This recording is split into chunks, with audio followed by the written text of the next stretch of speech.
Classroom of the Elite, Year 3, Volume 4, written by Shogo Kinugasa. Prologue, Ibuki Mio's Monologue. I always had a feeling that someday it would come to this, that sooner or later, I wouldn't be able to keep up with this school system. I sucked at studying. I wasn't exactly good at working with other people either. The only thing I could say I was good at was fighting. That's why somewhere deep down, I had already sensed it, that when the time came, I'd be the one sacrificed. Ryuen, obviously, and even Shiina and Katsuragi were indispensable to the class. But unlike them, I'd always been standing on the edge of the cliff. That was why I thought I'd be fine even if I got expelled. That was what I'd believed all this time, that I could walk away without a single regret. At least, that was what I thought. But now, I realized there was still one thing left undone. If I was getting expelled anyway, then before I disappeared, I wanted to land at least one solid punch on Ayanokōji, no matter what. Staring at his infuriating back, I steeled my resolve. A surprise attack, feints before the real hit. Yeah, I already knew none of that crap would work on this guy, so I'd do it properly, straight on, fair and square. I surged forward and closed the distance between us. Ayanokōji turned around, that same unreadable expression on his face. I grabbed him by the collar and drew back my fist. I'll accept the expulsion, I spat, so let me hit you once before I go. It was a completely absurd demand, a total Hail Mary. I'd fully expected him to refuse, tell me he had no reason to indulge me, and the second he did, I was ready to swing anyway. But the response I got was the last thing I expected. I'm the one who decided to have you expelled, after all, Ayanokōji said evenly. I suppose I can grant you at least that much. Hearing that, the corner of my mouth curled upward, ever so slightly. You've got some nerve, I muttered. Fine then. Don't expect me to hold back. I won't hold back. If he thought he could underestimate a woman's strength, he was dead wrong. I was going to knock out one or two of his teeth for sure. Then, putting every last ounce of strength into it, I unleashed the most dead serious, super ultra straight punch of my entire life. Chapter 1, Token Collection Special Exam. Mashima-sensei's voice rang across the shoreline with quiet finality. Effective immediately. We will now commence the uninhabited island special exam. The students, already exhausted from the survival game, were still struggling to process what they had just heard. Yet Mashima-sensei showed no intention of waiting for anyone to catch up. As though brushing aside the confusion spreading through the crowd, he continued his explanation without hesitation. Just when everyone thought the island exam was finally over, another special exam was suddenly set into motion. So the survival game conducted earlier was merely the prelude, and this was the second phase. Of course, there was always the possibility that this next phase was only the midpoint of an even larger ordeal waiting beyond it. But considering the condition some students were already in, pushing them through 3 consecutive stages would be unrealistic. Either way, the situation was harsh. Meanwhile, the sun was already beginning to sink toward the horizon. It was close to 5 in the evening. The third years had weathered countless special exams by now and developed a tolerance for the school's unpredictability. Even so, they couldn't hide their confusion. This was different from anything they'd faced before. Damn, they're seriously going to start another special exam right now. Hashimoto muttered beside me with a strained half-laugh. Yamamura and Shiraishi are already hanging by a thread. His tone carried a trace of sympathy, but the school showed no sign of reconsidering. The special exam commencing now Mashima-sensei continued. will consist of 10 groups, each containing 16 students. Every group will be assigned one adult supervisor who will provide instructions as necessary. You are expected to obey your supervisor at all times. As you are already aware, due to the number of students expelled thus far, some groups will inevitably begin with fewer members than others. However, adjustments have been made to ensure that disparities in group size will not create any advantages or disadvantages. 16 students per group. If that was the base structure, then this was unlikely to be a straightforward class versus class exam. As though confirming that very suspicion, Mashima-sensei's next words peeled back another layer of the situation. The bottled drinks you were instructed to take upon disembarking may have struck some of you as unusual. Those bottles are the key to determining your groups. At once, students began glancing down at the plastic bottles in their hands. There are 5 different label colors: He explained. red, blue, green, yellow, and purple. Enough had been prepared for each class, with adjustments and guidance carried out to ensure everyone received one. I lowered my gaze to the mineral water bottle I'd been carrying since leaving the ship, which bore a blue label. Hashimoto, standing beside me, held purple. At the very least, it confirmed one thing: the two of us wouldn't end up in the same group. However, there were only 5 colors. That alone wasn't enough to divide everyone into 10 separate groups, which meant there had to be another layer hidden somewhere in the selection process. Removing the label would only create litter. On an island like this, a stray gust of wind could easily carry it straight into the ocean. The school wouldn't use something so careless. If they wanted a cleaner, simpler way to add another randomizer, there was an obvious answer: the cap. Without a word, I twisted the bottle open, removed the cap, and checked the underside. A second later, Hashimoto noticed what I was doing and quietly checked his own as well. There's nothing on my cap. I said quietly. What about yours? Mine's marked. Hashimoto replied immediately. 1 black line. Right on cue, Mashima-sensei resumed speaking over the microphone. I would like everyone to remove the caps from your bottles and examine the underside carefully. Around us, the sound of twisting plastic caps spread through the crowd in uneven bursts. There are 2 types of caps prepared for this exam: He continued. plain caps with no markings and caps marked with a single black line. Students carrying red labels with unmarked caps will belong to Group 1, and students carrying red labels with marked caps will belong to Group 2. That will determine your assigned groups. He proceeded through the remaining combinations without pause. Blue labels corresponded to Groups 3 and 4, green to 5 and 6, yellow to 7 and 8, and purple to 9 and 10. It was also explained that Group 10 alone would begin with fewer than 16 members. Hashimoto glanced at his purple label again. So I got stuck in the smaller Group 10, huh, and you're Group 3. He slowly scanned the students surrounding us. Still, there's no way in hell to tell who ended up where from here. Even if someone managed to identify the color of another student's bottle label from a distance, spotting the tiny black line hidden beneath a bottle cap was another matter entirely. Until everyone physically gathered with their assigned groups, nobody could know for certain who their teammates would be, which was probably intentional. If group assignments had been too easy to identify, students might have attempted to exchange bottles beforehand.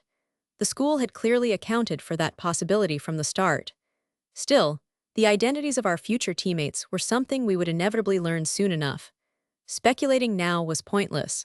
More important was understanding the rules of the exam itself. In fact, Mashima-sensei and the others were already proceeding to the next stage without wasting time. Now then, I will explain the details of this special exam.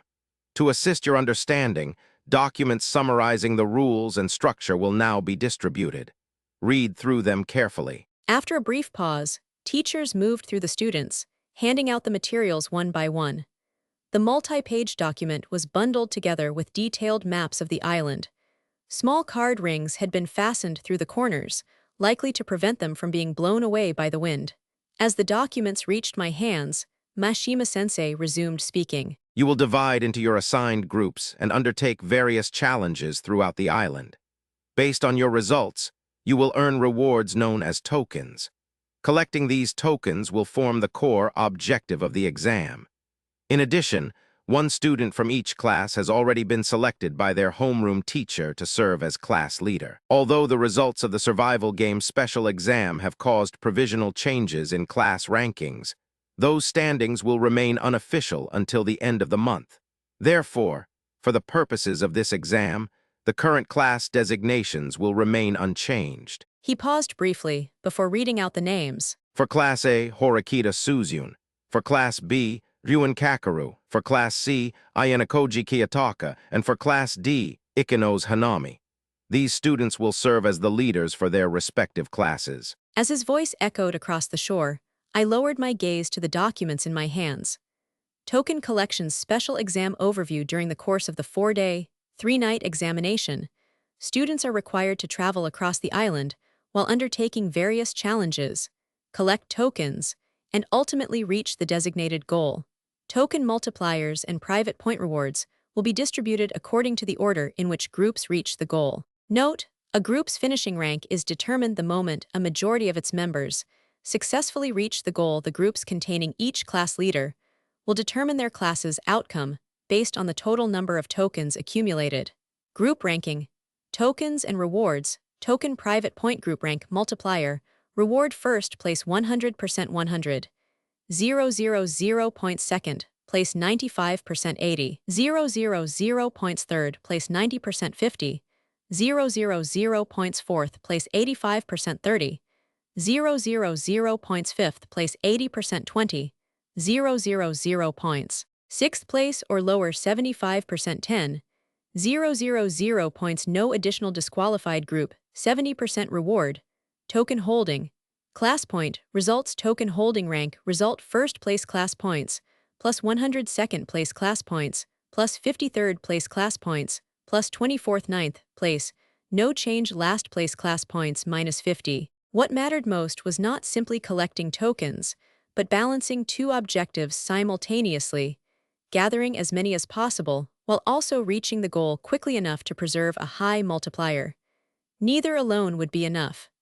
Mashima-sensei broke the brief silence, resuming his explanation. As for the private point rewards granted upon reaching the goal, if a group finishes in first place, every student within that group will individually receive 100,000 private points. The second reward, the token multiplier, is tied both to your group's ranking by token possession and to the individual rewards I will explain shortly. If a group finishes in third place, the total number of tokens used in calculations will be reduced to 90%. Groups ranked 6th or lower will receive only 75%. He paused briefly before adding, Any fractional values produced after the multiplier is applied will be rounded upward. in other words, even if a group accumulated 1,000 tokens through relentless effort over 4 exhausting days, a poor finishing rank would steadily erode the value of everything they had gathered. The exact conditions for what constituted reaching the goal remained unclear for now, but one thing was already obvious. Finishing near the top was non-negotiable. Up to this point, the rules may have sounded favorable to the students. However, this special exam also contains several major penalties, and some of them are unavoidable. I lowered my eyes to the next page of the booklet. The penalties he referred to had already been printed there in orderly text. Penalty list: lowest token holder expulsion. At the conclusion of the exam, the single student across the entire year with the fewest tokens will be expelled. If multiple students are tied, the one with the lowest overall ability assessment (OA) score as of June 1st is selected. If still tied, earlier monthly OAA records are referenced in order. Reaching 0 tokens: if a student's token count ever reaches 0 during the exam, that student is expelled immediately. If the student holds a protection point, they instead withdraw from the exam and wait aboard the ship. This penalty applies only to the first student whose token count reaches 0. Failure to reach the goal. Each student who fails to reach the goal by the end of the exam triggers 2 consequences. Their class loses 5 class points. Their token multiplier is reduced to 70%, regardless of the group's finishing rank. Delayed goal completion penalty. Once a majority of a group has reached the goal and its ranking is finalized, every student who still has not arrived keeps costing their class 1 class point every 30 minutes until they reach the goal. Leaving the supervisor's area for every hour a student remains outside the area where their assigned supervisor is stationed, that student loses 1 token. Returning to the designated area resets the timer. The penalties laid out before us were severe. Unlike ordinary punishments for breaking rules, these weren't pitfalls students could simply avoid through caution or obedience. Some could potentially be worked around, but others were built into the structure of the exam itself, unavoidable by design. Compared to the survival game's special exam, this was a clear step deeper into dangerous territory. So this is finally the real deal, huh? Hashimoto muttered beside me under his breath. It seems so. I replied quietly. Considering that Horikita had most likely shouldered the penalty from the survival game exam, the only student confirmed to still possess a protection point was Kōenji. Other classes might still have some in reserve, but intentionally reducing your own tokens to 0 just to burn that single expulsion slot would only benefit rival classes more than your allies. No one would willingly make that sacrifice. With the safety net already stripped away following their recent defeat, Class A's position in particular had become especially unforgiving. Mishima-sensei gave the students a moment to absorb the weight of the penalties before resuming his explanation. Next, I will explain the details regarding tokens themselves, as well as the individual rewards. Token classifications, front side and back side. Tokens are divided into two distinct classifications, front side and back side. Tokens earned through verified individual achievements are classified as front side. Tokens acquired through all other methods are classified as back side. Victory rewards based on token possession will account for the aggregate total, regardless of whether they are front side or back side. Individual rewards will strictly account for front side tokens only. Token transfer protocols. Tokens are fully transferable between students. To initiate a transfer, a specific interface operation must be performed, followed by physical contact between both parties' smartwatches. There are no restrictions on the quantity of tokens transferred, the frequency of transfers, or the intended recipient. Any token utilized in a transfer will permanently convert into a backside token and cannot be reverted back to front side. A student's token count becomes finalized the exact moment they reach the goal. Beyond this point, any further transfers involving that student are prohibited. Token expenditure. Expending 1 token permits 5 minutes of communication with any student of your choice. Expending 1 token permits a location check to view the current coordinates of any student of your choice. The ability to freely transfer tokens at any time seemed likely to play a major role in avoiding certain penalties. A student close to reaching 0 could be rescued by allies before expulsion was triggered. Likewise, someone at risk of falling to the bottom of the rankings could potentially be saved by pooling resources. At the same time, there was an obvious trade-off. The moment a token was transferred, it lost its front-side status and became a backside token permanently, making it ineligible for pursuing individual rewards. Individual rewards. Special reward. The class of the student who accumulates the highest number of front-side tokens will be awarded 100 class points. Additionally, that student will receive 500,000 private points. In the event of a tie for the top position, the rewards will be divided equally among the qualifying students. General reward. All students. Every student will receive 1,000 private points multiplied by their total number of front-side tokens in possession. The section regarding the special reward was impossible to ignore. 100 class points. That alone was significant enough to rival the rewards of an entire special exam victory. But there was an important catch. If multiple students tied for the highest number of front-side tokens, the reward would simply be divided amongst them. In any case, gathering even a single additional token as an individual carried clear advantages for every student involved. By now, the entire structure of the exam had finally come into view, and a measured tension began settling over the crowd.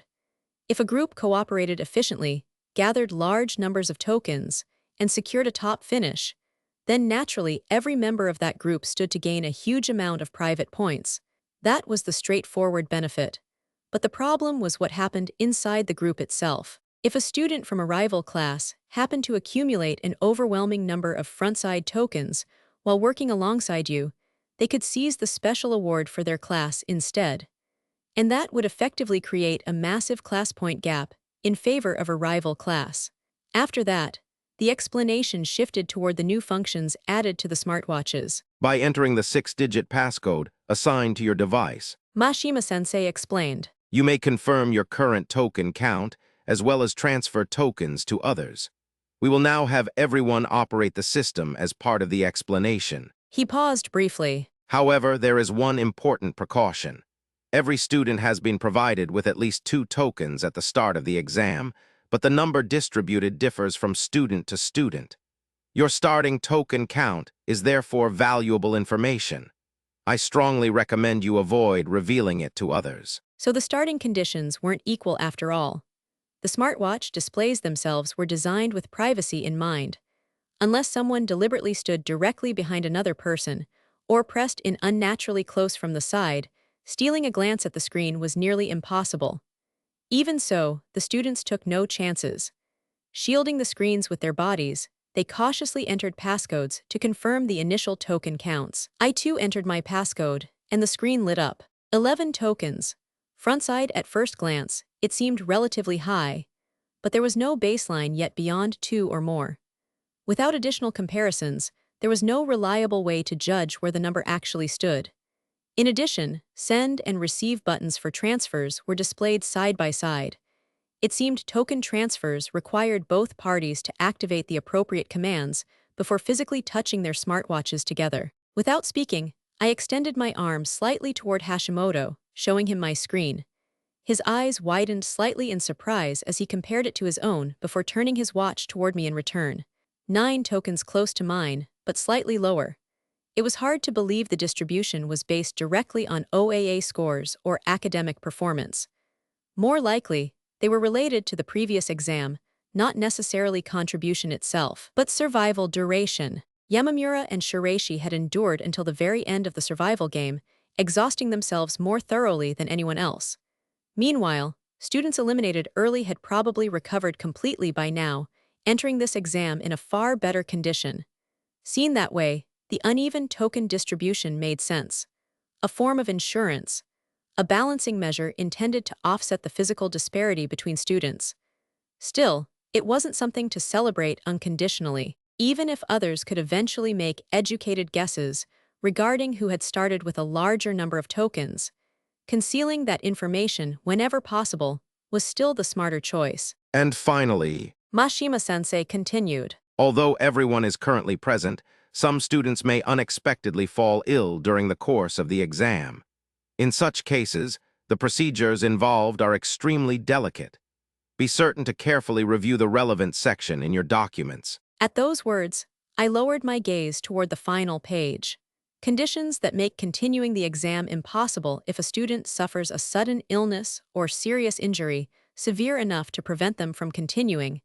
They may, in principle, report the situation verbally to a supervisor and request a judgment on whether they are allowed to proceed. If no supervisor is nearby and direct contact is impossible, the student may instead use the emergency request function on their smartwatch. However, the moment a student is officially declared retired from the exam, their token count becomes finalized. As a relief measure, any student may transfer tokens to a retired participant regardless of distance. In addition, a group containing a retired student may still receive an official ranking, but only if every remaining member of that group successfully reaches the goal. Feigning illness, or intentionally concealing a serious injury or medical condition in order to continue participating, is strictly prohibited. If a student is uncertain whether their condition qualifies, they are instructed to consult the school for judgment. If a violation is discovered, an expulsion penalty will be imposed. In an island exam like this, health issues and injuries were practically inevitable.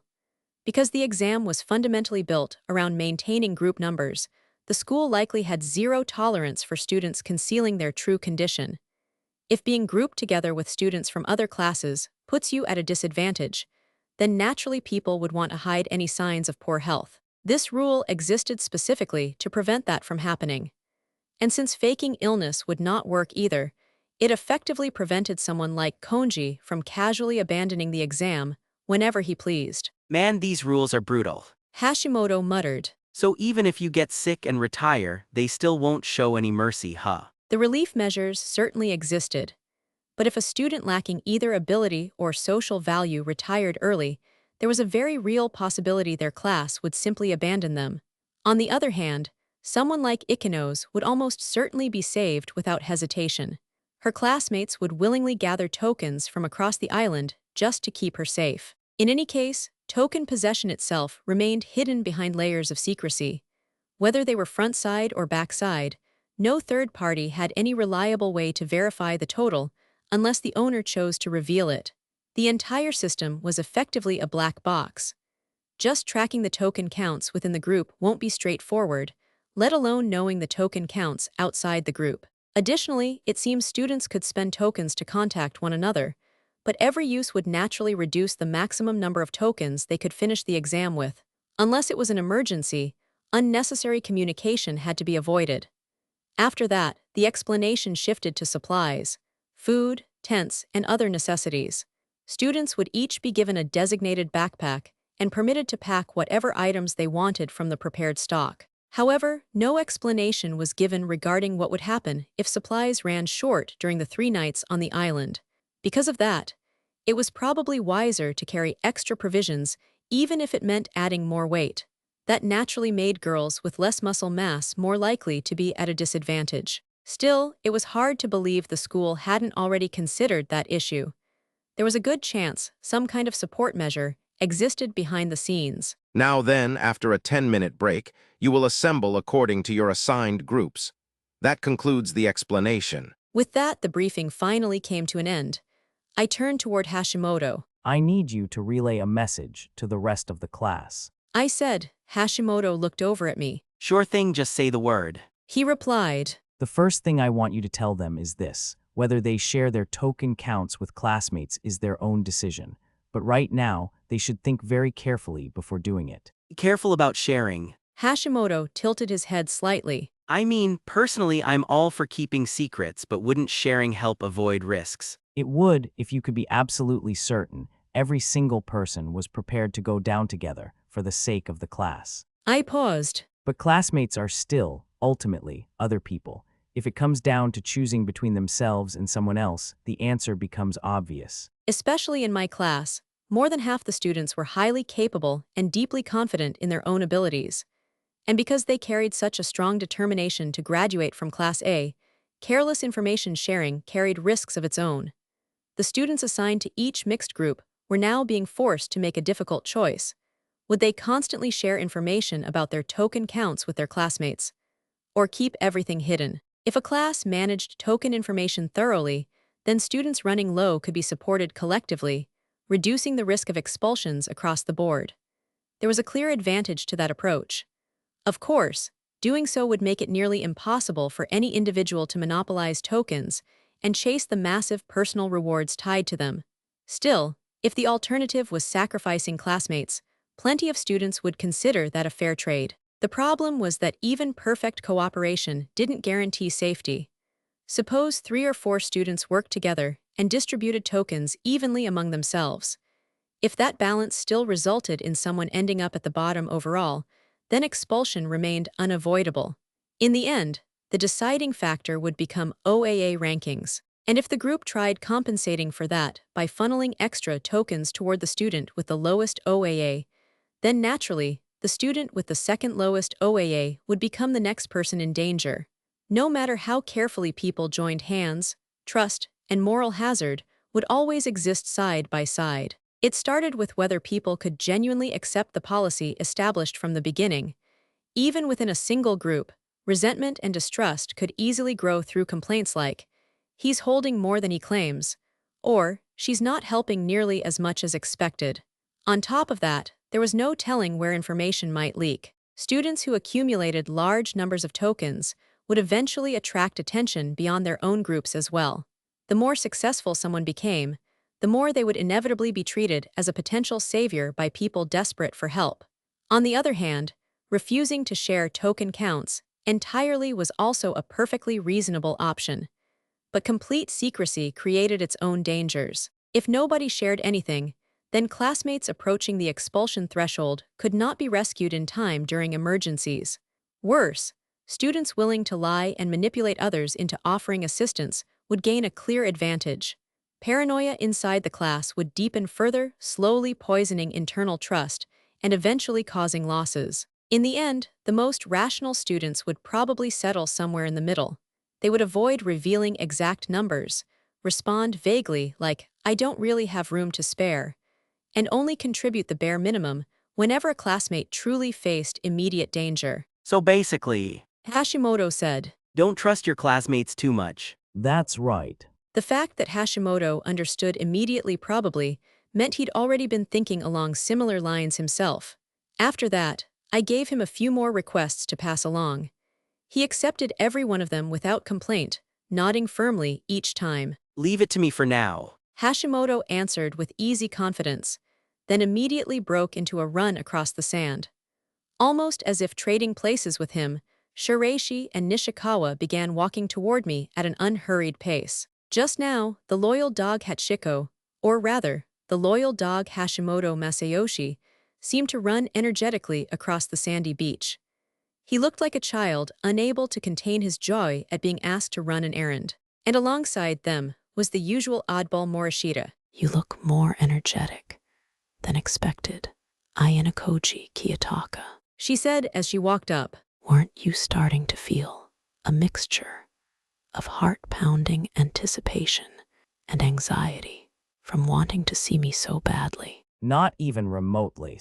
I replied. More importantly, considering you retired on the second day, you seem pretty energetic yourself. Quite.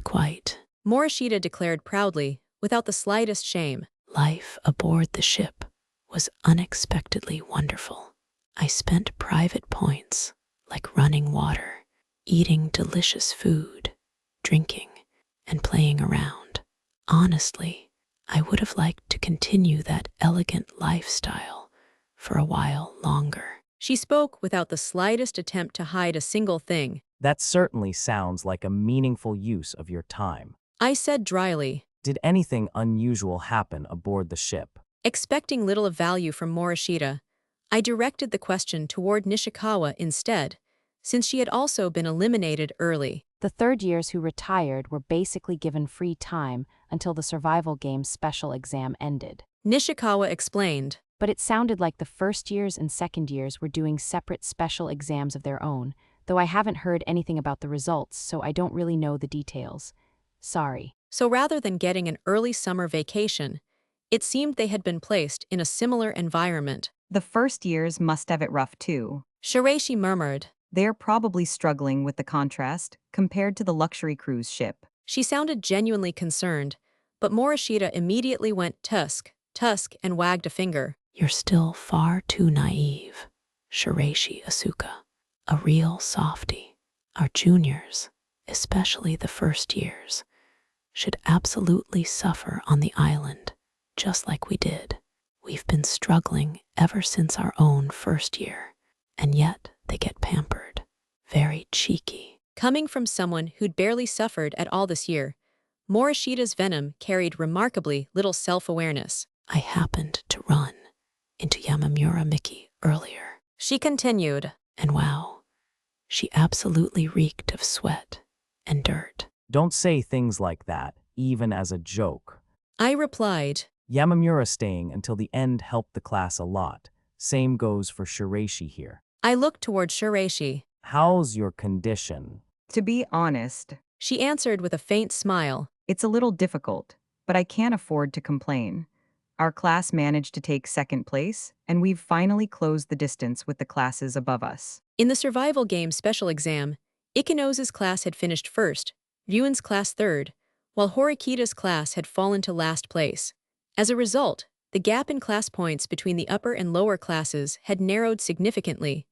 Although our class had temporarily dropped into provisional Class D after the reshuffling, the difference between us and Ryuan's class was still minimal. Depending on the outcome of the special exam about to begin, every class still had a realistic chance of ending up anywhere between A and D. We actually came over because we wanted to compare our initial token counts. Saying that, Shiraishi swiftly operated her smartwatch and turned the display toward me.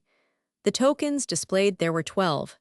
Nishikawa, who showed hers in tandem, had 2, a massive difference. What about Morishita? Fufu, I am a believer in secrecy. Earlier, I was allowed to confirm Morishita-san's token count. Shiraishi said calmly. She had 5. It seemed the believer in secrecy had thoroughly shared her information. Well, for someone operating at my level, 5 tokens is more than sufficient.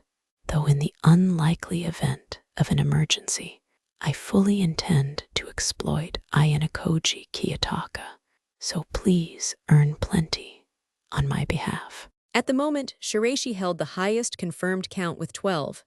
I had 11. Nishikawa had 2, and Morishita 5. Hashimoto had 9. I said, It's probably safe to assume the longer someone remained active in the survival game special exam, the larger the advantage they received in starting tokens. class rankings, movements during the exam, roles, and contribution levels may also have had an effect. At the very least, those kinds of factors were clearly connected to the initial token distribution. How meaningful that initial token handicap would prove to be might become one of the major keys to the entire test. Shiraishi considered that silently before speaking again. Since everyone begins with at least 2 tokens, would it be reasonable to assume the penalty involving the first student reduced to 0 tokens is unlikely to happen easily? Not necessarily. I replied, As long as unrestricted token transfers exist, the system is constantly providing students with ways to adjust their situation. I looked back toward Shiraishi. If the very first task carried the possibility of losing multiple tokens, then students would need to receive additional tokens from others before even attempting it. It was an intentionally extreme scenario. Realistically, the exam probably wouldn't escalate that far that quickly, but with Morishita casually nodding along beside us, it wasn't a bad lie to leave hanging in the air. A little tension would do her good. Are you sure it's okay not to go and support everyone in the class? Shiraishi asked quietly. I've already asked Hashimoto to relay several things. I replied, Besides, no matter how thoroughly we organize things, nobody is truly safe from the 0 token expulsion penalty until they've secured a stable number of tokens for themselves. Since the groups have been separated, this is something they'll have to overcome on their own. There were limits to how much protection could be offered from the outside. If someone allowed their tokens to fall to 0 so easily, then receiving an expulsion notice would simply be the consequence of that failure. There was another possible approach, of course. The class could gather from the start, pool its surplus tokens, and redistribute them to students like Nishikawa, who possessed only the minimum amount. On paper, that would strengthen the weakest members of the class. But even that strategy came with drawbacks. Protecting weaker students too aggressively would lower the overall ceiling of the class's earning potential. The more tokens were redistributed defensively, the harder it became for stronger students to maximize gains elsewhere. And in an exam structured entirely around token acquisition, lowering the class's offensive potential too much could become fatal in its own way. If the class intended to win, then students ultimately needed to gather tokens through their own ability. This was not an exam where every single person could be protected with absolute certainty. A certain amount of risk had to be accepted. By the way, Nishikawa asked, what group did you end up in, Ayanokōji-kun? I'm in group 1. Honestly, I was hoping I'd end up with Asuka if possible, though tilde. It seemed Shiraishi had been assigned to group 2 instead, so that wish had not been granted. So you wish to know my group? Morishita folded her arms with unnecessary pride. Truly, what a secretly perverted man you are. It's group 3. 3. I don't remember asking in the slightest. I muttered. Wait, don't tell me we're actually in the same group. Seriously, we're together. Morishita abruptly covered her mouth with both hands in exaggerated shock, though notably, her eyes remained completely unchanged. This is going to be an exhausting special exam. Just imagining how loud things were likely to become over the next few days was enough to leave me slightly depressed already. Part 1. With the explanations finally concluded, Morishita and I made our way to our group's designated gathering spot. Since Group 3's standby area happened to be right nearby, we ended up being the first ones to arrive. Allow me to make one thing clear in advance, Morishita said, turning to me with the composed severity of someone delivering an official warning. During the exam, please refrain from acting overly familiar with me. If there were even the slightest misunderstanding that you were my boyfriend, it would seriously ruin my future school life. You don't have to worry about that. I wonder about that, she replied without missing a beat. They say that even when a man denies it, His lower half remains quite energetic, though I admit I don't fully understand the biological mechanisms behind it. You really have a knack for speaking confidently about things you know nothing about. Flattery won't raise my affection rating for you, you know. Isn't anyone else going to show up? Just as I was silently hoping for distraction, the sound of footsteps shifting through the sand reached my ears. Let's do our best, Ayanokōji.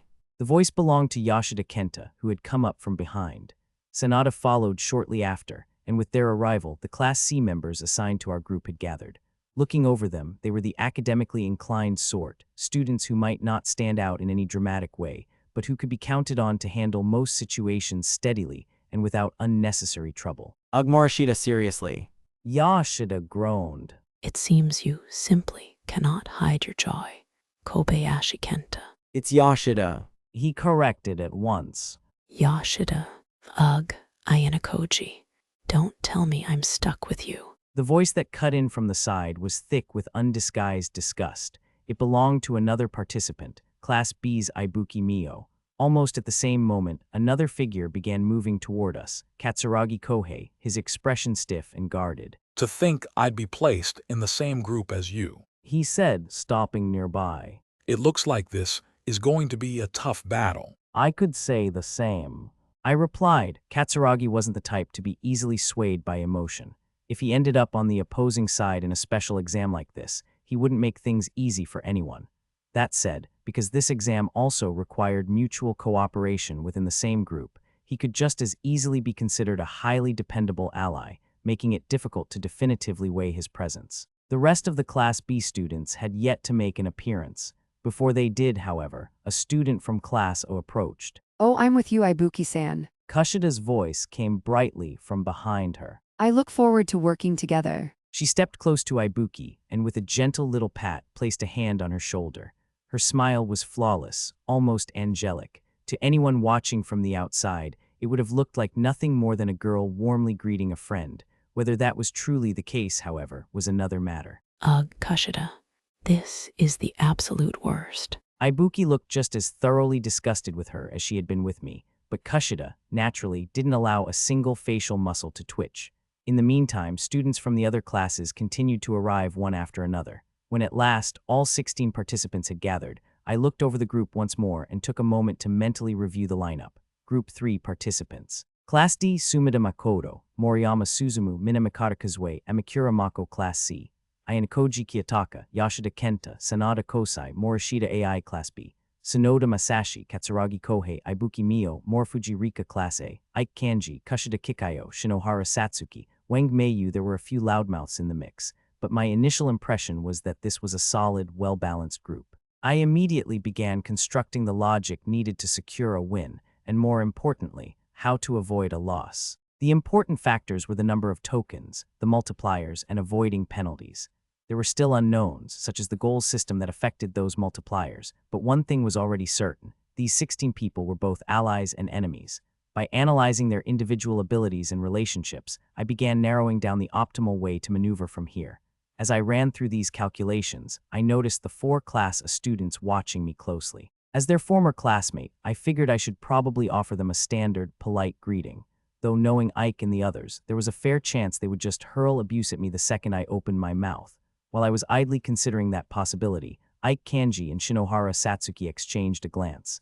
Then, after a brief hushed conversation, they took the initiative and approached me, both wearing visibly nervous expressions. They were walking extremely close to one another, close enough that their shoulders nearly lined up. From that alone, it was easy to see that their relationship was still going well.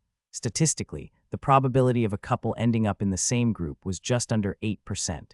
It wasn't a particularly surprising outcome in itself, but the two of them likely interpreted it as some stroke of baseless romantic destiny. Behind them, Kushida and Mii-chan were watching me as well. Kushida, smile firmly in place, gave me a small, casual wave.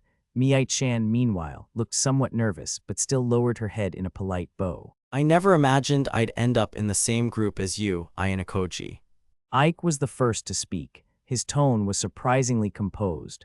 Even as I considered how best to match his demeanor, he kept going. When I first saw your face, I thought about giving you a piece of my mind, but since we're stuck in the same group, we might as well try to get along. I'll lend a hand where I can. I feel the same way as Kanji. Shinohara added. It doesn't seem like this exam is just a straightforward battle, and I think I properly understand just how capable you actually are, Ayanokōji-kun. I'll cooperate however I can, so I look forward to working with you. It was an unexpectedly amicable greeting from my former classmates. Given the circumstances, they should have harbored overwhelmingly negative feelings toward me. Yet their smiles were genuine, lacking any trace of deception, and they seemed to be treating me as normally as possible. In this exam, we were simultaneously allies and enemies. That was precisely why they wanted to keep the peace and approach the situation cordially. Maneuvering to avoid making unnecessary enemies was the tactically correct decision, but I was genuinely surprised to see such sound judgment coming from these two.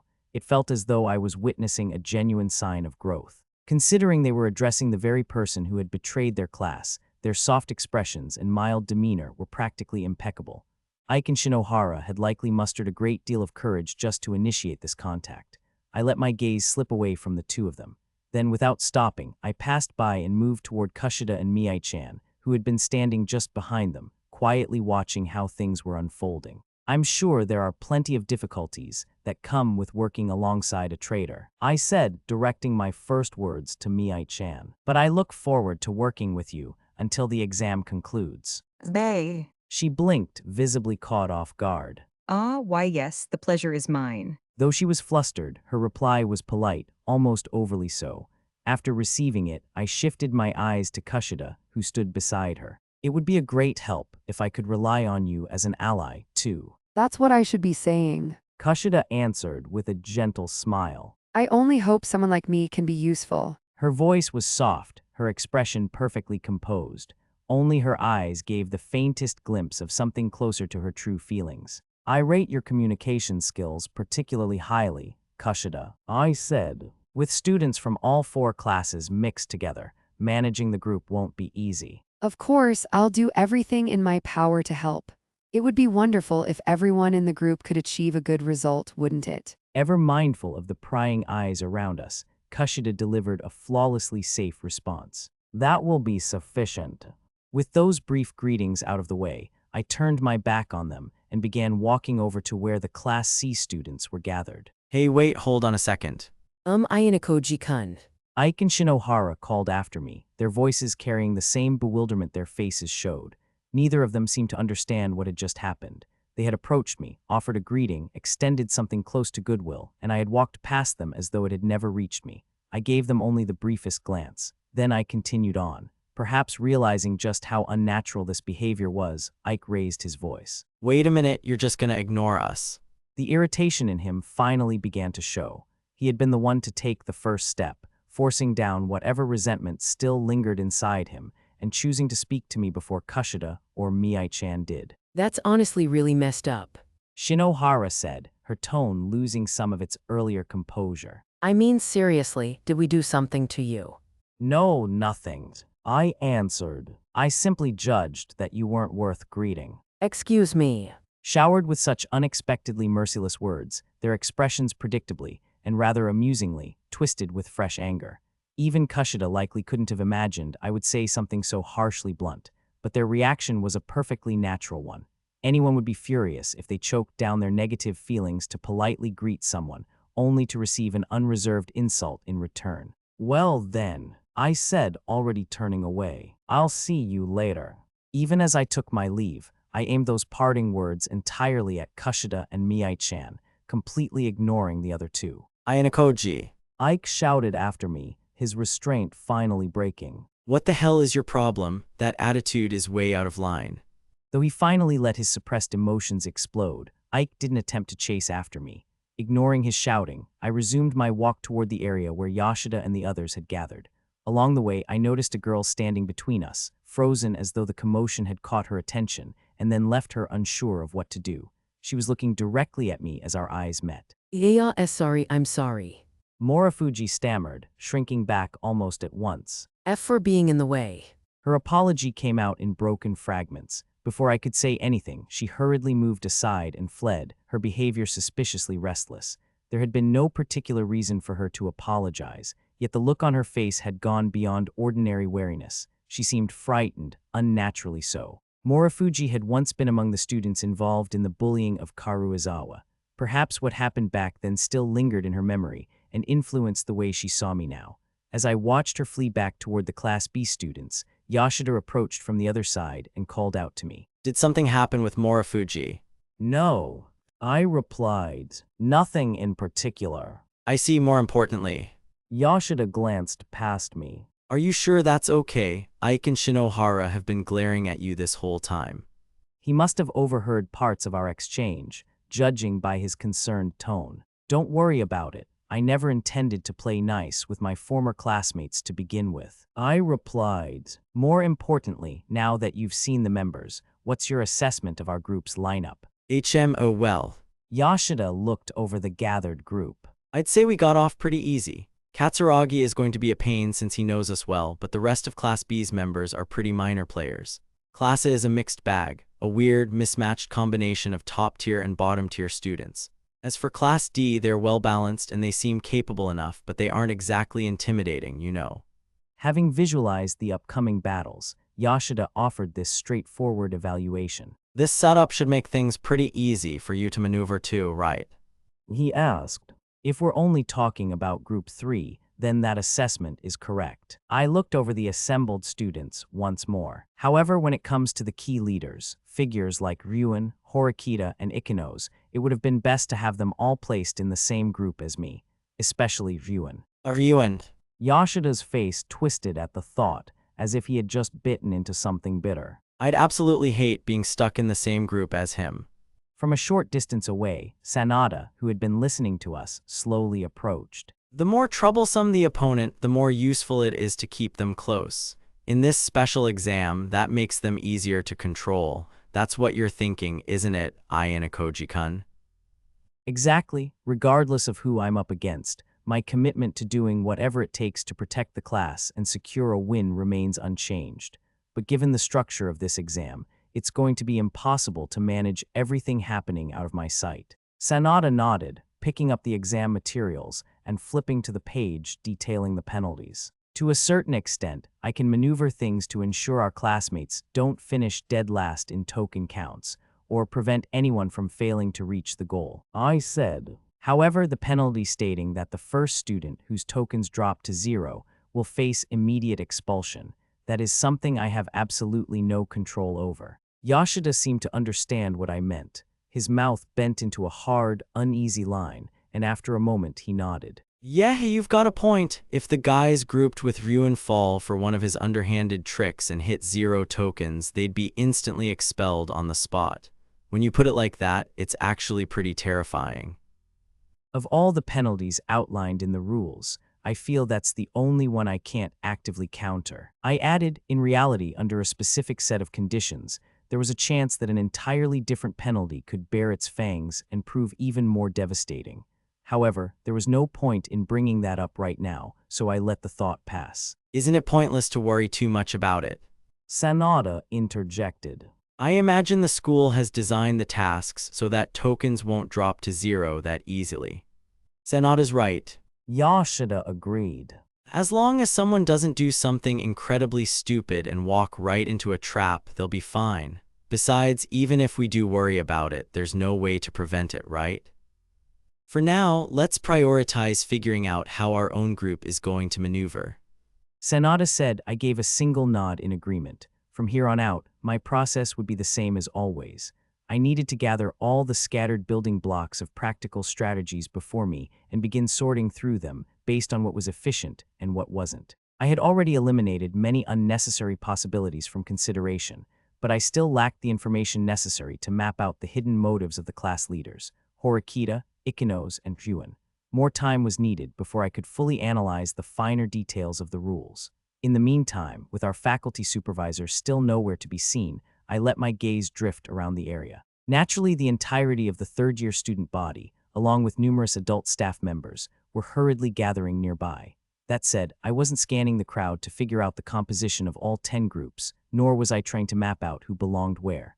While I could roughly identify some of it just by observing the crowd here, without any way to guarantee complete accuracy, there was little value in trying to memorize it all. My true objective was simpler than that.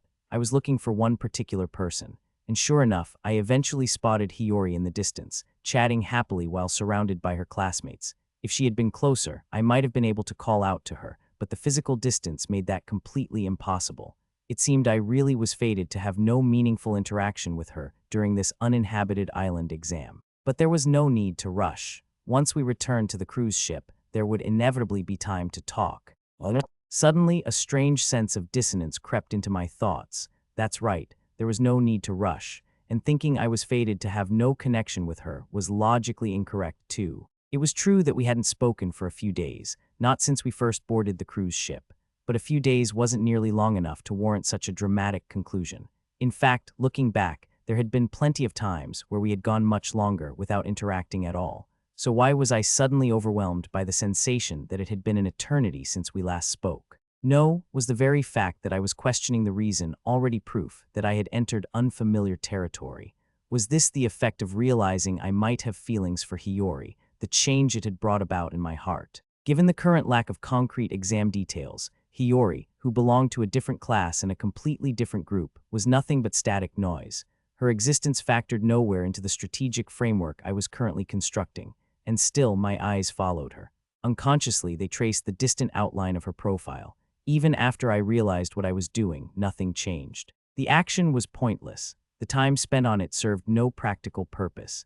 Even so, somewhere within that uselessness, there was a faint stirring of exhilaration. If this feeling really was romantic affection, then had Karuizawa once looked at me in the same way? Had she felt something similar when her eyes followed me? Romance was a textbook I had failed to comprehend on my first read-through, but by reviewing the material, I was gradually beginning to notice all the subtle details I had missed the first time around.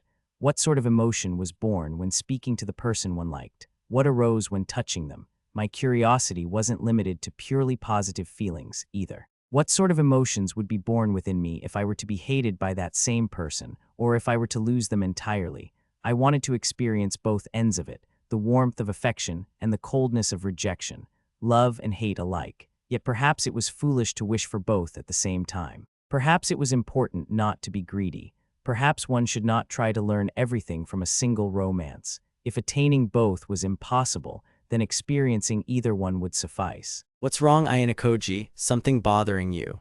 Yoshida, who had been speaking with Sanada only moments before, turned his attention toward me. No, not particularly. I replied, "Why do you ask?" Well, it's not exactly why. He glanced in the direction I had been looking, then back at me. You were staring off into the distance. I thought maybe you'd noticed something we should be worried about. We just finished the survival game's special exam, after all. I replied smoothly. I suppose I'm just a little worn out, but considering Shiraishi and Yamamura are still giving it their all, I can't exactly be the first one to throw in the towel. Taking a brief pause, I decided to steer the conversation and add a bit more context. Right now, we don't have the full picture. We don't know the exact number of tasks, nor how many tokens we'll actually be able to acquire. Whatever happens, please do not leak any information regarding your token counts to anyone outside. Not even to our allies, right? I heard that from Hashimoto. Yoshida said. Right, and for now, I'd also like to avoid unnecessary conflict with the other classes. If we're going to aim for first place in this group, like you're hoping, then cooperation with students from the other classes will be unavoidable. I suppose that's true.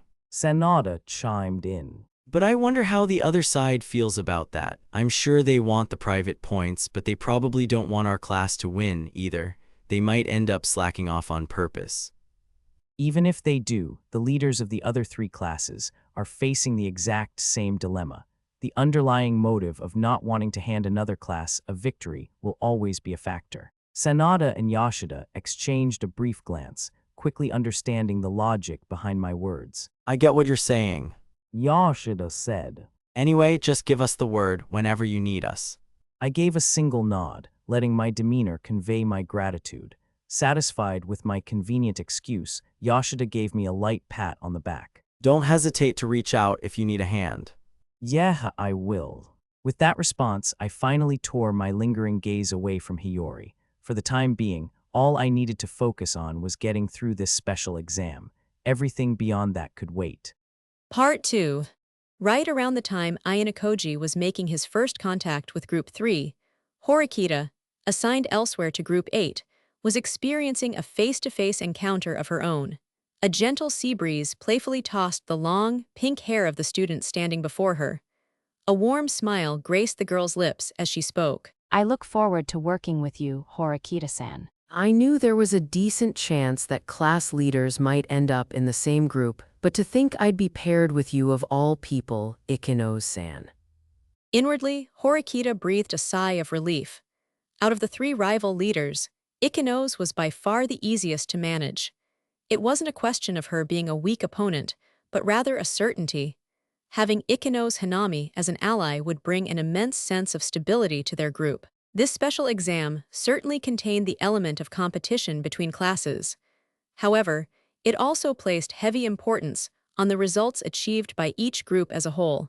In that regard, Ichinose's presence was almost guaranteed to steer them in a positive direction. If this were a purely class-based competition, it might have been a bit troublesome. Ichinose said. But looking at the rules, cooperating as a group clearly leads to mutual benefit, so it's a rather good setup. If you and I pool our strengths, Horikita-san, we might just be able to guide our group to a safe and steady victory. It seemed Ichinose had been harboring the exact same thoughts. Yet, looking at the girl standing before her, Horikita sensed a quiet, powerful intensity that hadn't been there before. As an enemy, this newfound strength would be a nightmare to deal with. But as an ally, it made her incredibly reliable. True enough. Horikita replied. As leaders, our group is expected to secure a win. Under normal circumstances, we'd be probing each other for ulterior motives, but instead, we will cooperate and aim for the highest rank possible. I take it we're in agreement on that. Whether they chose to cooperate or oppose would determine everything. It was possible to send tokens to other groups, deliberately weakening their own side in order to prevent another class from profiting. Depending on the policy they adopted, the total number of tokens their group could secure would change dramatically. Of course.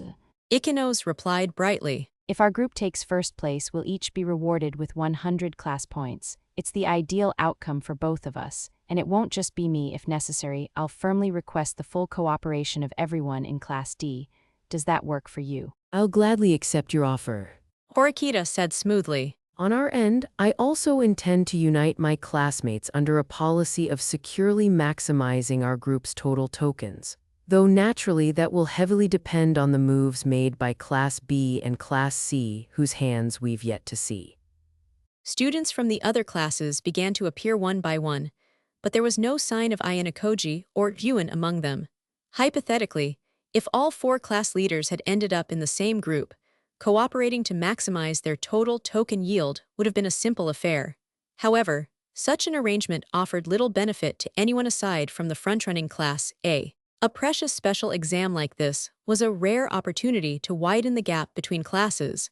But if every leader simply worked together in the same group, that precious chance would be dulled from the outset. It seems reaching a mutual understanding and aiming for first place will go smoother than expected. Horikita noted. However, there is one critical issue that both you and I must treat with the utmost importance. How to handle the expulsions, right? Their eyes met, and Horikita gave a firm nod. It had already been established that this special exam would result in expulsions. Worse still, one of those was a mandatory penalty that someone absolutely had to shoulder. The only ways to prevent a student from being sent home were if the target conveniently held a protection point, or if someone paid the exorbitant fee of 20 million private points. Horikita-san. Ichinose said, her tone resolute. I absolutely will not allow a single one of my classmates to be expelled. If securing first place in total tokens requires sacrificing a peer, then I will choose to save my ally without a second thought. The unspoken message from Ichinose was clearly hanging in the air. If you have a problem with that, speak up now. Taking the declaration in stride, Horikita drew a quiet breath before responding. I agree. I have no intention of sacrificing my classmates either. Then I suppose that makes us allies who can join hands and face the same direction, right? Assuming you're willing to trust me, that is. Horikita was well aware that she hadn't garnered nearly as much goodwill and trust as Ichinose had. She knew her standing. Right now, she was the one who needed to prove she was worthy of being trusted. Then it looks like we won't have any problems. Breaking into a bright, unwavering smile, Ichinose extended her hand. Seeing her unhesitating demeanor, Horikita couldn't help but let out an inward sigh of admiration. Over the past 2 years, Ichinose had weathered countless storms through the sheer power of trust, a track record that spoke volumes. Horikita had felt it indirectly on several occasions, but standing beside her in the same group brought that strength into incredibly sharp, reassuring focus. Under normal circumstances, one should never easily trust a rival. Yet, Horikita found her mind effortlessly jumping to the conclusion that Ichinose was safe to believe in. Of course, that trust was not absolute. The possibility of betrayal, however remote, could never truly be erased. But the mere fact that Ichinose could subconsciously instill such an unwavering mindset in someone, making them feel that if I am betrayed by Ichinose, then so be it, was a profoundly impressive feat in itself. Before I take your hand, there is one more thing. Staring down at Ichinose's slender, elegant fingers, Horikita pressed further, delving into the crux of the matter. Sacrifices are practically unavoidable in this exam. However, we are agreeing that neither of our classes will produce any expulsions, and we will maneuver with everything we have to ensure that. Maintaining this policy means, by process of elimination, cornering someone from either Ryuin-kun's or Ayanokōji-kun's class for expulsion instead. Are you prepared for that? At the sharp question, Ichinose closed her eyes for a moment, letting out a soft, breathy laugh. It's true that the old me probably wouldn't have agreed so easily. She admitted. But I don't hesitate anymore. You can rest assured, Horikita-san, I have no intention of holding back against rival classes if it means protecting my friends. Horikita met that open, unwavering gaze head-on. I see. It seems you've grown far more than I realized while I wasn't looking, Ichinose-san. Horikita had always recognized her as a formidable opponent. Yet, somewhere deep down, she had still been underestimating the student known as Ichinose Hanami. Being a genuinely good person usually meant harboring inherent weaknesses beneath the surface. Protecting an entire class was no easy feat. Horikita and Harada had both tried countless times, only to fall short of that ideal. Yet, despite her bitter struggles, Ichinose had continued to protect her classmates to this very day, refusing to lose a single one. I feel the exact same way about you, Horikita-san. Ichinose replied softly. You're much more formidable now than when we first enrolled. I wonder about that. Personally, I feel it's only become harder to maneuver now that I have more things to protect. Horikita trailed off before continuing. But more importantly, there is something that's been bothering me since we heard the explanation for this special exam. Ensuring our allies' tokens don't drop to 0 will require a certain element of luck. What are your thoughts on that? Have you noticed the correlation between the number of starting tokens and the survival game's special exam? Yes. Horikita answered. Students who remained in the previous exam for a longer time seem to have received more tokens. Of course, I haven't confirmed it with every classmate, so I can't say for certain. She added, after a moment, that this was based only on what she had heard from several students whose elimination times had differed. That is my assessment as well. Ichinose said. In other words, you could say we have a slight advantage over Ayanokōji-kun's and Ryuin-kun's classes, since both suffered a high number of early eliminations. Your class even had students who remained until the very end. If that conclusion can be drawn from the highest number of tokens among them, then you're probably right. However, simply having a high total token pool as a class doesn't necessarily mean things will proceed to our advantage.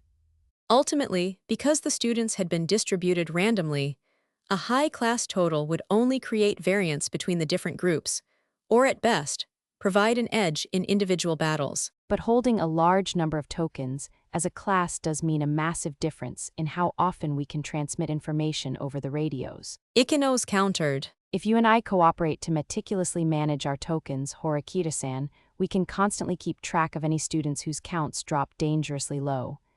Excluding Group 10, which doesn't have full 16 members, we'd have 8 people in each group who could transfer tokens and cover for one another. I see. You're suggesting that everyone outside of our Group 8, which will strictly aim for first place, maneuvers solely to prevent casualties. Transferred tokens are flipped backside, meaning they lose their value for individual rewards. But from our group's perspective, it also means the rival groups we need to defeat will naturally fall behind. Under normal circumstances, coordinating 2 separate classes with such a unified strategy was no simple task. First and foremost, it required forcing the students assigned to the other 9 groups to completely abandon any hope of acquiring the special reward. While the monolithically united Ichinose class might accept such terms, convincing every single one of Horikita's classmates to swallow that pill would be practically impossible. It's an interesting idea. Horikita said, but it means forcing students in other groups who might be perfectly capable of pulling off a massive upset to sacrifice their chances. If anything, wouldn't the groups completely free of Ryuen-kun and Ayanokōji-kun's influence be the ones harboring the best chance for a surprise victory? This exchange perfectly highlighted their fundamental difference in approach. Ichinose wanted to fight with a heavily defensive focus, prioritizing collective survival, while Horikita wanted to maintain a certain degree of offensive awareness, seeking out opportunities to win. Even with their agreement to cooperate, Horikita couldn't shake the strong premonition that this special exam was going to be fraught with difficulties. You're right. Ichinose agreed softly. I'm sure we won't always see eye to eye, but this special exam lasts for 4 days and 3 nights. Let's discuss things thoroughly and decide our course as we go, Horikita-san. True, we still don't know what the specific tasks entail or how the tokens will flow in practice. There's no point in rushing things. All right then, I'll go speak to everyone in the group. With a polite bow, Ichinose excused herself and stepped away. Standing alone at a slight distance, Horikita watched as Ichinose cheerfully exchanged greetings with students from other classes. I know there's no need to rush, but... she murmured to herself.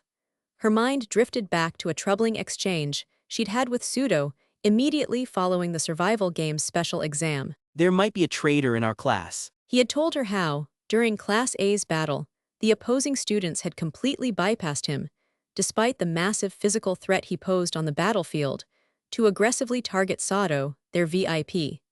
If Horikita had been the enemy commander, she would have undoubtedly prioritized taking Pseudo off the board first. If the opposition had instead focused all their fire on Sato, and if someone had been pulling the strings from the shadows to orchestrate that. Is someone in our class really leaking information? Her gaze drifted, eventually landing on Ayanokōji's figure in the distance. Gathered with him were 4 students from Class A, Wang, Shinohara, Ike, and Kushida.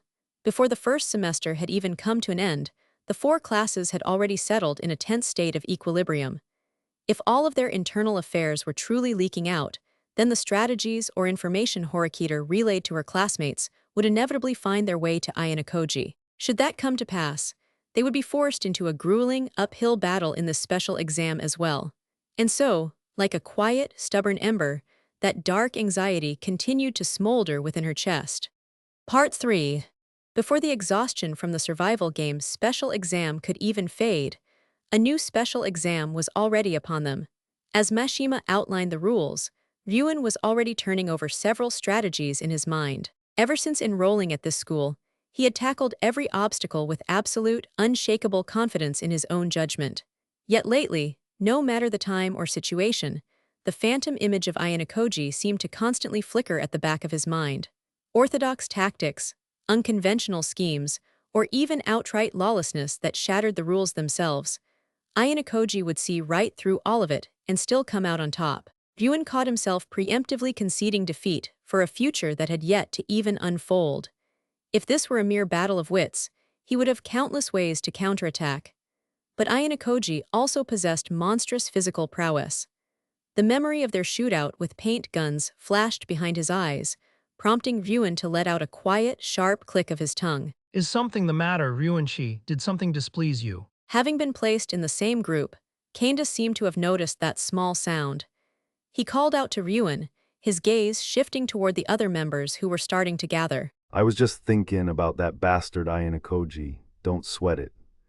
And so it has to do with Ayanokōji, I see. If Ayanokōji were left to his own devices, his group would easily secure first place in total tokens. Between that and the special reward for individual performance, Class C stood to gain a massive haul of up to 200 class points. On top of that, the influx of private points would grant them an even more dangerous degree of freedom. The comfortable advantage Ryuan's class had maintained up until now had completely vaporized during the first half of the uninhabited island exam. Even if official class demotions wouldn't take effect until the following month, they had already bled enough class points to provisionally plummet from Class B down to Class C. Worse yet, the gap between them and Ayanokōji's last-place class was now razor-thin. Simply put, it was a battle they absolutely could not afford to lose. Then again, the exact same thing could have been said about the last special exam. Just how is he supposed to outmaneuver Ayanokōji? Ayanokōji would undoubtedly rake in a massive haul of frontside tokens. The real question was whether Ryuan could actually surpass that total. If outscoring him directly proved impossible, then beating him in the group rankings to secure the token multiplier was an absolute must. It was the bare minimum requirement for Ryuan to secure a victory. Then there was the expulsion penalty, triggered the moment a student's token count hit 0. No matter how monstrous Ayanokōji might be, he couldn't protect all his classmates 24 hours a day. If Ryuan could seize total control of their group, eliminating a single student from Class C would be entirely within his grasp. Letting his gaze drift across the area, Ryuan spotted Ayanokōji a short distance away. Yoshida was standing right beside him, chattering about something, but the boy didn't even register in Ryuan's field of vision. Ayanokōji was staring off in another direction, his eyes characteristically listless. What the hell is that bastard staring at? Just because Ayanokōji's thoughts and emotions were hidden behind an impenetrable wall didn't mean Ryuan was going to give up trying to read him. To find a breakthrough, he had no choice but to strike like a serpent, sinking his fangs into even the most trivial of clues. And so, Ryuan traced the line of Ayanokōji's gaze. Normally, pinpointing exactly what someone was looking at from a distance was nearly impossible, especially with so many students clustered tightly together. Yet, Ryuan realized it instantly. Standing at the very end of Ayanokōji's unblinking gaze was the figure of Shiina Hiyori. Ryuan-kun, it looks like we're in the same group. A voice shattered his concentration, just as he was trying to dissect Ayanokōji's thoughts. What the hell do you want? Whipping his sharp glare toward the intruder, Ryuan found Harada Yasuke standing right in front of him. I'd like to make a request right off the bat. Harada said, I don't want anyone in this group to be expelled. Ha, you've got a damn sharp nose. Ryuan scoffed. But that's one wish I ain't granting, Harada. This is the perfect chance to kick someone out of your precious Class A after all. Don't go thinking you're the only one sitting safe and sound. If you want to target me, I don't intend to stop you. Harada replied evenly. But if you plan on expelling any other student from Class A, or from Class C for that matter, then I'll have to make you listen. Harada had accurately read the atmosphere. He knew from Ryuan's gaze alone that Class A wasn't even on his radar. Ryuan was actively scouting for prey in Class C. That was exactly why Harada's statement carried such a pointed implication. I ain't got any reason to take orders on who I target. Ryuan sneered. Or what? You got something to offer in exchange for me letting the small fry off the hook? Well, I suppose I could become proactive about cooperating across class lines. You're a class leader, Ryuan-kun, which means a victory for our group is also a victory for Class B. I can't think of a single damn reason why a guy like you would lend me a hand. It's simple, really. We can avoid producing any pointless expulsions. To me, that is the greatest merit. Seems like you've got the same pain-in-the-ass personality as Ichinose. I don't mind what you think of me. I just want to settle things peacefully. Rather than jumping to a hasty conclusion, Ryuan paused to weigh the credibility of Harada's words and demeanor, carefully considering which path would best serve his goals. Even if he did drain someone's tokens to 0 and force an expulsion from Class C, it would amount to little more than petty harassment directed at Ayanokōji. It wouldn't directly impact his own classes, standing, or net them any points. Furthermore, one could argue that any student careless enough to let their tokens hit 0 was just dead weight anyway. Going out of his way to eliminate them, especially at the cost of making an enemy out of Harada, held very little strategic value. On the other hand, if Harada's offer to cooperate was genuine, it would be a distinct advantage. Gazing at the other students gathering for their group, Harada continued. Given the severe penalties in this special exam, I know it wouldn't be impossible for you to set a trap and expel someone from Class C Ryunkun. However, the only reason you're keeping the option to target a lower-ranked class open is to inflict damage on Ayanokōji-kun.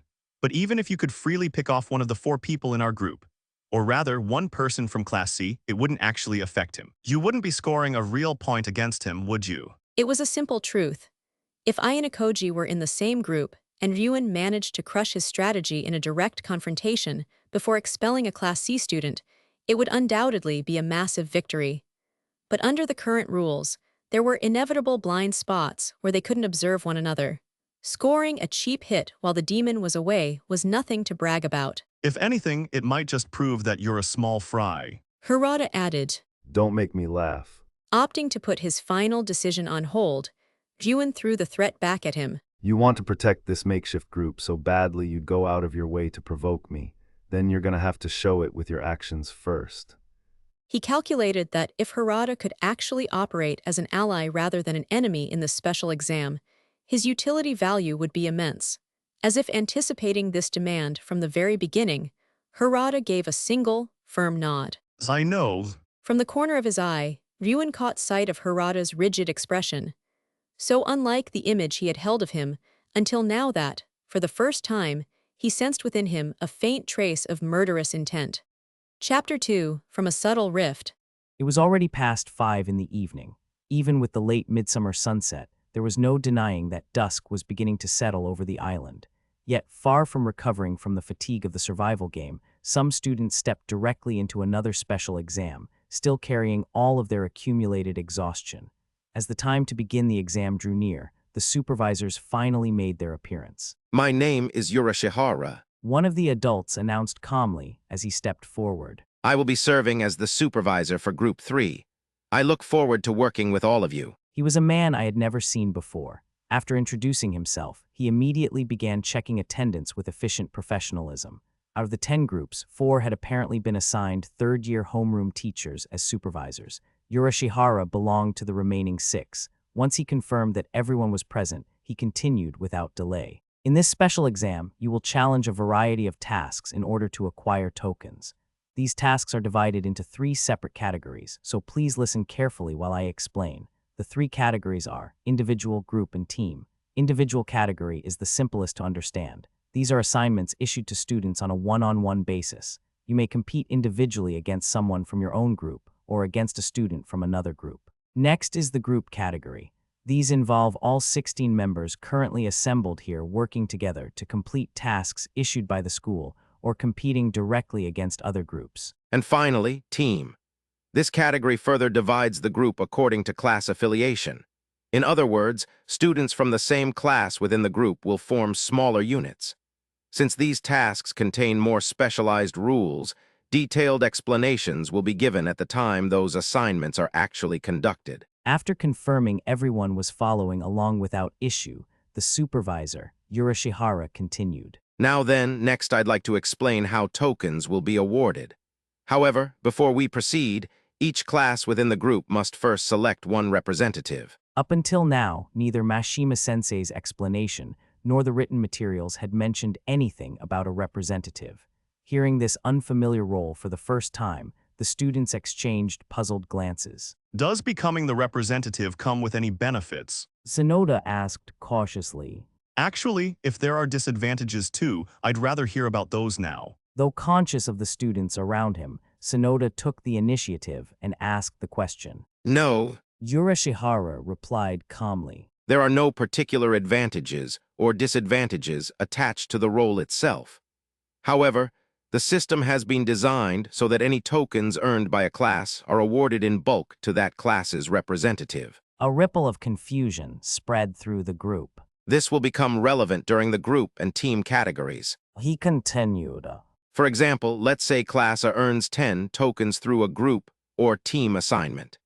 If Ichin has been selected as Class A's representative, then all 10 of those tokens will first be awarded directly to him. Up until that moment, every student there, including me, had naturally assumed that any tokens earned would be distributed directly to the individuals who participated. That fundamental assumption had just been overturned completely. Whether tokens were granted individually or concentrated in the hands of a representative was an enormous difference. Huh, what the hell is that supposed to mean? Ibuki snapped immediately. Realizing how abnormal this system was, she glared suspiciously at Urashihara. So if they wanted to, the representative could just pocket all the tokens for themselves. The school has no intention of encouraging such behavior. Urashihara answered evenly. However, under the rules, it is technically possible. Contribution levels during assignments may vary depending on the task. After all, so classes may need to discuss internally how tokens should be distributed afterward.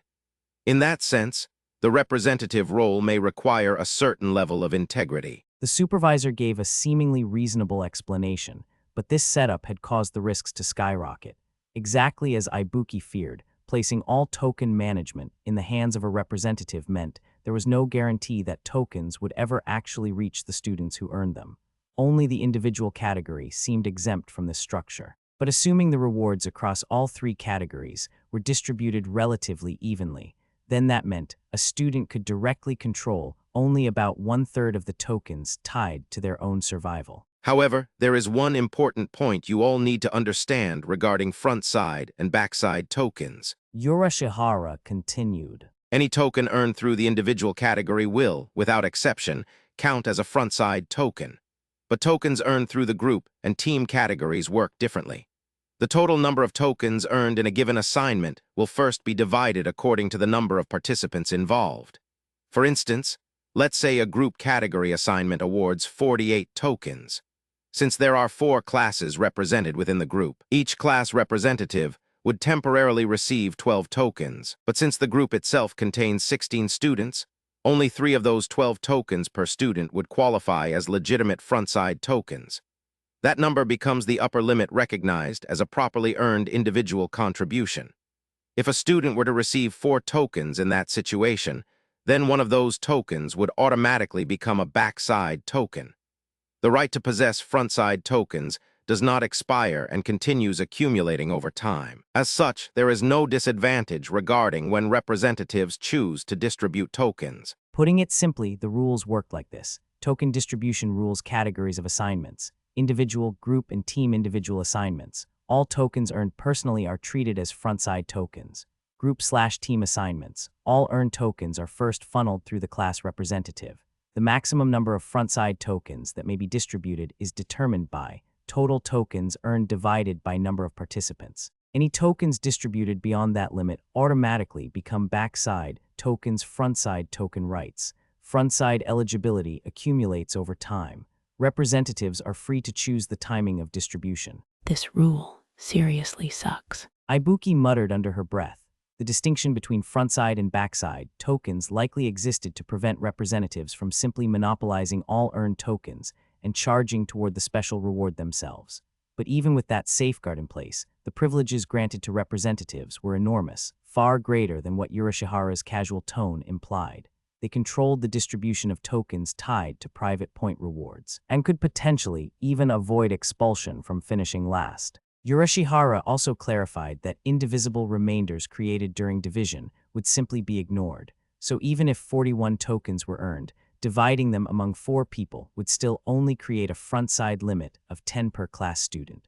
The extra 1 token wouldn't increase the cap at all. Now then, Urashihara said, please discuss among yourselves and decide who will act as representative for each class. If a decision cannot be reached within the allotted time, a vote will be held among the relevant team members. So they're intentionally concentrating token control into one person's hands.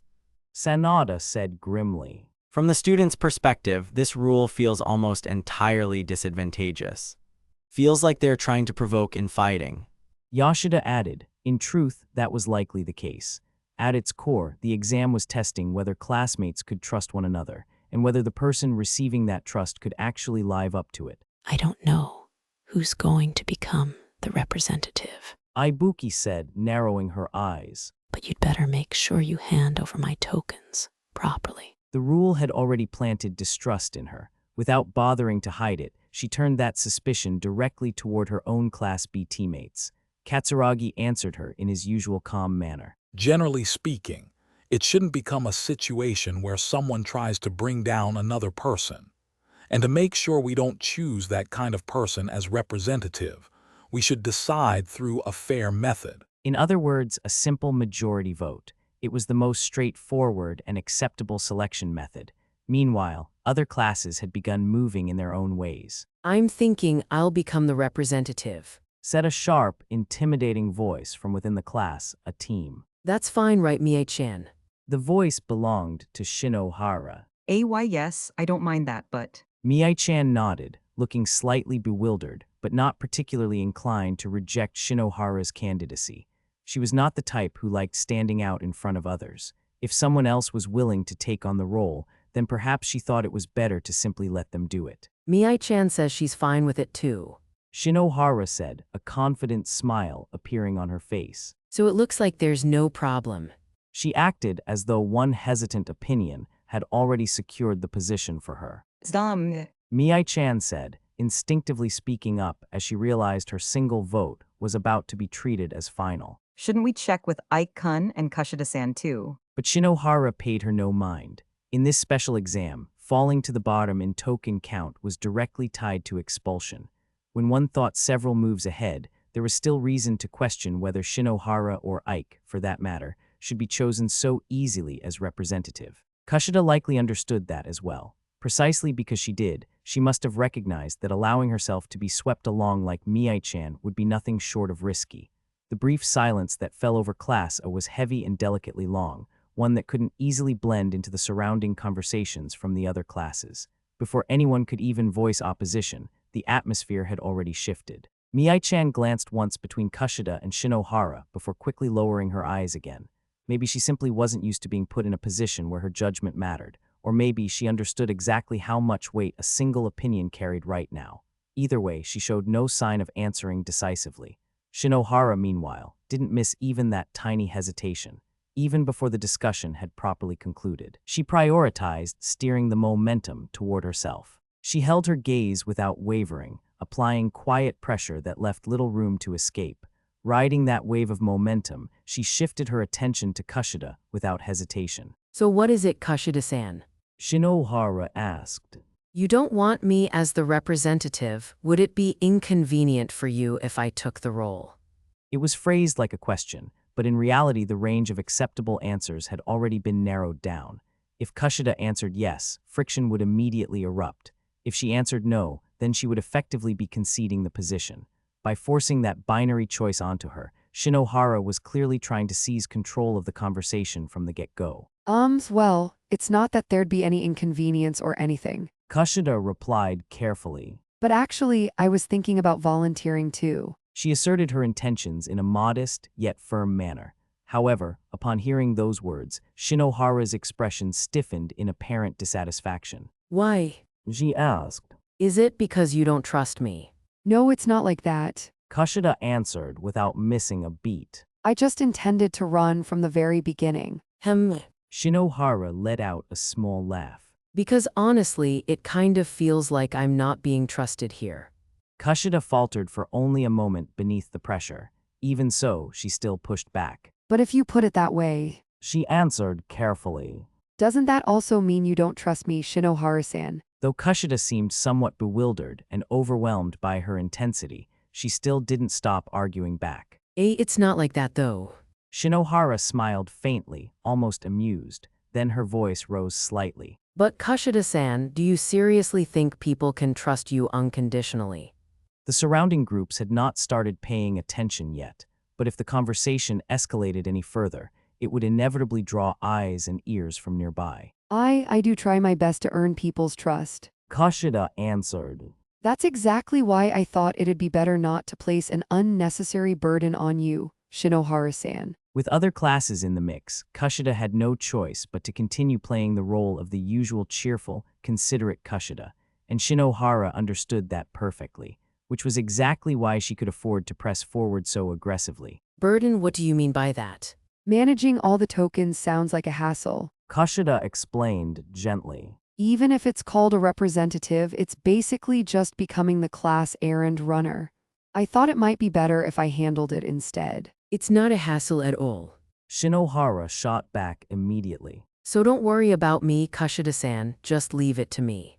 Then Kushida turned slightly. Mii-chan, what do you think? The question sounded almost like a plea for help, but before Mii-chan, caught painfully between the two of them, could even open her mouth, Shinohara's expression darkened with irritation. You heard her agree to leave it to me, didn't you? Shinohara pressed immediately. So why are you asking again? You really don't trust me after all, do you? No, that's not it. Kushida answered gently. I just wanted to properly confirm everyone's opinion. Then why don't you ask Kanji too? Shinohara gave a small snort as she turned toward Ike, utterly convinced he would side with her. Ike-kun, what do you think? Closing the distance slightly, Kushida looked up at him with an almost pleading gaze. How well I means. The moment Kushida turned those eyes on him, Ike's composure vanished. Even though everyone in the class had seen her true nature, Kushida was still an angel on the surface. When she looked at him as though she were relying on him, his cheeks reddened almost instantly. Well, Kikayo-cha, Kushida wouldn't be bad at all either, yes. Hey, Kanji. Shinohara's mood soured at once. Apparently displeased by his unexpected reaction, she grabbed his left ear and pulled hard. Oh, that hurts Satsuki. Tell me honestly. Shinohara's voice was sweet only in shape. Between me and Kushida-san, who is better suited to be representative? Of course. Still crying out in pain, Ike hurriedly corrected course. It's safe to just leave it to Satsuki. Subjected to Shinohara's openly suspicious stare, Ike chose the answer that let him escape with the least damage. So there you have it. Shinohara said, turning back to Kushida with a satisfied look. That's fine, right, Kushida-san? Understood. Kushida said after a small pause. Yeah, if everyone is fine with that, then I'm fine with it too. She likely harbored immense dissatisfaction, but Shinohara and Ike already controlled 2 votes. Even if Kushida persisted and somehow managed to pull Mii-chan to her side, the result would only be a split vote, and the representative still would not be decided. Worse, after rejecting Shinohara this strongly, provoking her any further would be a poor move. Kushida had no choice but to step back. Of course, at this point, neither Shinohara nor Ike were likely planning to cheat Kushida or Mii-chan through token management. Their intentions were probably still ordinary enough, but that was only because they had not yet been pushed into a corner. If from here on they failed to increase their tokens as planned, or if they began losing them, then the authority Shinohara held as representative could grow stronger and more difficult to control. Once again, it became clear just how important the role of representative truly was. There were probably almost no current third years who could not see at least that much, and that was precisely why Kushida, more than anyone, would have to move with extreme caution from this point forward. Looks like they ended up choosing Shinohara over there. Yoshida murmured after quietly listening in on the exchange. Well, if you're someone at risk of expulsion, wanting to become the representative is only natural. On the other hand, for someone like Wang or Kushida, this has to be a headache. His analysis was calm and matter-of-fact. So what should we do for now? Yoshida continued, stepping closer and lowering his voice. We're making you the representative, right? You're willing to follow my lead. Of course. Yoshida answered without hesitation. I was sweating a little during the survival game special exam when it looked like we might lose, but in the end we finished exactly where you planned, 2nd place. Hard to complain about that. He shrugged lightly. And besides, you're the leader for this exam. Ideally, we want this group taking 1st place. Standing beside him, Sanada nodded immediately in agreement. Then I presume that makes me the representative. Yes. Morishida concluded. You can ignore this one. Yoshida said bluntly, jerking a thumb toward her. She's not the type to step forward anyway. Morishida stood with her arms folded, nodding repeatedly to herself, as though she alone had reached some profound conclusion. I believe Morishida-san understands as well. Sanada added, smoothing over the moment with calm politeness. That among us, entrusting this to Ayanokōji-kun is the best option. It felt like they were deliberately putting me on a pedestal, but I didn't pay it much mind. One final confirmation. I said, you're really fine with leaving this to me. Once I become the representative, I'll be able to distribute the tokens we earn however I like. I might act to protect myself. Yoshida looked at me as if the answer was obvious. You're the weirdo who willingly dropped down from Class A, right, Ayanokōji? If you pull a stunt like betraying us just to save yourself, you wouldn't be able to stay as the class leader anymore, at the very least. That's why we trust you, or rather, your position, which won't allow for such selfishness. That was Yoshida's reasoning for accepting me as representative. Sanada nodded again, showing that he agreed. Their attitude did not come from blind faith. They had already resolved themselves to the fact that if they could not place complete trust in me, the class would never rise again. I, for one, certainly do not trust you. Morishita declared. But very well. Let us treat this as a test to see if you are truly fit to reign over our class. Understood. I said, if Yoshida and Sanada are willing to place that responsibility in my hands, then I'll fulfill the role properly. I informed Yurashihara that I would be serving as Class C's representative, then waited for the remaining teams to finish making their decisions. In the end, Class A selected Shinohara as representative. Class B settled on Katsuragi. Ibuki looked far from pleased with the result, but since the remaining two supported him, the decision was effectively made. As for Class D, Amikura assumed the representative role without the slightest dispute. Compared to the distorted power balance festering inside Class A, the other selections were probably more or less reasonable. So you are going to divide the tokens fairly, right? Ibuki demanded immediately, glaring at Katsuragi. Of course. Katsuragi replied calmly. Although I cannot guarantee that my definition of fairness matches yours. Huh, what's that supposed to mean? This is still a special exam. He answered evenly. I am merely the one entrusted with managing the class's collective tokens. I intend to distribute them fairly according to contribution. Those who produce results will receive rewards appropriate to their efforts. Those who hold the group back will receive only the minimum necessary. He held Ibuki's gaze without flinching. If you want enough tokens to avoid expulsion, then contribute to the class. TCH, fine. A very Katsuragi-like policy. His equality was not equal shares for all. It was fairness measured by evaluation, with token distribution tied directly to contribution. Whether one liked it or not, the logic was consistent. Amikura, on the other hand, seemed to be taking the opposite approach. For her team, performance was irrelevant. Any tokens earned by the four of them would be divided evenly among the four. That, too, was a form of equality. Because there was already trust between them, and because each student's abilities were relatively well balanced, there was likely no room for conflict to arise. Then there was Shinohara, the representative of Class A. On the surface, her stance was the same as Amikura's, equal distribution among all members, but the conditions beneath that statement were entirely different. In terms of ability, Kushida and Mii-chan clearly held a far greater advantage over Shinohara. In other words, Shinohara was using the authority of the representative role to create a version of equality that favored her own side. Part 1. With the representatives from all four classes assembled, the supervisor stepped forward to address us. Now then, without further ado, we will have you begin the individual category tasks. He announced. You have a maximum of 60 minutes to deliberate and decide by majority vote where this group will travel first, choosing from a list of candidate locations. Once everyone agrees to proceed, you will cast your vote via your smartwatches and then head out to the winning destination. He paused. As for the rewards, any student who votes for the destination with the most votes will receive 1 token. If the vote is unanimous, everyone will receive 2. Those who vote for a location other than the majority will receive 3 tokens. Finally, in the event that a destination receives exactly 1 vote, that lone voter will be rewarded with 5 tokens. So our first task was simply to decide Group 3 destination. A word of warning before you begin your discussions. The supervisor continued. If there is a tie for the most votes, meaning multiple locations receive the highest number of votes, the students who voted for those tied locations will receive 0 tokens.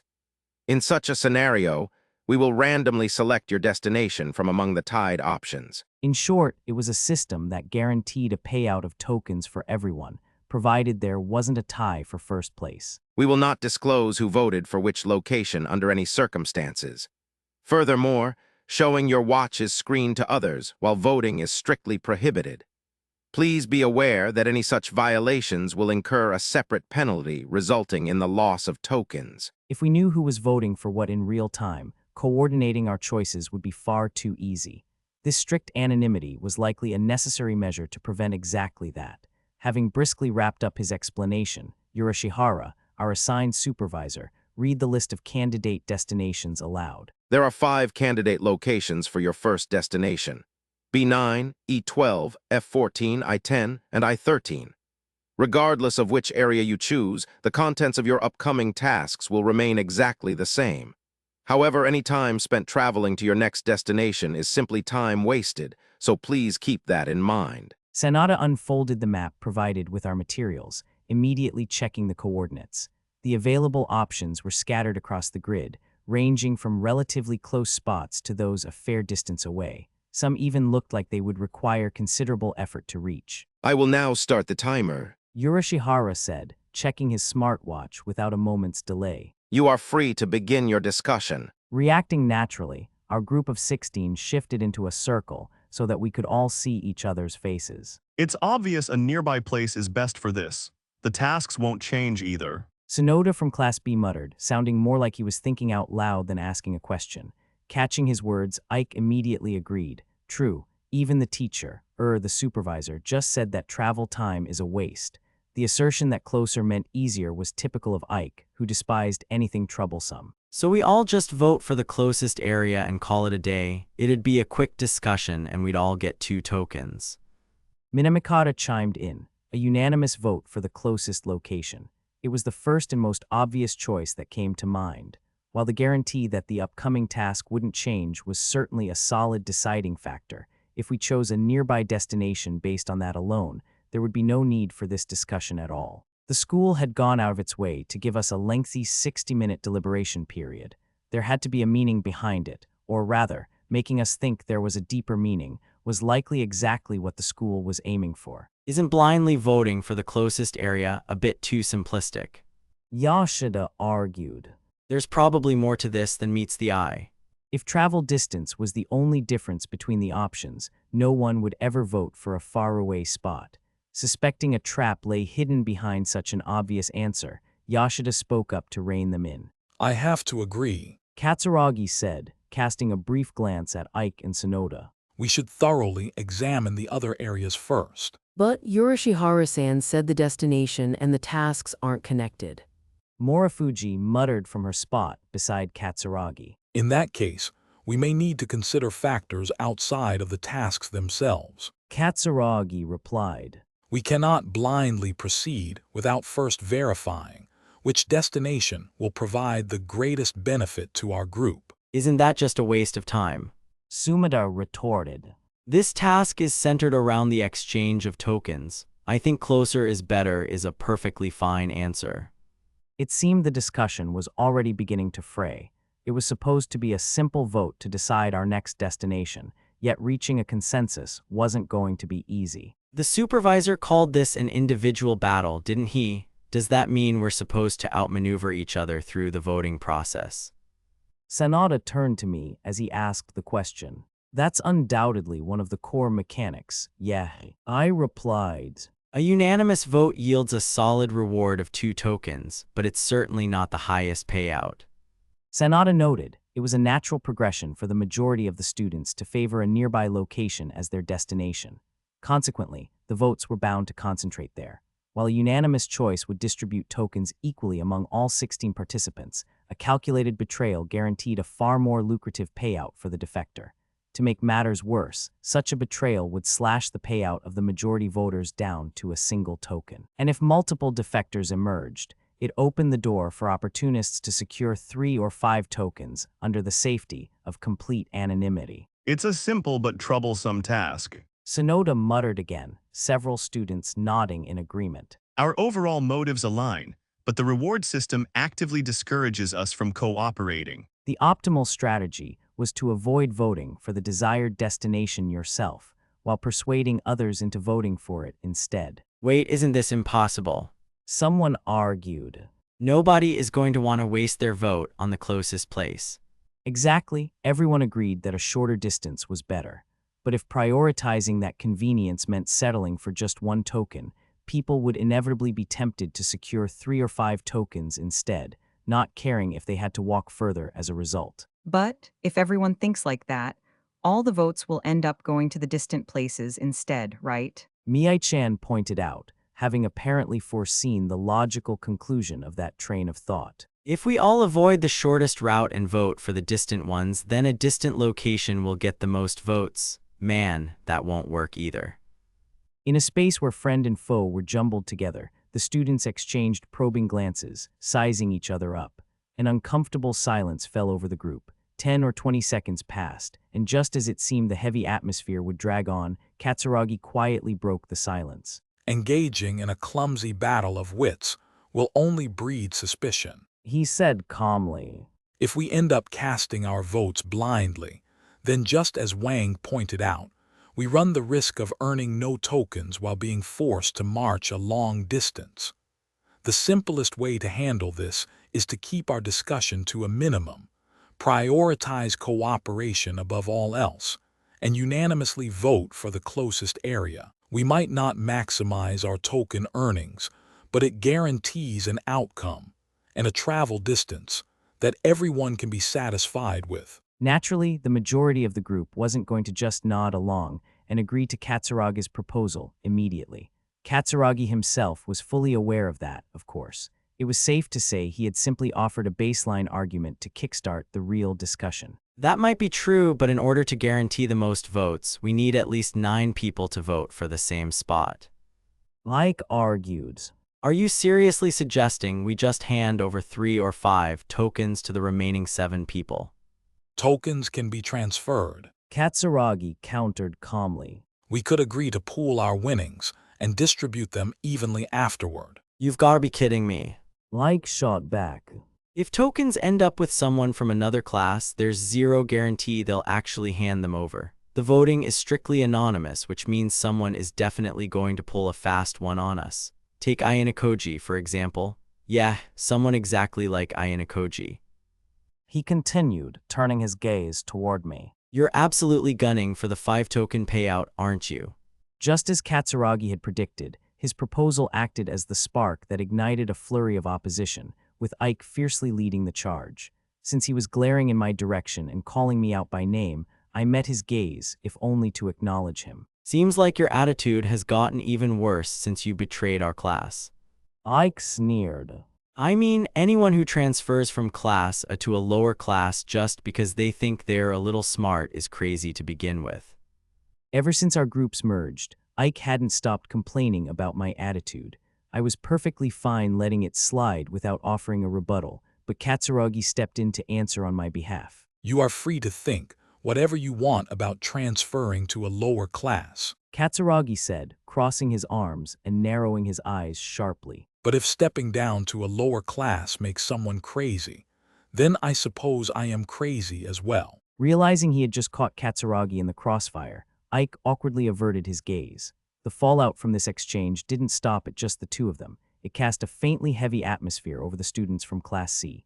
Yoshida and the others used to be Katsuragi's allies, and now that he was their enemy after a long series of twists and turns, they likely harbored some complicated feelings about the matter. Unable to bear the suddenly tense mood, Moriyama from Class D stepped in to mediate.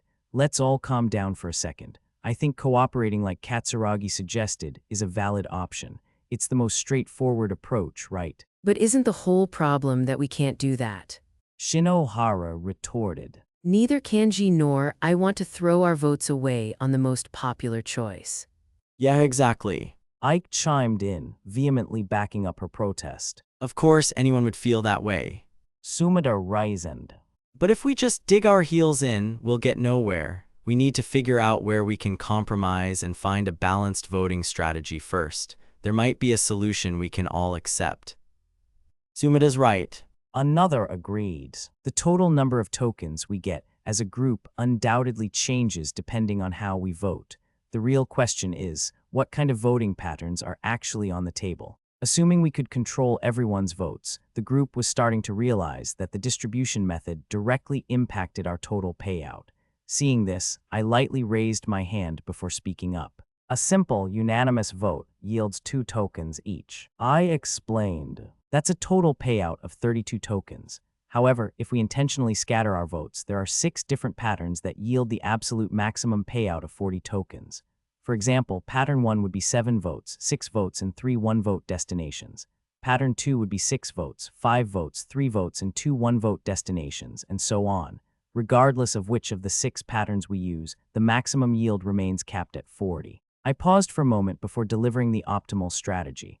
Out of all 6 patterns, the easiest one to coordinate is a 4-3-3-3-3 split. We send exactly 1 person from each of the 4 classes to vote for the top destination, giving it a winning total of 4 votes. The remaining 12 people divide into groups of 3 and vote for the other 4 destinations. That would yield 8 more tokens than a unanimous vote, which wasn't a bad deal for any of the classes involved. The only drawback, I continued, is that dividing 40 tokens by 16 people equals 5, meaning an even distribution on an individual level is impossible.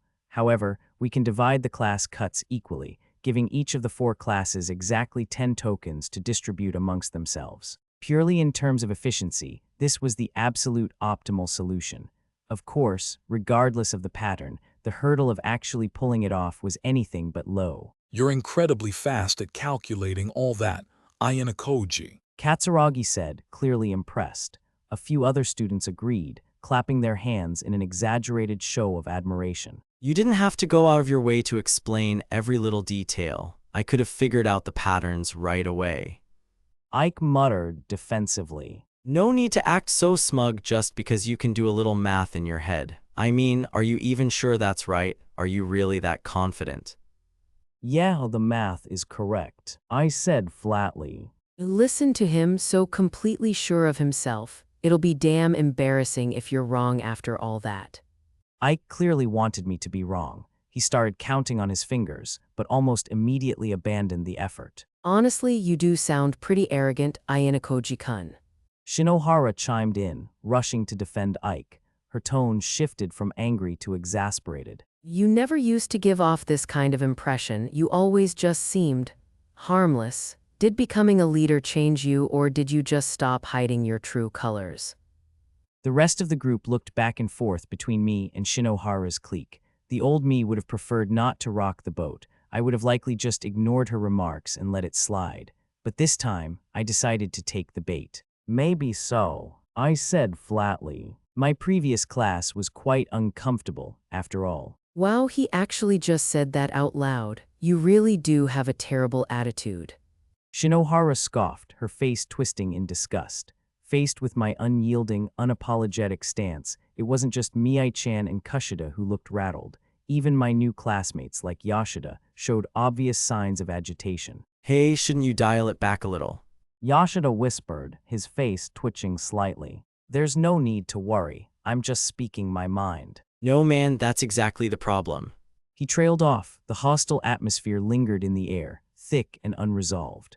But Katsuragi, who had likely been quietly verifying my math in his head the entire time, gave a deep nod and stepped back into the conversation. It seems his calculations are indeed correct. Katsuragi announced. Splitting the 5 destinations into a 4-3-3-3-3 pattern is a solid strategy.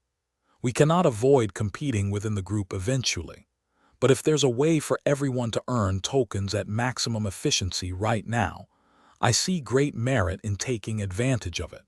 The most important thing is for each of us to increase our token count and avoid dropping to the bottom of the school year. Katsuragi had fully understood the core policy of earn, while you can, and actively embraced it. I guess I agree too. Sonoda said. The only reason someone would break ranks and try to outsmart everyone else is to squeeze out an extra token or 2, right? But honestly, I don't think the risk is worth it. Splitting the votes would only increase the chances of a tie. Once you realize that, even someone planning to defect would understand that securing a reliable 10 tokens for the class is the smarter choice, wouldn't they? Clearly eager to maintain harmony, Sonoda once again expressed his support for cooperation. The true brilliance of this 4-3-3-3-3 strategy lay in the fact that votes would be cast for every single destination. because every location would receive a minimum of 3 votes. Even if one person decided to play the traitor, it would be mathematically impossible for them to snatch up the 5-token reward reserved for a solo vote. And even if a group of traitors wanted to coordinate an ambush, pulling off a flawless conspiracy using nothing but eye contact in this mixed group would be a Herculean task. I still don't like it. Ike grumbled. Just going along with a plan pushed by Ayanokōji rubs me the wrong way. There is no need for baseless suspicion. Katsuragi replied firmly. I ran the numbers several times myself, and Ayanokōji's pattern and projected results are entirely correct. Rather than complain, you should look at the bright side.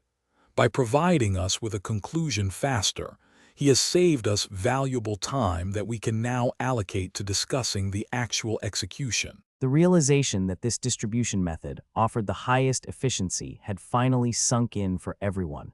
However, understanding the logic and agreeing to execute it were 2 different things. Yeah, I fundamentally agree, don't you? It's 100 times better than voting blindly without a plan. I'm in. As expected, Class D was straightforward. They weren't the type to oppose a proposal that clearly benefited the majority. Seizing the moment, I turned my gaze toward Yoshida and Sanada. Now that you've heard the discussion so far, have you made up your minds? If I had to choose, I'm in favor of the 4 classes getting 10 tokens each. Yoshida replied. If our opinions split, we risk getting 0 tokens in the worst-case scenario. Plus, this setup seems like a solid deterrent against betrayal, right? Following Yoshida's lead, the 2 of them offered no resistance, clearly leaning toward the most efficient strategy. Curiously, Morishida, who was usually loud enough to be a nuisance, remained completely silent. Having secured Class C's agreement with a light nod, Katsuragi next turned to his own Class B to solicit their opinions. I feel like it's better than aiming for an uncertain unanimous vote. As long as it guarantees me tokens, I'm fine with it. Ibuki added bluntly. While perhaps not as enthusiastic as Class D or C, Ibuki and the others expressed a relatively agreeable stance. Now, the only ones left were Class A, which included Ike and Shinohara, who had been the most vocal in their opposition. I'd like to hear Kushida and Mii-chan's opinions on the matter, too. I said. Hey, hold on a second. Ike stammered, stepping forward. Between you ignoring our greetings earlier and now this, you're purposely leaving Satsuki and me out of the loop, aren't you? It's for the exact same reason I didn't greet you. I replied flatly. My bad, but I have no desire to seek opinions from either of you. Are you seriously saying that right now, Ayanokōji? Ike snapped. You know this is a group task, right? Stop doing things that are just gonna cause a split among us. Weren't we just talking about everyone cooperating? It was a perfectly sound argument that left little room for rebuttal, and the rest of the group began to show obvious sympathy for Ike's position. Seeing Ike clench his fists in agitation, Shinohara gently grasped his hand, mindful of the stares from the rest of the group. Kanji, let's be the adults here. She urged softly. I was definitely hurt when he ignored us earlier, but you said it yourself. This is a group battle, right? Fighting over pointless things will only drag us down. But still...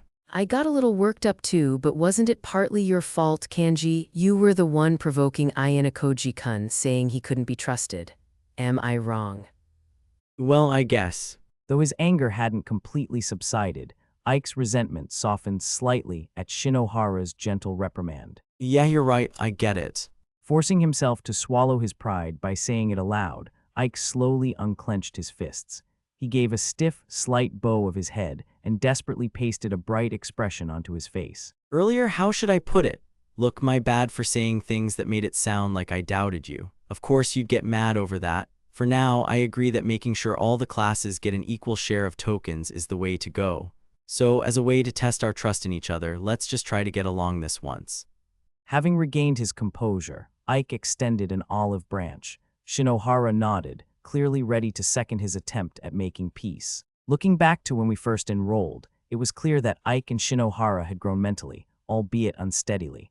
I had noticed it even during the greeting stage. To think they would brush off my blatant rudeness and actively try to compromise with me again. Moreover, it wasn't just surface-level posturing. Even if they had to force it, they genuinely seemed to be convincing themselves to let bygones be bygones for the sake of the group. I could sense a palpable wave of welcome relief from Yoshida and my other classmates standing beside me. I turned my gaze toward Ike and Shinohara to give them my answer. I agree with aligning our voting intentions, I said coldly. But unfortunately, I simply cannot trust either of you. Without a shred of hesitation, I shattered the fragile peace their goodwill had just created, freezing the atmosphere instantly. Why? Before Ike even had a chance to react, the tentative smile on Shinohara's face hardened into a mask of shock. The rest of the group stared at me, their initial astonishment quickly morphing into blatant dissatisfaction at my unapologetic hostility. Ayanokōji, I feel that is going a bit too far. Katsuragi interjected. I don't know what happened between you as former classmates, but there is absolutely no merit in making an enemy of class here. He's right, Ayanokōji. Another student agreed. No matter how you look at it, you're the one in the wrong here. It's just plain immature. I have no intention of making enemies of them, I replied calmly. However, if we want this discussion to proceed smoothly, it's meaningless unless the right people step forward. As long as Shinohara and Ike uselessly intrude as the representatives of Class A, any discussion we hold is just a waste of time. For a task focused on dialogue, the natural choice is to have Kushida lead the talks, with Mii-chan advising her as an assistant. If we take that approach, we can trust each other and progress smoothly. My implication was clear. Those two needed to know their place and step back like the supporting characters they were. You are seriously pissing me off, Ayanokōji. Ike once again clenched his fists, ready to lunge forward, but Shinohara tightly grabbed his shoulder to hold him back. Unlike earlier, however, Shinohara looked as though she had reached the absolute limit of her patience. What the hell is that supposed to mean? She demanded, her voice trembling. Are you saying we shouldn't even be allowed to speak? Isn't that completely unfair? Did we say something so horrible that you have to treat us like this? I also think Ayanokōji-kun's remarks were entirely out of line, said Sanada, stepping in front of me with a grim expression on his face. All 16 of us have an equal right to speak, and just as Shinohara-san said, I don't think there was any particular problem with the two of them. Isn't this completely uncharacteristic behavior for you, Ayanokōji-kun? I have to agree, I can't defend you on this one. Yoshida added, shaking his head. It seemed all of my new Class C peers were harboring the exact same negative feelings toward me. Honestly, this whole thing makes me anxious, Shinohara said, staring at me. Even when we tried to compromise, you threw that attitude in our faces. If you keep creating this toxic environment, there's no guarantee your plan will actually work out. The upcoming vote is strictly anonymous, meaning if someone actually does betray us, we won't be able to pinpoint who it was. Doesn't this whole strategy fall apart if there are people from other classes we can't trust? Her eyes were faintly moist, and despite her defiant glare, it was as if she was trying to hide how deeply my words had hurt her. I don't think I'm making a difficult demand, I replied. If you just let Kushida and Mii-chan take the lead, things will proceed smoothly. No matter how much it worsened their impression of me, I reiterated my stance. You just pick on us out of nowhere and make whatever demands you want. Isn't that a waste of time, too? Ike shouted. Oh, I see, so that's how it is. Fine, I get it. Shinohara scoffed. Let's just do what he wants, Kanji. Kushida-san is definitely a good girl after all. She's a great talker and she's cute. Throwing in the towel, Shinohara gave up, deciding I was no longer worth arguing with. Anyway, we'll leave this task to you. Can we count on you, Kushida-san? Me. Kushida blinked.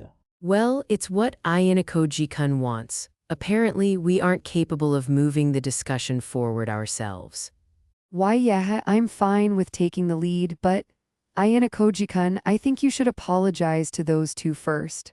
I want us all to cooperate on good terms, you know. Kushida was making it clear that cooperation would be difficult if I maintained the hostile attitude I'd used to force Ike and Shinohara to back down.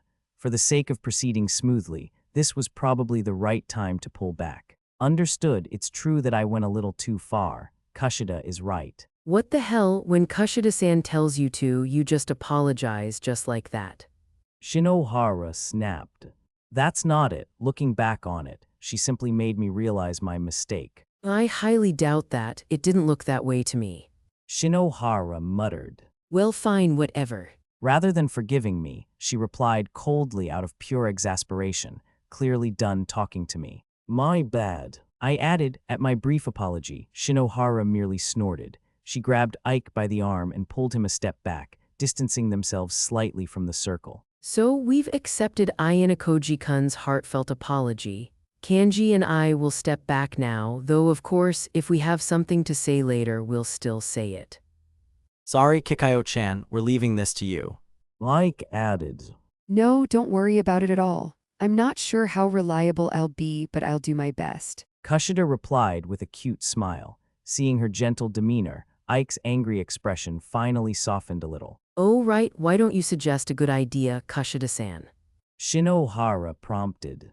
It'd be best if we had some sort of risk management method to prevent betrayers from popping up, right? It was a pointed remark from Shinohara. Was that jab aimed at me, the person who had been grating on her nerves this whole time, or was it aimed at Kushida, my former class's other traitor? Either way, the group's gaze naturally gathered on Kushida. Looking slightly troubled, she began to think. Let's see. Kushida started. We can't prevent betrayal completely, but we can lower the risk by making sure we can narrow down exactly who betrayed us. If we publicly announce and assign exactly who will vote for which destination in advance, we'll be able to narrow down the suspects if a discrepancy occurs in the final results. Kushida explained that, for example, if we agreed on a 4-3-3-3-3-3 split, but the actual result came out as 4-2-3-3-4, it would definitively prove that one of the three students assigned to the second destination had betrayed the group.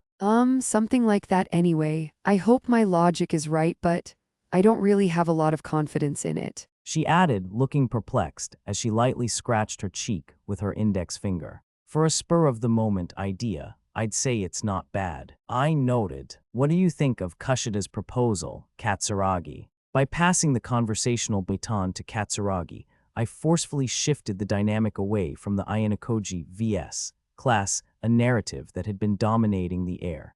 I agree as well. Katsuragi replied.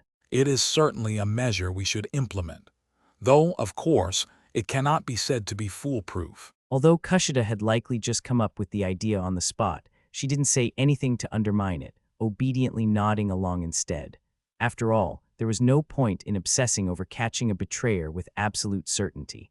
As long as the voting remained anonymous, finding a workable compromise within those constraints was far more important. Just the fact that it increases our chances of narrowing down a betrayer serves as a massive deterrent. Katsuragi concluded. Hey. Ibuki interjected, her brows furrowing slightly. With the plan you just laid out, there are definitely going to be 4 people forced to vote for the most popular destination, right? That's what it comes down to, yes. Katsuragi replied immediately. They'll be allocated evenly, 1 per class. By sending exactly 1 person from each class to the 4-vote destination, the burden remains equal. That way, the loss isn't being pushed onto any single group. You say equal, but the guys voting for the top destination are only going to receive 1 token. That means they're temporarily taking a loss, right? Ibuki challenged.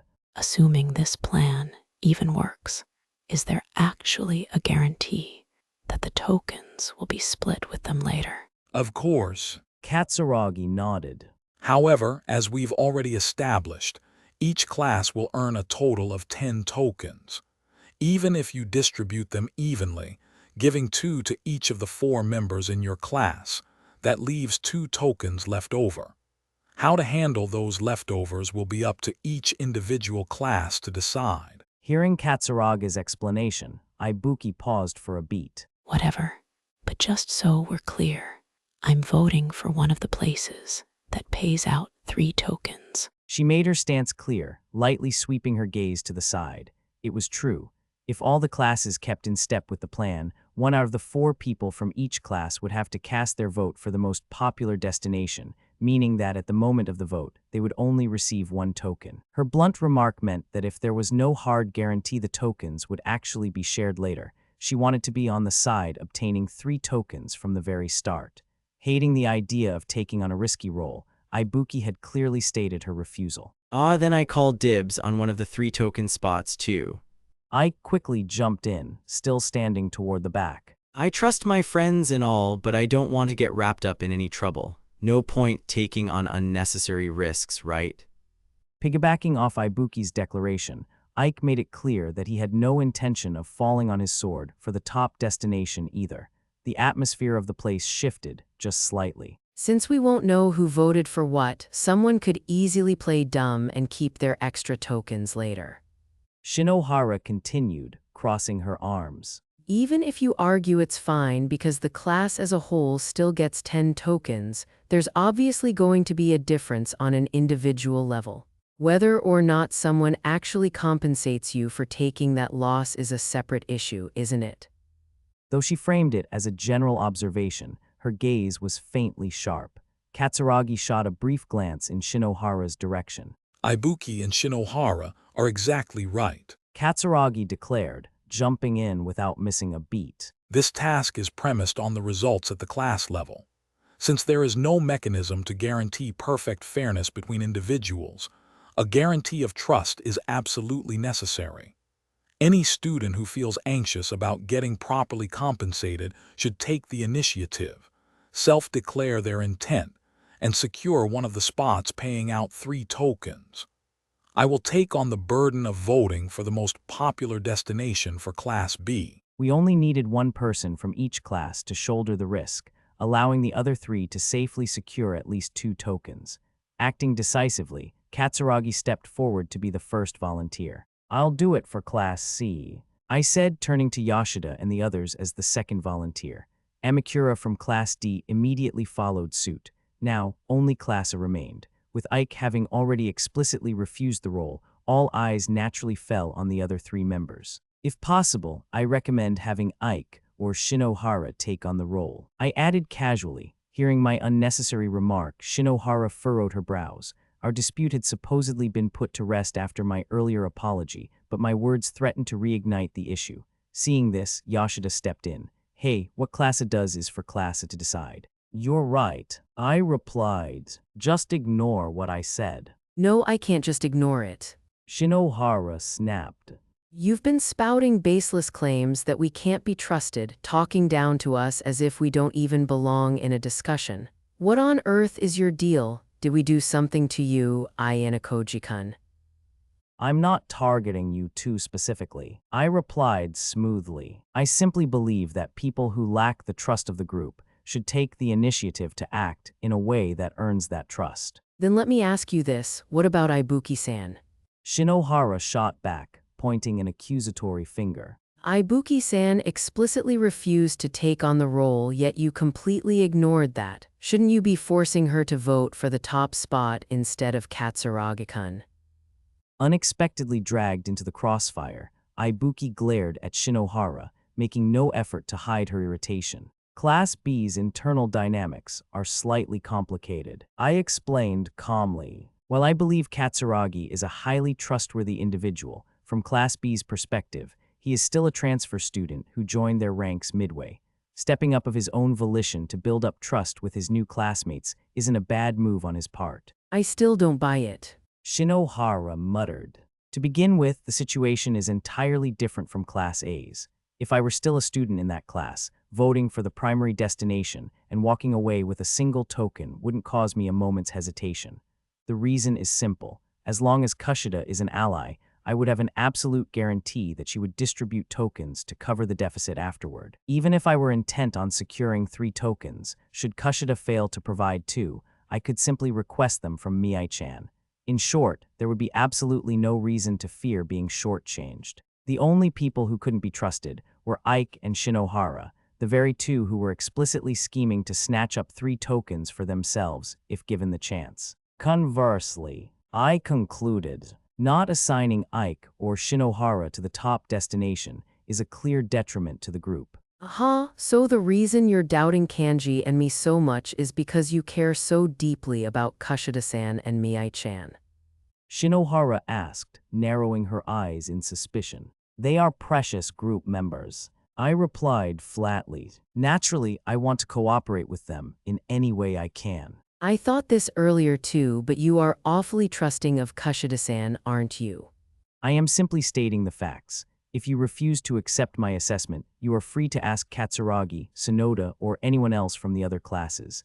Ask them who they think is more trustworthy, the duo of Shinohara and Ike, or Kushida and Mii-chan. 20 minutes have passed, 40 minutes remaining. The supervisor, who hadn't uttered a single word until now, muttered the time check, a stark reminder that the clock was steadily ticking down. We stand to gain very little by succumbing to paranoia right now. Katsuragi stated firmly, cutting through the tension. Since the transfer of tokens is allowed, any final adjustments and compensations can be handled after the exam.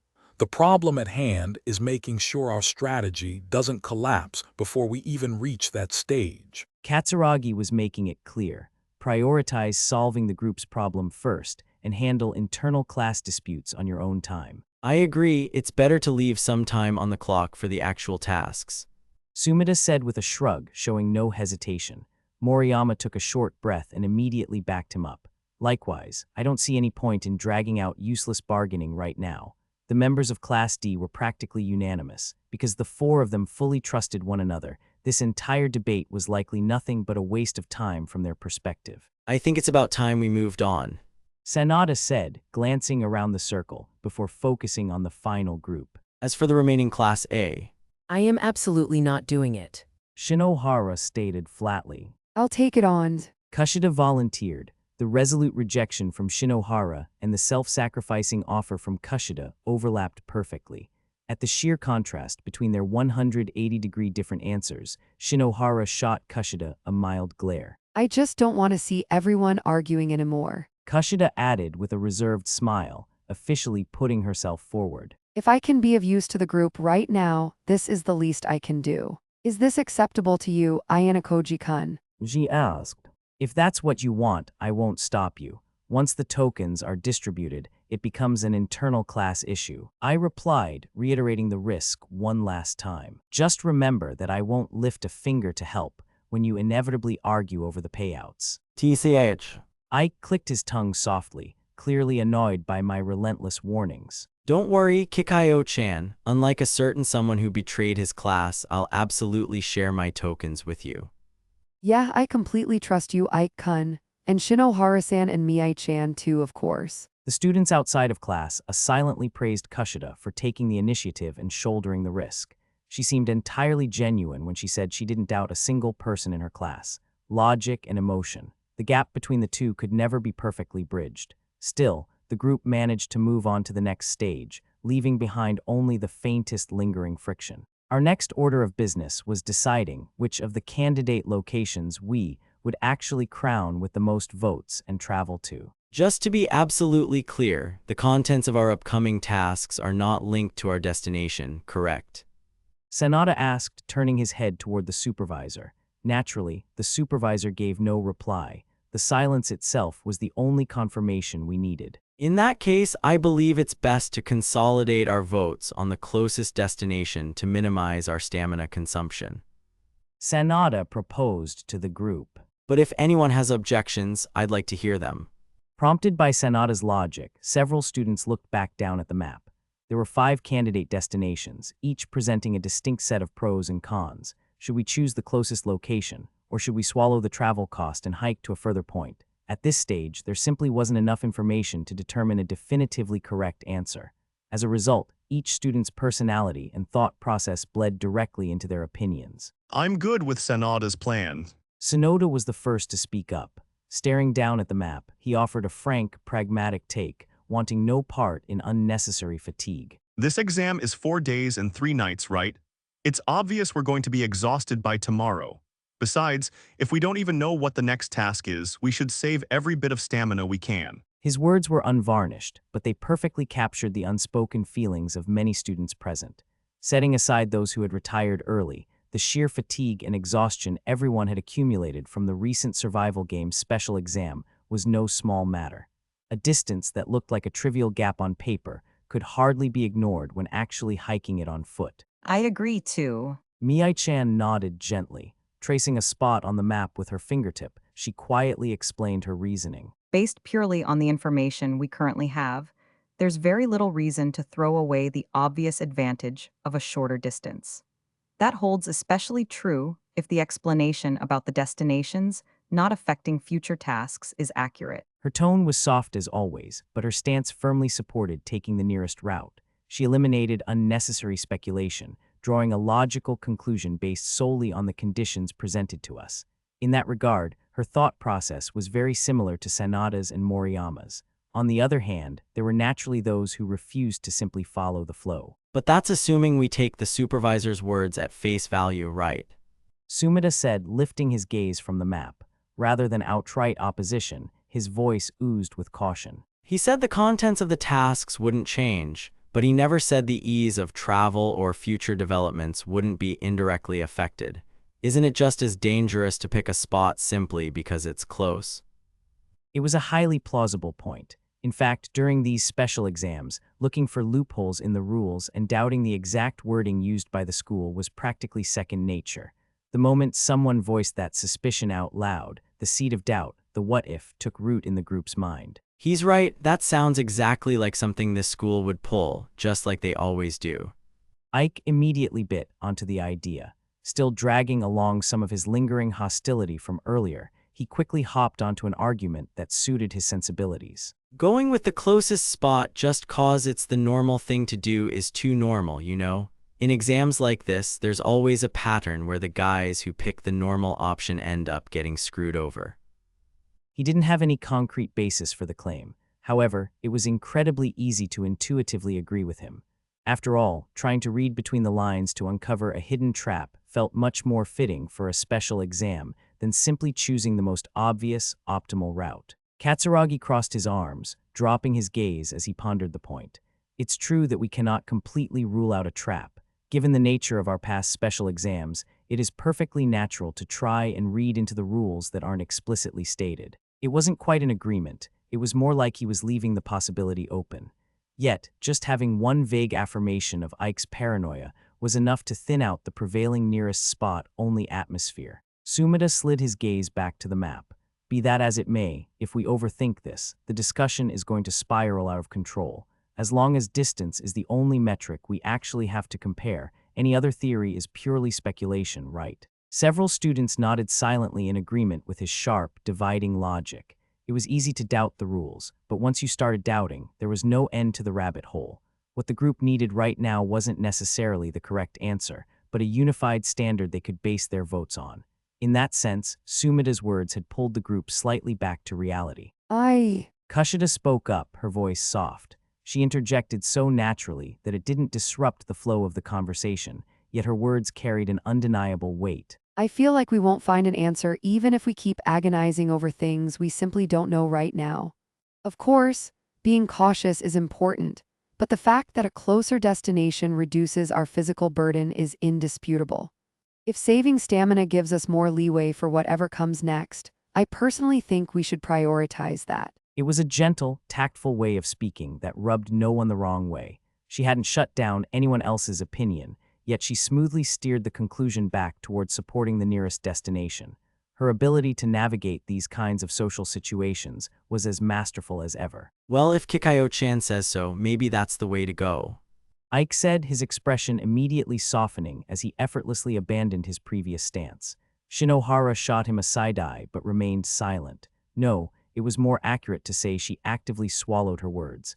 The look on her face made it clear she didn't want to ruin the mood over something trivial. Ibuki had been watching the entire exchange with profound boredom, but eventually she sighed in annoyance and spoke up.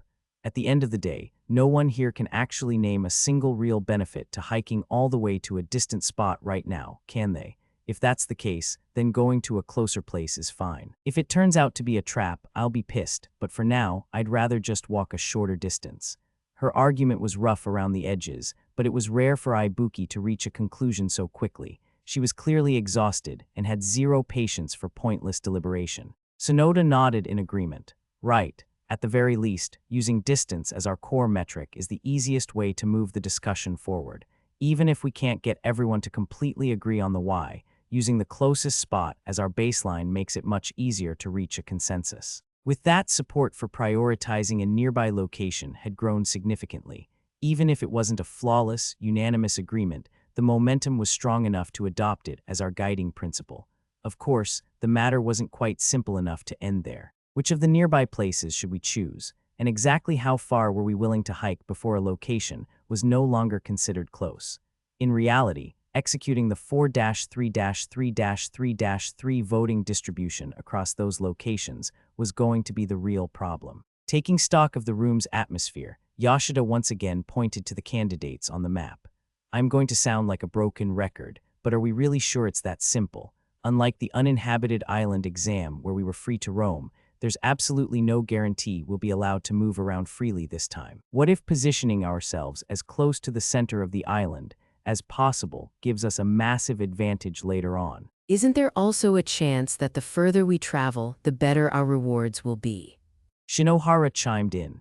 Everyone wanted to earn tokens efficiently, and they all understood the voting distribution required to make that happen.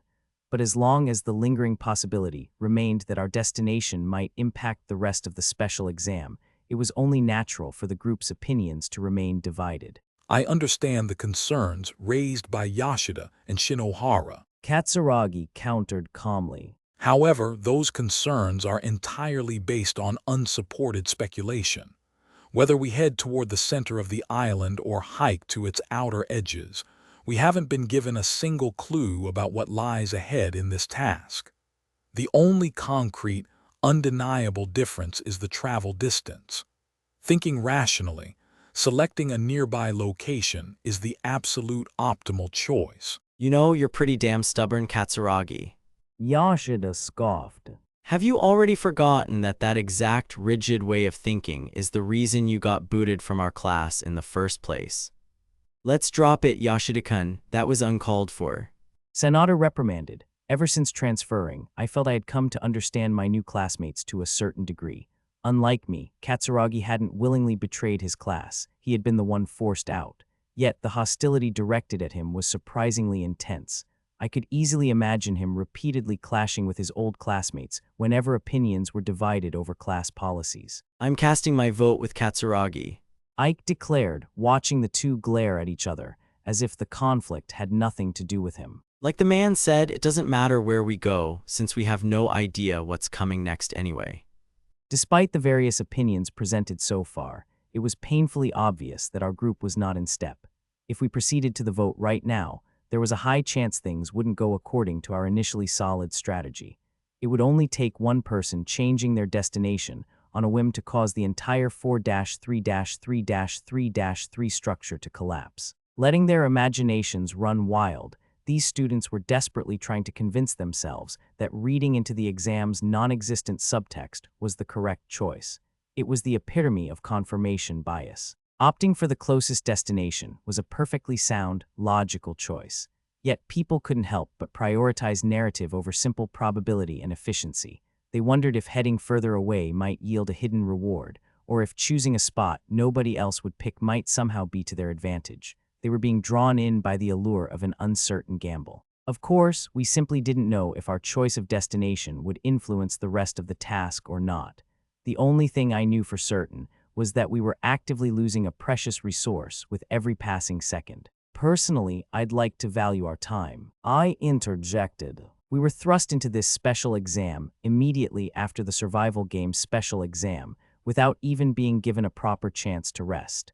I would highly appreciate it if we could move on to the voting sooner rather than later. Precisely because it truly didn't matter which of the 5 options we chose, I considered this entire discussion a monumental waste of time. Heh, if that's the case, maybe it's actually in our best interest to drag this out as long as possible.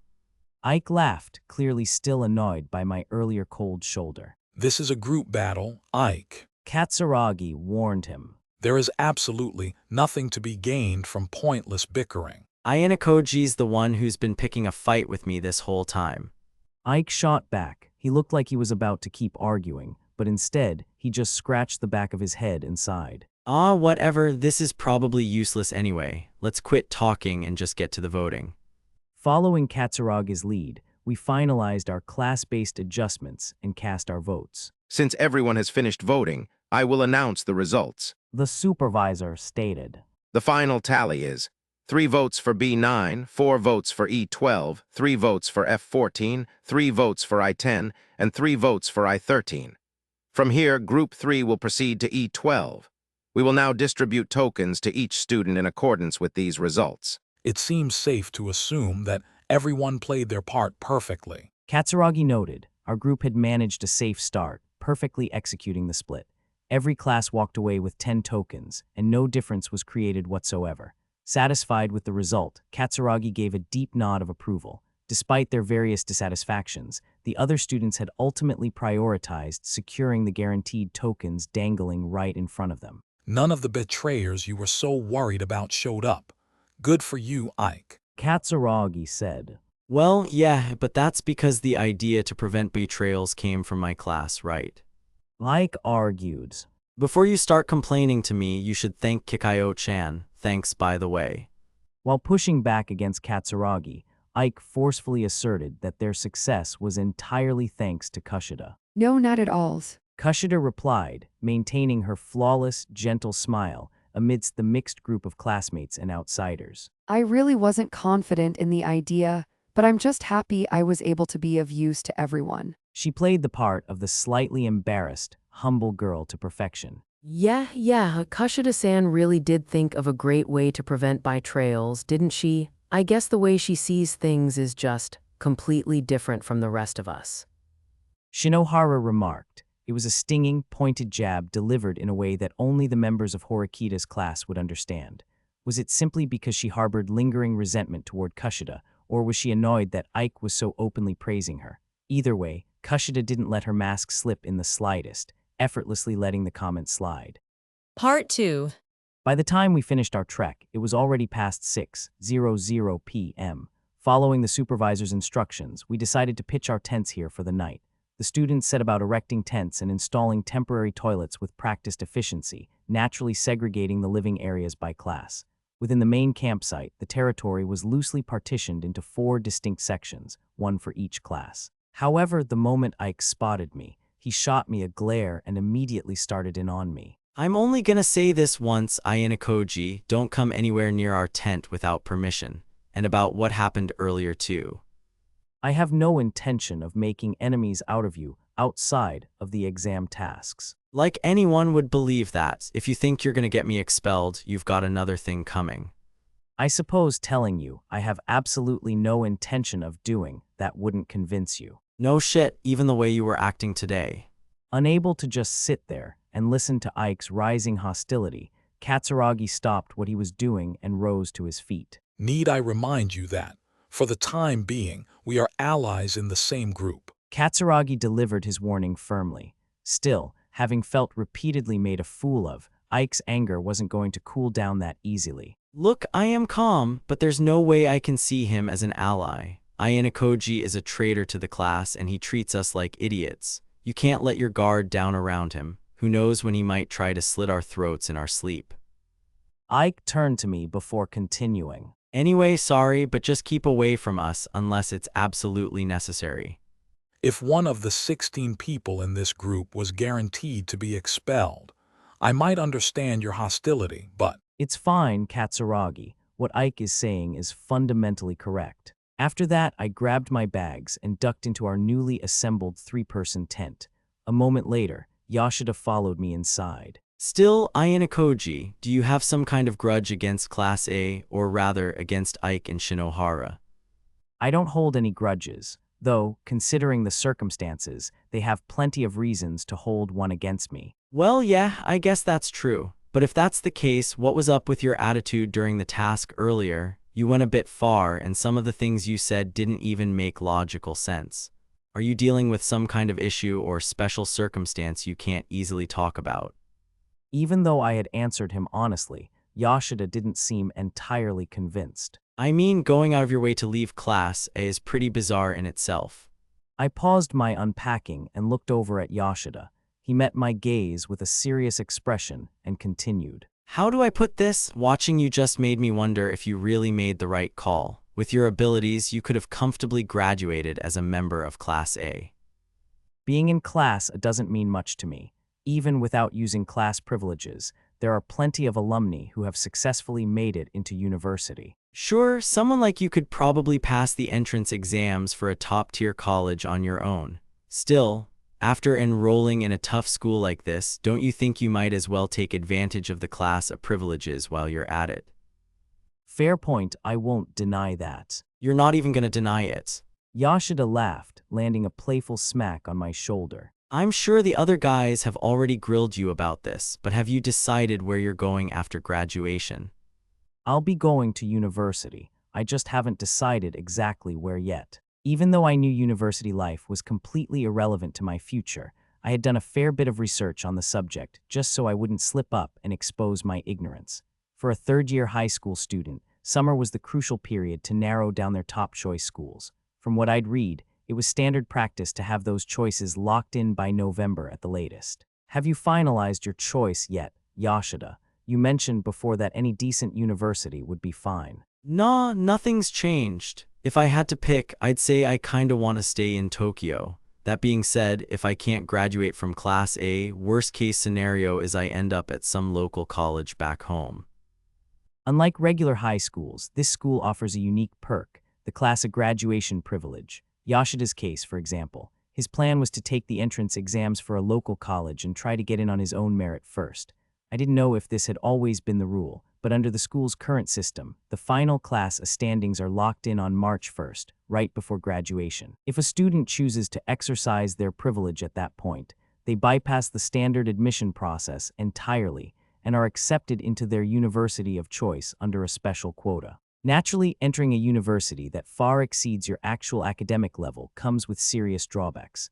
You'd be playing catch-up against fast-paced lectures, the higher comprehension levels of your peers, and your own lack of prerequisite knowledge. There would be no shortage of hurdles requiring immense effort to overcome. But ultimately, surviving that environment simply comes down to how hard you're willing to work once you're in. Under normal circumstances, high schools and universities have strict enrollment caps, meaning the number of accepted applicants is ruthlessly narrowed down.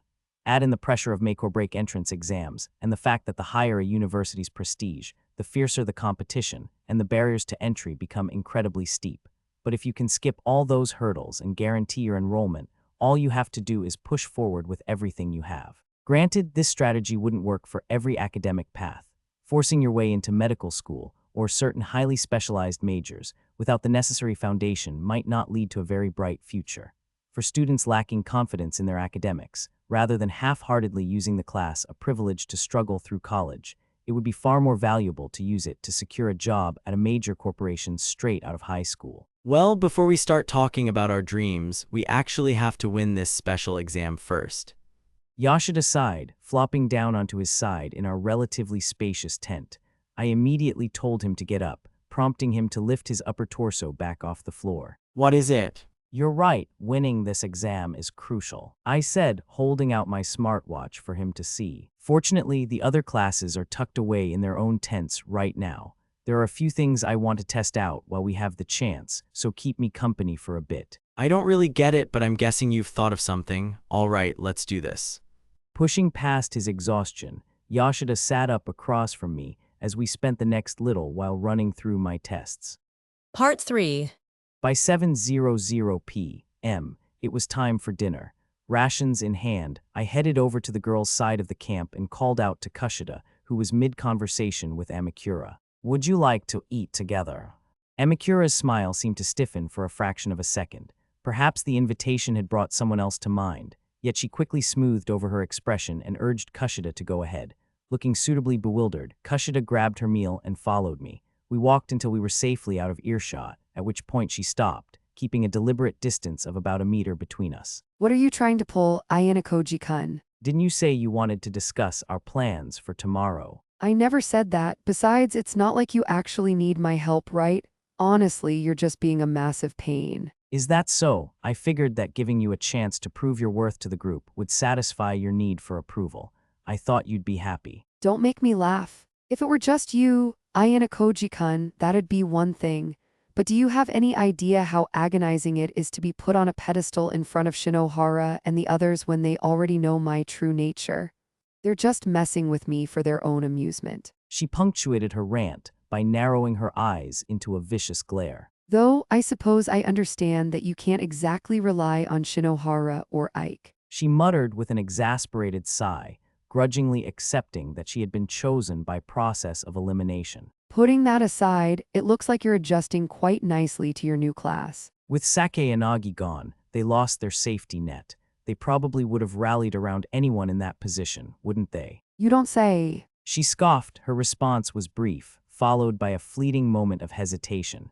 Yet, just as quickly as her guard had wavered, her usual composure returned. If there's something you want to ask, go ahead.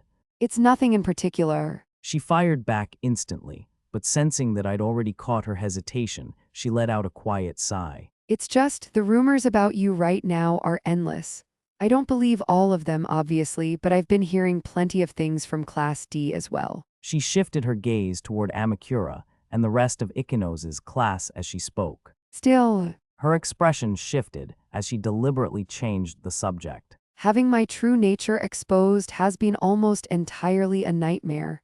But having moments like this where I can just drop the act and speak my mind might be the only salvation. Forcibly ending the conversation there, she took a step back. She still hadn't touched a single bite of her dinner. Sorry, but I'm heading back. I really don't want to draw any more unnecessary heat from Shinohara and the others. Your double life sounds exhausting. It's a little late for that. With that, Kushida turned on her heel and headed back to Amakura's group. It was true that Shinohara was partly using Kushida as an outlet for the frustration she felt toward me. Kushida obviously wouldn't enjoy being collateral damage in that conflict. Still, that didn't mean I was going to leave her out of things from tomorrow onward. This special exam carried a guaranteed penalty. Someone was going to be expelled. Normally, the strategy would be to hunker down, protect everyone in your own group, and just pray that the last place student comes from a different group or class. But I had no intention of playing it that way. It was far more rational to take control and select the expulsion target myself from among the 15 other students in my group. I wouldn't neglect laying the groundwork so that anyone could be chosen, depending on how the situation unfolded. While her priority was low, Kushida was naturally one of those candidates. That was just the reality of the situation. Part 4. As we finished our dinner, the supervisor approached our group, tablet in hand. Seeing as you've all finished your meals, we will now have you take on a new individual category task. The supervisor announced. Since you will continue to work together as a group to tackle tasks from tomorrow onward, I would like you to officially elect a popular person and an unpopular person. Each of you will cast 1 vote for the popular person and 1 vote for the unpopular person. The student crowned the popular person will be happily rewarded with 5 tokens upon the task's completion. Conversely, the student chosen as the unpopular person will, unfortunately, lose half of their current tokens. As a relief measure, anyone holding only a single token will not lose anything. However, if the unfortunate student possesses an odd number of 3 or more, any fractions of their remaining tokens will be rounded down, meaning they could potentially lose more than half their stash. Finally, any student who votes for the overall popular person will be awarded 2 tokens. A task to decide the most and least popular among us. Naturally, the eyes of the students from the other classes gravitated toward Kushida. Meanwhile, Ike, Shinohara, and Ibuki all shot me meaningful glances. If there is a tie for the popular person, no tokens will be awarded. The supervisor continued. Conversely, should there be a tie for the unpopular person, all tied individuals will have their tokens halved. You will have 30 minutes for discussion, and the voting method will remain the same as before. Furthermore, whoever secures the title of popular person will be exempt from being designated as the unpopular person. In such a scenario, the unpopular penalty will automatically cascade to the individual with the next highest vote count. You may now begin. Between the previous task and this one, a sense of déjà vu drifted over the group. We've done a special exam like this before, haven't we? Yoshida, who was seated next to me, muttered under his breath to Sanada. Yes, it's extremely similar. Sanada replied softly. It's possible that this entire special exam is designed to mirror the special exams we've faced in the past. If you think about it, the format of this mixed 4-class group is quite close to the mixed training camp, so it makes sense. It was still too early to draw any definitive conclusions, but the plausibility of that was steadily increasing. If that really was the case, then from tomorrow onward, We might be hit with tasks mirroring the rules of the paper shuffle, the event selection exam, or the cooperative comprehensive written test, albeit on a much smaller scale. Regardless, speculating about the future wouldn't help us right now. We needed to focus on the task directly in front of us, the one where the popular person raked in tokens. Unlike the previous task, which had been structured so that everyone could easily reap the benefits, only a single person would walk away with these 5 tokens. The reward couldn't be split among the 15 of us. Given that reality, everyone naturally wanted to be voted the popular person.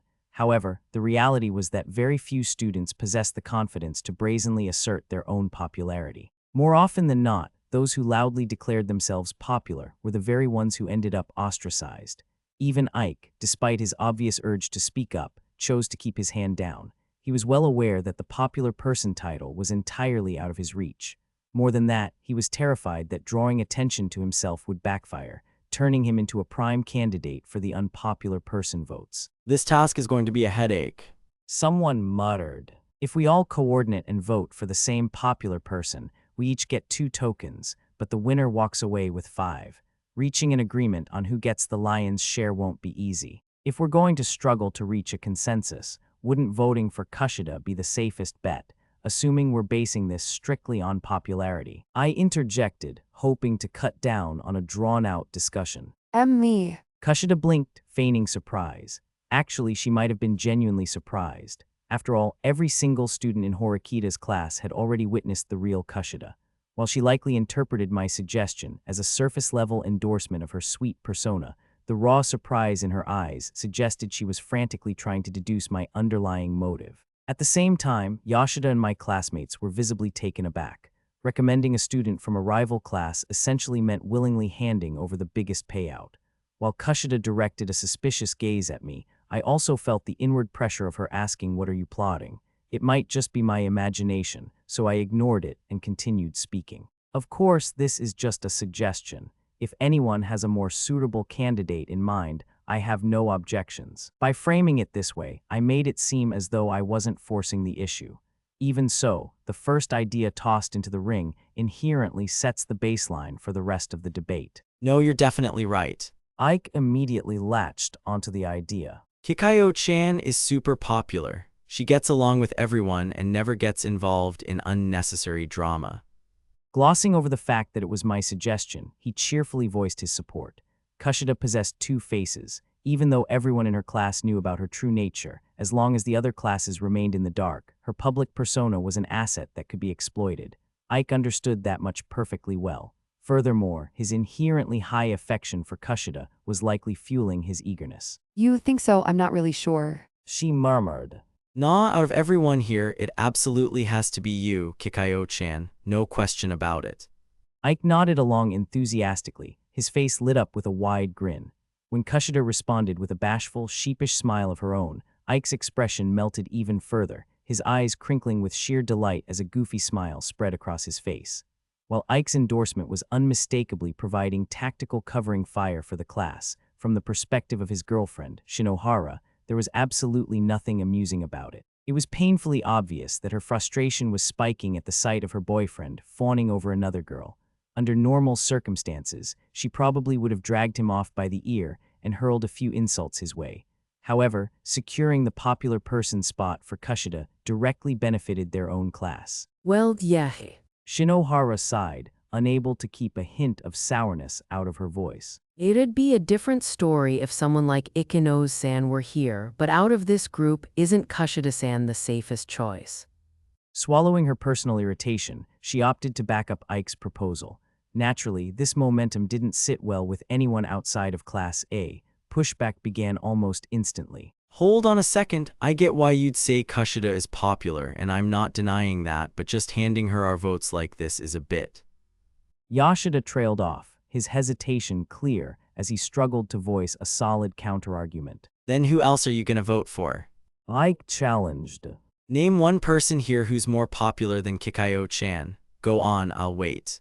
That's it. Yoshida scanned the circle. He was looking for someone who could rival, or perhaps even surpass, Kushida's widespread appeal.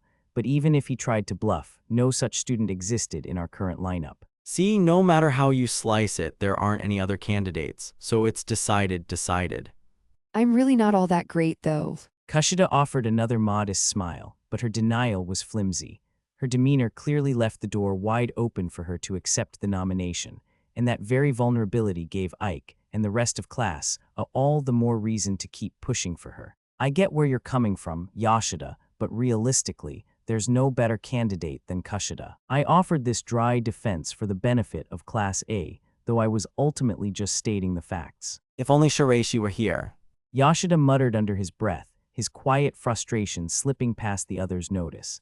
I wouldn't go so far as to say Shiraishi was unpopular, but Yoshida's imaginary vote was fueled entirely by his own personal bias. I see. Katsuragi, who had been quietly observing the exchange, finally spoke up. He stood with his arms crossed, his sharp gaze fixed directly on me. Your logic certainly holds up. However, there is one glaring flaw in this discussion. As expected, it seemed Katsuragi was the first to notice. We are letting ourselves be misled by the words popular and unpopular, completely blinding ourselves to the conflicting interests of our respective classes. His voice was quiet, yet the sheer weight of his words anchored the room. This group is a mixture of all four classes. Naturally, depending on the outcome, some classes will profit while others will suffer losses. Well, that can't be helped, right? Kikayo-chan is actually popular. That's exactly my point. Her actual popularity is entirely irrelevant. Katsuragi cut Ike off without hesitation. True, the exam tasks us with electing a popular person, but there is absolutely no rule stating the nominee must actually fit that description. Huh? But the supervisor literally said we had to properly decide so we could tackle the task. So what? That was merely an instruction to complete the objective. I didn't interpret that statement as anything more or less than what it was, did you? He had hit the nail on the head. This wasn't a genuine popularity contest. At its core, it was simply a contest over who could hoard tokens and who would be stripped of them. As long as we remained distracted by the superficial wording, we would never have a meaningful discussion. Voting for Kushida simply benefits Class A. Katsuraga's gaze sharpened slightly. It was more of a check than a mere point out. Oh, so that's how it is. Someone murmured as the realization set in. Right. Whether they're actually popular or not doesn't matter at all. Then the idea is rejected. Rejected. Ibuki spat, not wasting a single second, but simply shooting it down wasn't enough for her. Seriously, why the hell should we go out of our way to hand tokens over to Kushida, to a rival class? Are you guys actually idiots for almost getting swept along by that? It was a blatant, visceral rejection now that the illusion was shattered. She wasn't arguing with logic anymore. It was pure, unadulterated emotion. But that was fine. If anything, that raw emotion was exactly what I needed to shift the dynamic. While things were playing out exactly as I intended, Katsuraga's intense focus shifted back to me. There is no way Ayanokōji wouldn't realize something of this level. Am I the only one who thinks so? He fired the accusation point blank, questioning exactly why I had nominated Kushida in the first place. You aren't secretly colluding with Kushida-san behind our backs, are you, Ayanokōji-kun? Shinohara, who had been nominally on Kushida's side as a fellow classmate until now, suddenly pivoted, aiming her suspicions straight at me. What do you mean, Shinohara-san? Seeing the crosshairs drift her way, Kushida immediately cranked up her performance of flustered bewilderment, but Shinohara ignored the act entirely. I meant exactly what I said. Well, I suppose there's no way Kushida-san would actually stoop to something like that. Of course not. We had no way of knowing what kind of tasks were coming up in the first place. Yeah, Satsuki, you're taking it a bit too far. And why exactly are you taking Kushida-san's side? Shinohara snapped. Whoa, hey, wait a sec. There's no need to get so combative, right? I mean, I was thinking the same thing as Ayanokōji, so maybe he really was just trying to pick the safest option. I highly doubt that. Don't think I haven't noticed you doing nothing but staring at Kushida-san this whole time, Kanji. That's not true at all. I swear, seriously, I swear. As the atmosphere rapidly deteriorated into a petty lover's quarrel that threatened to derail the discussion, Ibuki snapped and kicked the ground in aggravation. Whatever the point is, I absolutely refuse to hand Tokens over to Class A. Agreed, we're against it too. One after another, the members of Class B voiced their dissent, and the remaining classes quickly followed suit. They showed no signs of backing down. Man, come on, this is still better than getting into some weird, messy conflict, right? Turning his back to actively dodge Shinohara's terrifying glare, Ike desperately tried to placate the group. What's the point of jumping straight at each other's throats right from the start? For one thing, we'll never reach an agreement like this. Then we should just stop talking in circles. Ibuki declared bluntly, having zero patience for drawn-out discussions. Let's just pick whoever we actually want to vote for and be done with it. If talking it out couldn't yield a favorable outcome, she preferred to level the playing field. To her, a straightforward clash was the simplest path forward and offered the cleanest chance of winning. Katsuragi quietly processed her suggestion. Simply nominating whoever we please might actually be the safest option. I mean, if the whole point is that the popular person gets tokens, then voting normally makes the most sense. Not that I care how the results shake out. Ibuki agreed with a casual nod, treating it as the most natural conclusion. However, taking that route practically guarantees that each class will just consolidate their votes. Sanada pointed out. Even if we don't say a single word, it's easy enough to coordinate our votes through eye contact alone. He was right. If we divided along class lines, it would only result in up to 4 popular people receiving 3 votes each. A multi-way tie meant 0 tokens awarded across the board. Yeah, exactly. Ike seized the opening. If we do that, the votes will just split and nobody gets anything. In that case, it's absolutely better to pool our tokens on Kikyo-chan and boost the group's overall total. This special exam isn't just about individuals hoarding tokens, right? It's about helping each other out. You have a point, Ike. Sonoda from Class B interjected. I get what you're trying to say, but if pooling points is the goal, then someone from Class B, hell, even I would be fine. The total number goes up either way, so it's the exact same thing. That's actually a little different, Sonoda-kun. Shinohara shot back. Helping each other out means trusting that the person will actually lend a hand when someone is in trouble. No offense, Sonoda-kun, but you aren't exactly trustworthy. Kushida-san, on the other hand, isn't that right, Ayanokōji-kun? She was smoothly weaponizing the exact logic I had laid out earlier regarding Kushida's reliability, turning it directly back on Sonoda. Yeah, that logic holds up. I agreed. If Kushida was crowned the popular person, she would gain 5 tokens. While those tokens would ostensibly belong to Class A, if Sonoda or anyone else were to fall into a desperate situation later on, Kushida possessed the reputation of someone who would return the favor and bail them out. It served as a form of insurance for the future. Sure, maybe it means our class gets a few more tokens right now. Shinohara continued, pressing her advantage. But you can think of it as a value of trust, right, Kushida-san? I really don't know if I'm suited to be the popular person. Kushida replied, her voice soft and earnest. But if anyone ever found themselves in trouble, I would absolutely want to help them. A heavy silence fell over the area, the sheer weight of their competing arguments lingering in the air. Those were the words of arguably the most trustworthy person in the entire group. Yet, despite that, the other classes couldn't bring themselves to simply nod in agreement. The core issue was the inevitable disparity in tokens. Handing Kushida the win meant willingly allowing a gap to form between the classes within our group, a scenario they desperately wanted to avoid, even if it meant forfeiting the reward entirely by forcing a tie. Stalling the creation of a clear hierarchy felt safer. The debate had shifted entirely from who is popular to are we fine letting class take the lead. What do we do, Ayanokōji? Yoshida whispered under his breath, leaning in so the others wouldn't hear. Do you have some kind of plan? I didn't answer. I merely let my gaze drift sideways, observing the distance between Ike, Shinohara, and Kushida, who remained just beyond them. A very slight yet undeniable gap had formed among the three, a subtle rift that hadn't been there moments before.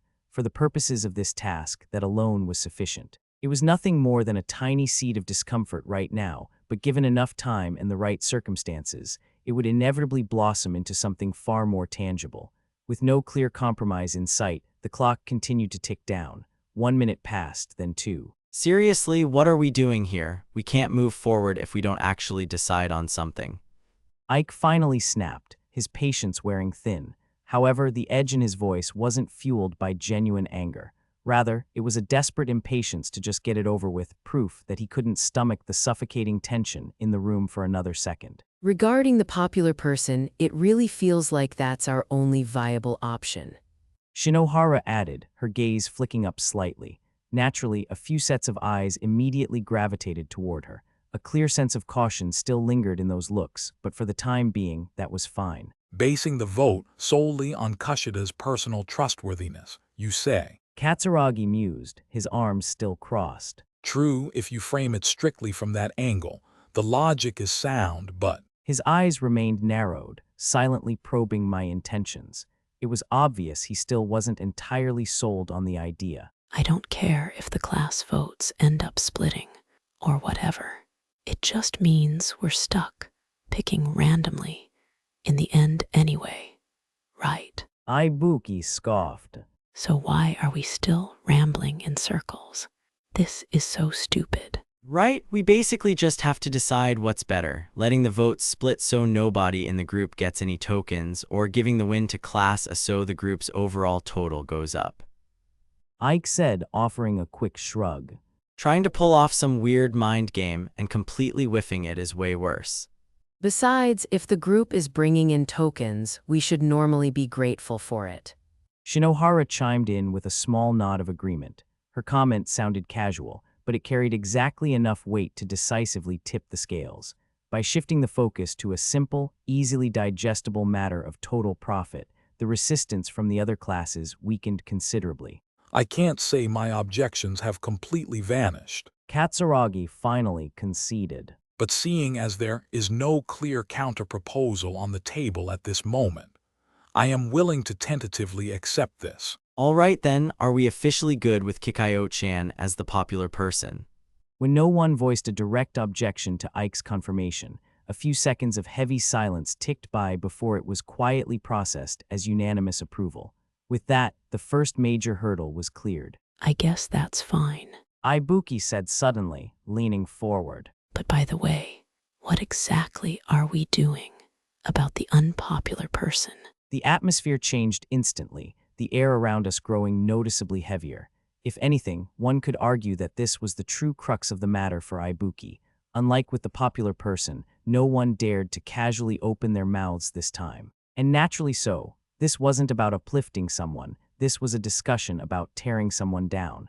There was no way this could end peacefully, which was precisely why everyone knew they had to tread carefully. A debate where we just try to forcefully shove the penalty onto someone else will only end in a fruitless, ugly conflict.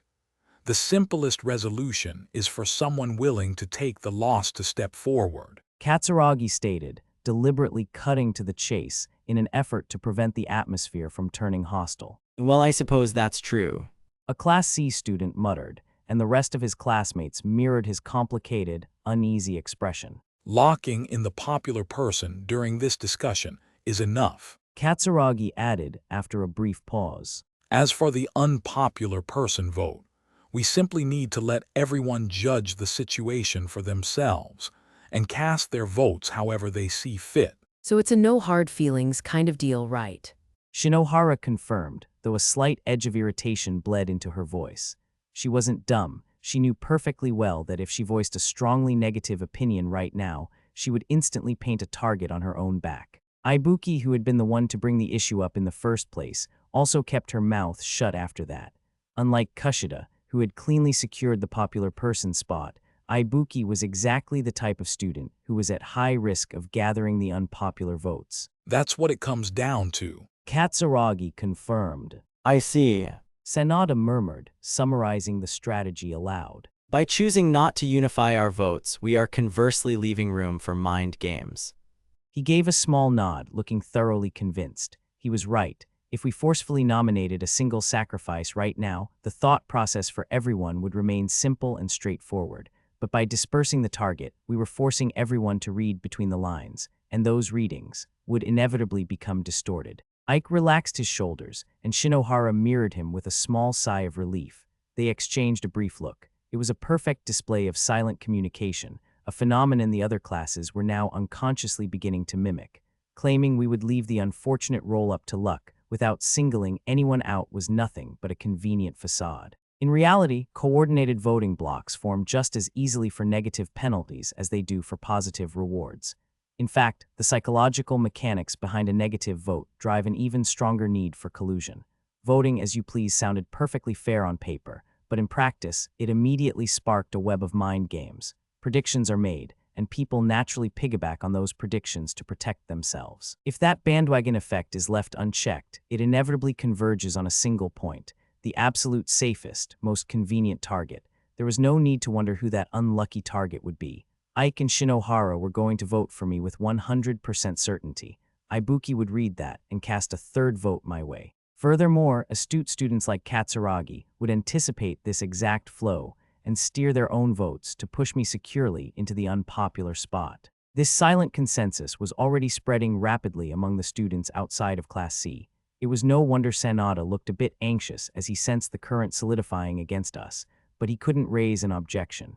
Since we had ostensibly agreed to leave the vote up to individual discretion, he had no grounds to stop it. Well then, since that's settled, let's just get to voting. Ike prompted. Short murmurs of agreement echoed around the circle, and the momentum of the room shifted entirely toward executing the vote. Kushida for the popular person, and individual discretion for the unpopular person. As a discussion, it was over, at least on the surface. Not everyone was entirely satisfied, but digging any deeper would inevitably expose the ugly reality that someone was about to be deliberately sacrificed. Given that fact, it was only natural that the group wanted to slap a lid on the debate while things were still relatively peaceful. In truth, cutting the conversation short here was the correct move for the majority. Probing too deeply could cause the wind to shift in an unpredictable direction. Precisely because they had just openly colluded to concentrate their popular votes onto a single person, no one wanted to touch the unpopular vote with a 10-foot pole.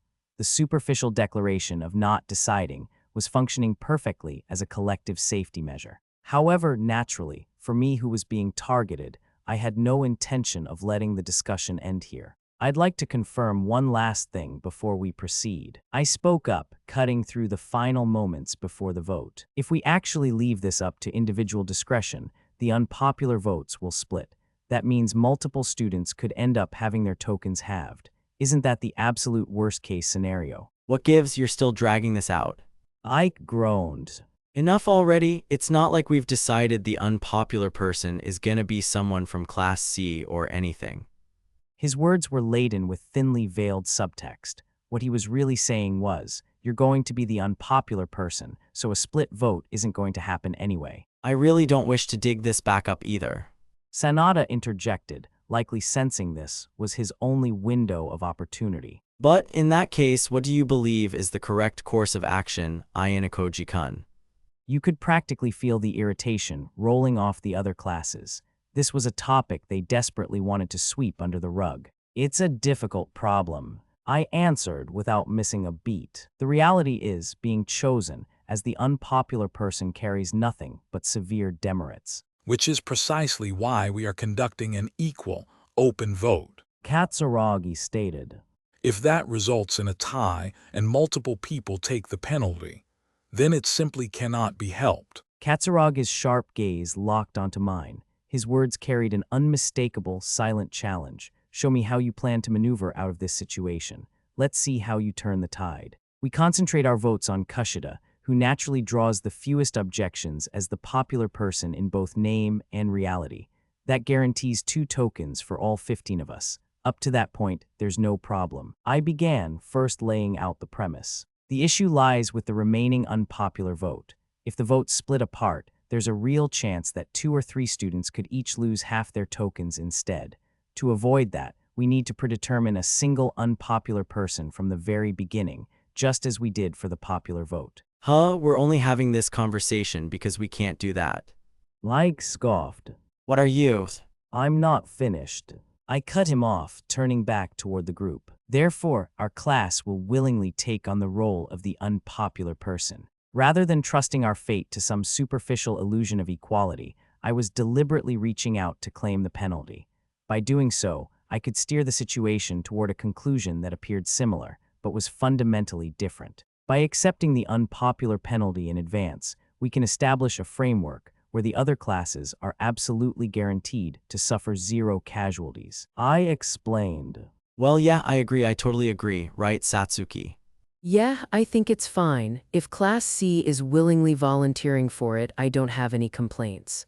Since Ike and Shinohara had already internally cast their unpopular votes for me anyway, neither of them raised a single objection. However, in exchange for taking the hit, I want Kushida to transfer 2 tokens to our side after the task ends. I added. She will gain 5 as the popular person.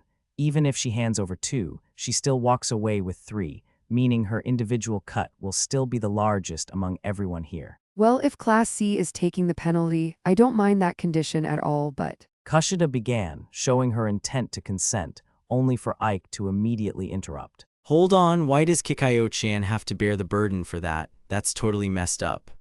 It's not messed up in the slightest. I countered smoothly. We are sacrificing ourselves to ensure that multiple unpopular penalties aren't triggered. I am merely asking her for a slight compensation to mitigate our damage. Since my role as the unpopular person was already locked inside Ike's head, it was no wonder he perceived the tax on Kushida as an utterly meaningless burden. The logic appears sound. Katsuragi mused. In reality, even if Class C receives 2 compensatory tokens, they won't end up with a net positive. The number of tokens each student possesses at the start differs, but even assuming all 4 of them started with the bare minimum of 2, combined with the earlier reward, their current stash would be 3 or more. The moment that count is halved, they will lose a minimum of 2 tokens. The net balance is 0, and if their starting count was any higher, the tokens they lose will only increase. Because none of the sharper students had started this special exam with the bare minimum of 2 tokens, it likely hadn't even crossed their minds that someone could mathematically manipulate the penalty to result in a net balance of 0. But something about this is weird. It might be a trap. Ike protested. I don't mind if you doubt my intentions. I replied, but if you don't like the proposal, Ike, then you are more than welcome to step up and take on the role of the unpopular person. Naturally, you would also be entitled to those 2 extra tokens as compensation. That's impossible. There's no way I can do that. Ike immediately backed down, rejecting the offer vehemently, and rightly so. Ike almost certainly held more tokens than the proposed compensation would cover. If he was going to suffer a net loss of even a single token after having his stash halved and gaining the 2 extras, there was 0 chance he would accept the deal. During the survival game special exam, students like Katsuragi and Ike had managed to survive for a decent chunk of time without getting eliminated. Consequently, they had started this current exam with a comfortable cushion of tokens. It was perfectly understandable if the idea of someone having 3 or fewer tokens at this stage had completely slipped their minds. Because there wasn't a single student in the other classes who could stomach having their tokens halved, it was practically impossible for them to reject the condition I had proposed. I wondered how you were going to resolve this deadlock. Katsuragi said, a hint of begrudging respect in his voice. I see, so there was that perspective as well. Even if the other classes wanted to complain out of sheer dissatisfaction, they couldn't offer themselves up as substitutes. Nor could they openly assert that I was going to be the unpopular person anyway without exposing their blatant collusion. I had completely cut off any avenue for a counterattack. Well then, I guess I'll take on the role of the unpopular person. Yoshida announced, raising his hand as if this was exactly the moment he had been waiting for. Kushida, I'll be counting on those 2 tokens later. At his overly casual volunteer, the atmosphere froze for a split second. Logically, everyone understood the concept of someone deliberately taking a loss for the group, but it was rare to see someone actually offer it out loud, much less in a high-stakes situation where the results directly dictated the immediate loss of one's own tokens. Hey, if someone has to do it anyway, it's better to just decide quickly and move on. Yoshida said, looking directly at Ike and Shinohara, who had shown the strongest resistance thus far. Besides, as far as our class is concerned, it wouldn't be amusing in the slightest if Ayanokōji somehow ended up gathering all the unpopular votes by some crazy coincidence. While volunteering subtly hinted that Yoshida possessed a comfortable amount of tokens to burn, it served as an incredibly strong deterrent. Well, in terms of actually being the unpopular person, maybe they aren't wrong, right? Shinohara muttered. I still think it's way more natural to just leave it up to everyone and let the votes fall where they may. Her desire to strike me while the iron was hot was entirely transparent. She wasn't even trying to hide it. I thought a group was supposed to cooperate wherever possible, right? Yoshida challenged lightly, flashing a small shrug. If we just leave it to chance here and by some crazy coincidence a certain someone ends up gathering 12 whole votes, well, that's gonna look more like an organized vote than a coincidence. And honestly, I'd really hate for our cooperative relationship to completely fall apart moving forward. There was no trace of seriousness in Yoshida's attitude. He hadn't been forced into the role. He had perfectly established the outward appearance of a man undertaking the burden entirely of his own volition for the sake of his class. Since the interests of the four classes would never perfectly align, situations where someone simply had to yield were inevitable. But since someone had stepped up and willingly volunteered to fall on their sword, any remaining justification to drag the discussion out completely evaporated. You make a fair point. If that is the arrangement, I have no objections. Katsuragi said with a quiet nod. Sonoda, Minamikata, and the rest of the Class B students exchanged looks, but none of them voiced any strong opposition. Even if they weren't entirely satisfied with the outcome, they likely judged that with no better alternatives on the table, they had no choice but to accept the compromise. Ibuki, too, simply offered a tiny shrug, making no move to interject. She knew perfectly well that pushing the issue any further ran the risk of turning the spearhead back toward herself. As for Class A, even if Ike and Shinohara stubbornly cast their unpopular votes for me now, there was no guarantee I would rack up more votes than Yoshida. If a clumsy 2 or 3 stray votes landed on me, it would only breed suspicion and ultimately shatter our tenuous cooperative relationship. Fine, I get it. Ike grumbled. We just have to vote for Yoshida, right? And with that, the targets were officially locked in. Kushida, whom the group trusted, and Yoshida, who had stepped up as the sacrificial lamb. Not everyone was thrilled with the result, but it landed squarely on the minimum acceptable line for all four classes.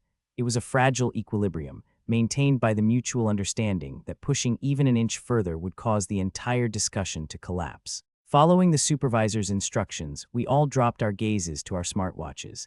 The input process was incredibly simple: 1 vote for the popular person, 1 vote for the unpopular person.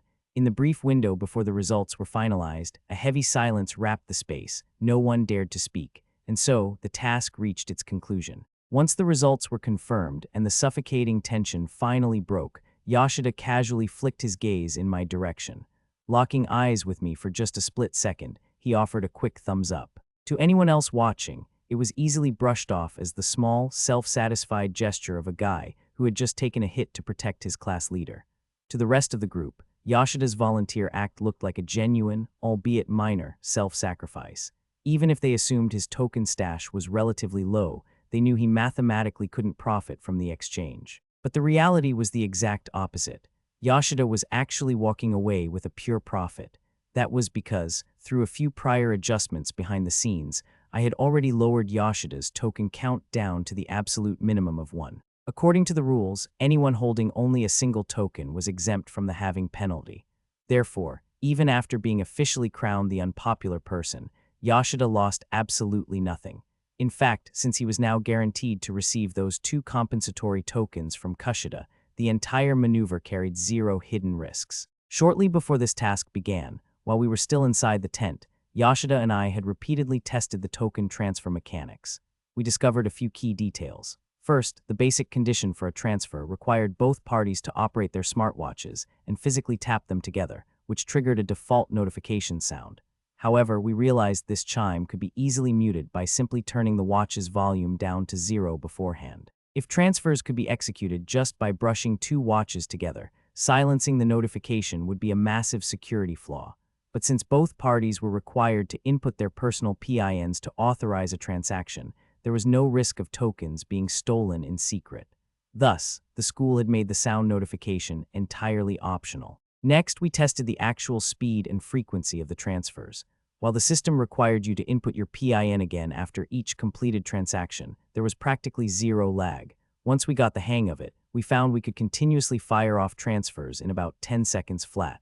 You could send tokens one at a time on loop, or dump them all in a single lump sum. During our testing, we also discovered that the system threw up a severe warning error if you attempted to initiate a transfer when your balance was already down to 1 token. The fact that this special exam carries a risk of reducing tokens to 0 implies that the rules allow for them to be stripped away during the challenges, not just through peer-to-peer transfers. However, if a challenge capable of draining 3 or 4 tokens were introduced right at the outset, students who started with a baseline of only 2 would face an immediate checkmate. My modeling of the school's habits suggested as much.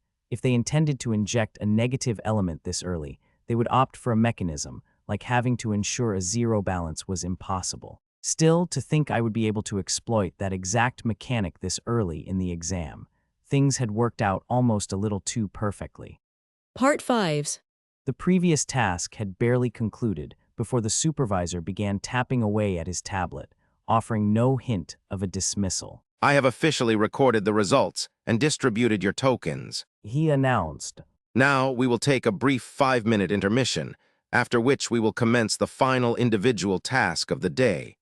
Thank you for your cooperation. You've got to be kidding me. There's another one. Groans of dismay rose from the girls first, who had clearly assumed we would be moving straight into free time before bed. Echoing their sentiment, murmurs of discontent began rippling through the boys as well. It was a 4-day, 3-night special exam. Tomorrow would likely be the main event, but even for day focused mostly on talking, this schedule was relentless. True to her word, Kushida transferred 2 tokens to Yoshida. While some students killed the brief intermission by checking their smartwatch balances, it wasn't long before the exam was set in motion once more. I will now explain the final task. The supervisor began. This one leans closer to a gamble, relying heavily on elements of luck. You can think of it as a simple game. However, because of its nature, I must first confirm whether or not each of you actually wishes to participate. Should you choose to play, you will be required to wager and potentially lose 2 tokens upon defeat. So participation is entirely voluntary, right? Sanada asked cautiously. The supervisor gave a curt nod. Yes, for instance, if you currently hold 2 or fewer tokens, you may choose to sit this one out. Alternatively, if you simply do not wish to shoulder the risk of losing, you are well within your rights to decline. However, choosing to abstain carries a penalty. You must pay 1 token as compensation. We were faced with a choice: risk losing 2 tokens for a chance at victory, or pay a flat fee of 1 token to guarantee your safety. I mean, you'd normally just play, right? Isn't it completely stupid to spend a token just to not participate? Like scoffed. I wouldn't be so sure. Katsuragi countered. True, if your sole focus is hoarding personal tokens, maximizing your participation is the mathematically correct choice. However, if your absolute priority is avoiding expulsion at all costs, paying 1 token to sidestep a 2-token loss is equally valid. It was a running theme today, dilemmas where a single, objective correct answer simply didn't exist. Regardless, the harsh reality was that very few students in our group could actually afford to casually bleed a token just to sit on the sidelines.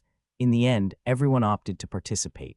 The supervisor announced the winner's reward, a handsome 5 tokens, and the task officially began. I hold in my hands 16 folded slips of paper. The supervisor said, fanning them out. There are exactly 2 slips for each number between 1 and 8. You will be facing off against the student who draws the same number as you. I will explain the rules shortly, so for now, please come forward and draw your lot. Do not unfold your paper until I give the signal. Without any designated order, the students closest to the front stepped up first. I went 6th, drawing a folded slip and returning to my spot. You may now check your numbers. The supervisor instructed. I will collect the slips afterward, so please refrain from tearing or crumpling them. Bathed in the pale moonlight, the 16 members of Group 3 simultaneously unfolded their slips. I glanced down at my palm. The number written there was 4. Please sit facing your designated opponent, arranged in numerical order starting from pair number 1. I will now collect your slips. As the supervisor gathered the scrap paper, he distributed a hand of 5 playing cards to each student. The backs featured a uniform, standard pattern, but the faces were unique. Each card bore a single odd number, 1, 3, 5, 7, and 9, arranged sequentially in our hands. Catching a glimpse of the students to my left and right, I confirmed their hands consisted of the exact same 1 through 9 odd number lineup. The matchups were as follows. Pair 1 was Katsuragi and Morishita. Pair 2 was Ibuki and Morifuji. Pair 3, Minamikata and Sonoda. Pair 4 was Mii and Wang. Pair 5, Ike and Kushida. Pair 6, Amakura and Shinohara. Pair 7, Yoshida and Sumida. And rounding it out, pair 8 was Sanada and Moriyama. Ike-kun and I are both in Class A. Kushida raised her hand tentatively. Do we still have to play against each other? Yes, your class affiliations are completely irrelevant for this task. The supervisor replied flatly. Given the bare minimum explanation, Kushida blinked in mild bewilderment, but obediently nodded her understanding. The rules are simple. The supervisor continued. In each round, both players will select one card from their hand and place it face down. You will then reveal them simultaneously. The player who plays the higher number wins the round. If the numbers match, the round is a draw. Once a card has been played, it is consumed and cannot be used again. The first student to secure 2 wins will be declared the overall victor. The winner will acquire 5 tokens, while the loser will forfeit the 2 tokens they initially wagered. In the rare event of a complete draw after all 5 cards are consumed, you will retrieve your hands and play an overtime match until a single win is secured. Excluding the overtime match, please aim to finish within approximately 5 minutes. By giving a soft 5-minute guideline rather than a hard limit, the school was implicitly warning us against deliberately stalling or overthinking. If a match dragged on for 7 or 8 minutes, it probably wouldn't result in an instant disqualification, but it wouldn't be surprising if a penalty was slapped onto whichever player was burning the clock. I look forward to our match. Wearing an incredibly nervous expression, Mii-chan offered a slight bow from across. She was clutching her 5 cards tightly to her chest. Naturally, from my seated position, the numbers facing her were completely hidden from view. Likewise, I replied evenly. Then, at the supervisor's signal, the 8 matches began simultaneously. I didn't hesitate. I instantly pulled the 7 from my hand and slapped it face down on the ground. That was fast. Mii-chan stammered, clearly taken aback. It's purely a game of luck, anyway. I'm just thinking we should get this over with quickly. I replied smoothly. I could hear some of the other students already starting to chatter, trying to engage their opponents in conversational mind games to fish for tells within the allotted time. I had no intention of doing that. All right, then I'll. Based on Mii-chan's personality alone, it was impossible to deduce whether she would open with a weak card or come out swinging with a strong one. There simply wasn't enough data. However, knowing her timid nature, it was incredibly easy to predict exactly how my words and actions would influence her. By declaring right out of the gate that this was a game of pure luck and actively shutting down any attempt at conversational strategy, I forced her to subconsciously accept that she had to play the same way. Granted, she wasn't the type to excel at that kind of verbal sparring anyway, but my dismissal completely sealed her lips. Furthermore, because her opponent had played a card instantly, she was suddenly hit with a wave of mounting pressure to hurry up and match my pace. Her fingertips hovered hesitantly over her hand, but she couldn't afford to take her time. Her hand darted out, grabbing the card perfectly in the center of her fan and placing it face down. I'll go with this one. Let's flip them then. Why, yes. Without even pausing to ask if she wanted to swap her card, we executed our first round. We were the fastest out of all 8 pairs by a massive margin. The sheer speed of our match was so jarring that it actually drew the attention of Shinohara and the others sitting nearby. The cards were revealed. Naturally, mine was the 7. Mii-chan's was a 5. What? Let's move right to the next one, I said, cutting off any emotional reaction to the win or loss. Now, I immediately set my 9 card face down. Faced with my relentless pace, Mii-chan's thought process clearly short-circuited for a second. The moment I clinched the opening round by crushing her 5 with my 7, the tide of the entire match swung heavily in my favor. As long as my 9 wasn't cancelled out by a tie, my overall victory was mathematically guaranteed. Looking flustered, Mii-chan gave a small, nervous gulp before decisively slapping her next card face down on the ground. The moment her hand left the card, I snatched my 9 back up, swapping it for a different card from my hand and setting it face down instead. You're changing it. She blinked. There's no rule saying I can't swap my card before we reveal. I pointed out. If you want to change yours, Mii-chan, you're more than welcome to. No, I'm fine with this. Let's flip them then. Having obtained mutual consent, we turned the cards over. My number was 1. Mii-chan's was 9. With that, we were tied at 1 win apiece. However, because she had just burned her strongest card, my victory was now entirely locked in the moment I played my 9. No, I lost. Mii-chan realized, her shoulders slumping. Let's just play the final round properly, as a formality. I said. Okay. Before a completely frozen Mii-chan, I quickly placed my third card face down. Naturally, that number was 9. The card Mii-chan despairingly revealed was her 7. We're finished. I reported to the supervisor, my tone flat. At this point, most of the other pairs were still just finishing up their opening rounds. Right now, Mii-chan was probably lamenting her terrible luck, convinced that the game had just been an unfortunate turn of events. But that wasn't true at all. Precisely because the game was so mind-numbingly simple, it was incredibly easy to overlook a fatal flaw in the initial setup, the default structure of the hand. When the supervisor dealt the 5 cards, they were perfectly arranged in numerical order. From the exact second the cards were handed to Mii-chan, I had been watching exactly how she held them. If she had shuffled her hand, or hidden the cards behind her back to reorder them, keeping track of their locations would have become impossible.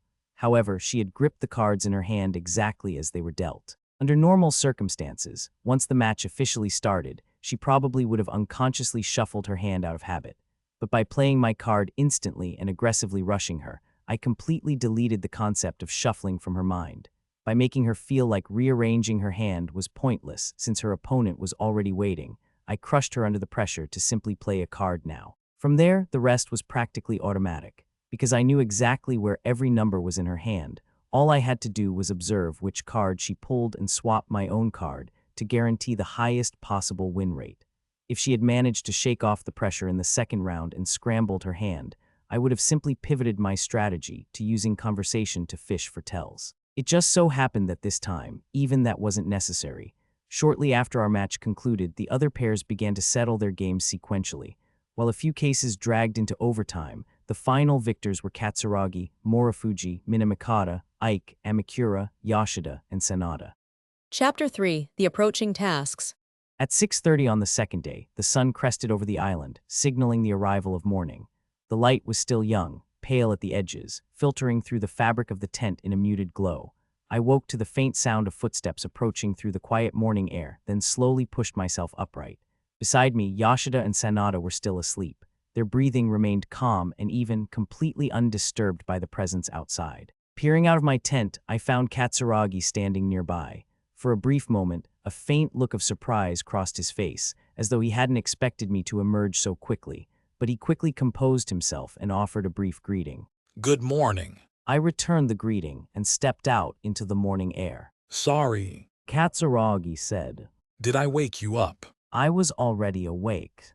I see. He paused briefly before continuing. I hate to ask this first thing in the morning, but I'd like a little bit of your time. There's something I want to discuss regarding this special exam before the second day's assignments begin. Whether he had spent the night reaching his own conclusions, or if Ryuen had fed him instructions behind the scenes, I couldn't tell. Still, I nodded and quietly followed him. Once we were a safe distance away from the tents, Katsuragi stopped and turned to face me. In this special exam, there are several penalties that carry the risk of expulsion. He began. Among them, the only one that absolutely cannot be avoided is the expulsion tied to finishing in last place. Even if every student were to tie, it still cannot be bypassed.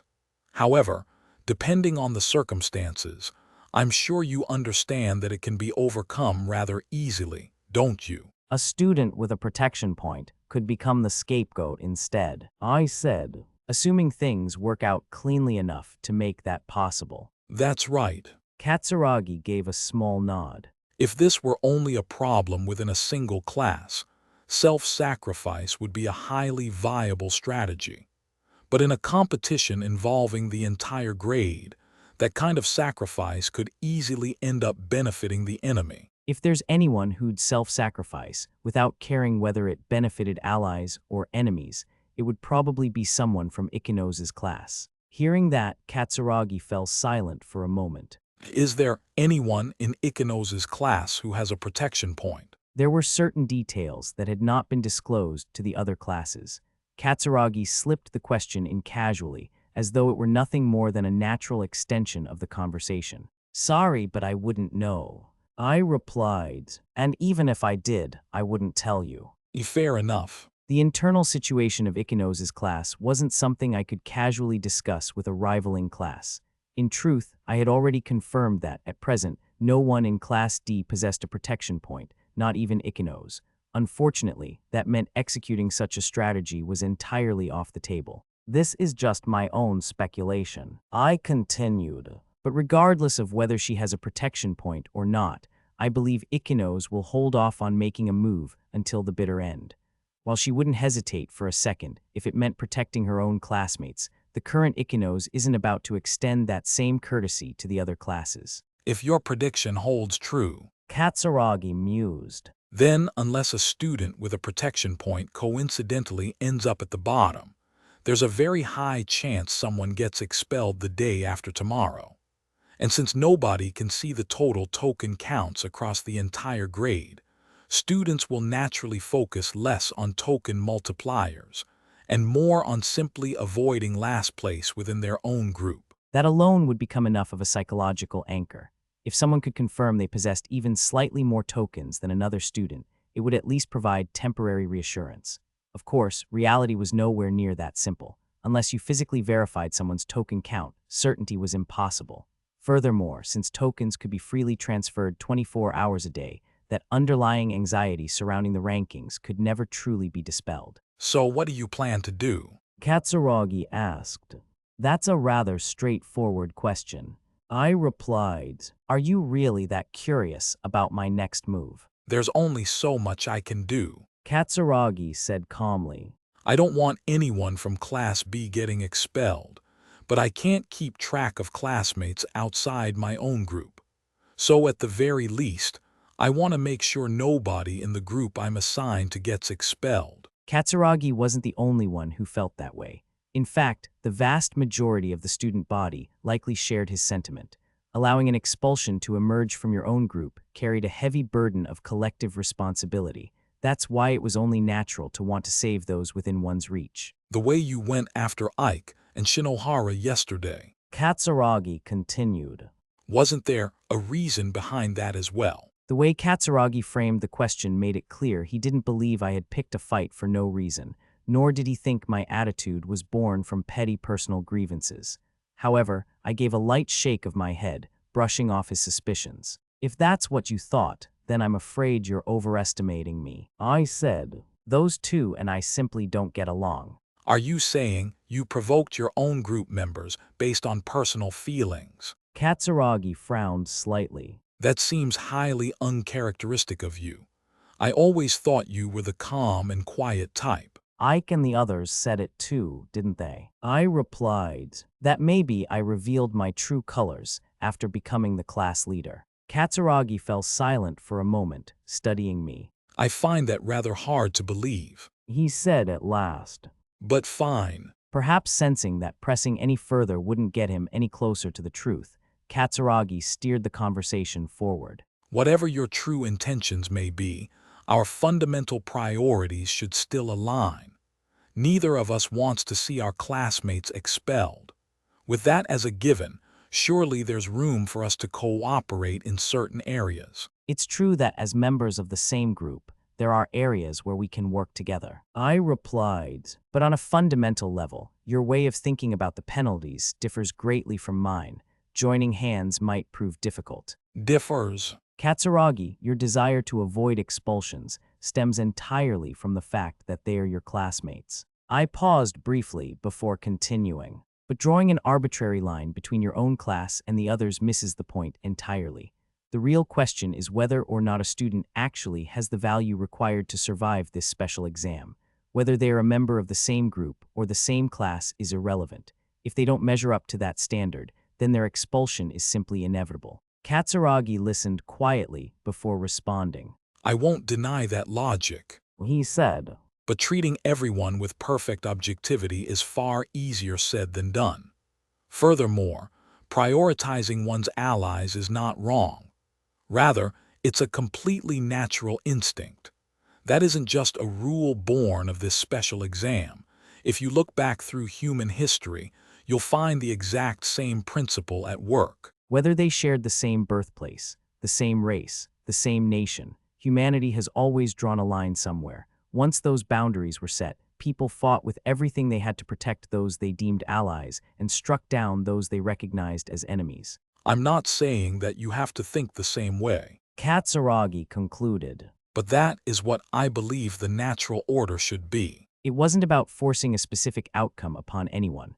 Rather, within the natural framework of society itself, those destined to receive penalties would emerge on their own, and those unfit to remain would quietly disappear. So then, are you saying you would be fine with a student from Class C finishing last and being expelled in this exam? Katsuragi's brow furrowed. If that is the case, then perhaps our views on penalties really are different. His voice remained calm. But if you truly think that way, I have to say, I'm somewhat disappointed. Eliminating those who lack ability, or who disrupt the harmony of the class, often triggers a self-purifying effect. I replied with ease. Of course, I'm not saying every student expelled so far fell into that category, but at the same time Yamochi, Sakura, and Mizono disappeared, and though it happened before you transferred, Manabe was cut from Ryuan's class as well. While losing numbers puts a class at a disadvantage, looking at the bigger picture, it isn't entirely a net loss. It wasn't the kind of logic that would ever resonate with someone like Katsuragi, who sought to protect his comrades. Then again, very few people would ever enjoy hearing something so callous. Sorry for taking up your time so early in the morning. It was a brief exchange, lasting less than 5 minutes. Katsuragi gave a single, curt nod, offered a brief apology, and walked back to his tent, making no effort to hide his disappointment in me. By the time we separated, it was just past 7 in the morning. After waiting a short while, I returned to Class C's tent. Yoshida was already awake, busying himself outside the tent with breakfast preparations. Sanada was up as well, working on some chores a short distance away. Looks like you and Katsuragi were talking for quite a while, huh? Yoshida remarked. You noticed. After you left the tent, I heard Katsuragi's voice for a bit. He said. I was curious, but I figured it'd be rude to interrupt. Was it about the special exam? Since he already knew I had gone outside to talk, there was probably no need to hide it. He asked whether we could cooperate to prevent expulsions from our classes. So are you planning to team up with Class B? There was no approval or objection in Yoshida's voice. He simply seemed interested in what decision I would make as the leader. Unfortunately, the negotiation broke down. I said, this isn't a problem that can be solved between two classes alone anyway. Still, on this second day, we may start seeing movements in various places as people attempt for that kind of cooperation. Then we'd better keep our eyes peeled. Yoshida's expression hardened as he cast a wary, sweeping glance toward the tents of the other classes. Part 1. Shortly after finishing breakfast with Yoshida and the others, the supervisor's instructions echoed across the campsite. Now then, I would like to announce the first task of the day. You will be taking on a large number of tasks starting this morning, so please remain focused and approach them with care. Retrieving 4 tablets, he distributed one to each class representative. For this team task, 4 classes will compete in a simple academic test, taking turns using a tablet. The order in which the 4 members of each team take the test is completely random. First place will receive 3 tokens, second place 2 tokens, third place 1 token, and fourth place will receive no reward. With that preface complete, the supervisor started announcing details. If all 4 members of a class won their rounds, the class could earn 12 tokens. On the other hand, if all 4 finished last, they would walk away with nothing. There was no direct risk attached to the task. Even so, it was the kind of test that could create subtle disparities in the number of tokens held by each class. The important thing was the order in which we tackled the test. Rather than having top-tier students clash head-to-head, the ideal scenario was to be paired against opponents you could edge out by a narrow margin.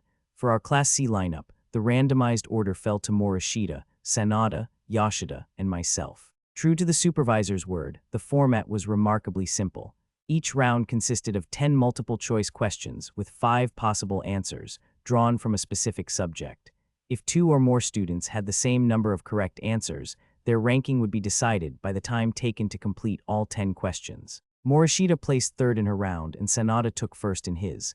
Yoshida went next, but his opponents were Katsuragi, Mii-chan, and Amakura. With that lineup, he ended in 4th place. Finally, I anchored the group and secured a first-place finish. In total, Class C walked away with 7 tokens.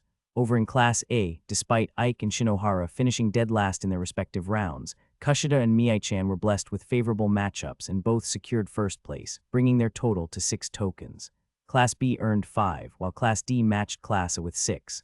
All things considered, the opening task had produced almost no significant difference between the classes. The gap didn't widen nearly as much as I expected. Yoshida muttered. He was right. As a single task, the difference amounted to only 1 or 2 tokens, well within the margin of error.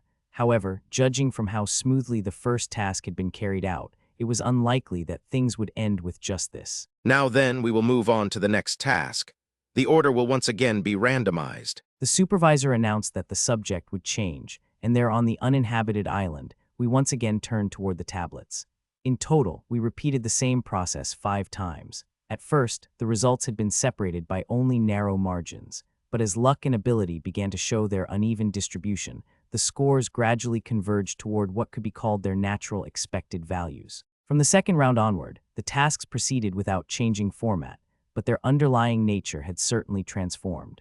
While the luck of the matchups and coincidence had influenced the results in the first round, as the rounds repeated, those elements were gradually filtered out, allowing each individual's pure academic and processing abilities to manifest directly as their rankings. The simple structure of 10 multiple-choice questions stripped away any room for bluffing. Since ties in correct answers were decided by time, nearly perfect scores became the standard among the top students. Ultimately, the deciding factor became how efficiently one could process the questions without wasting time. The lack of hesitation, the speed of grasping the question's intent, and the accuracy in eliminating options. A slight delay in any one of those areas alone was enough to make someone fall 1 or even 2 ranks lower. Among all of them, the 2 who consistently remained near the top were Sanada and Katsuragi. Sanada was consistent from beginning to end. No matter what kind of question appeared before him, his judgment never dulled. The efficiency with which he operated made it seem as though his answer had already been decided the instant he finished reading the question, placing him far above the others in balancing speed and precision. Katsuragi, meanwhile, approached the competition differently. Rather than securing a perfect score, he prioritized staying firmly in the upper ranks. By dedicating time only to the necessary portions, he optimized his overall processing. As a result, he displayed great strength in time-based tiebreakers and made remarkably few mistakes. Just beneath those 2, another layer of students gradually began to emerge, Mii-chan and Kushida. Neither possessed blistering speed, but they rarely misread a question. Their unshakable grasp of the fundamentals ensured they never suffered any major collapses. Kushida finished last in the second round, but from the middle stages onward, she regained her balance. Once her rhythm returned, she began steadily stacking up correct answers, one after another. Mii-chan, meanwhile, progressed through the problems at the same rhythm throughout, leading to minimal fluctuations in her ranking, fulfilling a role where she steadily picked up 2nd and 3rd place finishes. In a prolonged competition like this, the existence of students who simply remained consistent and didn't make mistakes translated directly into a steady accumulation of tokens. Of course, not everyone adapted so smoothly. As the rounds continued, the faces repeatedly settling near the bottom also became increasingly clear. Among them, Ibuki's decline stood out the most. The questions themselves weren't exceptionally difficult. Even so, Ibuki had a terrible habit of abandoning a problem before fully grasping its intent. The moment her understanding faltered, she'd simply give up and select an answer, practically leaving the outcome to chance. At first glance, that kind of decision-making might have looked efficient. It certainly allowed her to move quickly, but without any solid reasoning backing her choices, her results were inherently unstable. While she occasionally managed to scrape together a correct answer by sheer fluke, those fleeting moments of luck didn't continue. As the rounds piled up, probability smoothed out the fluctuations, and her ranking naturally drifted to the bottom. It wasn't a temporary stroke of bad luck, but rather the consequence of her deeply flawed approach. What came as a mild surprise was the performance of Ike and Shinohara, 2 students who similarly struggled with academics. Contrary to initial expectations, they didn't throw in the towel on the questions, maintaining their stance of trying to get as close to the correct answer as possible within their limited knowledge.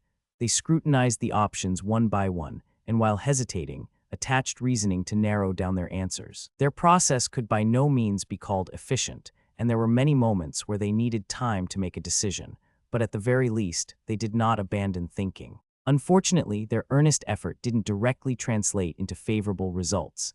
They simply couldn't bridge the gap left by their lack of foundational knowledge, which put a hard ceiling on their total correct answers. Furthermore, their extreme caution severely inflated their completion times, putting them at a massive disadvantage whenever a tiebreaker occurred. Consequently, they remained firmly entrenched in the lower ranks. While they rarely sank to dead last like Ibuki, they could never quite manage to break out of the bottom 2 or 3 spots. By the time all 5 trials had concluded, a gradual yet undeniable gap in the token counts had emerged between the classes. In the first round, differences of 1 or 2 places had been no more than margins of error, but with each repetition, those small differences accumulated. Eventually, they turned into a gap that could no longer be ignored. The divide wasn't overwhelmingly dramatic, but that was precisely what made it so difficult to overturn. More than anything, it was a perfectly accurate reflection of genuine ability. In other words, success here wasn't determined by one standalone win, but by who could keep performing under pressure and produce results consistently. It ultimately boiled down to one single metric: the fundamental ability of the students, and those who failed to meet that standard were quietly and inevitably left behind. Part 2. Up until now, the uninhabited island exam had been a primarily physical ordeal.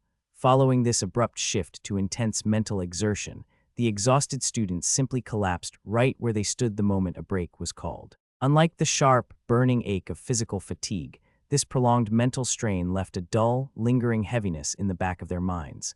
Unable to immediately shift gears and plan their next move, everyone simply surrendered to the brief, heavy silence. During this respite, the students naturally gravitated toward their own classmates, keeping a wary distance from the other groups. The class representatives then began the meticulous work of distributing the tokens earned from the tasks, adhering to their own pre-established rules. Our Class C was no exception. I took our total earnings and divided them by 4, handing out the respective shares to Yoshida, Morishita, and Sanada.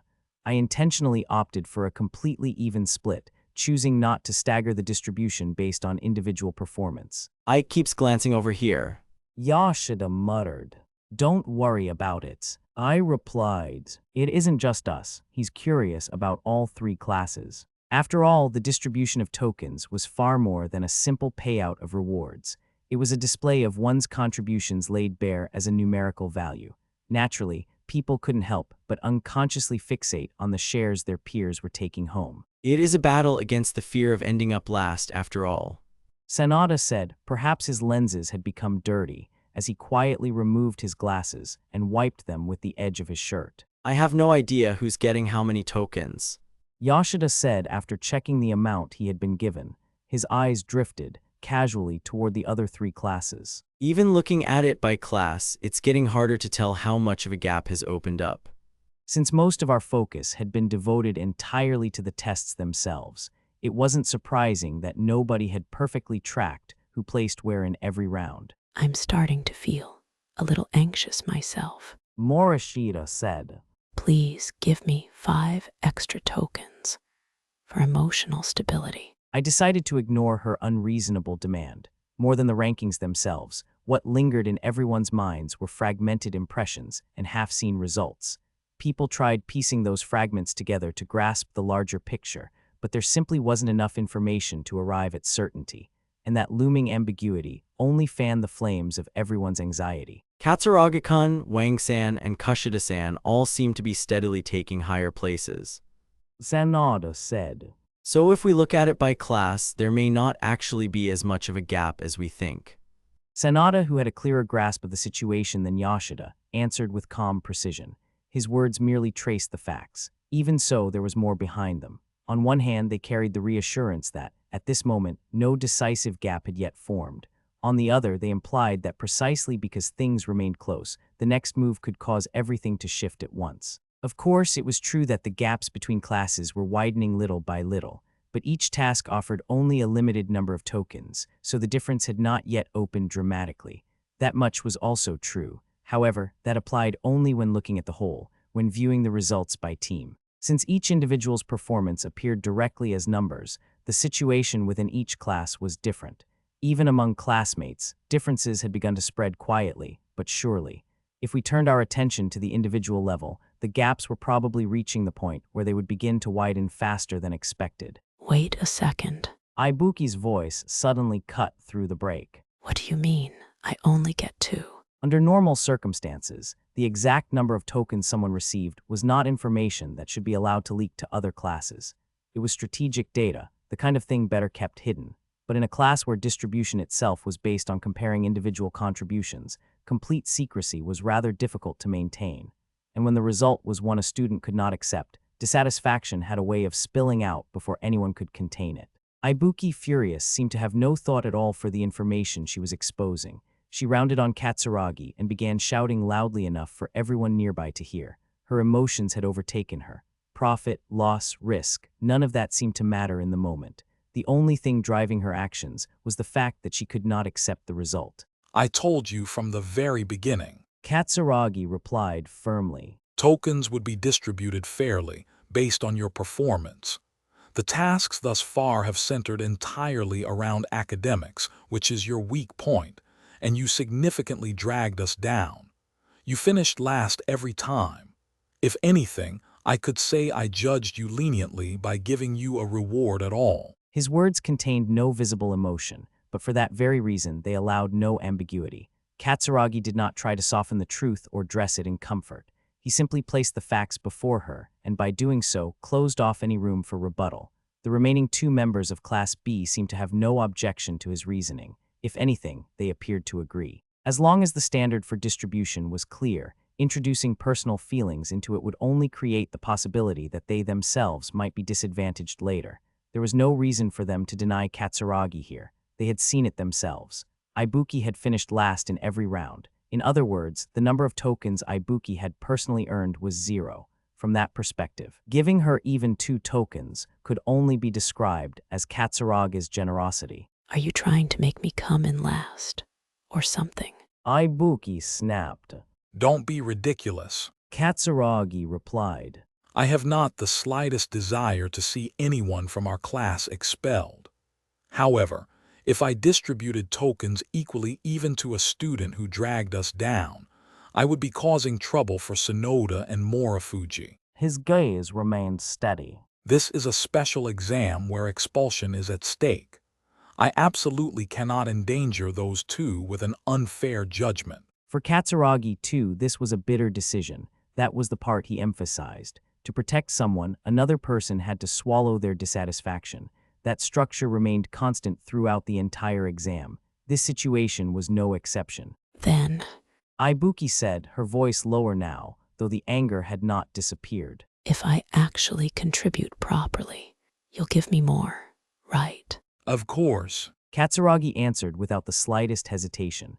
Ibuki clicked her tongue sharply, then turned and walked away. Her back showed her dissatisfaction and frustration plainly, but at the same time she understood the reality in front of her. If she wanted to overturn Katsuragi's judgment, words would not be enough. She would have to do it by producing results. Part 3. The sun was already high overhead, and the air across the island was beginning to feel humid. The clock had only just passed 9 in the morning, yet the quiet hours of dawn already felt strangely distant. A breeze slipped through the gaps between the trees, brushing faintly against our sweat-damp skin. Under normal circumstances, the sensation might have been pleasant. Now, it only seemed like one more thing dulling the mind. After so many mentally demanding assignments in a row, everyone's concentration had clearly been worn thin. The brief silence before the next physical task felt stretched out far longer than it actually was. Nobody could fully relax while waiting for the next task, and everyone remained where they were, carrying an awkward, lingering tension. From this point onward, Urashihara announced, you will be taking on several physically oriented tasks. The atmosphere among certain students visibly lightened. After being forced through round after round of mental battles, the prospect of a physical challenge offered relief to those who had been bottling up frustration. For anyone who had fallen behind in academic contests, this was finally their chance to show what they were truly capable of. This will also be a team task. Urashihara continued. Each class will form pairs of 2. Just like before, the pairs will be selected randomly by us. This task will test your core strength. The pair that can stand on one leg the longest without putting a foot down will win. The class with the first place pair will receive 10 tokens, second place will receive 5, and third place will receive 3. The class with the last place pair will have 2 tokens withdrawn from their representative. The rules were simple enough. If either member of a pair placed both feet on the ground, that pair lost. It was classified as a physical challenge, but there was room for strategy. As long as one foot remained raised, students were apparently allowed to hold hands, link shoulders, or use whatever method they preferred. The details were left to each pair. At a glance, it looked like a straightforward test of physical endurance. However, it demanded compatibility and coordination between partners. Individual ability alone wouldn't be enough. Victory would depend on whether each pair could adjust to the other's condition and distribute the strain properly. Pairs. Why isn't it individual? For someone as confident in her physical ability as Ibuki, being forced to cooperate with another person was a clear disadvantage. Depending on her partner, she might end up carrying a heavy burden, or worse, being dragged down entirely. It was only natural that she wasn't pleased. The more confident someone was in winning alone, the more they hated uncertain variables like other people. For Ibuki, this kind of cooperation was less an advantage than a restriction. Meanwhile, I was paired with Sanada, and Yoshida ended up with Morishida. Considering Sanada's build, his higher center of gravity, and the likely limits of his endurance, trying to support each other evenly would be unwise. The most stable approach would be for me to serve as the axis while absorbing as much of the strain as possible. Ibuki, who had already been muttering complaints, made no attempt to hide her disappointment and anger once she learned that Morofuji would be her partner. Given Morofuji's temperament, it was obvious that any emotional instability would directly affect her posture. For Ibuki, it was probably one of the pairings she least wanted to draw. So what would be the optimal approach here? Sanada asked. There's a bit of a height difference between us, so linking shoulders seems like it would throw off our balance. Also, to tell you the truth, I'm not very confident. If the rules allowed one person to drop out while the other continued, then the best strategy would simply be for me to stand alone.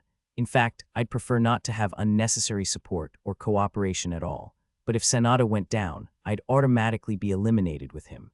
Since there was no point in only one of us remaining, everything came down to how we designed the load distribution. We should avoid clinging too tightly to each other, I said. That kind of strategy only works when both people are at high risk of falling. So you're confident in standing on one leg? More or less. I shifted my weight lightly. Think of me as an object fixed in place, like a tree. Do whatever you need to stay balanced on one leg for even a second longer. You mean I can hold on or lean against you however I like? Are you sure? Yeah, as a pair, that's probably the optimal solution available to us. By taking on Sanada's burden myself, we could extend our total endurance. It was a setup to prevent a collapse in the long term, rather than seeking short-term stability. Now then, Yurashihara called. We will begin the task. Ready, start. At the supervisor's signal, all 16 students lifted one foot into the air at once.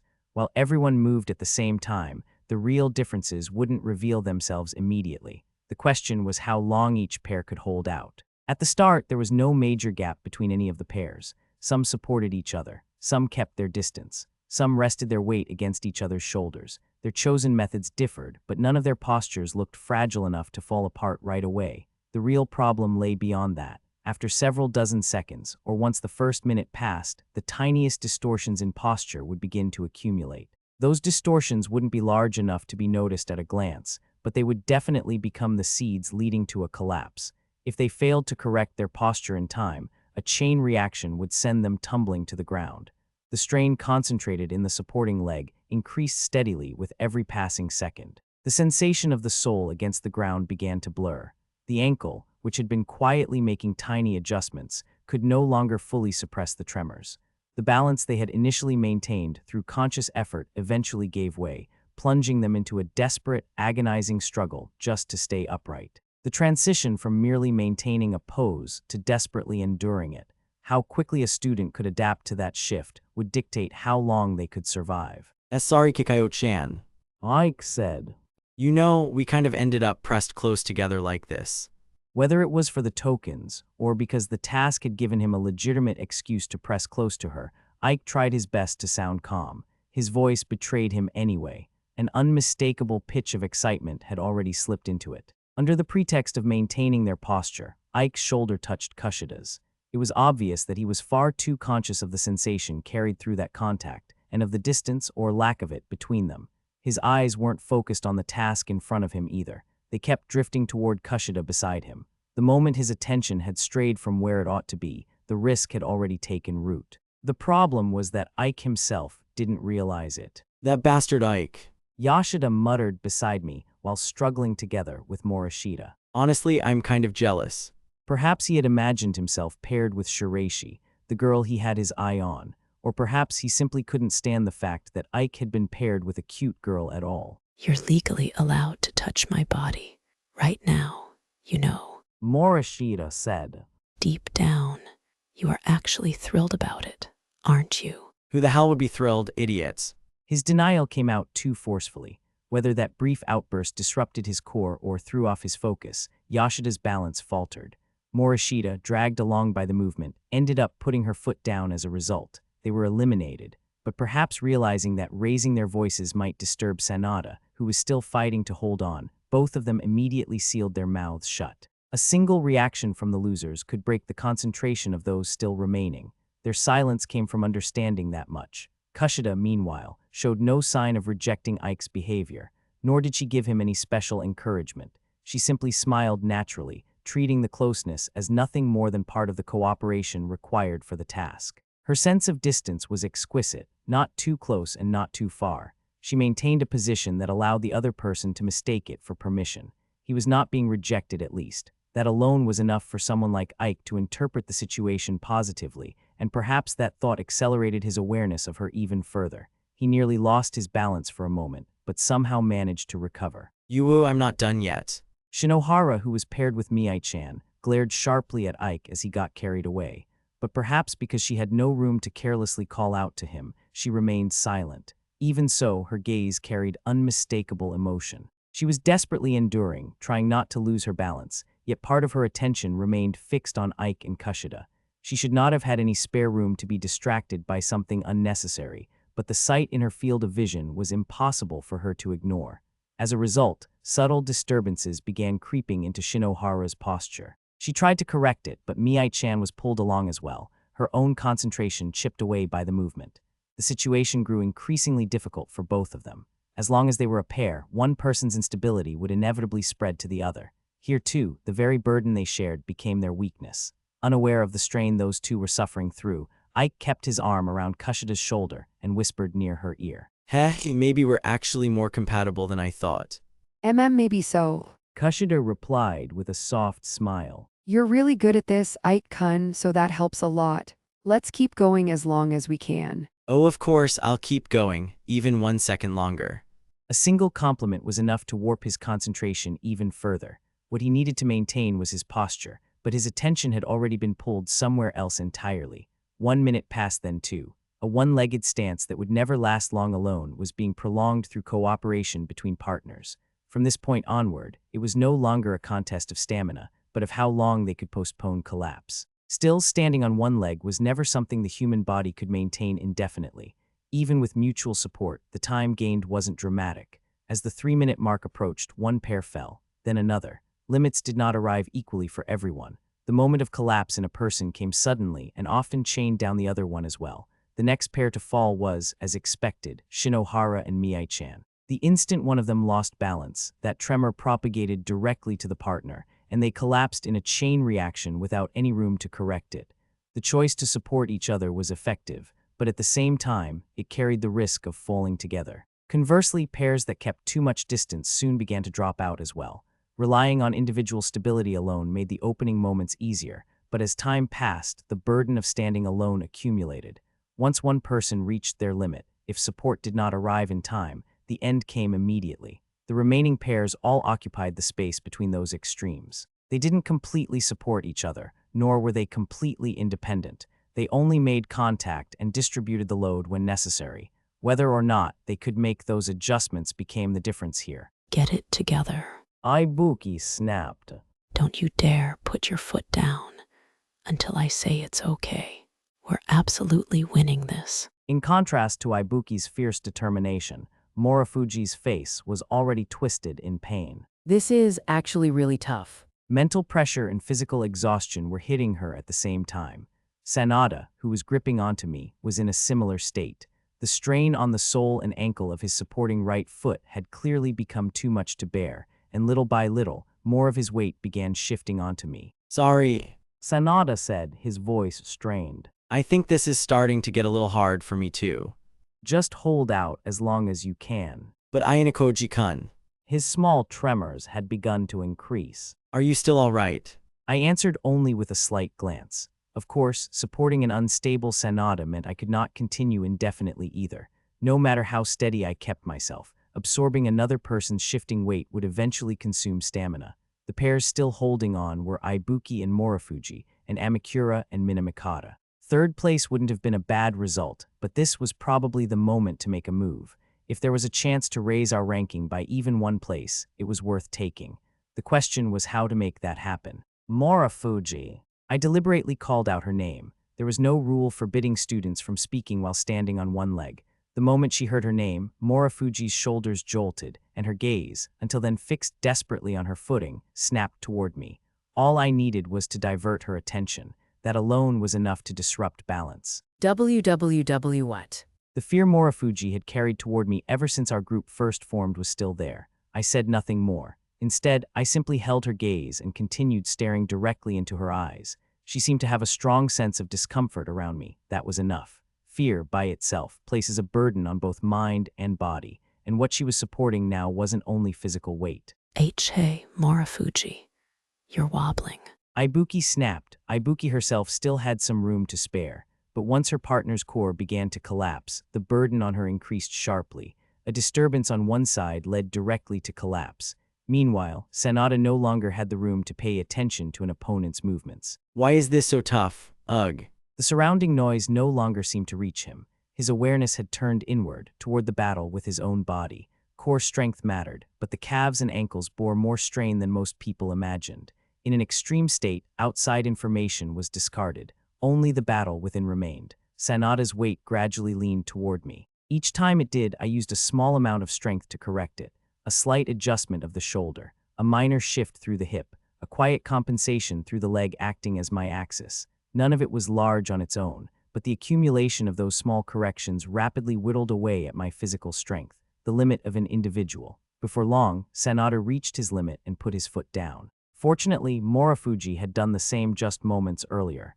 Thanks to that, we managed to slip into second place. Chapter 4. Nanase and Amasawa's Private Pool Time. It was 11 in the morning. High above the decks of the passenger ship, where the sea breeze softened against glass walls and the sunlight spilled cleanly across the water, lay a completely secluded private pool. Appearing a little ahead of the appointed time, there was Amasawa Ichika of Class 2A. Already changed into her swimsuit, she stepped out into the deserted oasis. Being in a private rental really does feel special, Tilda, She said, her voice bright and teasing as she glanced around the empty poolside. You're seriously footing the bill for this, right, Nanase-chan? Arriving at the pool, just a step behind her, was Class 2D's Nanase Tsubasa. Yes, Nanase replied, with her usual composure. Since I was the one who selfishly called you out here today, please do not worry about the expense. Nanase had booked the private pool for a 60-minute block. With another student scheduled to take over right at noon, their time here was strictly limited. This place was 20,000 points last year, but now it costs 25,000, doesn't it? It's hilarious how the rental fee just casually went up. Looks like the wave of inflation has even reached us out here, Tilda. But the clock was ticking, even as they made small talk. Amasawa immediately claimed a lounge chair and snatched up a menu. I'm totally ordering something expensive. She hummed, tapping her index finger against the glossy pictures as she pondered her options. Please, order whatever you like. Nanase replied, though, from the standpoint of preventing food waste, I ask that you try not to leave any leftovers. So that's what you're worried about. Must mean you have plenty of private points saved up, Naya. Not necessarily. I am simply a saver by nature. Nanase answered with cool indifference.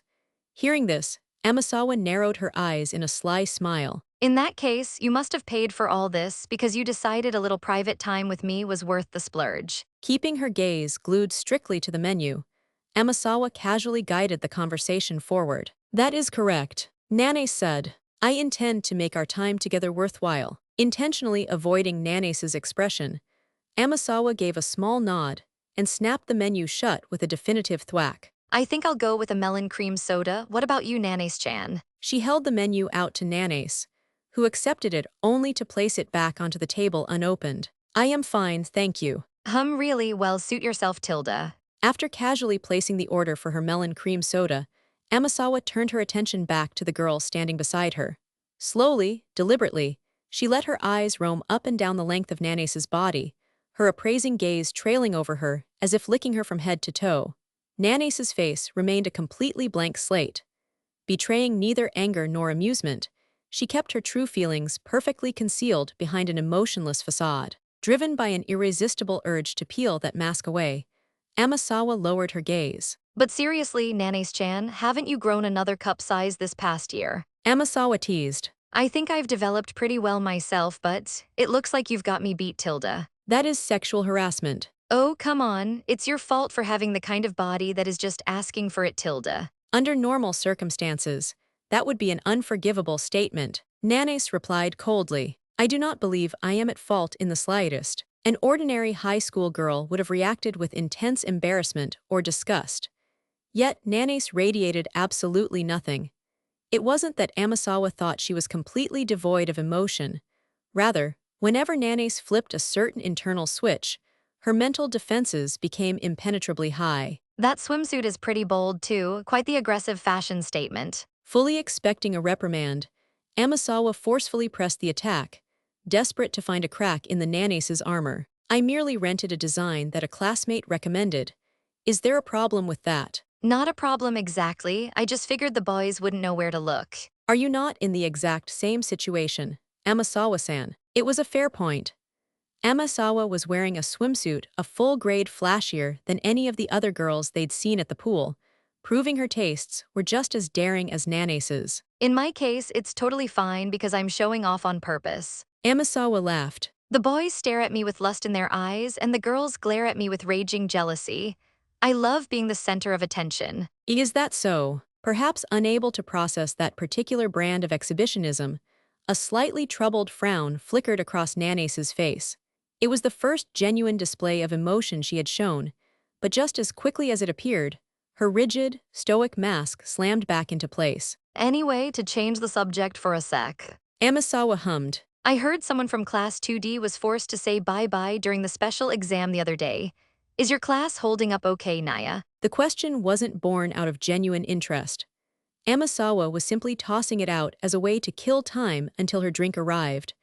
For a fraction of a second, Nanase's expression stiffened. Letting out a soft exhale, she averted her eyes and stared off into the distance. While the third-year students had landed on an uninhabited island to begin their survival exam, the second years had been locked in a fierce competition of their own through a unique special exam. The results had been definitive. Class A secured first place, Class C took second, and Class B came in third. That left Nanase's Class D sitting dead last. Up until this point, the dynamic among the second years had been a slow, steady crawl, with Class A gradually pulling away from the rest of the pack. Now, however, that gap was widening into a chasm. But this latest exam had been more than just a simple defeat for Class D. During the course of the trial, an expulsion had been finalized. They had suffered a casualty. The class itself is functioning without issue. Nanase replied quietly. However, since the responsibility for his expulsion ultimately lies with me, I am left with mixed feelings on the matter. Wait, it's your responsibility, Nanase-chan. Was that how the story went? I thought he broke a rule or something. Amasawa hadn't paid much attention to the special exam, but she had overheard a few rumors regarding the circumstances of the expulsion. In truth, Nanase said, another student was supposed to be expelled. That's a pretty provocative way of putting it. Are you saying you tried to get someone expelled, Nanase-chan? That is correct. It was the kind of statement that would earn a harsh scolding even if said as a joke. Yet Nanase affirmed it instantly, without a shred of hesitation. However, my target realized my intentions early on and devised countermeasures. Nanase explained. Then, as a warning, they cornered a student in Class D who had absolutely nothing to do with the incident. Knowing full well the severe penalty he would face, the expelled student must have been driven into such a mental corner that he felt he had no other choice but to break the rules. Having her curiosity slightly piqued, Amasawa sat up from her lounge chair and scrutinized Nanase's face. While she couldn't detect any hints of guilt or regret in Nanase's eyes, there was an undeniable frustration seeping through her rigid mask. Doesn't sound like a very peaceful story. Does that interest you? Sorry, not really. Sensing she was about to be dragged into something tedious, Amasawa offered a dismissive reply. But Nanase had clearly anticipated the evasion and pressed on without hesitation. You are not entirely divorced from this incident, Amasawa-san. In fact, you already know the details, do you not? My heart belongs solely to Ayanokōji-senpai. Amasawa answered, her tone dripping with mock devotion. I couldn't care less about silly squabbles between classmates, you know. Unfazed by the flippant deflection, Nanase continued. The student I was trying to expel was from Class 2A. So that's where the not divorced part comes in. Sorry to disappoint, but I seriously had no clue, nor do I care about this even a tiny bit. Still, who were you targeting? Amasawa tilted her head, genuinely curious as to who in her class could have possibly provoked Nanase into wanting them expelled. Ishigami-kun, Nanase replied. Ishigami. Amasawa repeated. The cool, handsome guy. He doesn't exactly seem like the type to make moves out in the open. Despite sharing a class with him for over a year, Amasawa had practically zero contact with the boy. In truth, she had absolutely no interest in anyone in her own grade. Because she never bothered interacting with her peers, she barely even knew their basic personalities. It was safe to say the girl standing right in front of her was her one and only object of interest in the entire second year. As these thoughts drifted casually through Amasawa's mind, she noticed Nanase fixing her with a razor-sharp glare. He is far sharper than one might imagine. Nanase warned. Well, I know he's essentially in a leader-like position, but Ishigami-kun, huh? So, what made you decide to pick a fight with him? You know, just to pry a little. There are certain circumstances behind it. The atmosphere around Nanase underwent a subtle shift. Instantly, Amasawa became absolutely certain that this topic, one she had brought up purely to kill time, was the actual reason she had been summoned here today. I'm starting to get the feeling that this little story and my invitation to the pool are connected. Just to be absolutely certain, Nanase said, her voice dropping a fraction. You were not involved in this incident, were you, Amasawa-san? Do I really look like a suspect here? Amasawa asked. If you truly mean it when you say you only have eyes for Ayanokōji-senpai, then I concluded your involvement was a distinct possibility. Normally, if a girl was strictly interested in Ayanokōji, it would stand to reason that someone like Ishigami wouldn't matter to her in the slightest. Yet, Nanase's tone implied a completely different, paradoxical logic. If you were deeply obsessed with Ayanokōji, then you would naturally be deeply concerned with Ishigami. Sorry, but I seriously couldn't care less, and I definitely had no part in it. Flapping her left hand back and forth, Amasawa offered a genuine, outright denial. I understand. Regardless, I had fully intended to broach this subject myself. Dismissing the slight detour in their conversation, Nanase pressed on, firing off her carefully chosen words in rapid succession. I will speak under the assumption that you truly know nothing. He, Ishigami Kaio, is not entirely unconnected to the White Room. With that single sentence, Nanase sliced right to the heart of the matter, abruptly dragging the core issue out into the open. Ishigami-kun has ties to the White Room. If he's my age, that would mean he's a White Room student, but that's impossible. And Ayanokōji-senpai is the absolute only one in the generation above us. Wait, could he be younger? I think I'd be even less interested if he were a junior, though, tilde. You are saying that while knowing full well it is not the case, are you not? Noting the sharp, unmistakable flicker of anger in Nanase's glare, Amasawa brought her hands together in a playful gesture of apology. My bad. So basically, you're saying he's connected, just not as a student. And since you actively moved to eliminate him, that must mean Ishigami-kun is working for the White Room's side. An assassin sent in to get Ayanokōji-senpai expelled. Does that sound about right, Naya? Even as she voiced the theory, an obvious contradiction sprang to mind. If that were true, wasn't Ishigami leading an awfully leisurely, remarkably ordinary school life? And that wasn't all. The assassins specifically dispatched under Tsukishiro's orders to expel Ayanokōji were Amasawa and Yagami. If Ishigami was also tangled up with the White Room on top of that, things were certainly turning into quite a lively party. A faint smile touched Amasawa's lips at the thought. However, she was currently taking this entire story with a grain of salt. She wasn't about to swallow the claims at face value. After all, the true allegiances of the girl standing beside her, Nanase Tsubasa, were still steeped in a murky gray area, neither definitively white nor undeniably black. The situation has changed drastically since you and Yagami-kun first made your moves shortly after enrolling. Nanase explained, the question of whether or not to expel Ayanokōji-senpai is nothing more than a single current in a much larger flow. Mid-sentence, Amasawa lightly raised a palm, gesturing for her to stop. Right on cue, the door to the private pool opened, and a female staff member walked in carrying the melon cream soda Amasawa had ordered. Accepting the drink with a bright, charming smile, Amasawa waited politely for the staff member to leave before taking a generous gulp through her straw. Wow, so sweet but so tasty, Tilda. Pressing a hand to her cheek, she let out a small, exaggerated shiver, playing the part of an innocently cute girl to perfection. May I continue? Go right ahead. Amasawa-san, you were ordered by the White Room side, specifically by Tsukishiro-san, to have Ayanokōji-senpai expelled. That is correct, yes. Amasawa nodded encouragingly, urging her to go on. From the very beginning, Tsukishiro-san believed the odds of you actually succeeding in expelling him were 50-50. Wait, so he knew right from the start that our abilities were no match for senpai's? It might be more accurate to say that he simply did not care which outcome came to pass. The spoon in Amasawa's hand, which had just scooped up a bite of vanilla ice cream, froze in midair. When she had been sent to advanced nurturing high school, she was ordered to follow Tsukishiro's instructions. Because of that, she had indirectly assumed he was an ally. Was that fundamental premise completely wrong? She turned the thought over in the back of her mind. That definitely brings up a lot of things I want to dig into. Amasawa said slowly. But can I ask a fundamental question first? What is it? Nanase-chan, at the end of the day, are you Ayanokōji-senpai's ally or are you his enemy? Ayanokōji himself had previously asked Amasawa to look into Nanase. Right now, the girl was running around acting like his loyal knight, but there wasn't a single shred of concrete proof to back up her allegiance. Yes, you make a fair point. It would probably be best to make my stance explicitly clear, including the matter regarding Tsukishiro-san. Nanase pulled a smartphone from her bag, tapped the screen a few times, and held it out.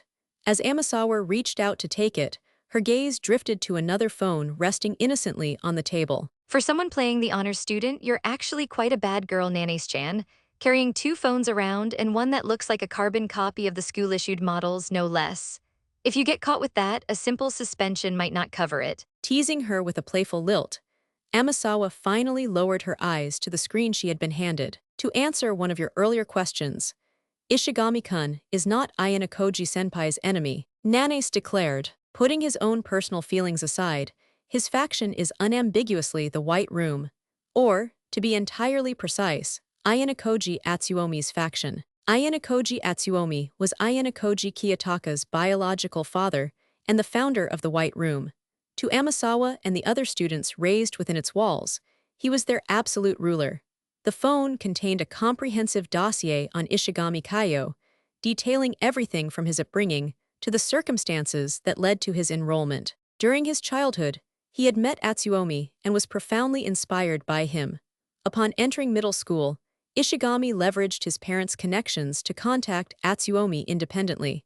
He was subsequently highly praised by the man as a brilliant individual with a natural intellect, and ultimately enrolled at Advanced Nurturing High School to act as an observer over Kiyotaka. Scrolling through the profile, Amasawa's eyes landed on a specific passage.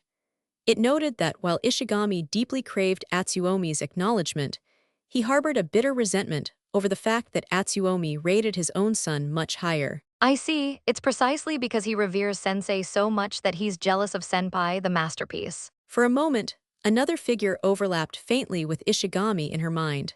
Yagami. Imagining the undeniable parallels between both of them, Amasawa felt a slight, involuntary stir of emotion in her chest. That may well be the case. Nanase agreed. However, unlike you White Room students, he was not ordered to expel Ayanokōji-senpai. His mandate is strictly limited to surveillance. No matter his personal feelings, Ishigami would never defy sensei's wishes. If anything, his position was simply to watch over and preserve the masterpiece. I was pretty confident in my ability to keep tabs on Ayanokōji-senpai. Amasawa murmured. But I never once noticed him in the picture. For over a year, her own monitoring of Ayanokōji had bordered on stalking. Yet, in all that time, she had never caught Ishigami attempting to make contact. Since she couldn't stick to Ayanokōji 24/7, Ishigami might have slipped through the cracks here and there, but if he were making frequent contact, she undoubtedly would have noticed. Unless there's some unexpected development, Nanase said. He may believe there is no need for him to interfere. So he does recognize senpai's abilities. Amasawa let the thought settle before shifting to the next point. By the way, does Ishigami-kun know about us too? I doubt he knows about me, but I am certain he has received detailed information regarding you and Yagami-kun directly from the White Room. Makes sense. If that's the case, he must be pretty capable. Amasawa had never once been approached by him, nor had she ever sensed an unnatural gaze or hostile vibe aimed in her direction. That was exactly why she had paid absolutely zero attention to Ishigami throughout her entire school life. I cannot speak to his basic academic metrics, but in terms of deductive reasoning, I would assess him as being at least a step above you and Yagami-kun. Tilda. Amasawa's voice rose with theatrical disbelief. Aren't you just underestimating me a little? Or maybe you're overestimating him. It would certainly be helpful for us if that were true, Nanase said dryly. Regardless, his current policy seems to be to maintain his surveillance until graduation. But should the tide change, he will likely take immediate action. Meaning Ishigami-kun will make a move to force Ayanokōji-senpai out of the school. Even when asked this, Nanase did not affirm. Instead, she briefly averted her gaze and looked up at the clear blue sky. At this point, the word expulsion alone is no longer enough to describe it. She said, "What matters to Atsuomi is ensuring that Ayanokōji-senpai is brought back into his own hands. If he decides expulsion is necessary for that purpose, Ishigami-kun will follow his orders. If he decides it is best to leave him alone until graduation, then Ishigami-kun will do nothing until the very end. At least, that's my understanding of the current situation." Amasawa stared at her. For someone who isn't a White Room student, you're vastly more knowledgeable about this whole mess than I am, and I'm the actual assassin sent to get senpai expelled. You got that phone from Tsukishiro too, didn't you? Just who are you, Nanase-chan? That was the very core of the mystery, the absolute root of Nanase's guiding principles, and the very thing Ayanokōji himself likely wanted to uncover. And now, Amasawa was stepping right into it. Did you truly think I would just hand over that information so easily? Figured as much. I guess I can't blame you, seeing as I'm a White Room student. Thinking she might have probed a bit too deep, Amasawa was surprised when a faint smile graced Nanase's lips. I am joking. You you revere Ayanokōji-senpai. Because of that absolute devotion, I am completely convinced you would obey his every word. But precisely because the Ayanokōji-senpai you are loyal to belongs to the White Room, there are certain things I cannot share. Amasawa understood what Nanase was implying. If Nanase's true intentions were brought to light, Ishigami would undoubtedly make his move. That was Nanase's rationale. That was why she had struck first, attempting to get him expelled before he could act. Inside Amasawa's mind, the puzzle pieces rapidly began falling into place. However, I can tell you my ultimate objective, Nanase offered. Then give it to me straight. What exactly is your goal, Nanase-chan? You know, within the boundaries of what you're actually allowed to say. Initially, my goal was to defeat Ayanokōji-senpai and have him expelled. That was the sole reason I enrolled in this school. Seeing Nanase deliver this statement with such a deadpan, serious expression, Amasawa couldn't help but burst into laughter. For effort, but no matter what you do, Nanase-chan, you wouldn't be able to beat Ayanokōji-senpai. Even if Nanase had been hiding her true strength this entire time, that fundamental truth would never waver. I am well aware, Nanase replied calmly, but do you not think that is only true if I were to fight him head-on? Without speaking boastfully, Nanase continued, implying that she had a chance of winning. No, frontal assault or sneak attack, it doesn't matter. It's totally impossible. Ayanokōji simply wasn't the kind of opponent who would fall for conventional tactics, surprise attacks, or underhanded tricks. Amasawa felt a slight wave of disappointment, having assumed Nanase was at least smart enough to understand that much. However, the next words out of Nanase's mouth were something Amasawa could never have anticipated. The enemy I must defeat is no longer Ayanokōji-senpai. It is the man lurking in his shadow, Ayanokōji Atsuomi, the founder of the White Room.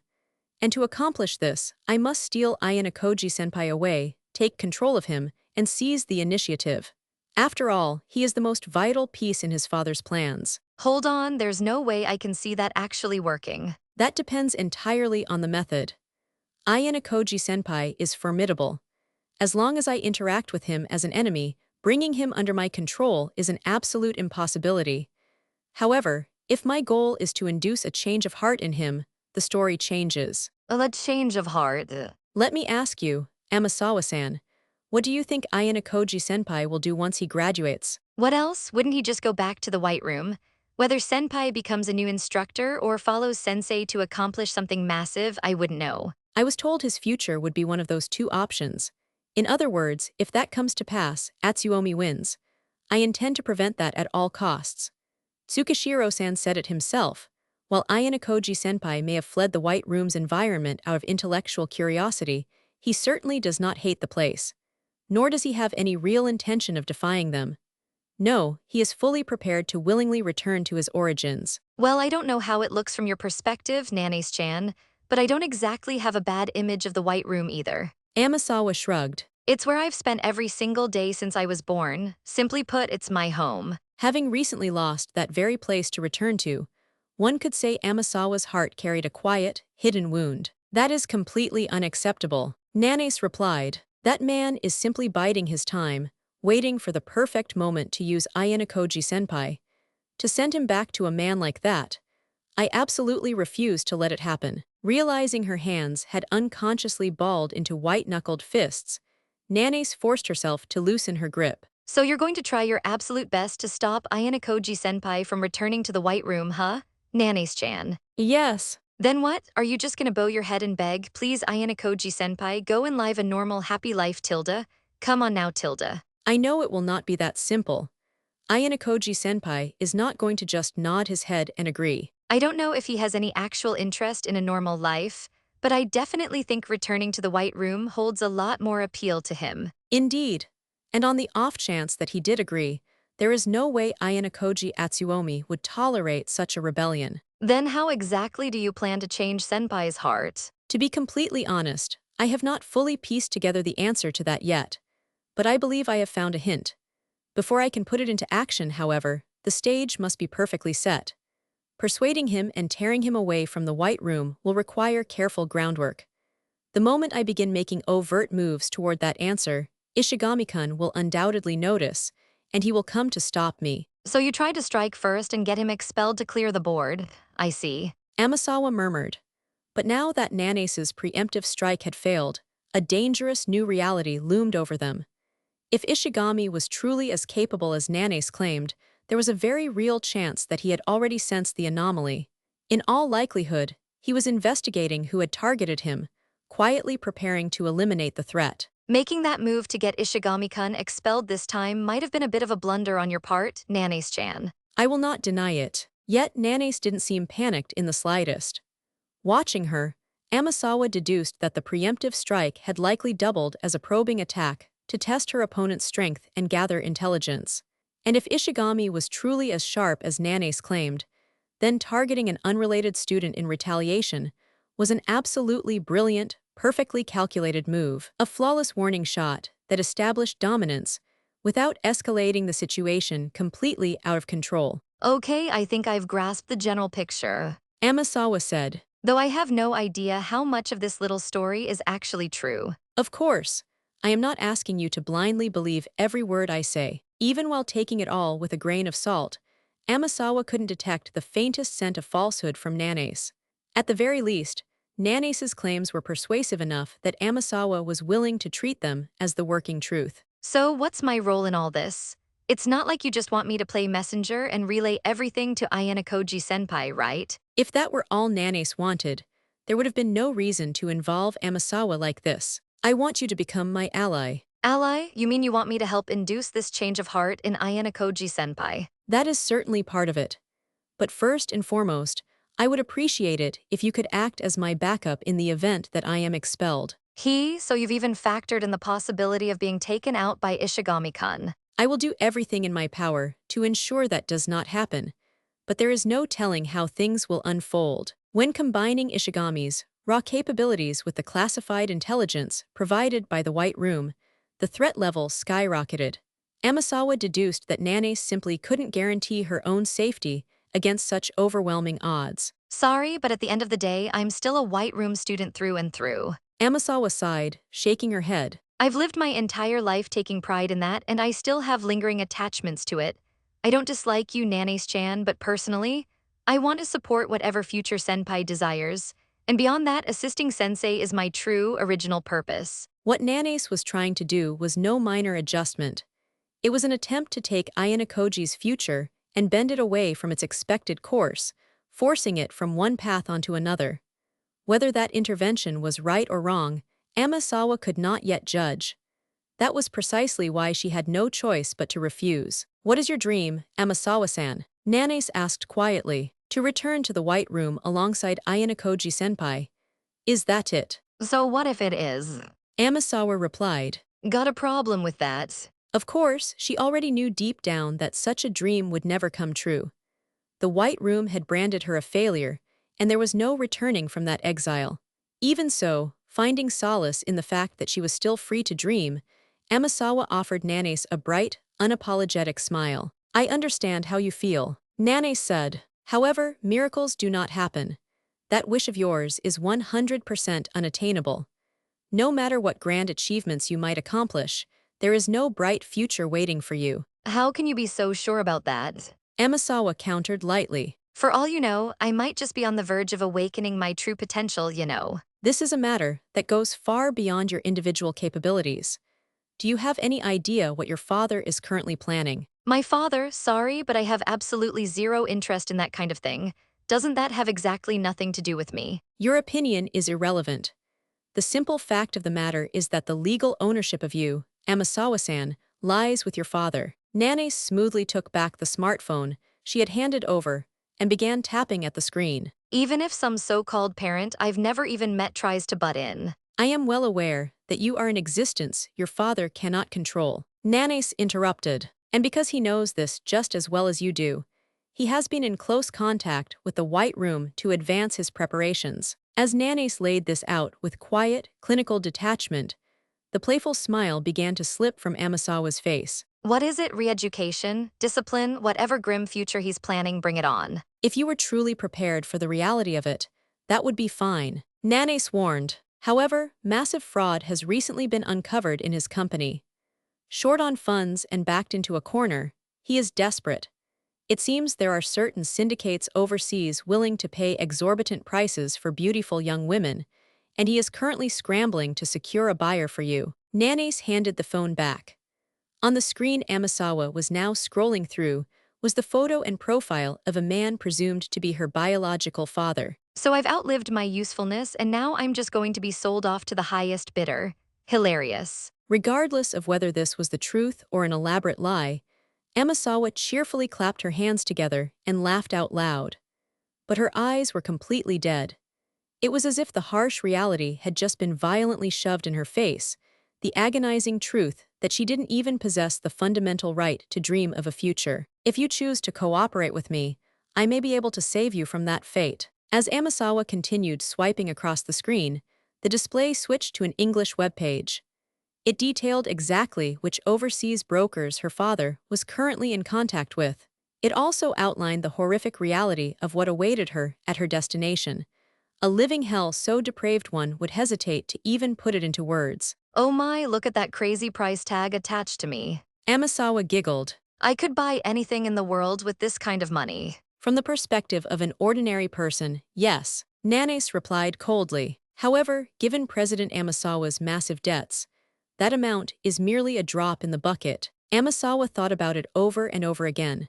Her entire life was something she couldn't even verify as truth or lie.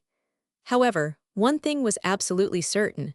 The future she had just been shown held zero salvation. Upon successfully inducing Ayanokōji-senpai's change of heart, I will extend ample protection to you after graduation, just as I plan to do for him. If that happens, you will be able to start a life that belongs entirely to you, meaning she would finally be allowed to stand on the starting line as an individual, autonomous human being. And could you really pull something like that off? I can. It is true that Ayanokōji Atsuomi is a man of considerable power with deep connections to the underworld. However, the faction backing me is large enough to easily swallow them whole.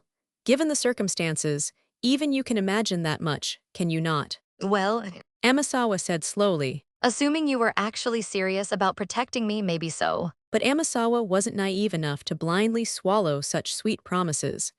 If she held the same kind of absolute value as Ayanokōji Kiyotaka, then perhaps Nanase's faction genuinely would mobilize to protect her.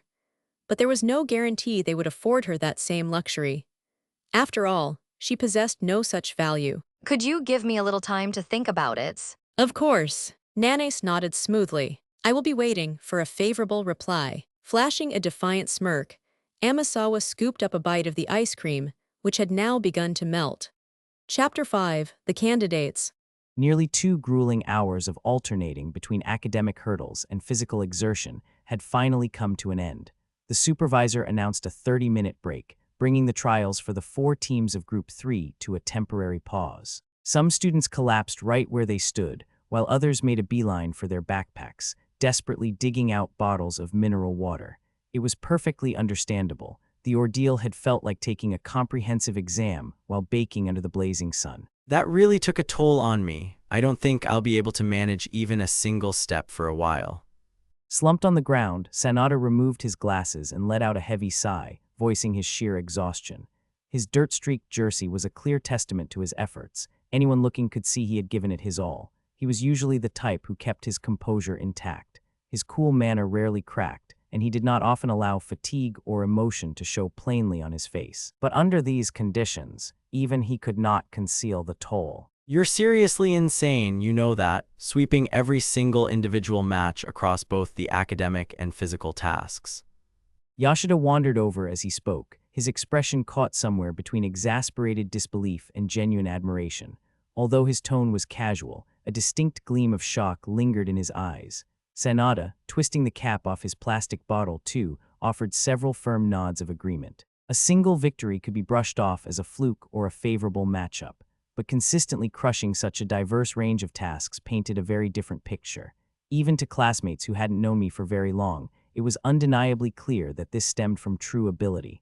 Wiping the sweat from his brow, Sanada looked at me with an expression of quiet acceptance. To be honest, I knew you were capable to some extent, but this far exceeded my expectations. He took a slow sip of water before meeting my gaze once more. Unlike Yashida's, his words held no trace of exaggeration. No, seriously. Yashida added. While we were desperately trying to just survive the tasks, this guy was completely unfazed the whole time. Honestly, I'm just glad he didn't go all out against us back when he was still in Horikita's class. When people genuinely acknowledge someone who produces results, and at the same time feel that they belong to that same circle, they become far more honest than one might expect. The tense atmosphere softened slightly, and within this brief period of rest, the outline of Class C was steadily growing firmer, taking shape once more. Still, Sanada said after a moment, glancing around. I was just thinking it was unusually quiet around here. It turns out Morishita-san isn't with us. Catching sight of Morishita resting her back against a distant tree trunk, Yashida followed up on Sanada's observation. Well, she's terrible at anything physical, he said. She probably doesn't even have the energy left to open that loud mouth of hers.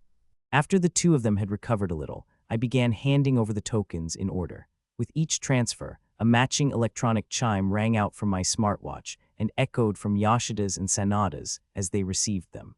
I set off toward Morishita to hand her the tokens as well, but no sooner had I started walking than I heard another set of footsteps hurrying toward me. You, Ayanokōji-kun. The voice came from close by, soft enough that it was almost swallowed by the noise of the break. Do you have a minute? Mii-chan stood there looking visibly unsettled. Her eyes did not stay in one place for long, and even before she said another word, it was clear that she had not come to speak casually.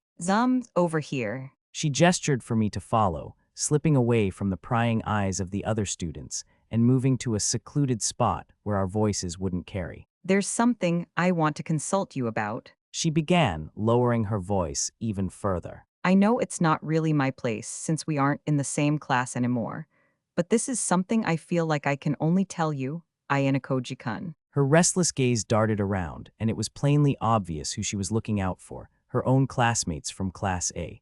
Judging by the fact that Ike and the others were currently nowhere to be seen, she had clearly waited for the perfect window to make her move.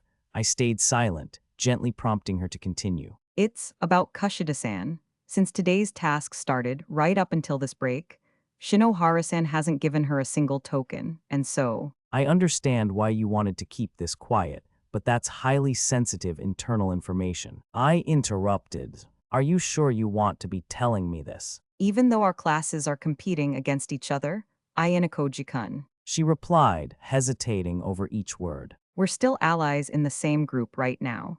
Plus, it seemed like you genuinely value Kushida-san's abilities, so… Normally, information about who had handed over how many tokens, and to whom, was something that should never be revealed carelessly. But the fact that she was bringing this to me meant that it had finally begun. Assuming what you're saying is true, you and Ike have still been receiving your shares without any issues, right? She responded to my question with two small nods. Yes, we've both received ours perfectly fine. If Shinohara is keeping hold of all of Kushida's tokens and refusing to hand over only her share, then that is certainly a problem. Even without witnessing the scene firsthand, it was easy to picture the suffocating atmosphere it must have created. Shinohara-san was complaining last night. Mii-chan continued. She said Ike-kun was constantly staring at Kushida-san. Even during the one-legged balancing task this morning, them being paired up was purely a coincidence. But her mood has been terrible ever since. Knowing Ike, he's always had a soft spot for cute girls. Throw Kushida into the mix, and it's bound to be even worse. But Shinohara-san is his girlfriend. Mii-chan's voice trembled with an earnest kind of discomfort. I honestly think Ike-kun is completely at fault here. She wasn't wrong. In reality, however, one cannot spend an entire eternity with eyes only for their precious girlfriend. It is often said that as a relationship went on, intimacy deepened while the initial spark inevitably faded. Considering Ike had harbored feelings for Kushida to begin with, a wandering eye was, to some extent, unavoidable. I thought that once Ike learned more about Kushida's true nature, he would put some distance between himself and her. I said, but I suppose that hasn't happened. I suppose not. Lately, Kushida-san has often been isolated in the classroom, and Ike-kun has been going out of his way to talk to her. That's probably been bothering Shinohara-san for a while too. But even taking all of that into account, the root cause of everything goes back to the unanimous special exam, doesn't it? Mii-chan closed her eyes tightly and then nodded deeply. In truth, the words that Kushida hurled at Shinohara back then were so intense, they were impossible to forget. I remembered it clearly enough. During the unanimous special exam, Kushida had mocked Shinohara in front of the entire class, casually declaring her to be on the ugly side. If Shinohara's boyfriend had then been constantly doting on and acting chummy with the very person who had humiliated her, it was all too easy to imagine the resentment boiling inside her. Even so, maliciously withholding tokens exclusively from Kushida was a secret she couldn't possibly keep forever. Up until now, Shinohara had likely bitten her tongue for the sake of the class. She had kept Kushida's toxic nature under wraps, taking a step back to avoid causing any public friction. But now that she had been handed the power of a representative, it seemed her restraints were finally beginning to snap. Still, this is surprising. I noted. I thought you'd come to hate Kushida too, Mii-chan. While it might not have been quite as brutal as insulting Shinohara's physical appearance, Mii-chan had also been a victim. Her innocent crush on Harada had been ruthlessly exposed during the unanimous special exam. Putting aside the fact that most of our classmates had already noticed her feelings long before the reveal, the humiliation had still driven her into such a deep depression that she temporarily stopped coming to school. It's true that Kushida-san really hurt me. she admitted softly. But even so, I feel like if I let myself become a hateful person just like her, it would be wrong. She was bringing this delicate issue to me, someone who had essentially betrayed her class by transferring out, despite knowing full well the complex circumstances at play. It was safe to assume her words were grounded in genuine moral conviction, not just surface-level pleasantries. From what you've told me, there's no doubt she's abusing her position as representative to harass Kushida. I said, but your biggest concern is the worst-case scenario, that Kushida might actually end up in last place. Am I right? Yes. If Shinohara monopolized all the tokens and refused to give Kushida a single one, Kushida would be fighting a steeply uphill battle, no matter how many tokens she managed to earn on her own. This special exam was divided into 3 categories: individual, team, and group, but having the entire class united was an overwhelmingly massive advantage. If a class treated the trivial private points reward as an afterthought and simply distributed their tokens equally, that solidarity alone would act as a tremendous shield against falling into last place.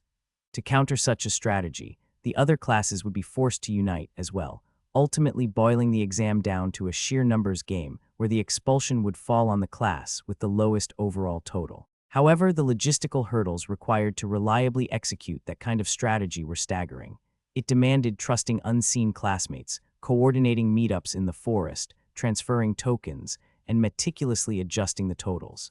The entire plan rested on the fragile premise that no one would betray the group. There's no doubt that Shinohara's pent-up frustrations are manifesting in her actions. I continued.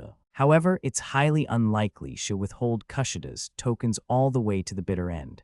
If word of this reaches Horikita, Shinohara's own standing within the class would be in serious jeopardy. So, I don't need to worry. For now, it should be fine.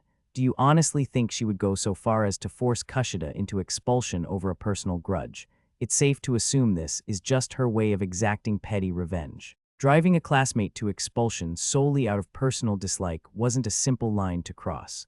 When I added that, Mii-chan seemed to relax slightly. A small breath escaped her, as though she had finally been allowed to set down a little of the weight she had been carrying. But if you're still worried, just keep a close eye on the situation for me. I added, if Kushida still hasn't received any tokens by the end of the 3rd day, or going into the final day, I'll step in and contact Horikita myself.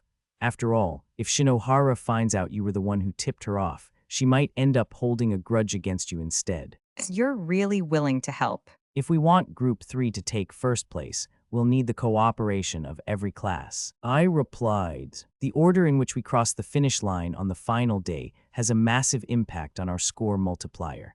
I don't know the precise rules yet, but there's no guarantee we'll win if we're carrying around a powder keg like this. When I told her that, Mii-chan bowed her head deeply. Thank you so much. More importantly, you should probably head back now. I cautioned. It'll be a hassle if Shinohara and the others spot us together. Giving a small, earnest nod, Mii-chan hurriedly jogged off.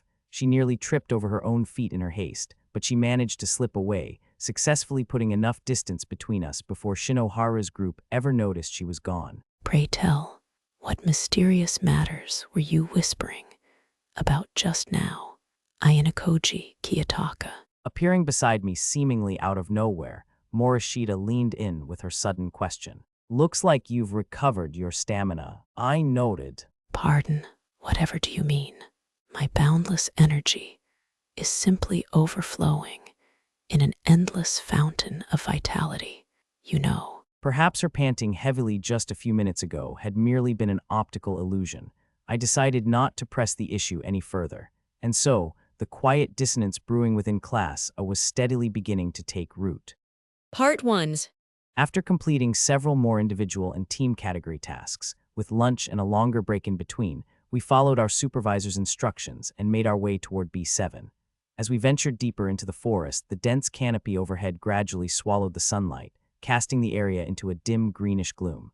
Cut off from the breeze, the humidity clinging to our bodies felt even more oppressive. The ground beneath our feet was soft, mixed with patches of deep mud, giving us the constant, dreadful sensation of our feet sinking into the earth.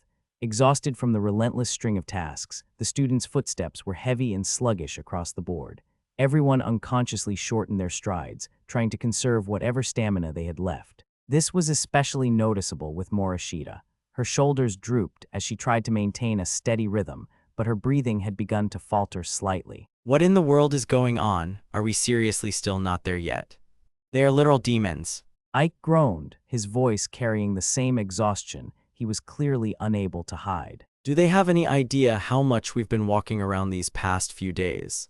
Shinohara glanced sideways at him, offered a few words of comfort, and slowed her pace to match his. She did not say much, but fatigue was clearly visible on her face as well. Even so, she did not stop walking. She was probably conscious of not falling behind the others. In stark contrast, Katsuragi remained completely unfazed. He walked at a steady, consistent pace with a perfectly straight posture. It wasn't as though he was free of fatigue, but he didn't show any of it on the surface, simply keeping his eyes fixed dead ahead as he continued walking. His efficient, waste-free movements likely helped suppress unnecessary stamina loss. Ibuki walked a little behind him, wearing an expression of complete boredom. Her gaze wasn't fixed on her feet or straight ahead. Instead, she seemed to be staring blankly off into space. She walked while occasionally kicking a loose pebble, using the small motion to distract herself from the faint irritation simmering inside her. A considerable number of assignments had been thrown at us over the course of the day, but to put it plainly, Ibuki's results had been extremely poor. At the start, the number of tokens she held had probably been almost the same as mine. Now, though, there was no need to check the exact figures. Within Group 3 as a whole, she was competing with Kushida for last place. So far, Katsuragi had shown no signs of leniency. There was probably a deliberate reason for that. By being strict with Ibuki, he may have been trying to force her to produce results. But that was only one side of it. The more immediate reality was that he simply had not secured enough surplus tokens to spare any for her. When it came to contests of academic ability, the advantage inevitably went to the other classes. No matter how many assignments we cleared, the more we completed, the more the gap between us and them would gradually widen.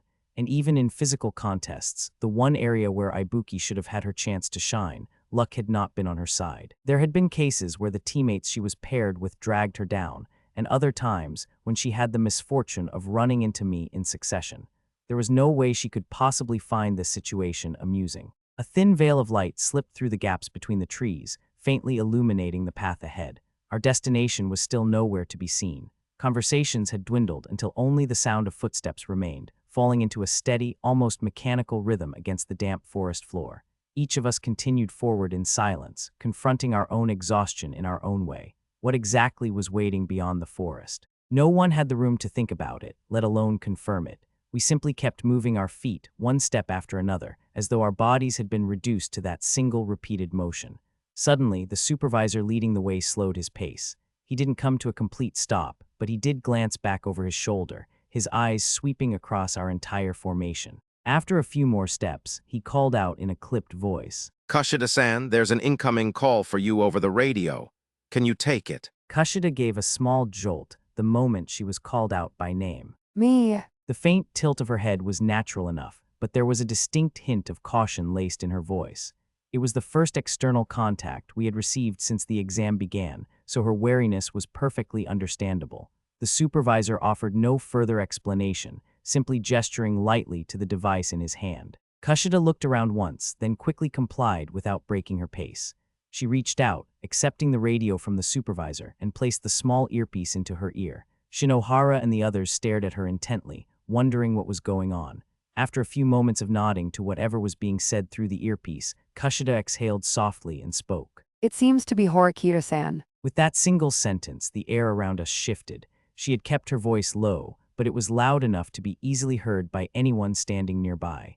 A contact from outside the group, and from Horikita no less, was unlikely to be some mere routine work. From where we were, there was no point in trying to eavesdrop on the radio itself. Whatever came through the receiver would belong to Kushida alone. Her own voice, however, was another matter. If someone wanted to listen, it would not be impossible to catch what she said.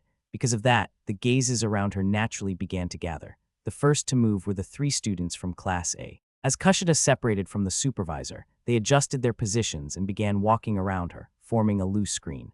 At the same time, they kept watch, making sure no one tried to come too close. There were no explicit rules stating we couldn't approach, but it was an unspoken agreement. Maintaining our distance now would make it easier to demand that same level of privacy when we inevitably needed it for ourselves. Katsuragi and I issued quiet instructions almost at the same time and moved toward the front. A moment later, the students from Class D also began putting distance between themselves and Kushida's group. As I walked ahead, I cast a quick glance over my shoulder. Shinohara was walking beside Kushida, and the expression on her face held a different shade from before, the faintest hint of irritation. The fact that Horikita had called Kushida, not her. During the unanimous special exam, Kushida had revealed her true nature and placed the class in danger. Her credibility had fallen visibly after that, as had her standing within the class's internal hierarchy. And yet, despite all of that, Horikita had contacted Kushida first. For Shinohara, those two facts were becoming a source of invisible stress, quietly eating away at her from within. On top of that, there was a faint trace of anxiety. If Kushida reported Shinohara's petty behavior as a representative to Horikita, a reprimand would almost certainly follow. While I couldn't be absolutely certain, with Shinohara hovering right over her, Kushida likely wouldn't do that.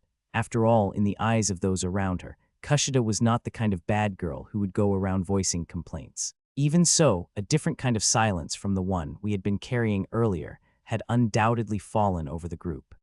Part 2. We had crossed into Area C9, our destination finally within reach, when the supervisor stopped in his tracks and turned to face us. If we proceed at this pace, I think we'll cross into Area B7 in about 15 to 20 minutes. He announced. We're almost there, so hang in there just a little longer. Receiving those words of encouragement, a few students offered weary murmurs of acknowledgement before we resumed our grueling march. Not long after, a burst of noise reached us from somewhere nearby. Voices, footsteps, the faint disorder of another group in motion. A moment later, the first figure to come into view was another sweat-drenched supervisor, walking at the head of the formation, and behind him came Group 6. The supervisor assigned to Group 6 approached Yurashihara almost immediately, and the two exchanged a few brief words. On the afternoon of the exam's second day, this marked our first genuine encounter with another group. Among the Class C students assigned to Group 6 were Kido, Yamamura, Satonaka, and Machida.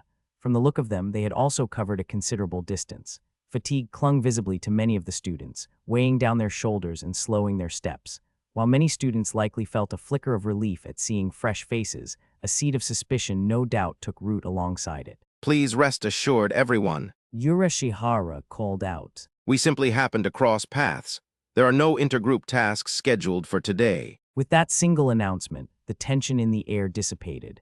The students' underlying suspicions had fortunately been off the mark. With the reassurance that this was nothing more than a chance encounter, they dropped their guard, and tentative smiles slowly began to spread across their faces. It appears Group 6 is heading to Area B8, so you're welcome to travel together for the time being. He continued. There's no issue with you chatting or exchanging tokens if necessary. Please, feel free to do as you like. That permission was all it took. Students from the other classes began moving toward one another, closing the distance quickly. Questions were exchanged almost at once. How was your group doing? Were you managing to collect tokens? A little later, the Class C students, Satonaka, Machida, and Yamamura, also approached us. You guys holding up all right with the tasks? Yoshida asked, casually opening with some small talk. Machida gave a noncommittal nod. We're barely scraping by right now. It's hard to tell exactly how much everyone else is earning. Would it be faster if we just showed you our tokens? His gaze shifted to me for approval, so I quickly shot the idea down. No, that won't be necessary.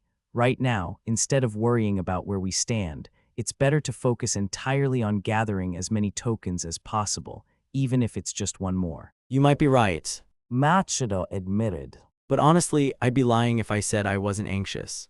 You can rest easy, I assured him. I've already decided on a strategy for how we'll survive this special exam. Right now, we're just waiting for the right moment to put it into action. I have no intention of letting anyone from Class C get expelled. When the time comes for detailed instructions, I'll definitely contact you over the radio. Leaving the rest of the intra-class chatter to Yoshida and Sanada, I shifted my focus beyond our class. My primary concern right now was Class B's movements.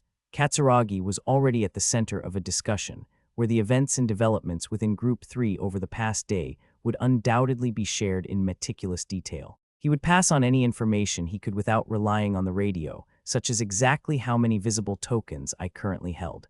I knew it wouldn't be long before that intel reached Druin's ears, prompting him to formulate his countermeasures. There was no need to rush. I will just proceed with the strategy as planned. Hey, Ayanokōji-kun. The voice came hesitantly from beside me. Do you have a minute? It was Haspe from Class A. When I glanced past her, the other class of students were gathered a short distance away, smiling and talking with Kushida at the center of the group. Haspe's departure from them had not drawn any particular attention.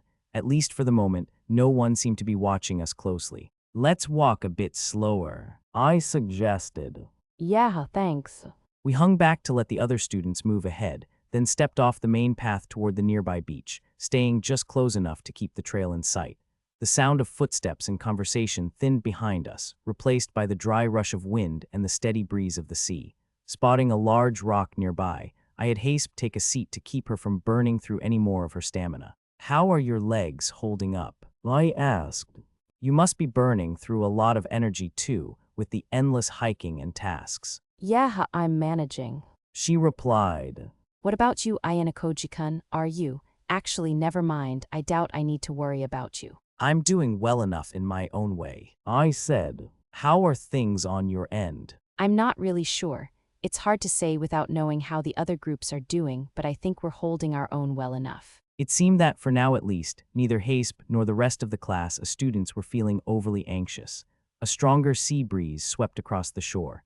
Haspe narrowed her eyes against it and turned her gaze toward the water, where the sunlight scattered in countless bright fragments across the surface. Do you feel guilty? I asked. At my question, she turned back to face me, pausing for a moment in quiet contemplation. If I said I didn't feel any guilt at all, She said at last. that would be a lie.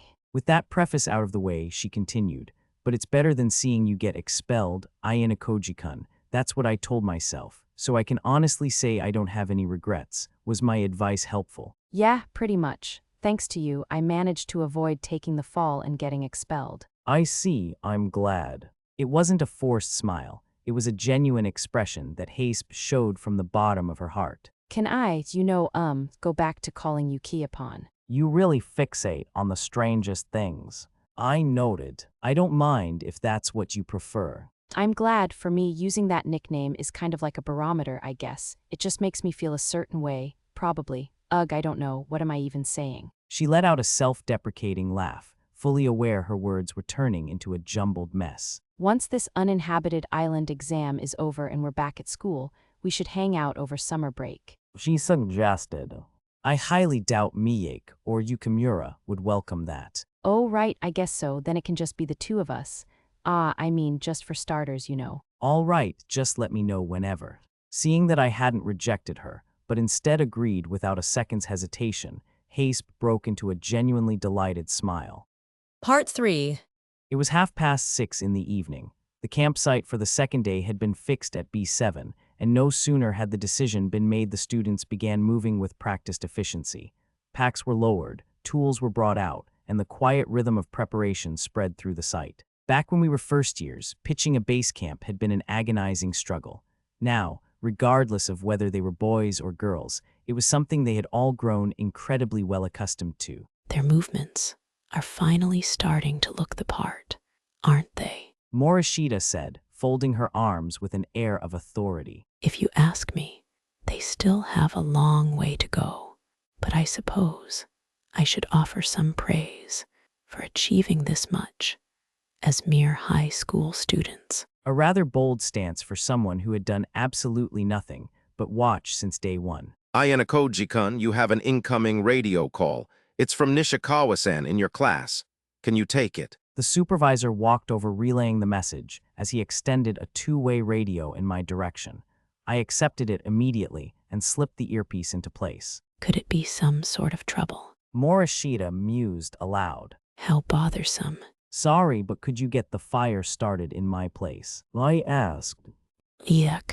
I engaged the safety lock on the utility lighter and handed it over to Morishita, who had made a small joke, I guess, with an expressionless face. Well, just leave it to me. Morishita said solemnly. I'll make sure Ayanokōji Kiyotaka's bed is reduced to ashes. That would almost certainly result in expulsion, so please take this seriously. I was slightly concerned, but I couldn't afford to keep Nishikawa waiting.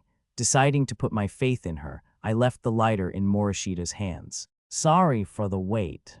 The moment I responded, Nishikawa launched right in, her tone brimming with her usual energy. Yahoo, Ayanokōji-kun, do you have a second? There's something I wanted to get your advice on. Advice? Did something happen?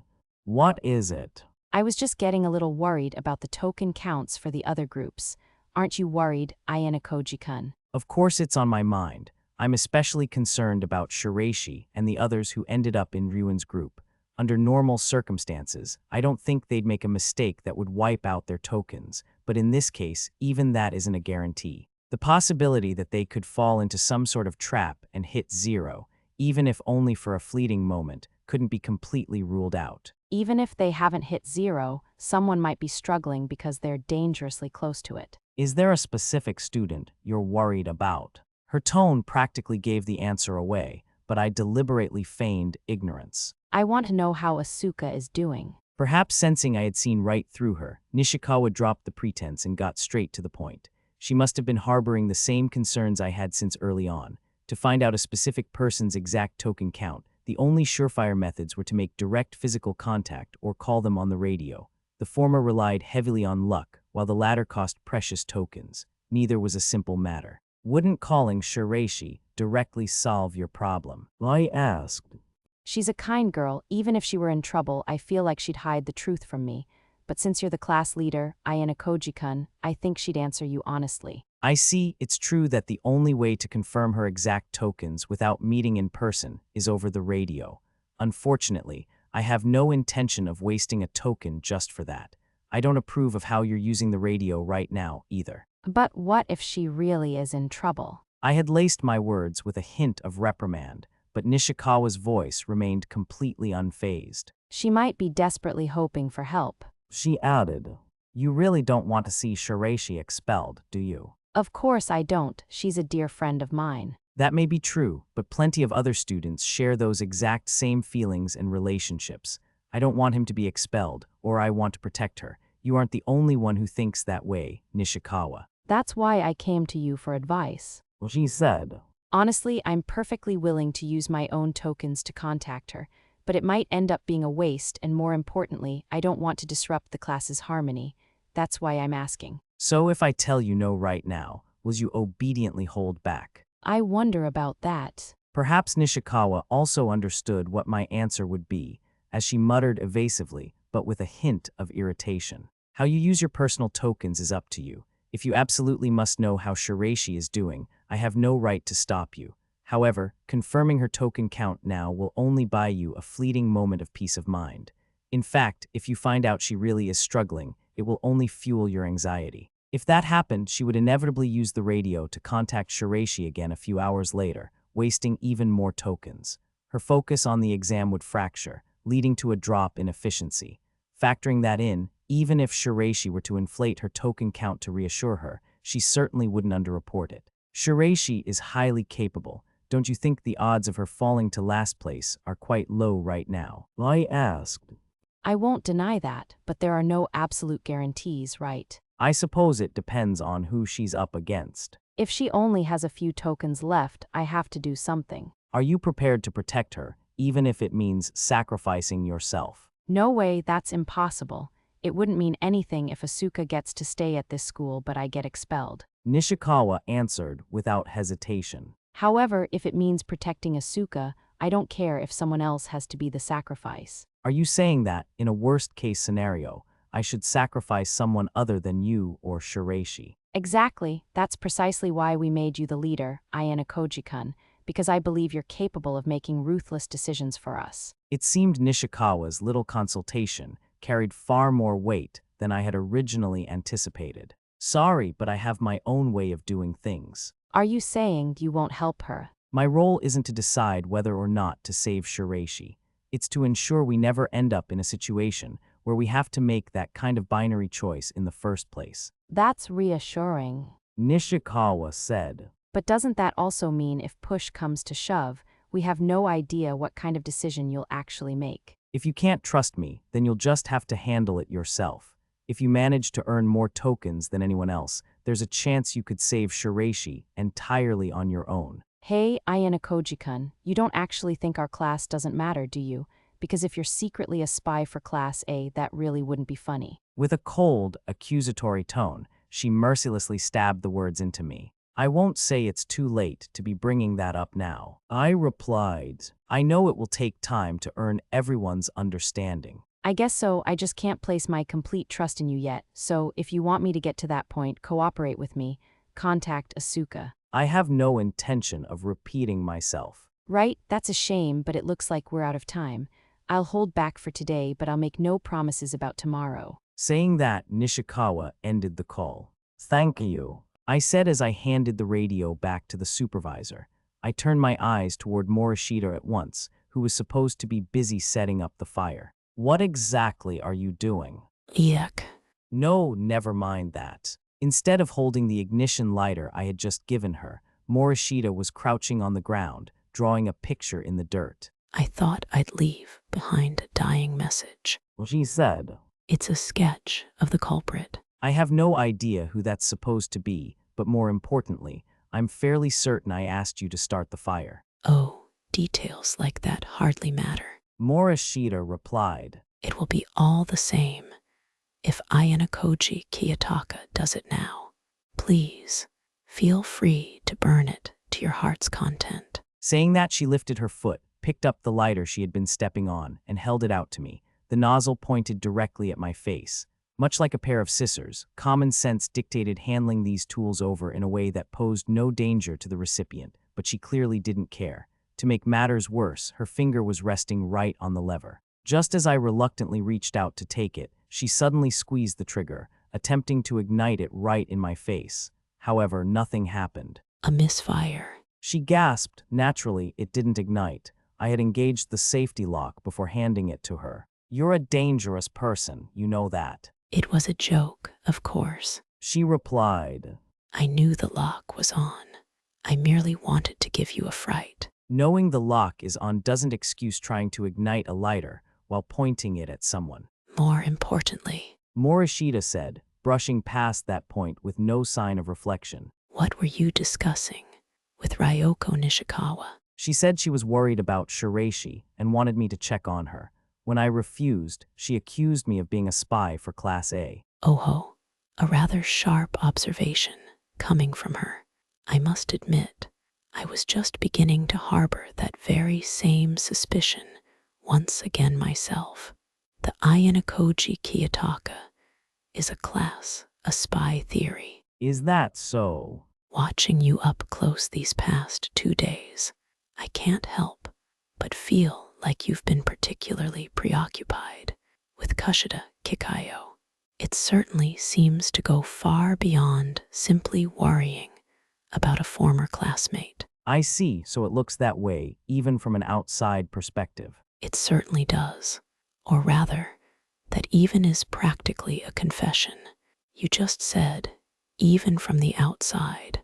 I caught that. She flashed me a smug little grin, looking exactly like a detective who had just backed a criminal into a corner. It's true that Kushida Kikayo appears to be quite capable in her own right. Morishita continued. But even so, you two have been a bit too close, to the point where I'm honestly starting to think, are you actually in love with her or something? Yo. Why did she suddenly switch to a casual tone? Or rather, why does she sound like a total delinquent now? Let me ask you something. Even if that were the case, would it cause any problems? I asked. Let me ask you this in return. Do you honestly think it wouldn't? Anyone can see that Kushida is an exceptional student. I said, even you can't deny that. Therefore, there's no doubt that she's the most suitable person to keep this group running smoothly. The presence or absence of romantic feelings is completely irrelevant. If you desire an exceptional student, why not your classmate, Sanada so-and-so, or Katsuragi so-and-so? There's no need to limit it exclusively to Kushida Kikayo, is there? We were in the same class for 2 years. I have a much clearer understanding of Kushida's capabilities. Because she's a former classmate, you say? My, how very suspicious. The plot thickens.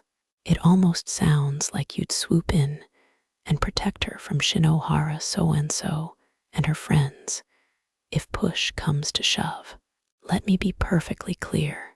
I will not give you a single one of my tokens, you thief. I had already settled today's portion properly, but it seemed likely she would continue pressing me on the details from tomorrow onward. Interpret it however you like. Well, rest assured, I won't get angry at you for looking at Kushida Kikayo through rose-tinted glasses and playing favorites, because as long as I am kept safe, I'm perfectly willing to turn a blind eye to it.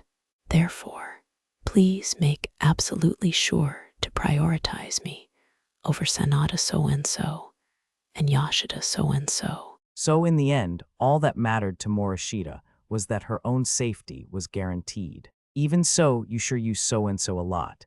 I've been pondering this for a while now, but if you don't know their given names, there's no need to force yourself to use their full names, is there? Then allow me to ask you this. Morishita said, What would you do if there were 30 people in the class with the surname Yamada?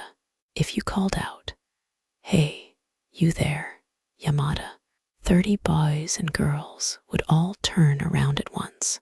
It would be absolute chaos. Surely, it would be more convenient to know whether one meant Yamada Jiro or Yamada Hanako. While Yamada is certainly a common surname, it wasn't exactly the most populous in the country. A scenario where 30 people in the same class shared the exact same surname was practically unthinkable anyway. It had been quite some time since I first met Morishita, but I still couldn't figure her out. Ayanokōji, come here a sec. Yoshida raised his voice and beckoned me over. A shadow had fallen over his expression, leading me to suspect that, right on the heels of my conversation with Nishikawa, yet another problem had cropped up. "Let's go, Morishita," I said.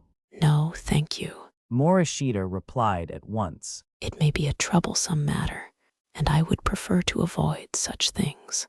I shall remain here and light the fire. Please lend that to me. With that, she snatched the lighter right out of my hand. Leaving her in charge of the fire felt incredibly risky, but I decided to put my faith in her just this once. Then I hurried over to Yoshida to hear what was going on. I don't really want to stick my nose in other people's business, but Shinohara is seriously crossing a line. He muttered, gesturing vaguely with his chin toward the members of Class A, who were huddled together in a tight group. It looks like she distributed tokens to Wang and Ike, but Kushida hasn't been given a single one. Kushida hasn't. Why? I asked. It appeared that Class A's internal drama, which was supposed to be kept under wraps, had already leaked. Whether Shinohara had let it slip, Kushida had skillfully orchestrated the leak, or it had come from an entirely different source altogether. I couldn't be sure. Regardless, there was no point in trying to track down the culprit now. A short distance away, Katsuragi and several Class D students who had evidently caught wind of the rumor were already approaching Class A. An argument seemed to be breaking out, and I could already see the anger flashing across Shinohara's face. We should probably head over there, Yoshida said. He broke into a jog, and Sanada and I quickly followed suit. You guys are here too. What the hell is going on? Shinohara immediately directed her frustration at Yoshida before shooting a sharp glare in my direction. I heard you aren't giving any tokens to Kushida, Yoshida said. Just because you're the representative doesn't mean you get to do whatever you want. This has nothing to do with you, Yoshida-kun. Shinohara shot back. We in class have our own strategies we're desperately trying to figure out in order to win. I don't know if you eavesdropped or what, but mind your own business. Don't butt in when you're from another class. Her counterargument was perfectly valid. Under normal circumstances, this wasn't a matter Yoshida and the others had any right to interfere in. But we're in a group together, Yoshida argued. Stop disrupting the harmony. Who's the one disrupting things here? Shinohara demanded. If we change our strategy because of you and end up losing, are you going to take responsibility for it? That's... Faced with her forceful rebuttal, Yoshida faltered and took a step back. I, on the other hand, stepped forward, closing the distance between Shinohara and myself. What? She said, fixing me with a hard, unflinching stare. Do you have something to complain about too, Ayanokōji-kun? Her eyes held a stronger wariness toward me than they had toward Yoshida. If Horikita were to find out about this, I said, wouldn't your position be in a bit of jeopardy? How is that a threat? She scoffed. This has nothing to do with you, Ayanokōji-kun. If this were a strategy meant to secure victory, I could understand it. But what you're doing is letting your own self-preservation and personal resentment take priority. Satsuki ain't that kind of person, you just don't get her. Stepping in to protect his girlfriend, Ike shoved himself right into my face. He was practically seething, radiating an intensity that made it seem like he might grab me by the collar at any second. Sonoda and Morifuji, who had been watching from farther away, seemed to notice the rising tension as well. Drawn by the commotion, they began moving toward us. Perhaps you really are executing this as a legitimate strategy, I said. But to the people around you, it certainly doesn't look that way. It looks like you're abusing your authority as the representative to suppress and control someone more capable than yourself. It looks like, in a worst-case scenario, you're planning to save your own skin, even if it means kicking Kushida down to do it. Are you kidding me? What's with these baseless accusations? Shinohara snapped. I became the representative for the sake of Class A, and I'm managing things so we can win. Stop making up stories based on your own warped speculation. Ever since we had formed this group, a lingering grudge had festered between us. Naturally, confronting her with such a harsh rejection of her methods was bound to invite hostility. At this point, I shifted my gaze toward Katsuragi, who had been observing from the sidelines, and the two Class B students who had hurried over. Since we're on the subject, I continued. I'll say this as well. I have some doubts about Class B's policy too. I'm not saying a performance-based reward system is inherently bad, but when it's handled too openly, I can't say I'm impressed. Sonoda, clearly not expecting the sparks to fly his way, furrowed his brows in annoyance. What the hell is that supposed to mean? He said. Another class has no business criticizing our policy. And I hate to put it this way, but especially not you. A class traitor. It was obvious they had no intention of taking advice from me, a person already at odds with Class A. Yeah, exactly. This ain't something for an outsider to butt into, Ayanokōji. Seizing the opportunity, Ike quickly sided with Sonoda, attempting to drag their representative into the fray. Right, Katsuragi? It's true that it's none of his business, but the same goes for you and Class A, Ike. Katsuragi replied heavily. Unable to stand being lumped into the same category as Shinohara, he made his dissatisfaction clear. I am making judgments fairly in my own way and distributing tokens among my 3 group members accordingly. But as Ayanokōji pointed out, Shinohara is controlling Class A's tokens entirely on a whim. That is not fair. No, it's completely different. Satsuki is managing things on our end so we don't lose. The strategy is to properly redistribute them at the right time. Were you even listening to the explanation? Ike complained, as if to say, and here I went out of my way to become your ally.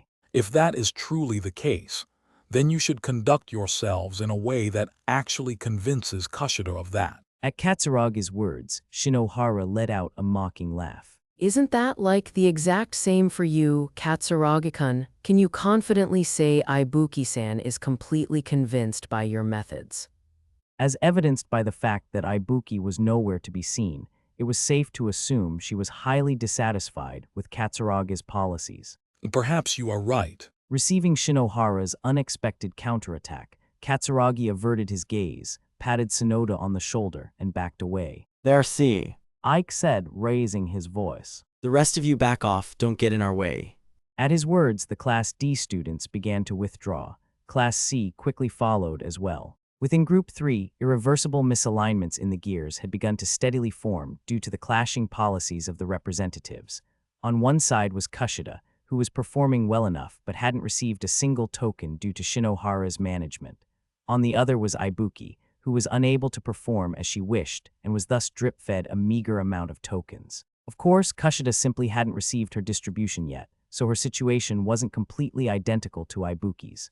However, since her chances of receiving her fair share rested entirely in Shinohara's hands, the two girls were in remarkably similar positions when it came to their underlying anxiety. Without a doubt, within Group 3, those two were currently the prime candidates for last place. What a wonderfully harmonious group we are. As I looked over to find the source of the comment, I saw Morishita spectating from afar. The campfire still had not been lit. Part 4. After a break filled with unrest, and after dinner had passed in much the same unsettled air, 2 more tasks were announced, just as they had been the previous day.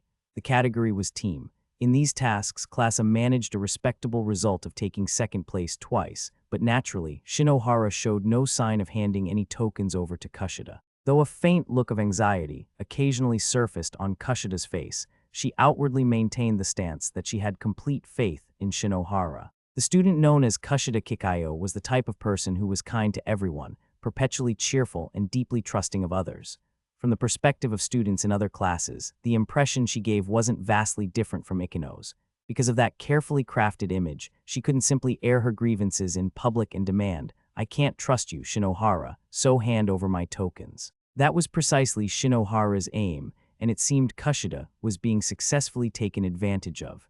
I walked over to where Class A was huddled together and called out to her. "I need to talk to you for a second." The hell do you want, Ayanokōji? What are you plotting? Ike immediately jumped to his feet, stepping into my path as if to protect Kushida. More accurately, I figured he was doing it to prevent anyone from interfering with Shinohara's policies as the representative. However, far from pleasing his girlfriend, his aggressive posturing seemed to be having the exact opposite effect, as Shinohara looked rather displeased with him. "I just came to talk to her, as a fellow member of Group 3, I said."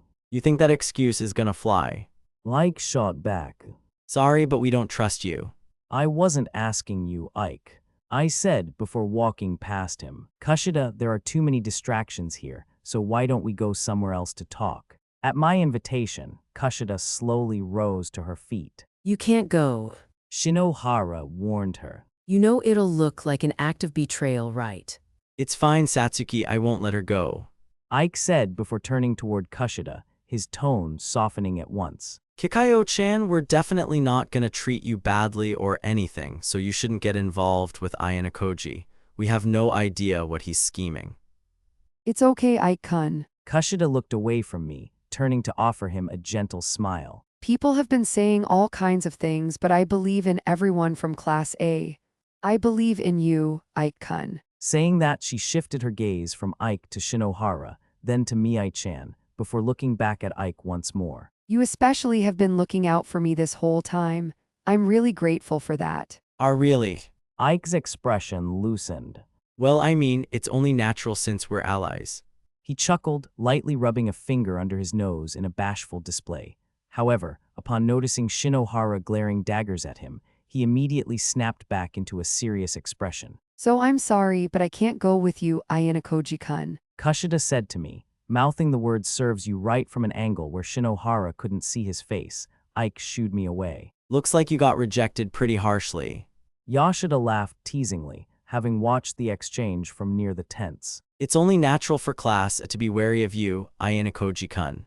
Senada added. Even if I were in their position, I imagine I would have handled it similarly, though I wouldn't have been so hostile about it, of course. But why are you so concerned about Kushida? Yoshida asked. I mean, sure, I feel bad for her, but like they just said, it's not really something another class should be sticking their nose into. I just can't leave her alone, I replied. Wait. Yoshida's eyes narrowed slightly. Don't tell me. Have you finally noticed? Morishita chimed in. It seems our dear Ayanokōji Kiyotaka harbors simply extraordinary feelings for her. Oh man, Yoshida said, pressing a hand to his forehead. Without giving an answer to the two of them as they got worked up over their own assumptions, I stepped away and headed into my tent ahead of them. Not only Shinohara and Ike, but Yoshida and the others had now thoroughly taken note of my unusual behavior. That was a major gain for me. Ibuki and Kushida, the candidates I intended to have expelled from this school. By the day after tomorrow, their fates would be sealed. Chapter 6. I'll do anything you want. The morning of the third day dawned. Just as most of us had anticipated, the supervisor explained that today's itinerary would center heavily around the group category. Our schedule had been pre-arranged by the school, pitting us against a gauntlet of rival groups throughout the day. Victory against an opposing group would yield tokens, which could be distributed through one of two distinct methods. The first was an equal split, awarding a uniform number of tokens to everyone in the victorious group. Under this system, no disparity in standing would arise among the members of Group 3. The alternative method rewarded individual merit rather than collective success. Regardless of whether the group won or lost overall, the top 3 performing students would be evaluated and granted a set number of tokens. Yet, no matter which distribution method was applied, the tokens would still be handed over in bulk to the group's representative first. To make matters worse, shorter individual and team tasks were slated to be squeezed into the brief intervals between these larger events. It was guaranteed to be an exhausting day, just as much as the second, if not more so. That collective sense of dread shared by the students soon proved entirely justified. The moment we broke camp at 8 o'clock, we immediately ran into Group 10, which belonged to Hashimoto. With scarcely a moment to exchange pleasantries, we were thrust right into a unique task that made use of the uninhabited island's terrain. By the time the hour-long match concluded, there wasn't even a spare second to congratulate one another on a hard-fought battle. We were immediately herded toward the next designated area. After repeating this exhausting cycle of marching and competing against other groups 3 separate times, our much-needed lunch break finally arrived. Though this 30-minute window ostensibly doubled as free time, most students still huddled closely with their respective teams to eat. There were probably various things to discuss, such as checking the tokens acquired in the morning and consulting about the afternoon. Even someone as typically solitary as Ibuki remained close to the Class B encampment. Amidst all that, Kushida stood out as the sole, glaring exception. While she was seated nearest to Class A, she maintained a deliberate physical distance, quietly eating her lunch in total isolation. The rift that had formed between her and Shinohara was painfully obvious, and there was no doubt she was suffering the fallout of that fractured dynamic. It wasn't as if her sudden isolation had gone unnoticed. Students like Yoshida and Katsuragi cast concerned glances her way, but given the nature of the exam and the constant friction between teams, no one could afford to carelessly extend a helping hand. I can barely stomach watching this, Yoshida muttered. They keep hiding behind excuses like strategy and team policy, but isn't this going a bit too far? Does Shinohara have some kind of vendetta against Kushida? If you observe her boyfriend's attitude, it's not entirely incomprehensible. His eyes are constantly chasing after Kushida Kikayo. After all, Morishida noted. You mean Ike? Are you saying he's comparing her to Shinohara or something? Yoshida shot Morishida a skeptical look, clearly thinking she was reading too much into it. Even you would hate it if your girlfriend was mesmerized by another man, right? Yoshida so-and-so. Oh, wait. Since you don't have a girlfriend, and never will, that might be too hard for you to grasp. Shut up, don't just casually spit venom at me. He grumbled. Though if that were true, yes, I definitely hate it. Even without a girlfriend of his own, he could easily imagine how much that would sting. But it can't really be helped, can it? I mean, between Kushida and Shinohara, they're just on entirely different levels, or rather. That line of thinking makes you absolute trash.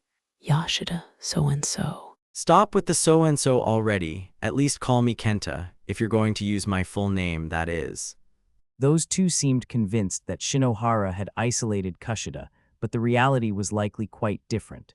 It was far more probable that Kushida was intentionally distancing herself, carefully orchestrating her own isolation. She was playing the tragic heroine to the hilt, monopolizing the sympathetic gazes of everyone around her. Her goal was simple, to firmly establish Shinohara as the villain unless she coughed up some tokens to make amends. It was a brazen, all-or-nothing tactic, and whether it would actually work on Shinohara remained to be seen. Ayanokōji-kun, Nishikawa-san is requesting to contact you via the radio. The supervisor said. I had been curious to see what Nishikawa would do after I'd given her a day to mull things over. So she was already reaching out again. I accepted the radio handed to me by the supervisor. Is she calling to confirm Shiraishi Asuka's survival again? Morishida asked. What about Shiraishi? Yoshida chimed in. Please do not butt into the conversation without permission. Having you listen in will only make things unnecessarily complicated. Kenta Yoshida. Why is my first name first? Leaving Morishida to handle Yoshida. No, rather, leaving Yoshida to handle Morishida, I stepped a short distance away to take the call. Ultimately, her questions were identical to the ones she'd asked the other day. She wanted to verify Shireishi's token count and needed reassurance that the girl was absolutely safe. My answer hadn't changed, but the situation certainly had. I told her over the radio to sit tight just a little longer, assuring her that within a few hours, I would arrange an outcome she would find acceptable. Part 1. Once everyone had finished their lunch, I returned the radio to the supervisor. I then made my way back to Class C, who were already packing up. That was quite a long talk. Did Nishikawa Ryoko persistently cling to you? Morishita asked. No, I was speaking with someone else about a separate matter. A separate matter. I see. So Ayanokōji Kiyotaka has finally made his move. Morishita's gaze sharpened slightly. I had expected her to follow up with one of her usual nonsensical jokes, but it seemed I was mistaken. You don't need to hide it. She continued. This special exam has felt a bit too ordinary, or rather, devoid of any significant developments. I had a sneaking suspicion you were just biding your time, waiting for the perfect moment to strike. For all her eccentricities and goofing around, she truly possessed a sharp mind beneath the surface. Yes, I did let an arrow loose. I admitted. Oh ho ho ho. An arrow, you say? And what exactly are we supposed to do from here on out? Instructions haven't changed. As long as the groups are operating separately, your fundamental goal is simply to collect tokens in earnest. Even though there's no restriction on transferring them, the moment a token changes hands, it's treated as a backside token. Therefore, all you need to focus on is tackling the tasks and acquiring as many frontside tokens as possible. That remains the most optimal path toward victory. Indeed, within Group 3, Ayanokōji Kiyotaka is undoubtedly ahead above the rest, and currently winning, even if there's a student in a rival group who has amassed a similar number of frontside tokens. As long as you secure a 100% multiplier on the final day, you'll have a solid chance of clinching the win. Well, I suppose our opponents are banking on that exact same logic. It's not a system that strictly demands overwhelmingly dominant individual scores. I explained. If anything, it's designed so that any well-rounded student can amass a high number of frontside tokens, depending on how the matchups play out. Despite the structural elements of teams and groups, the exam was ultimately a framework where individual talent and effort directly translated into results. Overcomplicating the mechanics would only leave you overwhelmed. But that's only if you're solely focused on winning. I added. The other face of this special exam is the severe weight of its penalties. The real test lies in devising a strategy to reliably avoid them. Ah, so that's the kind of arrow you let loose. Well then, how exactly do you intend to avoid it? That is still a secret. Good grief. Do the higher-ups not understand that excessive secrecy only leads to unnecessary casualties? With a dismissive shrug, Morishita turned and walked away, looking as though she'd entirely lost interest in the topic. She backed down surprisingly easily. I muttered to myself, or perhaps she judged that simply confirming I had set things in motion was enough. Whether she trusted me or not, she was undeniably a difficult person to read. Part 2. The trials marched on, though the routine quickly grew monotonous. We were essentially just tackling tasks reminiscent of past special exams, scraping together whatever tokens we could across the three categories. Naturally, the other students were fighting tooth and nail to secure every last token, but my focus had long since shifted past that stage. The total number of tokens in circulation had been fixed from the very beginning. The only variable was which group, which class, and which specific individuals they would ultimately fall to. To put it bluntly, I had already concluded that winning or losing the exam itself was little more than an added bonus. The arrow I let loose now sped unerringly toward its destined victim. Tomorrow, it would find its mark. Before they even realized it, most of the students had already found their eyes drawn to its flight, quietly predicting how it would all end. Only a select few remained ignorant of what was coming. If everything proceeded according to plan, the arrow would pierce its intended target, and the masses would emerge unscathed. Yet there were always exceptions. With so many eyes following its flight, it wouldn't be surprising if someone tried to snatch the arrow from the air before it struck.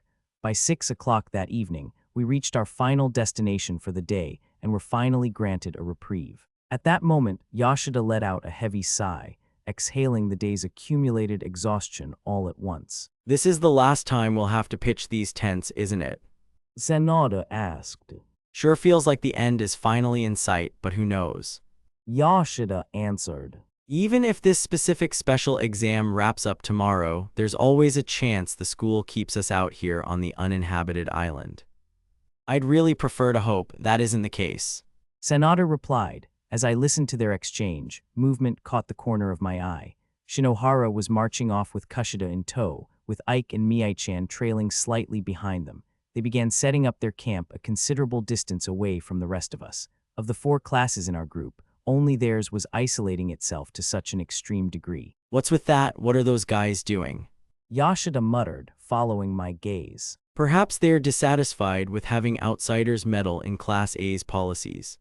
Sanada suggested. If they distance themselves that much, there's no way we can eavesdrop on their conversations. He was right. No matter how hard we strained our ears, picking up their voices from here would be impossible. And if anyone tried to close the gap, the attempt to make contact would be instantly obvious to Class A. That's definitely Shinohara's doing. Yoshida concluded. Let's just leave them be. After that, we slowly proceeded with our preparations, and by the time we finished eating dinner, darkness had fully settled over the surrounding area. Mii-chan, who emerged from the vicinity of Class A's tents, scanned the area before her eyes locked onto mine. Her gaze sent a clear, desperate signal. Help. Sorry, but I'll leave the rest of this to you for a bit. I told Sanada. He willingly agreed, and I briskly made my way over to Mii-chan. Seeing me approach, she jogged over to meet me halfway. This is about Shinohara and the others, isn't it? I asked. Oh, yes. She admitted. Kushida-san begged them to share some tokens with her, but Shinohara-san completely refused to listen. They're arguing about it right now. Understood. I'll go see what's going on. But that might be a problem. She stopped me, her expression fraught with guilt, and quietly began to explain why. I was told to keep watch and make sure no one else comes near them. If anyone tried to approach, I was ordered to stop them at all costs. Especially you, Ayanokōji-kun.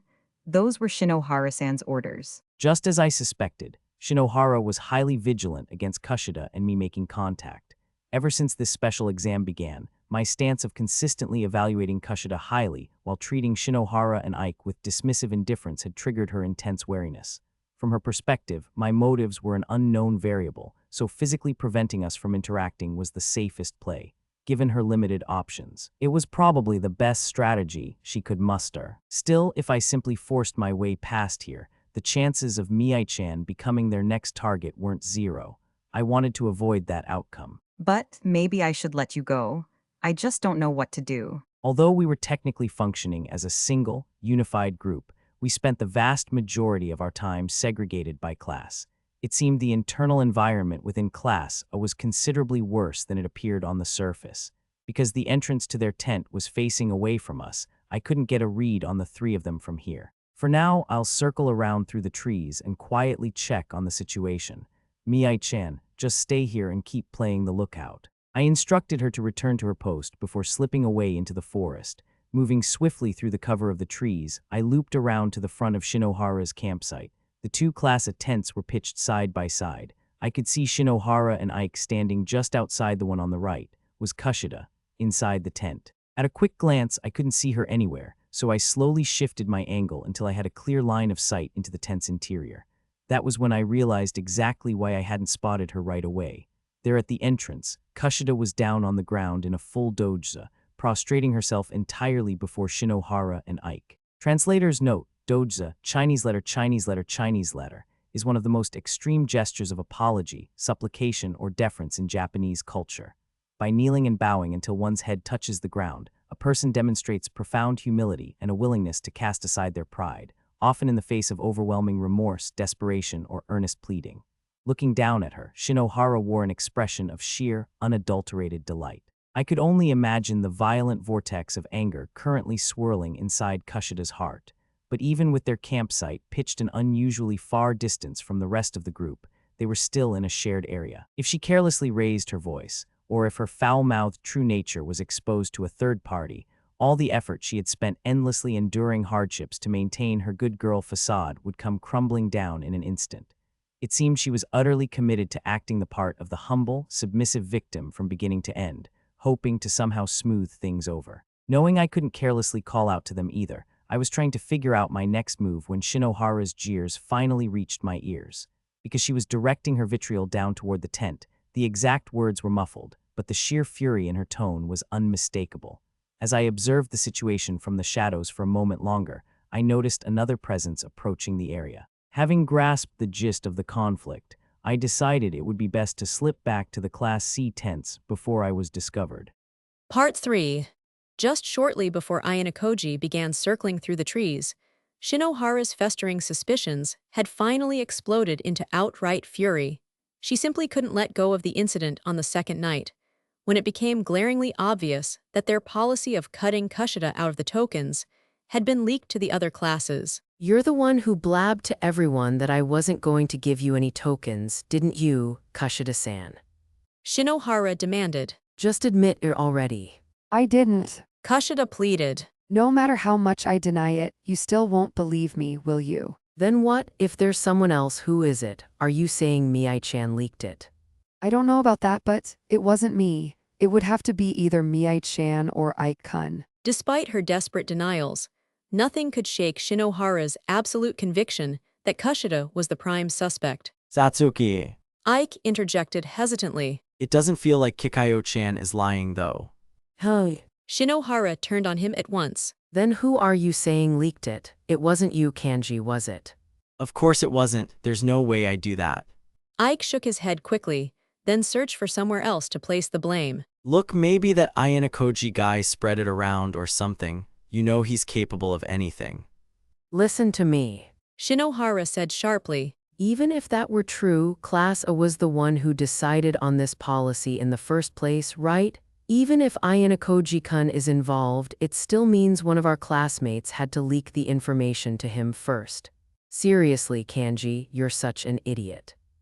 Am I bad? Mii-chan hates Kushida-san, so she has no reason to leak it. Shinohara pressed on. Kushida-san is the only one who stands to benefit from making this public. The culprit was obvious from the very beginning. But still, Kikayo-chan is smart enough to know you'd scold her if she carelessly leaked it, right? Ike argued. She's trying to outsmart us. Kushida-san is supposed to be this brilliant, excellent student, isn't she? Unable to look directly at Kushida, who was sitting formally in a seiza position looking apologetic, Ike averted his gaze and squeezed out his voice. But you don't have solid proof it was Kikayo-chan, right, in that case? Kikayo this, Kikayo that, that's all you keep saying. Shinohara's anger burst out all at once. Why are you so comfortable calling only Kushida-san by her first name? And no. It was a sudden, violent eruption of emotion.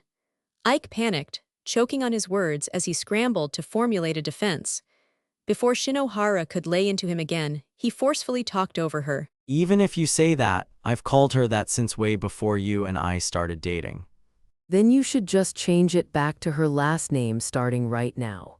Shinohara snapped. I mean, seriously, Kushida-san is the one who called me ugly right in the middle of the classroom. She said those awful things to your own girlfriend and you're still acting all buddy-buddy with her. Don't you think that's pathetic? It's embarrassing for me. Her eyes red and glaring, Shinohara snapped her gaze away from Ike and back down to Kushida. If you don't want to tell the truth, that's fine. I might not have hard proof that you betrayed us, but this relationship of trust is officially broken. Because of that, I can't give you any tokens anymore. After delivering that ultimatum, Shinohara forced a venomous smile. Or maybe you've already figured out a plan to avoid expulsion. She continued. Kushida-san is smart, after all. I wouldn't be surprised if you were out wagging your tail at guys other than Kanji, sweet-talking them into promising you their tokens. I haven't done that. Kushida whispered. I haven't even thought about it. This isn't like you, Satsuki. Just stop it already. Ike pleaded. I said shut up. Why? Why are you always defending someone like Kushida? Dropping all honorifics, Shinohara dissolved into a hysterical fit. Ike couldn't hide the bewildered, helpless expression on his face. We're supposed to be comrades, aren't we? Ike pressed. You've been acting really strange ever since this special exam started, you know. Ike dropped his voice low, quickly warning her to quiet down.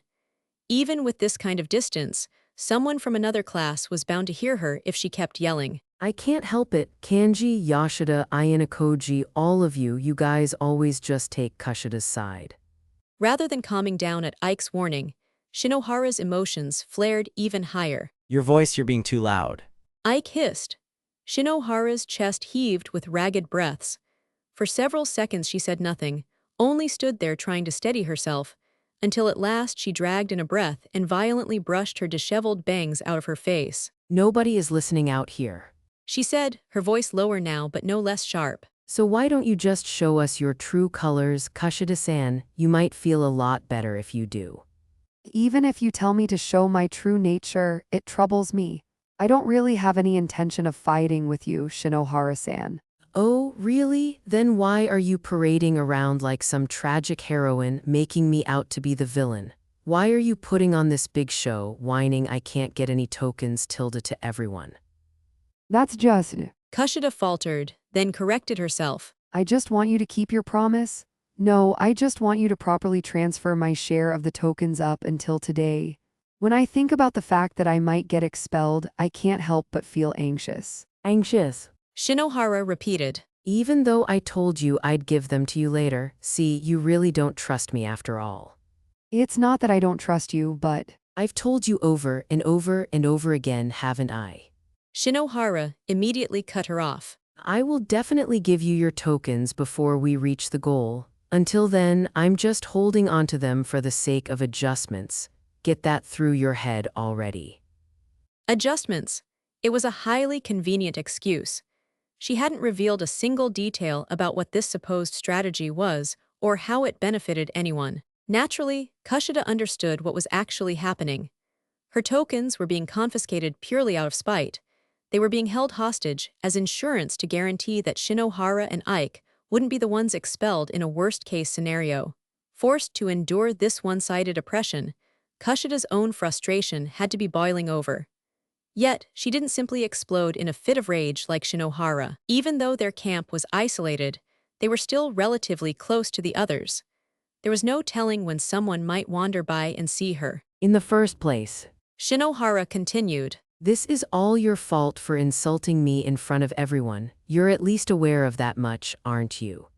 Shinohara demanded. You're right. Kushida replied. I'm truly reflecting on my actions regarding that. HMPH, if you're really so sorry, then show me some actual sincerity for starting all this.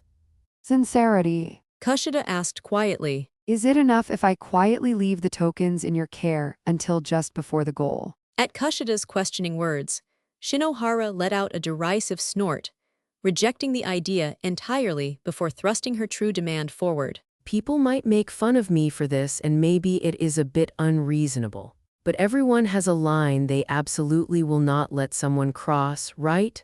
Kushida-san, you crossed that line. I think an appropriate display of submission is necessary. With that, Shinohara pointed down at the dirt floor inside the tent. Then get down and do a doujutsu right here in front of me, as proof that you trust me of all people. It was a demand that truly crossed the line. For a split second, both Kushida's expression and her heart completely froze. Shocked by the absurdly cruel ultimatum, Ike reached out to touch Shinohara's shoulder to soothe her, but she violently brushed his hand away. Can you do it? Shinohara asked. Or not? It was, in essence, a forceful binary choice. Do you want your tokens or not? For Kushida, there was no room to choose. I beg of you, please believe me. Placing her hands on the ground, she lowered her head deeply, executing a flawless, beautiful doujutsu at Shinohara's feet. It was a deeply humiliating posture. Yet far from being satisfied, Shinohara found an unspeakable irritation swelling inside her. For Shinohara, it was an unbearable reality that even while groveling in the dirt, a posture meant to be ugly and degrading, Kushida still looked infinitely more poised and put together than she ever could. Somehow, I'm just not feeling any heartfelt sincerity in that. I mean, you have two different faces, right, Kushida-san? You must be so pissed off at me right now you can hardly stand it. It wasn't as if Kushida's mere existence was causing Shinohara any direct harm. Ike's feelings for Shinohara were genuine, and nothing romantic had ever actually happened between him and Kushida. Even so, Shinohara was consumed by a suffocating inferiority complex, the inescapable feeling that she was lesser in every conceivable way, from her face and her intelligence to the very curves of her body. It was a merciless reality. Even after learning just how rotten Kushida was on the inside, it was no wonder Ike still found himself captivated by her. Shinohara knew this. She knew that if they competed on an even playing field, she could never win. It was an insurmountable gap in natural-born gifts. Therefore, her only recourse was to leverage her position and power to forcefully grind Kushida down into the dirt. That's not true. Kushida pleaded, still bowing low. Please, you have to believe me. The words repeated themselves.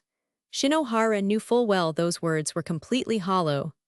The true, venomous nature Kushida had exposed during the unanimous special exam had been far too intense to ever forget. But it was also true that she couldn't force her to stay in a doujutsu forever. She had to consider when to pull back. Aren't you a good girl, groveling so obediently like that? Shinohara said at last. Yeah, I get it. I'll give you the tokens just as promised. But it's going to be right before the goal on the final day, right before transfers become impossible, that is. Within Group 3, the most likely candidates to finish dead last in tokens were Ibuki and Kushida. From Shinohara's perspective, as long as she crossed the finish line with even a single token more than either of them, she was 100% guaranteed to survive this special exam. As for Ibuki, Katsuragi was currently clamping down on her for failing to produce results, but there was no telling when or if he might step in to save her at the last minute. Shinohara needed to hoard as much insurance as she possibly could. Is this enough now? Kushida asked quietly. Someone might come by. No. Shinohara ordered. Stay exactly like that for one more minute. Still, it really is a shame we don't have our phones on us, right, Kanji? And no, how should I put it? Ike's voice faltered. Aren't you going a bit too far? At this point, it's just bullying. Hey. Shinohara's anger, which had only barely begun to settle, flared again in an instant. She turned on him with a glare. What about the humiliation I suffered? That was bullying too, wasn't it? Why do you keep taking her side? You prefer Kushida over me, don't you? Her voice rose, sharp and unstable. That's it, isn't it? And no, I'm telling you, it's not like that. With his face twitching at her unstoppable rampage, Ike cautiously touched her shoulder again in a desperate bid to calm her down. Hey, what kind of sickening game are you guys playing? An unusually low, entirely deadpan voice suddenly echoed from the darkness behind them. Ike panicked, grabbing the hand of Kushida, who was still in a doujutsu, trying to haul her to her feet, but it was too late. Ibuki, who had circled around to investigate the noise, had a crystal-clear view of Kushida groveling on the floor of the tent. Shinohara stammered. What are you talking about, Ibuki-san? About that doujutsu. Ibuki's gaze remained flat. You guys are supposed to be allies, aren't you? This was something Kushida-san did voluntarily. Shinohara said quickly. Right, Kanji? WL, yeah. Ike answered with lacked conviction. Something like that. Wait, why the hell are you even here, Ibuki? What do you mean? What? I was just taking a walk when I heard all that Jaya yelling, so I came to take a look. After saying that, Ibuki added, as though she had suddenly remembered something. Oh, by the way, I already know all about Kushida's true nature, so don't sweat it. The girl has a genuinely piss-off personality, so I totally get the urge to make her grovel. Hearing her casually touch upon the secret they were most desperate to protect, Shinohara and Ike exchanged terrified glances. What you knew? Ike asked. Wait, do the other guys in Class B know too? Pretty sure they don't. Ibuki replied. So that little secret you're trying so hard to protect is safe. However, not breaking her stride, Ibuki looked away from Kushida and stepped right in front of Shinohara. What is it? Shinohara snapped, defensive. Do you have a problem with me? You just said you understood how I felt, didn't you? Well, yeah. If I made Kushida grovel, I'd probably feel pretty damn good about it too. But I just realized that watching someone else make her do it is incredibly obnoxious. Anyway, why don't you get up already? Just leave us alone, Ibuki-san. Kushida finally spoke up, her voice calm. This is an internal class matter. It has nothing to do with you. Then she turned her words toward Shinohara. And don't worry, Shinohara-san. Ibuki-san really does know about me, so you don't need to worry. Hearing that, Shinohara's resentment cooled slightly, allowing her to regain a measure of composure. The fact that Ibuki had wandered over meant other students might follow soon. If word of this doujutsu leaked to the rest of the camp, it would only spell trouble for Shinohara and Ike. I'm glad you're on my side, Kushida-san. Shinohara said, her voice returning to something closer to calm. Come on, Kanji, let's go back to everyone else. Why, yes. Still harboring a visible nod of guilt, Ike let Shinohara grab his hand and drag him hurriedly away into the dark. Ibuki watched them leave, then looked back at Kushida. I went out of my way to save your ass, and you tell me to leave you alone. She scoffed at Kushida. Who the hell do you think you are? I'm just fighting desperately to survive in my own way. Kushida replied flatly. As long as Shinohara holds the actual power over the tokens, I have to do whatever it takes, right? And whatever it takes means kissing the dirt. Do you have zero pride? I'm fighting because I do have pride. I suppose you wouldn't understand that, Ibuki-san. Kushida rose slowly, touching her knees as though soothing the ache left by the position she had been forced to hold. Sorry, but if something happens from here on, could you not interfere? Even if I look miserable right now, it's still better than being expelled. If I obey those two, I can get more tokens than you. In that case, something like this isn't a big deal. I see. Ibuki's expression twisted faintly. Now that you mention it, you were always thick-skinned. Kushida stepped out of the tent, then turned her back as if the conversation no longer mattered. You should try harder too, Ibuki-san. She said. Otherwise you'll be expelled. Shut up, I know that. Could it be that you've half given up? Ibuki, who had already turned to head back to her own tent, froze mid-step. I haven't given up, or anything. That's fine. Honestly, if you end up dropping out, my chances of survival go up by exactly that much. With a small, dismissive scoff over her shoulder, Kushida walked away into the night. What a total bitch. I never should have called out to her. Ibuki muttered to herself in the empty clearing. Even after spitting those words out into the dark, she couldn't bring herself to move from that spot. She was irritated, certainly, but it wasn't just anger. Shinohara's distorted, petty obsession. The spineless half-measures of Ike, who couldn't bring himself to properly stop her, and that infuriatingly pragmatic attitude of Kushida's. She despised all of it. Every single part of this situation pissed her off. But what angered her the most right now was her own existence. If this were a problem she could solve just by punching it, things would be easy. But this special exam, this wasn't something she could just fight her way through. She couldn't subdue it with physical violence, nor could she bulldoze through it with sheer stubborn emotion. It was a deeply frustrating, suffocating school life. To survive, she had no choice but to think. Yet she never expected the act of thinking itself to be this troublesome and infuriating. She clicked her tongue once and dropped her gaze to the dirt. She knew her token count was sinking straight to the bottom of the rankings. But even knowing that, she had no clear idea of what her next move should be. Should I simply leave things in Katsuraga's hands? When it comes down to it, would he save me in the end, saying it couldn't be helped? No, she didn't possess that kind of value. Then should I take matters into my own hands and seize an opportunity myself? In this exam, someone was absolutely going to be expelled. That harsh reality was why Kushida was fighting so ruthlessly, not even hesitating to do a doujutsu. I couldn't find an answer, or perhaps I already had. There's no point in me clinging to this school if it means obsessing over crap like this. She whispered into the empty air. I'm just hopelessly unsuited for this place. Spitting out that quiet realization, Ibuki finally forced her feet to move. Part 4. Afterward, Shinohara strolled back over to the rest of the group, wearing a perfectly innocent expression as she joined in on the idle chatter. Her expression gave nothing away. She chatted lightly, wearing the same casual face as before, and then confirmed with her own eyes that Ayanokōji was still there, speaking amiably with Yoshida. A few seconds later, Ike arrived as well. Unlike Shinohara, he could not quite conceal what had happened.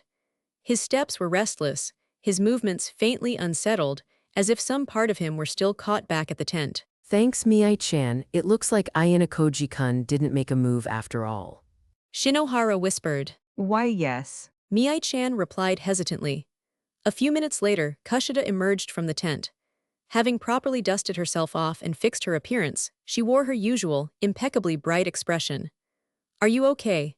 Mii-chan desperately wanted to ask her that softly, but with Shinohara standing nearby, wearing a smug, triumphant smile as she kept a watchful eye on them, she didn't dare to speak up. Shinohara-san, you have an incoming call from Horikita-san. Yurishihara called out, approaching their group. From Horikita-san. Mii-chan murmured. Looks like it. Shinohara replied.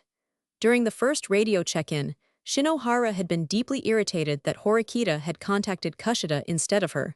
Because of that, she had forced Kushida to tell Horikita to direct all future communications to the actual group representative, meaning her. Seeing that demand finally come to fruition filled her with a petty, lingering sense of joy. Right before accepting the radio from the supervisor, Shinohara reached out and tightly clamped her hand around Kushida's wrist just as the girl tried to turn away. Don't try anything funny that might betray me, okay? She said in a low voice. If you do, I'll expose your true colors to everyone here. I know. Kushida replied softly. I won't do anything like that. Shinohara was actively preempting her, aggressively tying down Kushida's every word and action. Even if Kushida somehow managed to secretly lay the groundwork to receive token assistance from someone else, the actual transfer of points would require direct physical proximity right in front of the others. Deceiving Shinohara during that critical moment would be a monumental task. Here, on the night of the third day, Shinohara's resolve hardened. She decided right then and there that she absolutely would not take her eyes off Kushida until the very moment they crossed the final finish line. Whether it was someone from Class A, Ayanokōji, or some random student trying to earn Kushida's favor with an ulterior motive, it didn't matter who it was. The second anyone showed even the slightest sign of transferring tokens to her, Shinohara would intervene and shut it down. If Kushida suddenly claimed she didn't need any tokens right before the goal, or if she refused to disclose her current count, Shinohara would instantly judge that a secret transfer had taken place. If that happened, she and Ike would simply keep the stockpile of tokens she was supposedly managing for Kushida and split it entirely between the two of them. By doing so, they could completely eliminate their own risk of finishing dead last in the school year.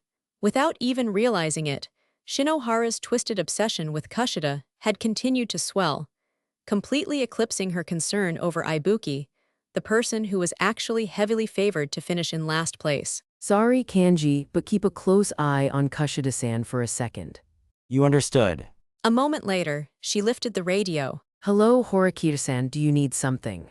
Answering the radio in incredibly high spirits, Shinohara broke into a smug grin and walked a short distance away.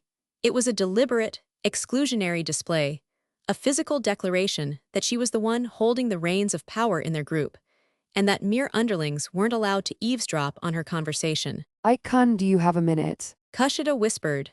She kept her voice just low enough to avoid arousing Shinohara's suspicion as she spoke to her newly appointed guard. HMW, what is it? Shinohara-san really is going to share the tokens with me before we reach the goal, right? Of course she is. Ike answered. Seriously, there's nothing to worry about. Yeah, I trust Shinohara-san. I just can't help feeling anxious. It's true that I said some awful things about her, but I was desperate back then. There were so many things I said that I didn't truly mean. As she spoke, Kushida reached out and gently gripped the hem of Ike's jersey between her fingertips. Keikikayo-chan. Ike's voice nearly cracked. If Satsuki catches us doing this, it'll be really bad. Don't move. Kushida whispered. Shinohara-san can't see us from here. It was a veiled threat. If they were caught, Kushida would undoubtedly incur more of Shinohara's wrath, but Ike would find himself equally in the firing line. I don't have anyone else I can rely on anymore. Kushida said. It's only you, Ike-kun. It'll be fine. Ike said quickly. I promise there is absolutely no way Satsuki would ever abandon you, Kikayo-chan. Really? If Satsuki seriously tries to say she won't give you any tokens, I'll step in and set her straight. You can rest easy about that. His expression tightened with guilt. I'm sorry, making you grovel in the dirt like that was going way too far, no matter how you look at it. No, it was my fault too, but still, just hearing you say that makes me so happy. Kushida paused for a brief moment. Then, with glistening, teary eyes, she looked up softly into his. If you come through and save me when it really matters, Ike-kun, then when that time comes, I'll do anything you want. Hey. He could feel the sweet warmth of her breath ghosting over his skin. A split second after Ike inhaled her scent, Kushida's fingertips slipped smoothly away from his jersey. Shortly after, Shinohara returned, radio in hand. Completely oblivious to the exchange, she grabbed the arm of a visibly flustered Ike and practically dragged him briskly toward their tent. Listen to this, Kanji. Ayanokōji-kun is plotting something completely unbelievable. Hearing Ayanokōji's name leave Shinohara's smugly smiling lips, Ike's eyes went wide. Part 5. The 4 students of class had initially been huddled together in their own isolated camp, but the moment Shinohara finished her radio transmission, she dragged Ike a short distance away. After retreating to their tent, the two began discussing something in secret, occasionally shooting glances in my direction.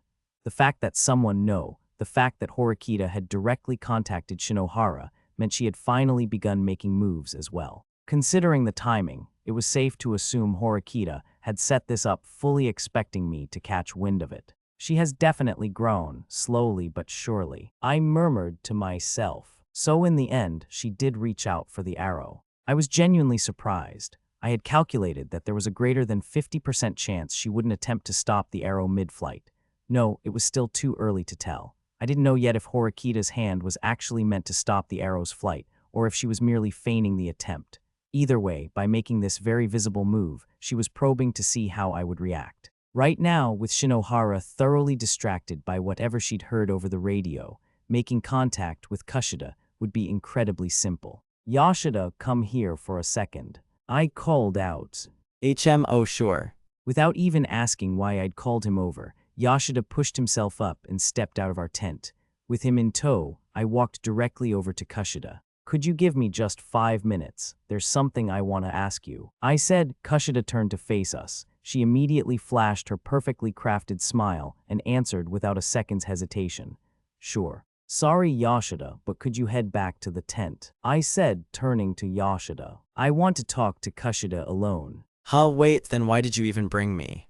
Yoshida replied, surprised. Well, whatever. He tilted his head in mild confusion, but rather than pressing the issue, he simply turned around and headed back toward the Class C camp. That was pretty underhanded, using Yoshida-kun like that. Kushida remarked quietly once he was out of earshot. If I hadn't gone that far, I figured there was a solid chance you wouldn't even entertain the conversation. I replied because I had approached her with Yoshida present. Kushida, who was always hyper-aware of public perception, had been forced to readily agree to my request to maintain her friendly facade. Now that she had publicly consented, she had no choice but to stand there and listen to what I had to say, whether she liked it or not. What is it now? Kushida asked, her tone shifting to her usual brusque self once we were alone. It seems Shinohara still isn't willing to transfer the tokens to you. Looks like she's holding a serious grudge over me calling her ugly, so I guess I can't really blame her. But honestly, part of me wants to say, what's wrong with stating a fact, lol, never mind. With a derisive snort, Kushida flicked her gaze over toward Shinohara's camp without turning her head. The root cause of Shinohara's refusal to hand over the tokens seemed to stem entirely from the grudge she had harbored since the unanimous special exam. Over by their tent, Shinohara, who had been keeping a close eye on our movements, had clearly noticed us talking.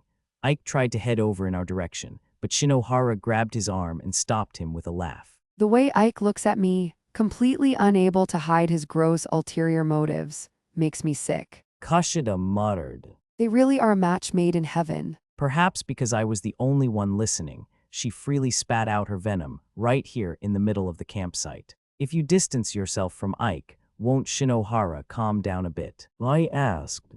Doing that would only buy me more of Shinohara's animosity. Besides, even if I wasn't making eyes at Ike right now, his attitude toward me wouldn't have changed, would it? That might be true. The fact that Ike had such a glaring soft spot for Kushida, combined with the fact that I actively valued her while treating Shinohara with dismissive indifference, were likely just acts that added fuel to a fire that had already been smoldering. Either way, in the worst-case scenario, I'll be abandoned. To prevent that, I have to think about not only pulling tokens from Shinohara, but from Ike as well. Even if I try relying on Mii-chan, well, since she doesn't like me, it's probably impossible. During the unanimous special exam, Mii-chan's private romantic situation had been publicly dragged out into the open as a direct result of Kushida's rampage. Even though Mii-chan interacted with her normally now, it was a humiliating trauma she wouldn't soon forget. Although she suppressed her resentment enough to worry about Kushida, her position meant she likely couldn't transfer any tokens to her anyway. It was certain she couldn't be counted on. I know this sounds bitchy, Kushida continued. but part of the reason I'm struggling this much right now is because of you, Ayanokōji-kun. You praised me in front of everyone when our groups were first put together, didn't you? It seems like that's what originally lit the fire under her. Is this your way of getting payback because I held a grudge and refused to tell you who the VIP was during the survival game special exam? When I had slipped into the class a campsite just barely within the time limit back then, I had made a brief contact with Kushida, silently confirming if she would tell me the VIP's identity. She had refused through her attitude alone. It was a silent visual exchange that lasted less than a few seconds. No one could have possibly noticed it. I thought you were just hesitating about whose side to take. I said, weren't you afraid I would expose your true nature to the others? If the entire school finds out, you'll have no place left here. It's far too late for that. The people in my class already hold my secret anyway. In reality, Kushida had allowed herself to be completely controlled and rendered powerless by someone like Shinohara. But that wasn't the whole story. Clearly, her internal evaluation of Horikita had begun to shift, and her own way of thinking was gradually changing along with it. Not that she would ever admit it if I pointed it out. I didn't intend it as payback. I told her. What happened with Shinohara was entirely unintentional. Well, if you tell me that I'm the one who sowed the seeds of this mess in the first place, I can't exactly argue back. Anyway, what's clear right now is that neither Shinohara nor Mii-chan are going to take my side. Given that, my only option is to rope in at least Ike and persuade him into transferring his tokens to me. There seemed to be an extraordinary resolve and determination in her expression. You have a look on your face that says you'll do absolutely anything. Damn right I will, she said flatly. I'll even let him grope my breasts if that's what it takes. Even that idiot would hand over some tokens after that, wouldn't he? That would probably be extremely effective. If she went that far, wringing out not just 1 or 2, but 10 or 20 tokens wouldn't be impossible. It seems a trump card like that didn't work on a certain someone though. She added, shooting me a cold, sideways glare for a fraction of a second. It felt like a lifetime ago now, but of course, I remembered that incident perfectly well. Kushida claimed her trump card had no effect, but that was strictly regarding the outcome involving my fingerprints and everything that followed. If we were purely talking about my state of mind at the time, well, it had certainly been plenty effective for a healthy high school boy. If Ike ends up sacrificing his own tokens for my sake, Shinohara won't have a choice but to help him in the end, even if she's pissed about it. Making a move like that might completely cement them as my enemies here and now, but surviving this special exam takes priority. If Ike alone isn't enough, I'll go after Yoshida or Sonoda. In the worst-case scenario, I'll just shift my target to them. That meant if push came to shove, she was fully prepared to use the same physical trump card she had planned for Ike on students from entirely different classes. Of course, if she misread her target's personality, it could easily escalate into a serious incident, exponentially inflating the risk. I'll ask just in case, but you have no intention of actually helping me, right, Ayanokōji-kun? In exchange, are you willing to offer me that trump card, your body, again? When I asked her back with a completely straight face, Kushida froze for a split second before her jaw dropped. HW, what kind of stupid crap are you spouting? Like hell I would. I thought you were perfectly willing to throw away your dignity if it meant making Ike and the others fall for it. That's, well, because those guys are practically garbage. And they're incredibly simple-minded, Or rather, you're just messing with me, aren't you? You aren't actually going to help me, Ayanokōji-kun, right? Unfortunately for you, that's correct. I will produce results for my current class. That remains my absolute highest priority. Then are we done here? I don't want to keep talking to you when you aren't even going to help me, only to gather more pointless hate from Shinohara.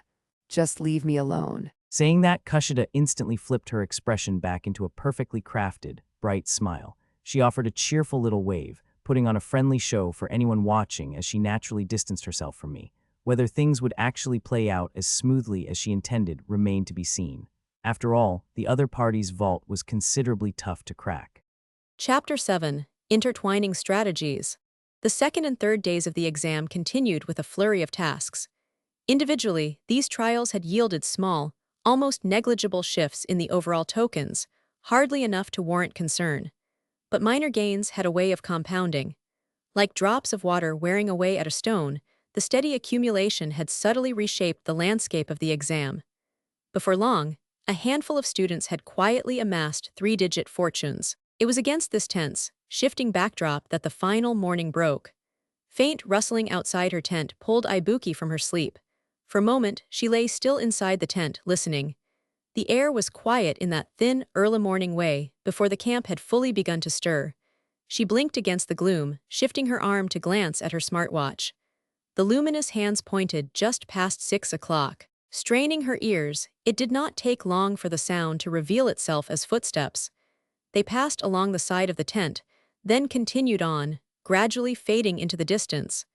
Judging by the direction, whoever it was seemed to be heading toward the shore. It wasn't completely unusual for an early riser to take a morning stroll, and her first instinct was to just ignore it. Yet, for some reason, the footsteps nagged at her. Careful not to wake Morifuji, Ibuki quietly sat up and peeled back the tent flap just enough to peek outside. The retreating figure slipping into the forest was none other than Kushida. That girl. The image of Kushida pressing her forehead to the dirt in a desperate doujutsu yesterday flashed through Ibuki's mind. A raw, unforgettable display of her fierce determination to survive at this school. If the special exam ended right now, there was a very real chance Ibuki would finish in dead last. She had earned so few tokens herself that it was almost laughable. What would happen to her once the exam concluded today? Would she be confined to the cruise ship on standby until the others returned, or would they toss her on a small boat and ship her back to the mainland immediately? Either way, she might never get another chance to speak with Kushida one-on-one.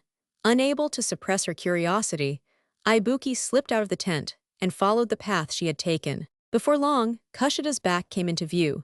She was standing barefoot at the water's edge, gazing out across the vast expanse of the ocean.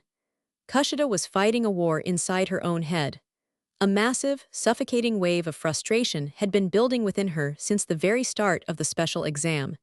She was gripped by a powerful urge to scream her lungs out, but she firmly swallowed it down. Even though she had put some distance between herself and the campsite, a loud shriek might still carry through the morning air. This is so damn irritating, she muttered. On top of the exhausting effort to constantly maintain her good girl mask, having her true nature exposed to her classmates was a source of immeasurable stress.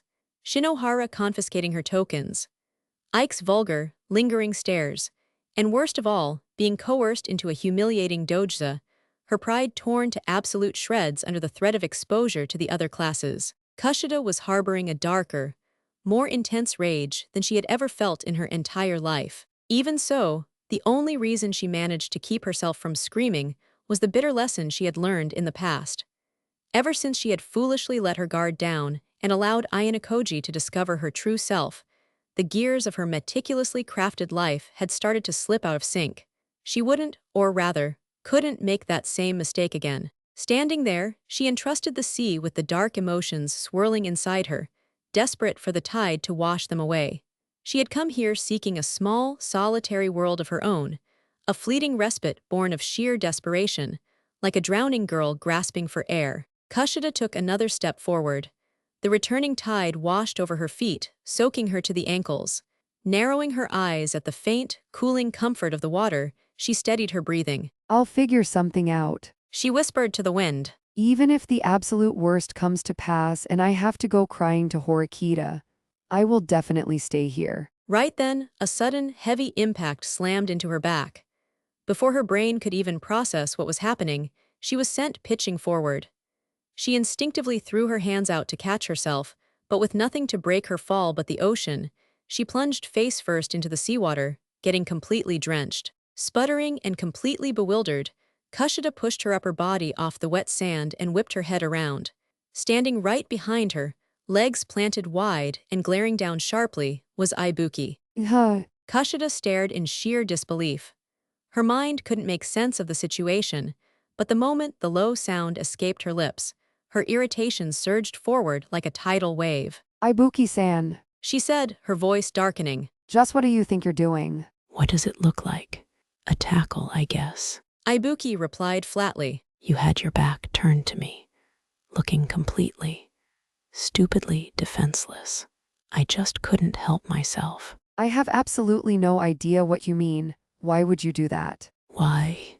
Ibuki looked down at her, without the slightest hint of apology. Well, a while back, Horikita was moping around with that exact same gloomy aura hanging over her back.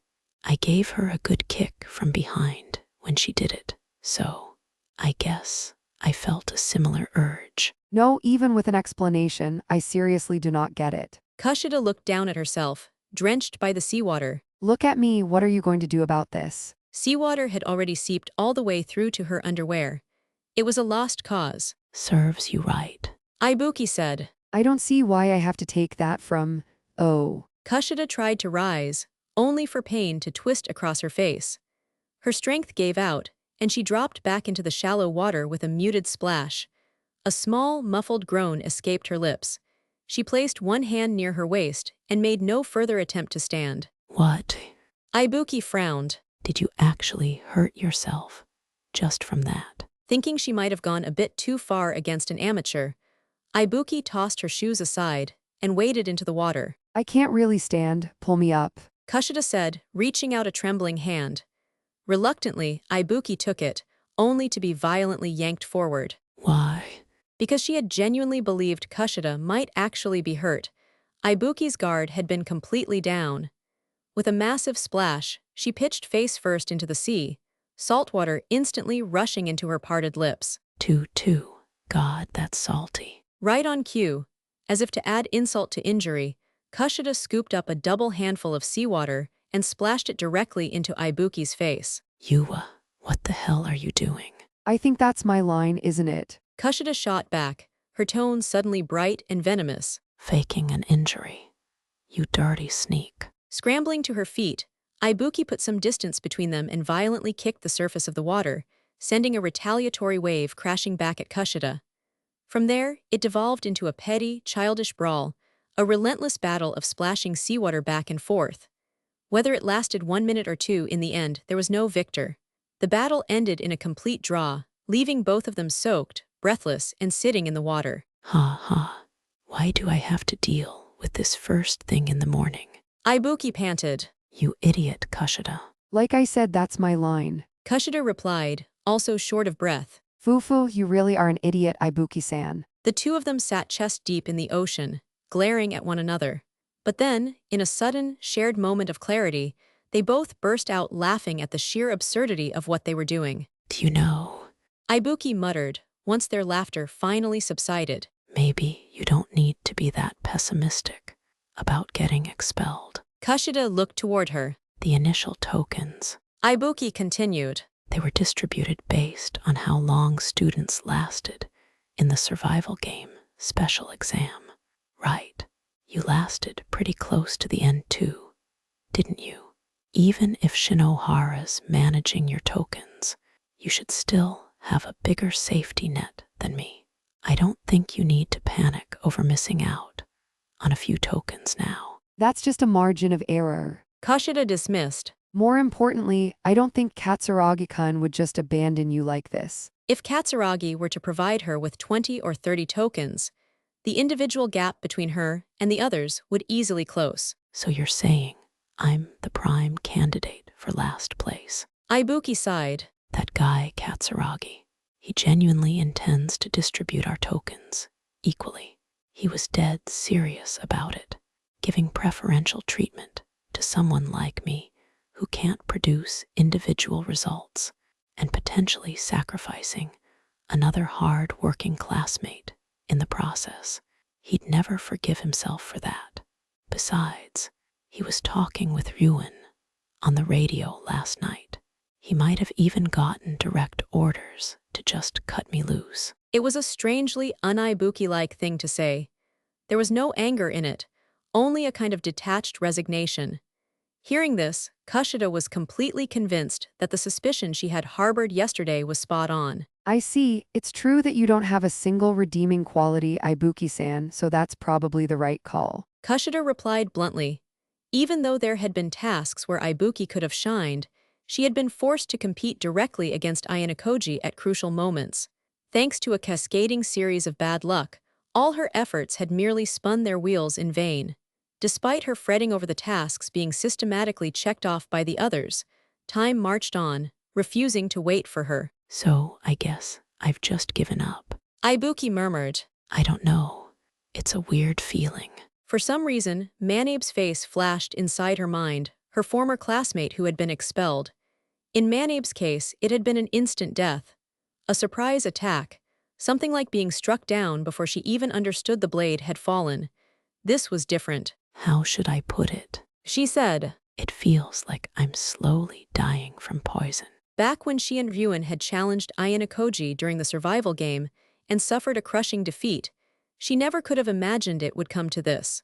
A hollow laugh bubbled up in her throat at the thought of how drastically her environment and position had shifted in just a few short days. You don't know that for sure yet. Kushida said. You might be close to the bottom, but there are plenty of other groups out there. It's highly unlikely that there are 0 other students struggling just as much as you. What's that? Ibuki asked. Supposed to be comforting. Not really. I only care about saving myself. It's just reassuring for me to have you down at the bottom. Kushida replied. And it would be even more reassuring if there was someone lower than you. I just said it because it's what I was thinking. It was such a perfectly Kushida-like answer that Ibuki felt, strangely enough, a little relieved. Do you really want to graduate from class? That badly? Ibuki asked. Obviously, I'm an honor student after all. Kushida declared as she stood up and began wading toward the shore. I'm going to graduate from Class A. I'm going to be respected by everyone around me, respected by my parents, and become a member of society that everyone else envies. I will do whatever it takes to make that happen. Reaching the wet sand, Kushida glanced back. There are only a few tasks left now, and I really don't see you making a sudden comeback, Ibuki-san. Still, it wouldn't hurt to hold onto a little hope that someone else might trip up, or that Katsuragi-kun will save you, right? I'm heading back, she added, leaving those words behind as she returned to the campsite ahead of her. It was a situation much like yesterday. Yet, despite the looming threat of expulsion, Ibuki's heart felt undeniably lighter than before. I'm different from Kushida. She murmured to the empty beach. I still don't feel any burning desire to avoid expulsion. But if she were to be expelled just like this, thinking about it in those terms, she realized there was exactly one lingering regret left inside her. Part 1. Our current location was F7. The clock had just struck 5:00 p.m. in the evening when the supervisor called everyone together. Thank you for your hard work over this 3-night, 4-day special exam, Yorishihara said, diving right into his explanation. I will now announce your final task. They could finally return to the ship. That fact slightly, but surely, lightened the hearts of the students. Your task is to head to the goal location by 7:00 p.m. The destination is Area F13. F13 was almost the same as our starting point. In other words, we were being told to return to where we had begun, and to do so within the allotted time. The other groups will be aiming for the exact same goal. Yorishihara continued. While their current locations differ, they are starting from roughly the same distance away. You may even spot students from other groups along the route. Though the school had tried to distribute everyone fairly, the reality of the island's terrain meant there would inevitably be some groups with a slight advantage or disadvantage in terms of distance. Your arrival will be officially recognized 30 seconds after your smartwatches register that you've entered Area F13. Students who reach the goal within the time limit will be awarded 3 tokens as a reward. Should you fail to arrive on time, class points will be deducted in accordance with the rulebook. Furthermore, the penalty for straying too far from your supervisor is nullified from this moment forward. Finally, as I mentioned during the initial briefing, please keep in mind that the moment you cross the finish line, your token count will be permanently locked in.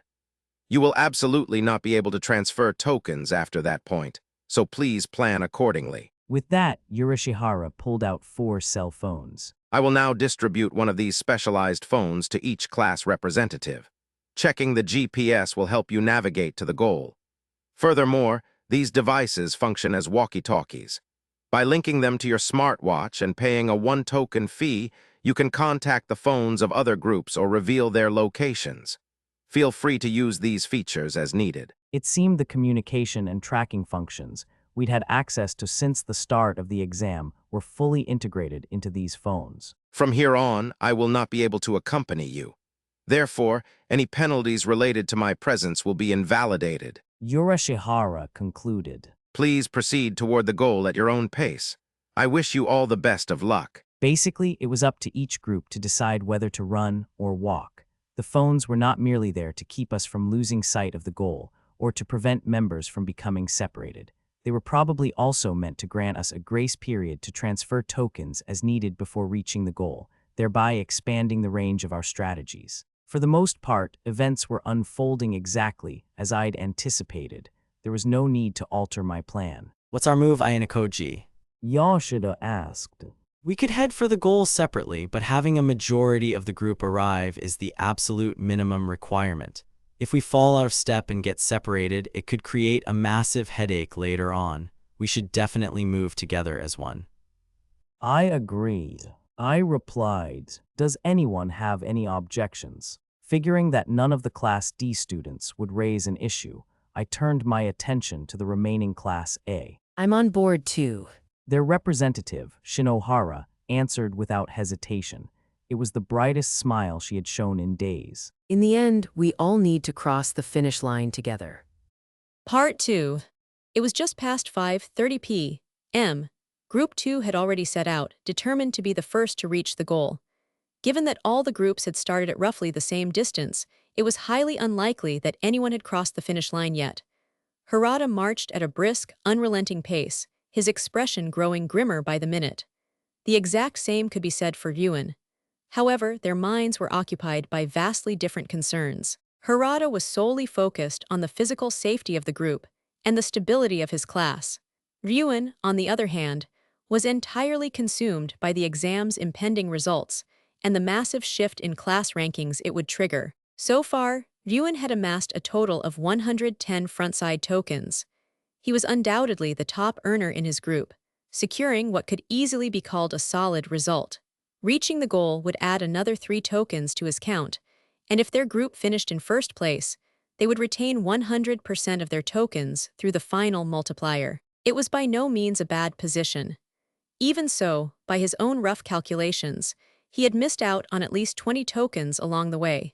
Knowing Ayanokōji, there was a very high probability that he had secured far more tokens than Ryuen had managed. Even assuming Ayanokōji only had 130, Ryuen would need a 20% multiplier advantage to beat him. That meant, if Group 2 defended first place with their lives, Ayanokōji's group would still need to place 5th or lower. That was the absolute minimum baseline required to keep any hope of victory alive. It would be easy enough to contact Katsuragi and order him to stall outside the goal area. But since a group's ranking was locked in the moment a simple majority finished, the conditions would still be met even if Katsuragi and all the Class B students in that group resisted. All the sabotage would accomplish was leaving the resistors with a severe penalty for failing to finish. If Ayanokōji coasted safely to the finish line as things stood, the class point gap between them would shrink by 100. And if, by some stroke of luck, his group also took first place, the gap would widen by 200. It would be an undeniable, crushing defeat. How could he proactively sabotage Ayanokōji and snatch that victory away? Guess I've got no choice. Ryuen muttered. You had to be willing to let the enemy cut your flesh if you wanted to sever their bones. Without that kind of ruthless resolve, he would never be able to drag Ayanokōji down into the dirt and deal him his first real loss. He couldn't grasp victory without discarding his hesitation and taking a massive risk. Ever since he had deciphered the hidden mechanics of this special exam, a certain strategy had been smoldering in the back of Ryuan's mind. Just as he was about to put that plan into action, Harada made a move. Ryuan-kun, do you mind if I confirm something with you? Despite their need to hurry, Harada stopped in his tracks, forcibly dragging Ryuan into a conversation. What is it? Ryuan asked. Having come this far, there's no way you haven't realized anything, right? Harada's words were heavy with implication. His gaze bore into Ryuan, sharp and analytical, as if trying to peer straight through into his thoughts. No idea what you're talking about. Ryuan replied casually. Then, finding the situation unintentionally amusing, he let out a dark chuckle. What exactly are you aiming for, Harada? Let's hear it. We've taken this exam seriously and earned as many tokens as we possibly could. Harada began. And right now, we're using a single indicator to buy ourselves a fleeting sense of safety. But even so, I know there are students here who are still feeling anxious. So, before we go any further, I want anyone who is worried to come forward, regardless of what class you're in. If you check your token count and feel there's even a slight chance you might end up in last place, tell me. I will support you as much as I possibly can. He addressed the entire group, his tone implying that even Ryuan was no exception to the offer. I thought I had your personality figured out to some extent. Ryuan scoffed. But it seems you're an even bigger soft-hearted idiot than I imagined. Or do you have some ulterior motive? You think I have some ulterior motive? Harada's eyes remained perfectly calm, completely unreadable as they locked onto Ryuan. After spending this entire exam in the same group, I think you already know the answer to that, Ryuan-kun. Well, do whatever the hell you want. Ryuan shot back. As long as the group's total token count doesn't drop, it ain't got a damn thing to do with me. Following Harada's declaration, two students cautiously stepped forward. After confirming their standings, Harada transferred a few of his own tokens over to them to ensure their safety. All right, we can't afford to fall behind any further. Harada announced, turning back toward the trail. We're almost there, let's do our best. As Harada resumed his brisk pace, Ryuan followed close behind. But inside his head, the gears of his strategy never stopped turning. Ain't no way I'm letting this special exam end just like this. Ryuan muttered. What do you mean by that? Harada asked. The token-gathering tasks in this exam were pretty much tailor-made for the highly capable. Ryuan explained. A guy with high academic ability could scrape together close to 100 tokens just off that alone. Throw in being quick on your feet and having good intuition, and you could stack up even more. At Ryuan's gesture, Kōenji immediately stepped up beside him. Indeed, unlike the absurd survival test on the uninhabited island, the contents this time constituted a proper academic exam. Kōenji noted. Which begs the question, just how many tokens do you think that bastard Ayanokōji managed to gather? Ryuan turned his gaze to Harada, former classmate of the subject in question. A proportionate amount, I'd imagine. Harada replied calmly. Knowing him, it wouldn't surprise me if he's already exceeded 130, or even 140. I share that assessment, Harada. Kōenji agreed. That is precisely why it is paramount we force his reward multiplier down, even if only by a fraction. It is the very reason we are currently rushing to the goal. But even if we knock his multiplier down a peg, it won't mean jack shit if that bastard's holding enough tokens to blow right past it anyway. Ryuan shot back. Ever since the rules of this special exam had been announced, a singular thought had been swirling in the back of Ryuan's mind. A massive gamble to prevent Ayanokōji from winning. There's someone I need to contact right now. Ryuan declared, his voice rough. Recalling his decision to show no mercy, he made Kōenji use a token and grasped the cell phone in his hand. A call to Shiina. After waiting for about 7 rings, the line connected, and Ryuan called out to her. Is something the matter, Ryuan-kun? Shiina's voice crackled through the radio. Ryuan had fully intended to cut straight to the chase, but for a split second, the words caught in his throat. No. He was a man entirely accustomed to being called atrocious, a tyrant who reveled in his own cruelty. So why, at the very last second, was he hesitating?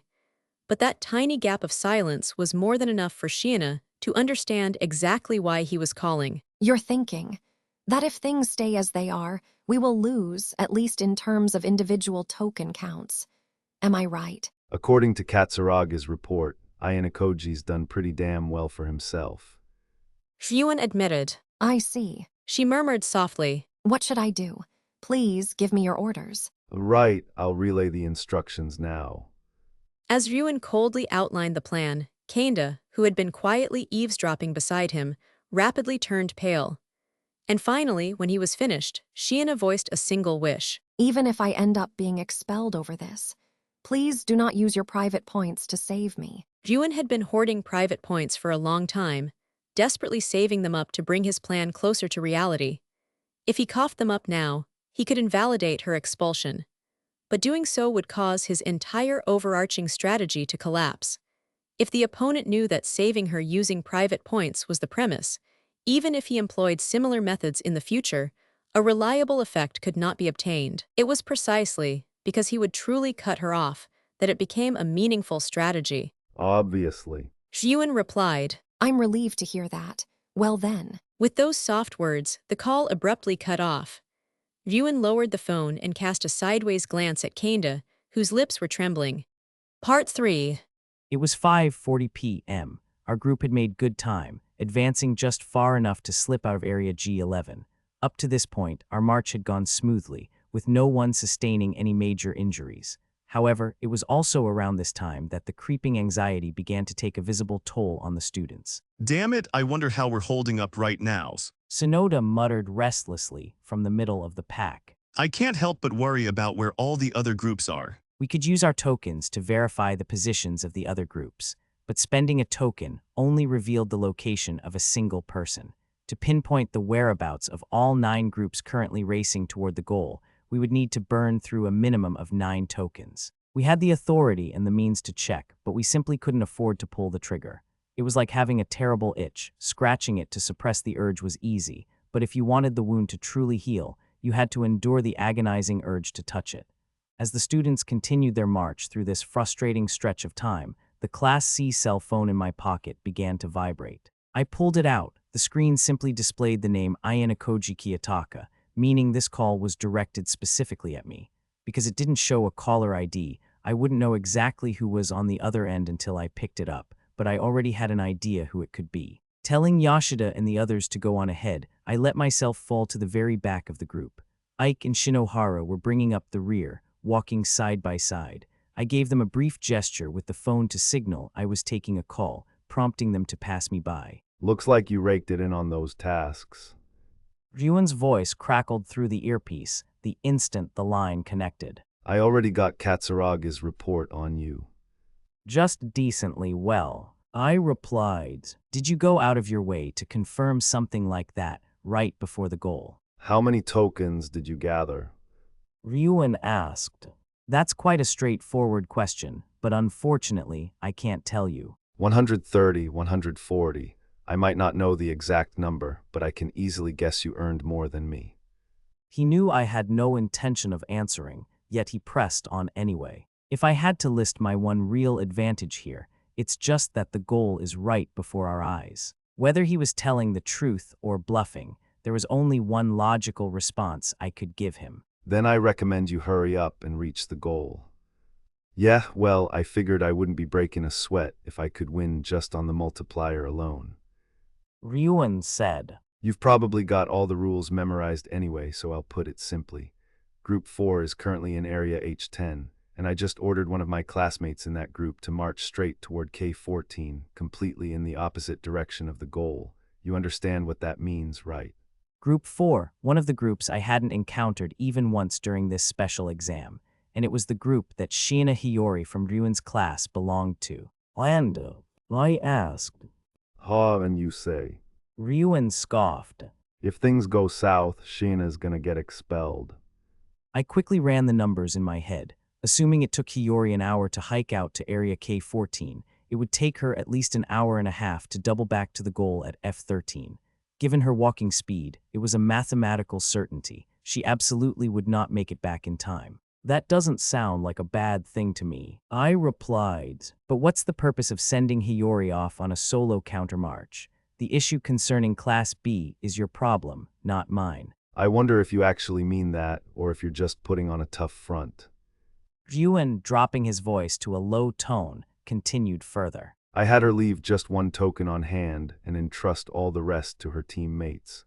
Then I told her to just wait on standby at K14 until the special exam ends. Did you want to choose the student to be expelled yourself? I interrupted. If you didn't need the groundwork I laid for you, I would have appreciated being told. To you, Shana is a person with value. He replied, using a friend as a decoy is certainly an interesting strategic move. I conceded, but since we're in different classes, its effectiveness is incredibly thin. We are friends, nothing more, nothing less. You're calling me under the assumption that I'll abandon my position to go save her. If your expectations are off, this is nothing more than an act of self-destruction. Whether Hiyori reached the goal or got expelled had absolutely no bearing on the outcome of this exam. However, the price of losing an excellent student would have a massive negative impact on Class B in the long run. You aren't that foolish. I continued, which means there's a very real possibility you're just feeding me a fabricated story. Ryuen's lie concocted with the thought that I, worried about Hiyori's current location, would consume tokens to verify the truth at least a few times from here on out. His aim was to shave off my tokens, even if only slightly. But ultimately, avoiding that was also easy. I just had to ask Yoshida, Sanada, and the others to consume theirs instead. Even if everything you just said is true, I added, losing Hiyori is a massive blow to Class B. You'd bail her out even if it cost you 20 million private points. Shiina said the exact same thing. That's why she told me absolutely not to save her with points. If you earnestly executed this strategy, then that is the only correct answer. Bait only works when it actually functions as bait. Either way, though, both you and Hiyori made the same miscalculation. Staring quietly ahead, I kept my pace steady toward the goal. I have acquired as many tokens as possible. Assuming I secure a decent overall rank, there's a very high probability I'll earn a special prize for my individual results. And since we've temporarily dropped down to Class D, earning class points here is an absolute must. By any reasonable measure, I am not going to save Hiyori. Without waiting for a response, I severed the connection. Picking up my pace, I quickly caught back up with Yoshida and the rest of the group. Who is that on the phone? Yoshida asked. Just a final obstruction from another class. I replied, a desperate, futile struggle. Obstruction, is everything okay? Don't worry about it. More importantly, let's pick up the pace and aim for the goal. Our group's ranking is far more crucial right now. I hadn't expected any response to the arrow I'd set in motion, let alone an attempt to catch me off guard, but you've played a bold hand, Ryuen. I muttered softly. Even knowing there was a very real chance it would amount to nothing, he had gone through with it anyway. Part 4. Right after the communication with Ayanokōji ended, Kanda, unable to suppress the emotions he had been enduring, pressed in on Ryuen. What exactly are your intentions here, Ryuenshi? What's there to wonder about? It's exactly like you heard. Ryuen replied callously. I feel bad for Shiina, but I had her play the bait to lure Ayanokōji out. If that bastard doesn't bite, I'll just have her get expelled right here. That's completely absurd. Shiinashi is an incredibly important student to our class. For you to do something like this. Ain't it just that you're letting your own damn feelings get in the way cause you don't want her expelled? Like a frog caught in the glare of a snake, Kanda stiffened, momentarily paralyzed by fear. However, he immediately shattered that invisible curse through sheer force of will and argued right back. No, you are entirely mistaken.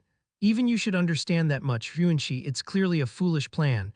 No, to call it foolish is far too generous. It's nothing short of barbarism. Behind the lenses of his glasses, Kanda's eyes were blazing with an unprecedented, unconscious intensity. I think it's best if you calm down and cool your head, Kanda-kun. Harada interjected softly, trying to diffuse the situation. Having been granted permission to listen to Ryuen's entire conversation, he had heard everything from start to finish. I am calm. Kanda snapped back. It is precisely because I am calm that I am saying this. It's real simple. Ryuen said, his voice dropping low. Just shut your mouth and obey what I decided. I cannot obey. Please lend me the phone. I will contact Shianashi and tell her it's unnecessary. If you absolutely cannot bring yourself to obey me, then you'll just have to try making me yield by force. Jun sneered, lazily looking away. DZ Edge. Utterly infuriated by the blatant disrespect, Kanda impulsively shot out his right arm and grabbed Ryuen by his collar. You're shaking, Kanda. Ryuen mocked softly. You actually got it in you to hit me. If raw force is the only language you'll listen to, even then, I'm prepared to. Stop it. Harada stepped in before the situation could escalate any further, forcefully prying Kanda's grip off of Ryuen's uniform. Doing this won't solve anything. Kanda stumbled back, his fingers trembling. Excuse me, this is the first time I've ever felt quite like this. But things have certainly become clear. So this is the emotion known as anger. Ryuenshi, I don't care what logic you devise, I will absolutely never accept this. It's true that as a strategy, there's nothing to be praised. Harada said, stepping between the two. I also think you should contact Shiana-san again even now. But let me ask you one thing. Can you declare that this is the absolute best plan to prevent Ayanokōji-kun from winning? I am genuinely curious. I gave the order cause, that's what I decided. Ryuen growled, glaring at Harada. I ain't got no obligation to sit here and spell it out for you. Kanda had been terrified by that very same glare, but Harada received it head-on, not shrinking back in the slightest. Well, I see. Harada murmured. You truly believe that Shiana-san is someone Ayanokōji-kun would save even at the cost of victory. Because he was missing context, there were parts of this conflict Harada didn't fully understand.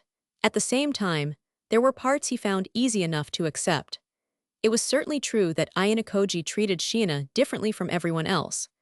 However, he had never imagined her as an existence Ayanokōji would voluntarily abandon victory for, someone he would go so far as to save even at the risk of his own expulsion. Seems you got your own thoughts about Ayanokōji too. Ryuen sneered at Harada. Well, can't really blame ya. I would like to see it.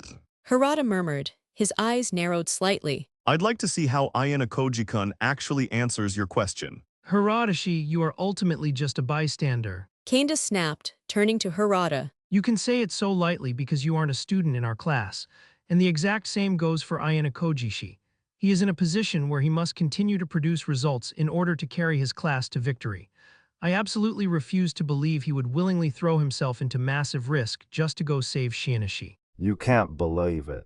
Ryuen taunted. Or is it just that you don't want to believe it? That's not. A vivid memory flashed through Kanda's mind. An exchange he had witnessed between Ayanokōji and Shiana in the library.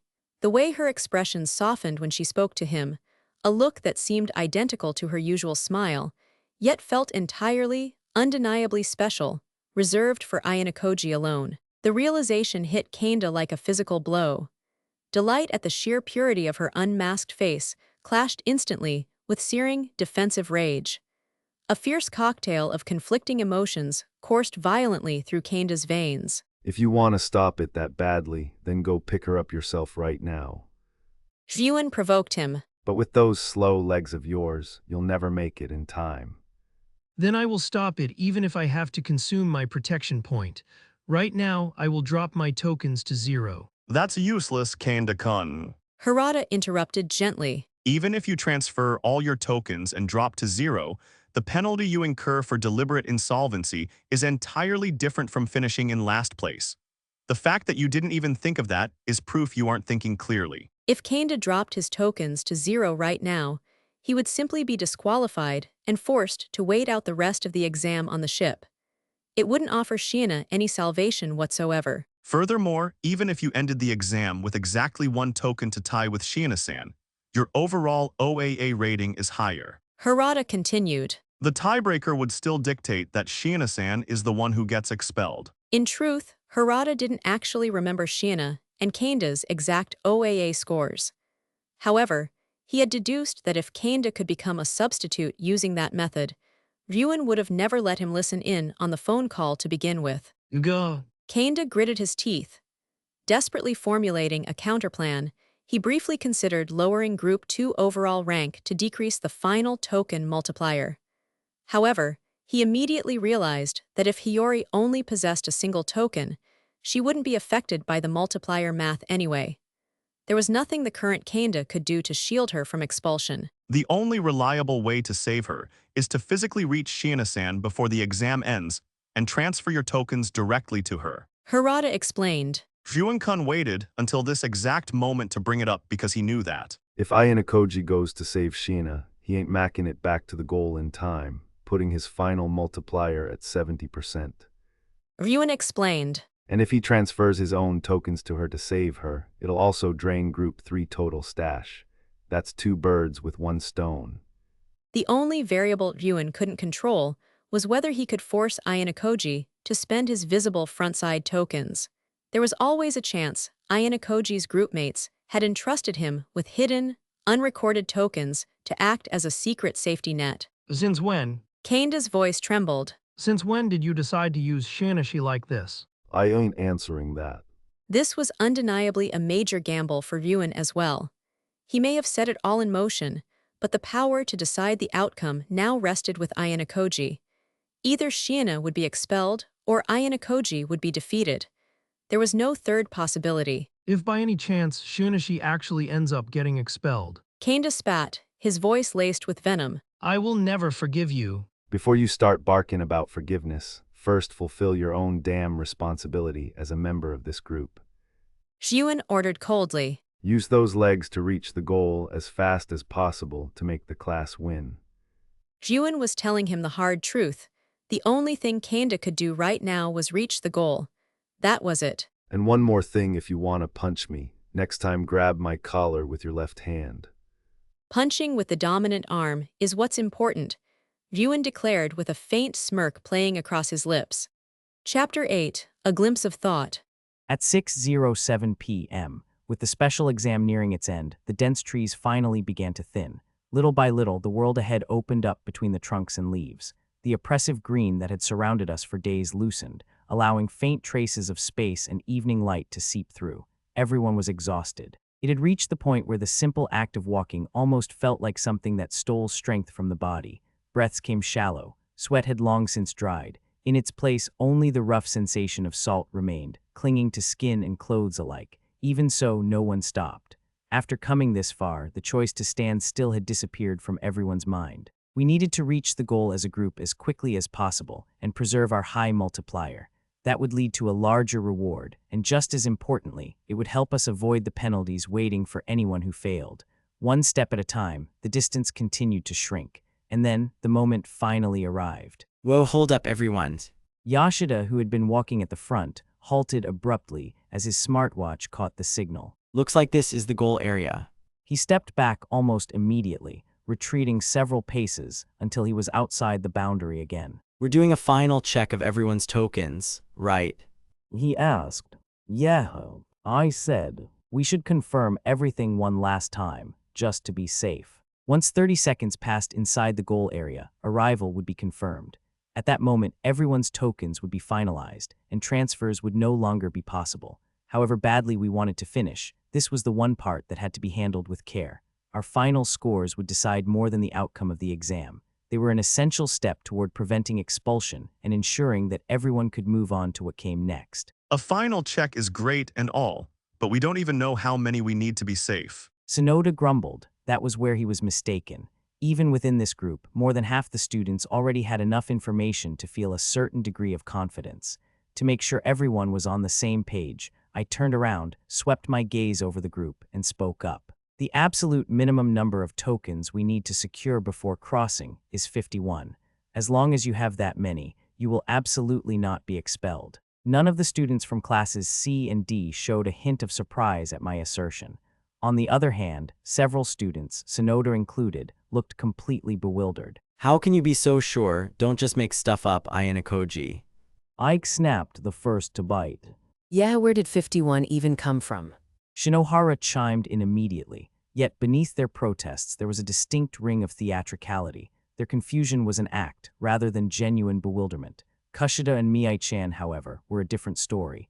Unable to follow the logic behind my claim, they stared at me with genuine skepticism. No, the number isn't random. I replied. The reason I said 51 tokens just now is because it's been confirmed that the person at the bottom of the group has exactly 50 tokens. As I spoke, the eyes of Ike and the rest of the group snapped toward one person, Ibuki Mio. How do you know that? You could be wrong. She retorted, defensively covering her smartwatch, even though her total wasn't actually displayed on the screen. It's not a particularly difficult calculation. I said, for the past 4 days and 3 nights, we've moved as a single unit, tackling the exact same tasks.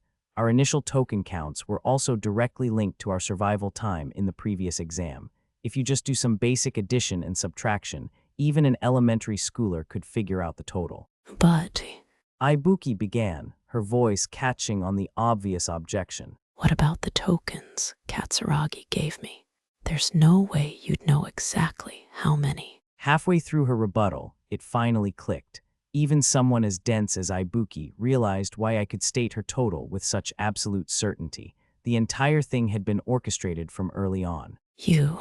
Her glare slid away from me and fixed itself on Katsuragi. Don't tell me. Now that there was no longer any need for secrecy, Katsuragi's stoic expression softened by a fraction. That's right.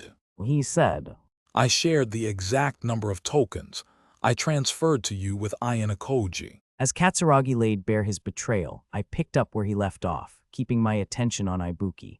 In a special exam where someone is guaranteed to be expelled, the tension never truly lets up. But if a losing role is decided in advance, and that information is shared, the others can be freed from the mental pressure of uncertainty. Cutting me off, Shinohara stepped forward eagerly, as if she had been waiting for this exact moment. It's pretty pathetic, honestly. She said, You were just being used by Ayanokōji-kun from the very beginning, Ibuki-san. Since when? Ibuki demanded. Since when did you decide to cut me off? Probably from the very beginning, don't you think? Shinohara mocked.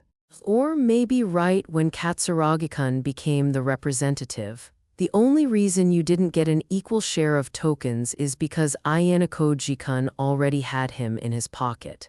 Isn't that right? You're surprisingly well-informed, Shinohara. I noted. I don't recall ever mentioning my alliance with Katsuragi to you. No one else present had realized we were working together. Reveling in the fact that she was the only one who supposedly grasped the situation, Shinohara narrowed her eyes with smug satisfaction. You tried your best to keep it a secret, of course. She said, looking utterly delighted with herself, as if she had unraveled the entire plot through her own deductive skills. I suppose there's no point in hiding the details anymore. I said once the clock ran out, the final results would be announced. If Ibuki were expelled without ever learning how the trick was pulled off, she probably wouldn't be able to accept her defeat in peace. Katsuragi and I discussed who should serve as the benchmark. I continued. In other words, who would be assigned the losing role. In the end, we chose Ibuki. Then, during the lunch break on this final day, I contacted each class by radio and told them the number of tokens they needed to secure. The only people kept in the dark were the 4 Class A students in Group 3 and the Class B students, with the exception of Katsuragi. Why didn't you tell us? Kushida asked, her voice laced with a mixture of anxiety and frustration. It's not like all of you are skilled actors. I explained. If everyone knew the truth, there would inevitably be an unnatural shift in the group's dynamic. Limiting the informed members to about half ensured that we wouldn't accidentally tip Ibuki off. Besides, last night was the first time this strategy was shared with the rest of the school year. Here, I began to explain, recalling the events that led up to the moment I released that arrow and the circumstances in which I had let it fly. Part 1. The sequence of events actually began on the night of the 3rd day, shortly after Nishikawa's second transmission came through the radio. I had requested a connection to Group 8, which Ichinose belonged to. Sakagami-sensei, acting as their designated supervisor, answered first before promptly handing the receiver over to her. Sorry for the wait, Ayanokōji-kun. Did you need something? Ichinose's voice crackled through the radio, calm but laced with a faint, unmistakable hint of joy. The 3rd day will be over soon. I said, I've decided how this exam should be brought to a conclusion and where the point of compromise should be. Is Horikita nearby? If you can call her over right away, I want you to let her hear what I'm about to say. By the rules, radio communications were strictly one-on-one. Switching speakers midway through a call or engaging in a two-way conversation with a third party was strictly prohibited. However, removing the earpiece so that the audio broadcasted to the immediate surroundings wasn't a violation. Understood, just a second. Ichinose readily agreed. Faintly, I heard her call out. Horikita-san, could you come over here for a moment? I waited in silence. Understood, I'll listen in from nearby. Horikita's voice drifted through the channel, tinged with obvious bewilderment. Ichinose was still officially the one on the call, but the mic picked up her surroundings clearly enough. I called her over. Ichinose confirmed. She's listening. I'll keep this brief. I said. This special exam is designed so that at least one person will inevitably be expelled. While it's technically possible to void the penalty by cashing in a protection point or a massive sum of private points, the current third years simply don't have that kind of capital to spare. That's true. Ichinose murmured. We've been fighting while constantly worrying about that too. The most straightforward countermeasure is to meticulously adjust everyone's tokens, ensuring no one from Class O or Class D falls to the bottom of the rankings. But the fatal flaw in that strategy is the lack of a definitive safety line. Because there's always the looming risk of a multi-way tie for last place. She finished catching on. Exactly. I said. So to completely eliminate that risk, I've decided to pre-designate one student to be the loser. A designated loser. Horikita murmured while listening to the radio beside her. What would she think when she heard those words? It would not have surprised me if unease stirred within her, her pulse quickening ever so slightly. If we lock in the token count and multiplier of the student at the very bottom with 100% certainty, I explained, then every other student can guarantee their survival by simply exceeding that score by a single token. Upon hearing this proposal, the first thing that would pop into Horikita's mind would probably be the faces of the 4 classes students, starting with Kushida. But at the same time, wouldn't another kind of unease have risen to the surface? If he really intended to expel someone from Class A, why would he go out of his way to make sure I heard it? Who is it that you're planning to expel, Ayanokōji-kun? Ichinose asked. Her voice was perfectly calm, a composed tone I likely never would have heard from her in the past. It perfectly aligned with her new, merciless stance when it came to protecting her own classmates. Ibuki, I answered. From Class B, she belongs to my Group 3. Ibuki-san. Ichinose repeated softly. I see. Even if she understood the reasoning, Ichinose was not the sort of person who could rejoice at anyone's name being chosen. If anything, she likely felt pity and sympathy for Ibuki, who was being steered toward the fate of expulsion. And what about Horikita? The moment she heard that name, had a wave of relief washed over her, knowing the victim wasn't from her own class, or were indescribably complex emotions welling up inside her. Perhaps she was desperately suppressing the urge to ask why it had to be Ibuki. And then there was Sakagami-sensei, Ibuki's homeroom teacher, who was likely listening to the conversation over the radio. Naturally, it had to be agonizing to sit there and listen to a plot to expel one of his own students. But even so, homeroom teachers are not permitted to interfere in the special exams. I won't ask you why you chose Ibuki-san. Ichinose said. If you've decided on her, Ayanokōji-kun, then you must have already judged it to be the absolute best option. Yeah, at this point my decision is final. If we leave things to chance and an unspecified student gets expelled, we risk losing an excellent student. You could just brush that off as the harsh nature of a special exam, but if the outcome can be controlled, I prefer to eliminate any unforeseen variables. I continued without changing my tone. Moving on, I'm going to share the exact number of tokens Ibuki holds with every group right before we cross the finish line. To guarantee everyone's safety, we'll calculate her multiplier at a baseline of 100%. In other words, as long as a student holds even one more token than Ibuki, they are mathematically immune to expulsion. So that's why you wanted Horikita-san to hear this. Ichinose noted. But how are you going to explain this to Class B? No explanation is necessary. As long as our 3 classes share the information, the problem solves itself. I briefly clarified that there was no risk involved even if a Class B student scored lower than Ibuki, then pressed on. Horikita is fairly close to Ibuki. If she decides to move against me and try to stop this expulsion after hearing this, she's free to try. but if I sense even the slightest hint of interference, I will instantly swap the target, and someone from class will be expelled instead. Whether I choose an easy mark like Ike or Shinohara, or someone whose loss would deal a massive blow to the class like Kushida or Mii-chan, that will be for me to decide. It was a forceful warning and a threat aimed at Horikita, whose expression was likely beginning to stiffen. Right now, Ibuki is holding exactly 36 tokens. I added, if that number fluctuates tomorrow, I'll contact you again. Her current count is important, but all that truly matters is exactly how many she has the moment we reach the goal area. Yes, understood. Ichinose answered. I'll start making preparations to share the information on my end as well. After confirming her response, I cut the transmission. Part 2. Sakagami-sensei, Horikita said suddenly. please connect me to Ayanokōji-kun immediately. I do not mind doing so, but... Wait, Horikita-san. Ichinose interjected. What exactly do you plan to say to Ayanokōji-kun? I cannot simply nod and comply when he resorts to such unilateral threats. I understand how you feel. Ichinose said gently. But our primary agreement was to ensure no one from our own classes gets expelled, wasn't it? I was just as surprised by Ayanokōji-kun's proposal, but strictly in terms of our overall strategy, it doesn't pose a problem. That's... Horikita faltered for a moment. I understand that, but intentionally choosing one specific person to be expelled is. As long as Ayanokōji-kun operates within the boundaries set by the rules, it isn't a violation. Ichinose said, turning slightly toward the supervisor. Isn't that right, Sakagami-sensei? Indeed. Sakagami replied. It leaves me with rather complicated feelings as well, but what he is attempting does not violate any rules.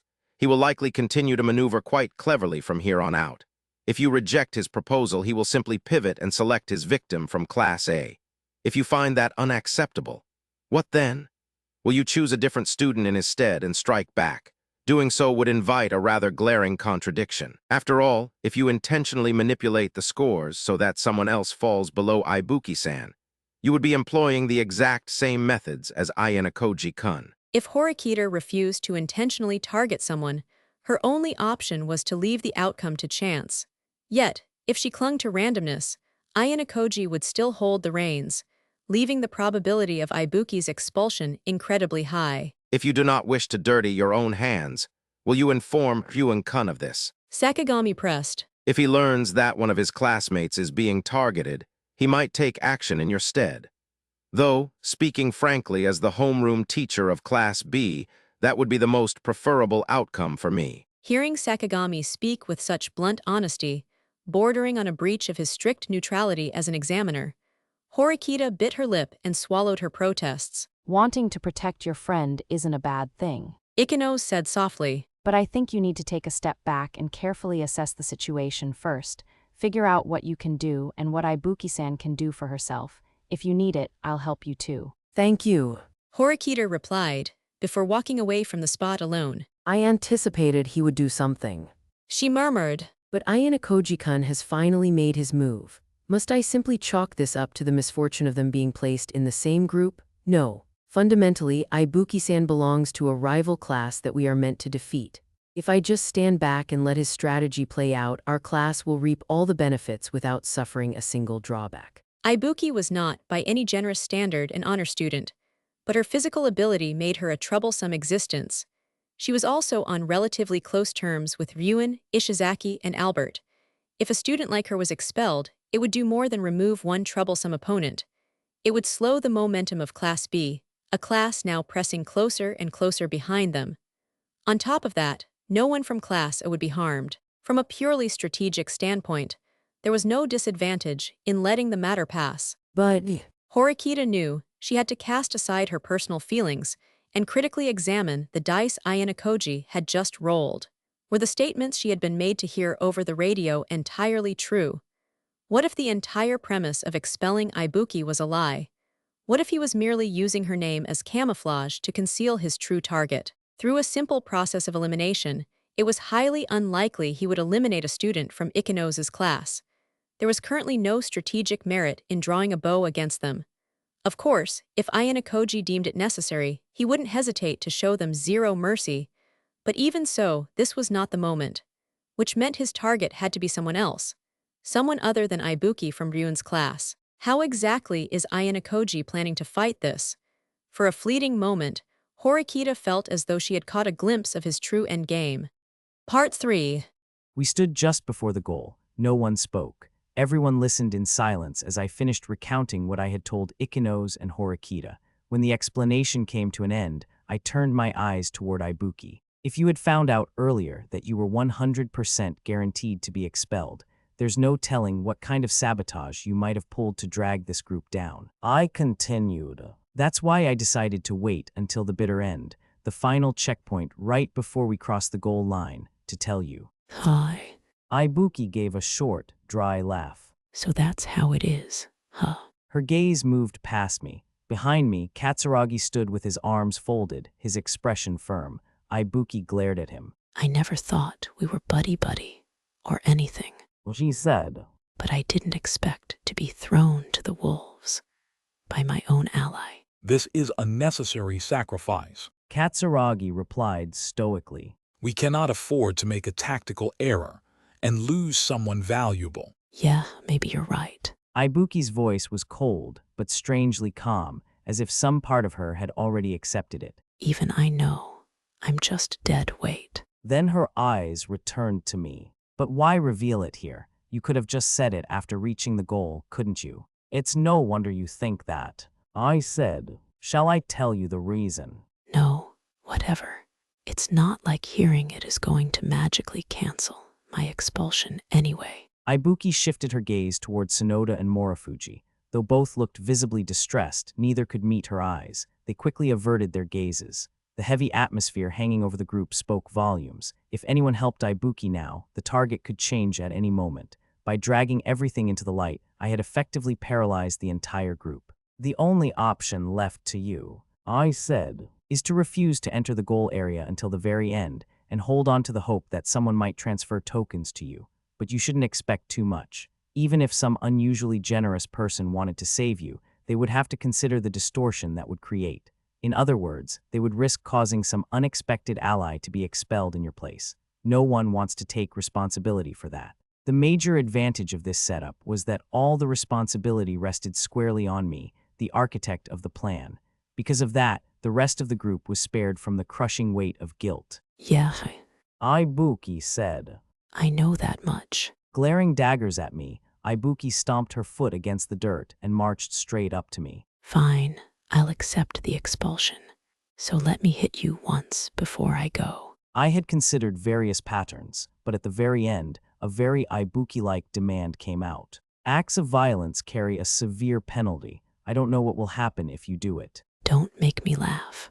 What do I care about penalties if I'm already getting expelled? She clearly had no interest in my response. Looking fully prepared to pounce, she reached out with her left hand and forcefully grabbed me by the lapels.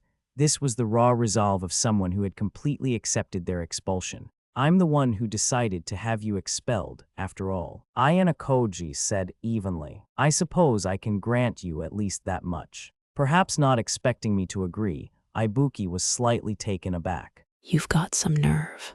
Fine, then.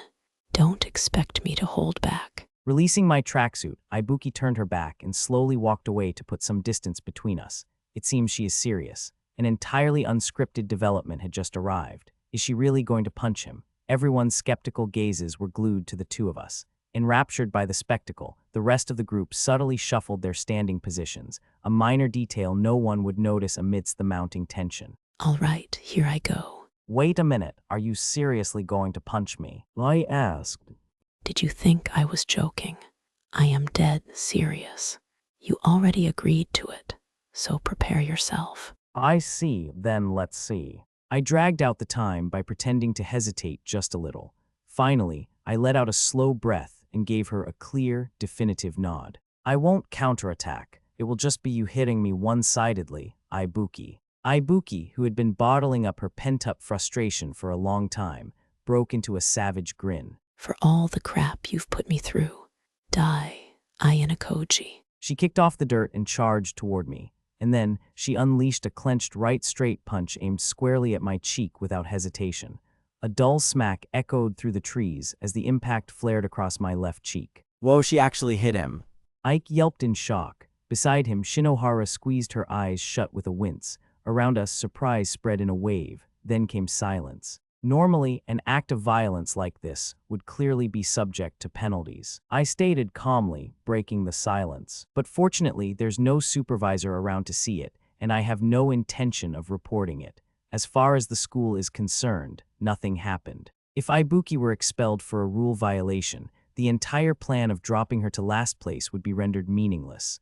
Because of that, there was no chance Ike, Shinohara, or anyone else would dare dig deeper into the incident. Satisfied now, I asked. At least pretend it hurt a little. She grumbled. I'm just enduring it. I replied. HMPH. Perhaps satisfied with finally landing the one hit she had always wanted, Ibuki stepped back. All right. Katsuragi said. We should probably head for the goal ourselves soon. As he prepared to walk away, abandoning his comrade, Ibuki cast him a brief glance. In the end, She said, you're really not going to give me a single token, huh?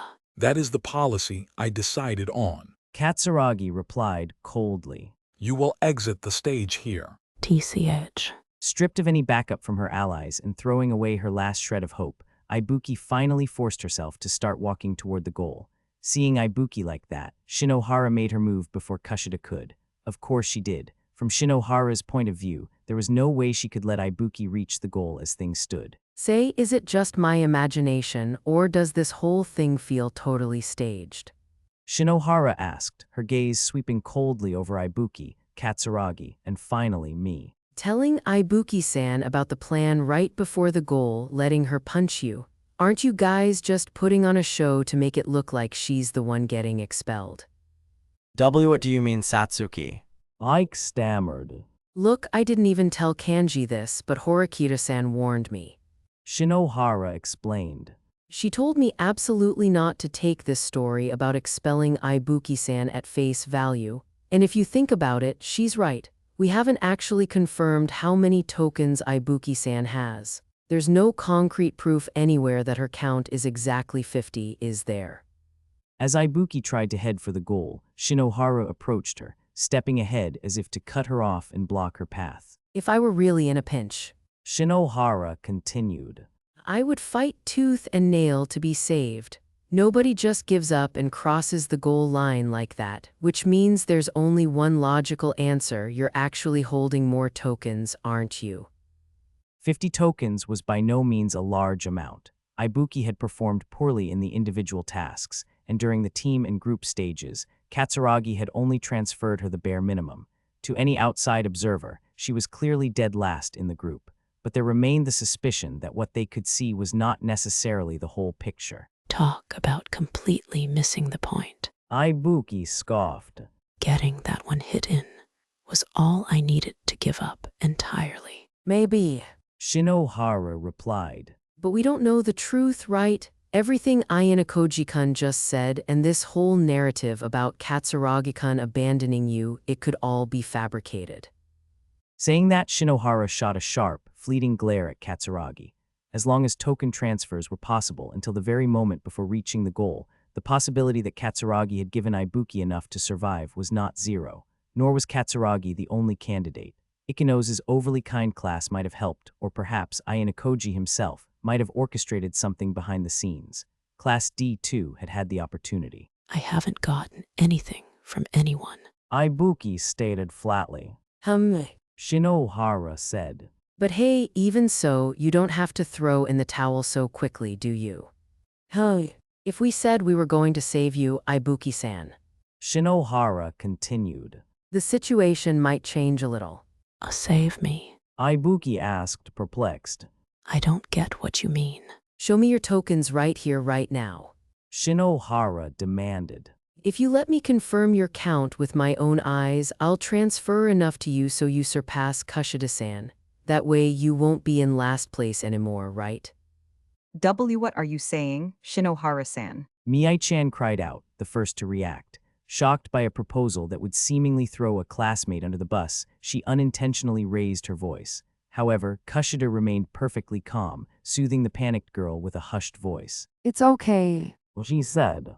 That probably isn't Shinohara-san's true intention.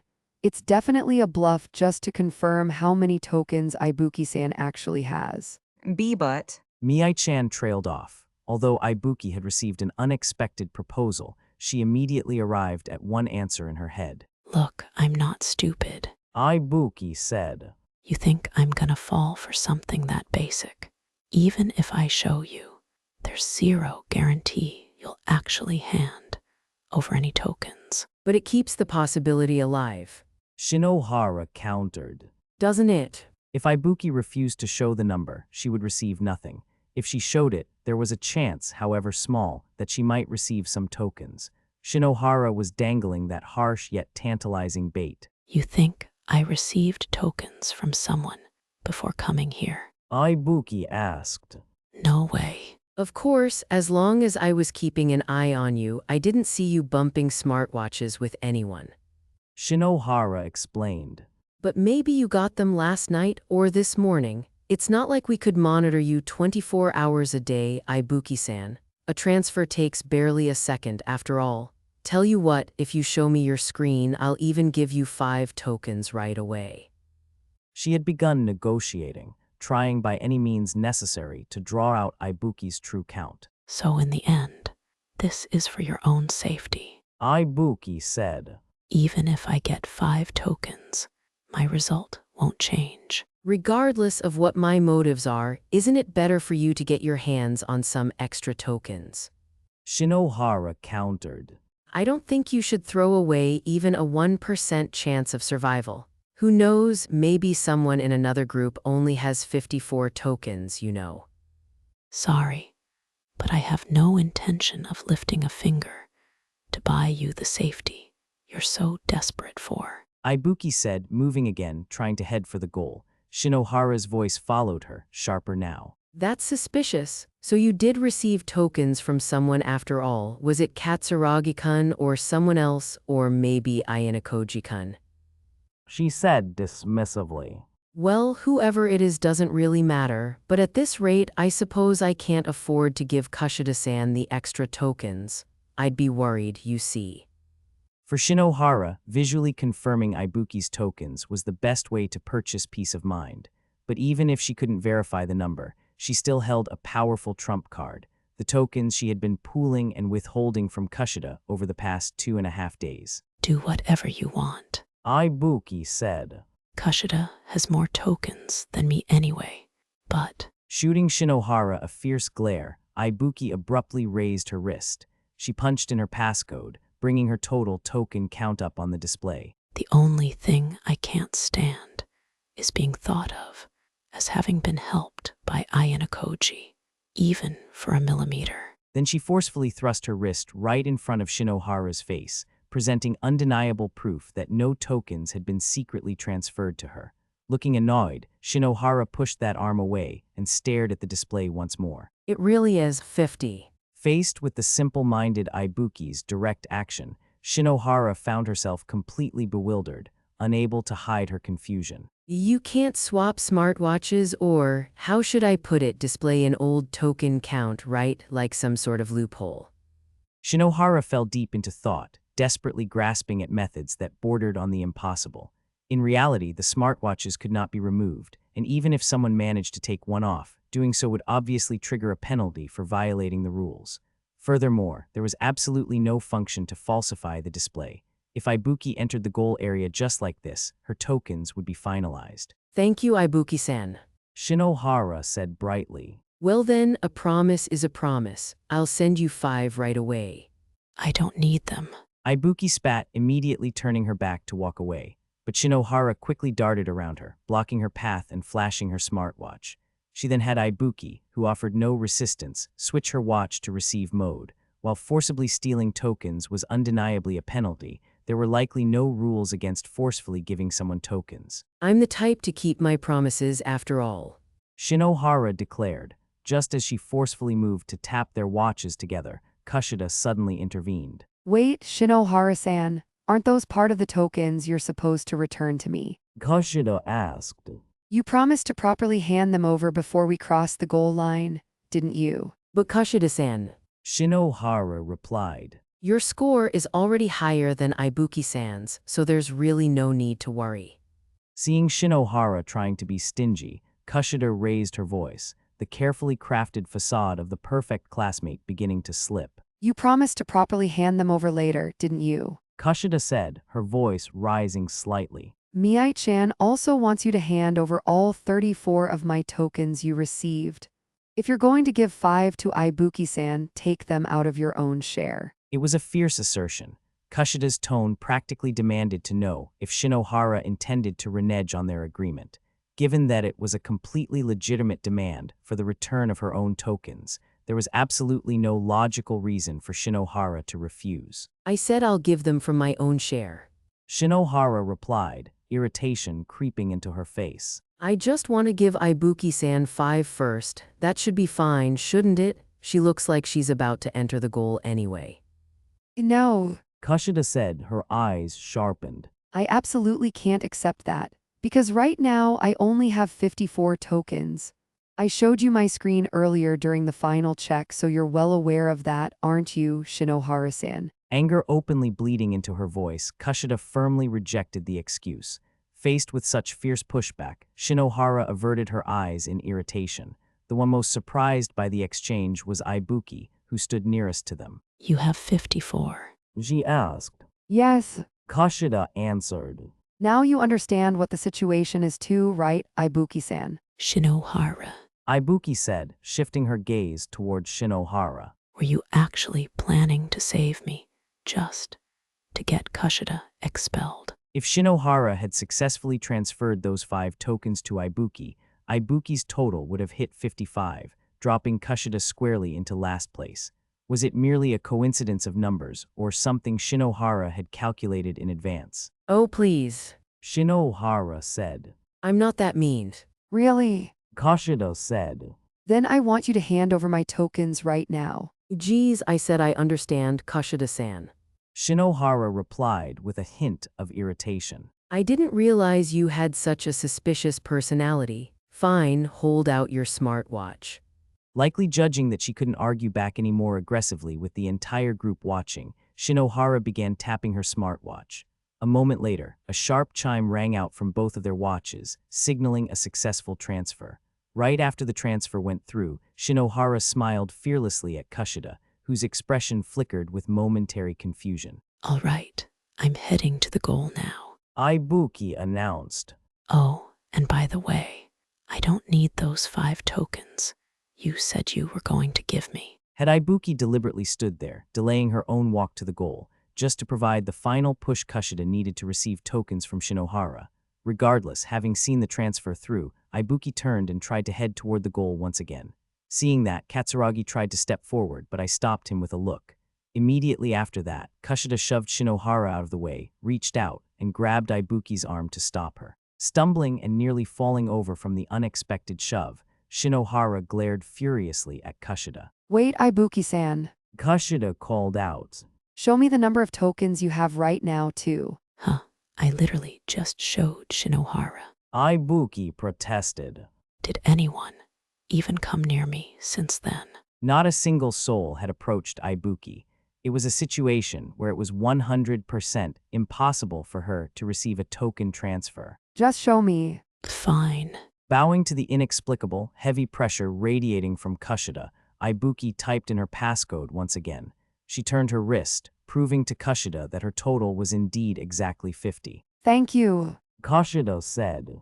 I just couldn't feel relieved without confirming it with my own eyes, because... She paused for one breath, then turning back to Shinohara with a beaming smile, she continued. Because I can't trust an ugly bitch like you, Shinohara-san, not even for a millimeter, now can I? For a split second, everyone present wondered if they had misheard. Did Kushida just say what they thought she said? Even Ibuki was entirely taken aback, her mouth hanging open in a wide, dumbfounded gape. Wait a minute. Shinohara shouted. What the hell did you just say to me, hey? Couldn't you hear me? Kushida asked, still smiling. I called you an ugly bitch. Your face, your personality, and your body too. Hallelujah. Completely ignoring the screaming Shinohara, Kushida tightened her grip on the dumbfounded Ibuki's arm and started marching her toward the goal area. Sorry, but I'll be crossing the goal together with you just like this, Ibuki-san. W-8 Kushida. Katsuragi, unable to restrain himself any longer, called out, but Kushida turned back to him with a smile. I can't wait. Seeing that Katsuragi couldn't keep himself from moving, Kushida answered with a smile. After all, Katsuragi-kun, you look like you want to save Ibuki-san. If you gave her some clumsy sympathy, I might end up in danger again. Without waiting for his response, Kushida dragged Ibuki the rest of the way, reaching Yoshida, who was waiting just before the goal. We're going to cross the goal first, Yoshida-kun. It's all why yes. Still unable to process Kushida's words or the situation, Yoshida could barely form a coherent sentence. Are you really sure about this? Ibuki asked. It's fine, it's fine. Kushida said, her expression strangely light. Honestly, everything has just become so ridiculous to me now. I actually feel pretty refreshed. Stepping decisively into the goal area, Kushida raised her smartwatch and began operating it ostentatiously. Hey, Ibuki-san. She said. I have one last present for you, so just take it. Ibuki said, confused. What do you mean, present? Right up to the very end, Shinohara-san is an ugly bit, no, a cheapskate. Even though I explicitly told her to hand over my 34 tokens, she only sent me 10. Isn't she just disgusting to no end? What? It seemed Shinohara had decided to harass Kushida until the bitter end, while simultaneously taking out an insurance policy for herself. She had likely calculated exactly how many tokens she needed to hoard so that, even after sharing half of her stash with Ike, she would still barely manage to stay above Kushida in the final rankings. Even if I give you half of that, I won't be expelled. Kushida said. So take it. No. Ibuki pointed out. Even if I take half, it doesn't change the fact that I'm getting expelled. That's true. I need you to stay below me until the very end, Ibuki-san. Kushida explained. However, Ayanokōji-kun and the others plan to have everyone hold at least 51 tokens. What if there's a miscalculation somewhere? Besides, I don't want to hold onto Shinohara-san's disgusting tokens any more than I absolutely have to. That's just like you, Kushida. Ibuki clearly thought the gesture was meaningless. Even so, she went along with it and placed her smartwatch against Kushida's. Wait a minute. Shinohara snapped. I've been listening for a while now, but what the hell is this? Repeatedly being called ugly, Shinohara finally boiled over. Enraged, she charged at Kushida and grabbed her arm to stop her from leaving. Everyone heard that right. Kushida-san is a wicked woman. Shinohara said, her voice rising in desperation. That's why I was trying to manage the tokens properly for Class A. I won't deny it, you know. It's completely true that my personality is awful. Kushida replied, completely unfazed. But hey, your boyfriend seems absolutely obsessed with this wicked woman. When I told him I'd do anything for him if he helped me out, he was drooling all over me. It was honestly disgusting. Why don't you try training your dog properly? Before long, a signal indicating the goal was confirmed flowed from Ibuki's, Kushida's, and then Shinohara's smartwatches. Paying no mind to the confirmation sound, Shinohara whipped around and screamed. Kanji. Huh? And no, wait, that's not. I don't know anything about that. She's making it up. Ike's eyes darted frantically around the group as he tried to string a coherent excuse together, but the words completely failed him. He wiped a thick bead of sweat from his forehead with a painfully awkward gesture. He had completely lost his composure. Even as he desperately tried to deny the accusation, his voice squeaked slightly, making his sheer panic glaringly obvious. He turned and bolted after Shinohara, stammering out panicked excuses. Just as Ike's retreating back disappeared into the trees, the heavy vegetation rustled, and Kōenji gallantly strolled out from behind Katsuragi. My. It appears that troublesome affair has finally come to an end. Kōenji's arrival was unexpected. He appeared just as Katsuragi was about to close in on me. You appeared from a rather strange place. Don't tell me you were watching us. Katsuragi asked, whirling around. Kōenji casually brushed his golden hair back and flashed a fearless smile. I simply thought it would be poor manners to interrupt, so I waited. You seem to be alone. Katsuragi said. Where are the rest of your group members? I do prefer acting alone, you see. Kōenji remarked, I imagine it will still take them a little while to arrive. answering breezily as he glided past Katsuragi. Kōenji moved to stand directly in front of Mii-chan. My apologies, but I'd like you to listen to me for a moment. Do you mind? He asked, gently offering his arm as if escorting her to a ball. What is it? Mii-chan stammered. This is hardly the proper place. Let us take a short walk, shall we? With that, he invited Mii-chan away, just as she was about to reach the goal, leading her to a secluded spot slightly away from the rest of the group. What's his deal? Sonoda muttered, tilting his head in complete bewilderment. Once Kōenji had moved her to a position where they couldn't be overheard, he gently pushed Mii-chan's back against the trunk of a large tree. Show me your smartwatch, if you please. After shooting a brief, meaningful glance in my direction, Kōenji murmured so. What do you mean? Mii-chan asked hesitantly. The number of tokens you currently possess. Kōenji replied. I wish to know exactly how many there are. Though, I suppose it's a different story entirely if you have a reason you cannot show me. No, yes, that is fine, but... Thoroughly bewildered and unable to comprehend the intent behind Kōenji's actions, Mii-chan nervously operated her smartwatch. She typed in her passcode, bringing up her token count on the display. It seems you have accumulated a solid number of tokens. Kōenji said, looking at the smartwatch. However, it is always best to be absolutely certain. Once we factor in the multiplier, this total still leaves you in the danger zone. Then he operated his own smartwatch and made a movement to transfer tokens. A moment later, a sharp chime rang out simultaneously from both of their devices. T this many A. Mii-chan gasped, shocked. It is nothing you need to worry about. Kōenji said smoothly. Consider this an insurance policy from me. However, it would be quite problematic for me if you were to hand them over to anyone else, you see. With that, he pulled her by the arm and confidently strode straight into the goal area. Flashing a brilliant, white-toothed smile at the utterly bewildered Wang, Kōenji brought her along, instantly finalizing both of their scores. What the heck was that just now? Yoshida muttered, looking utterly unable to grasp what had just happened. But there was still the matter of explaining things to Katsuragi and deciding what to do from here on. I decided to prioritize those first. Epilogue, a special existence. The survival game's special exam had given way to the token collection special exam, and at last, the long ordeal of 6 nights and 7 days had come to an end. A little after 8 that evening, after all of the third-year students were informed of the results, we were brought back aboard the ship and gathered almost immediately in the dining hall. The only exceptions were the students who had been expelled. They may have already been isolated somewhere, or perhaps sent away on a smaller vessel. Either way, among the students, there was likely no one who knew where they had been taken. Dinner, delayed slightly by the day's proceedings, was about to begin. The dining hall was lined with dishes so lavish, they seemed almost unreal after our time on the uninhabited island. Platters crowded the tables, leaving barely any empty space between them, each one offering the kind of food we had gone without for the past week. Many of the students waited impatiently for the meal to begin. But for the class that had produced a victim, even such splendor must have looked faint and colorless.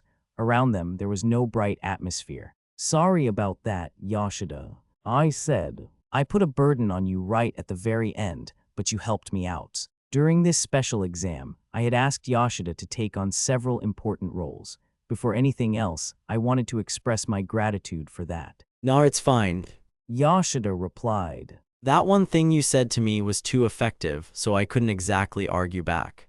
He tipped his head back and looked up at the ceiling, letting out a long, heavy sigh. "If someone says something like that to you, you can't deny it, can you? Well, it was definitely a lot to deal with, though." Even as he smiled wryly, Yoshida slipped an arm around my shoulder and gave it a light pat. "You two seem to have gotten pretty close," Hashimoto said from the seat in front of me. His eyes narrowed sharply as he studied my face. "How about letting me in on the story too, Ayanokōji?" "What do you want to ask?" "You know what I mean, don't you?" Hashimoto said. "The matter with Shiina, was that really the right way to handle it?" At those words, Yoshida's expression turned faintly complicated. It was not difficult to read what he was thinking. This was neither the time nor the place to bring that up. I don't think I made the wrong decision. After answering that, I continued. Would you have preferred a different outcome, Hashimoto? No, Hashimoto answered, letting the word trail off for a moment. I just wanted to ask, that's all. If you're satisfied with it, then I guess that's enough. Concluding the topic prematurely like that, Hashimoto leaned back and crossed his arms behind his head.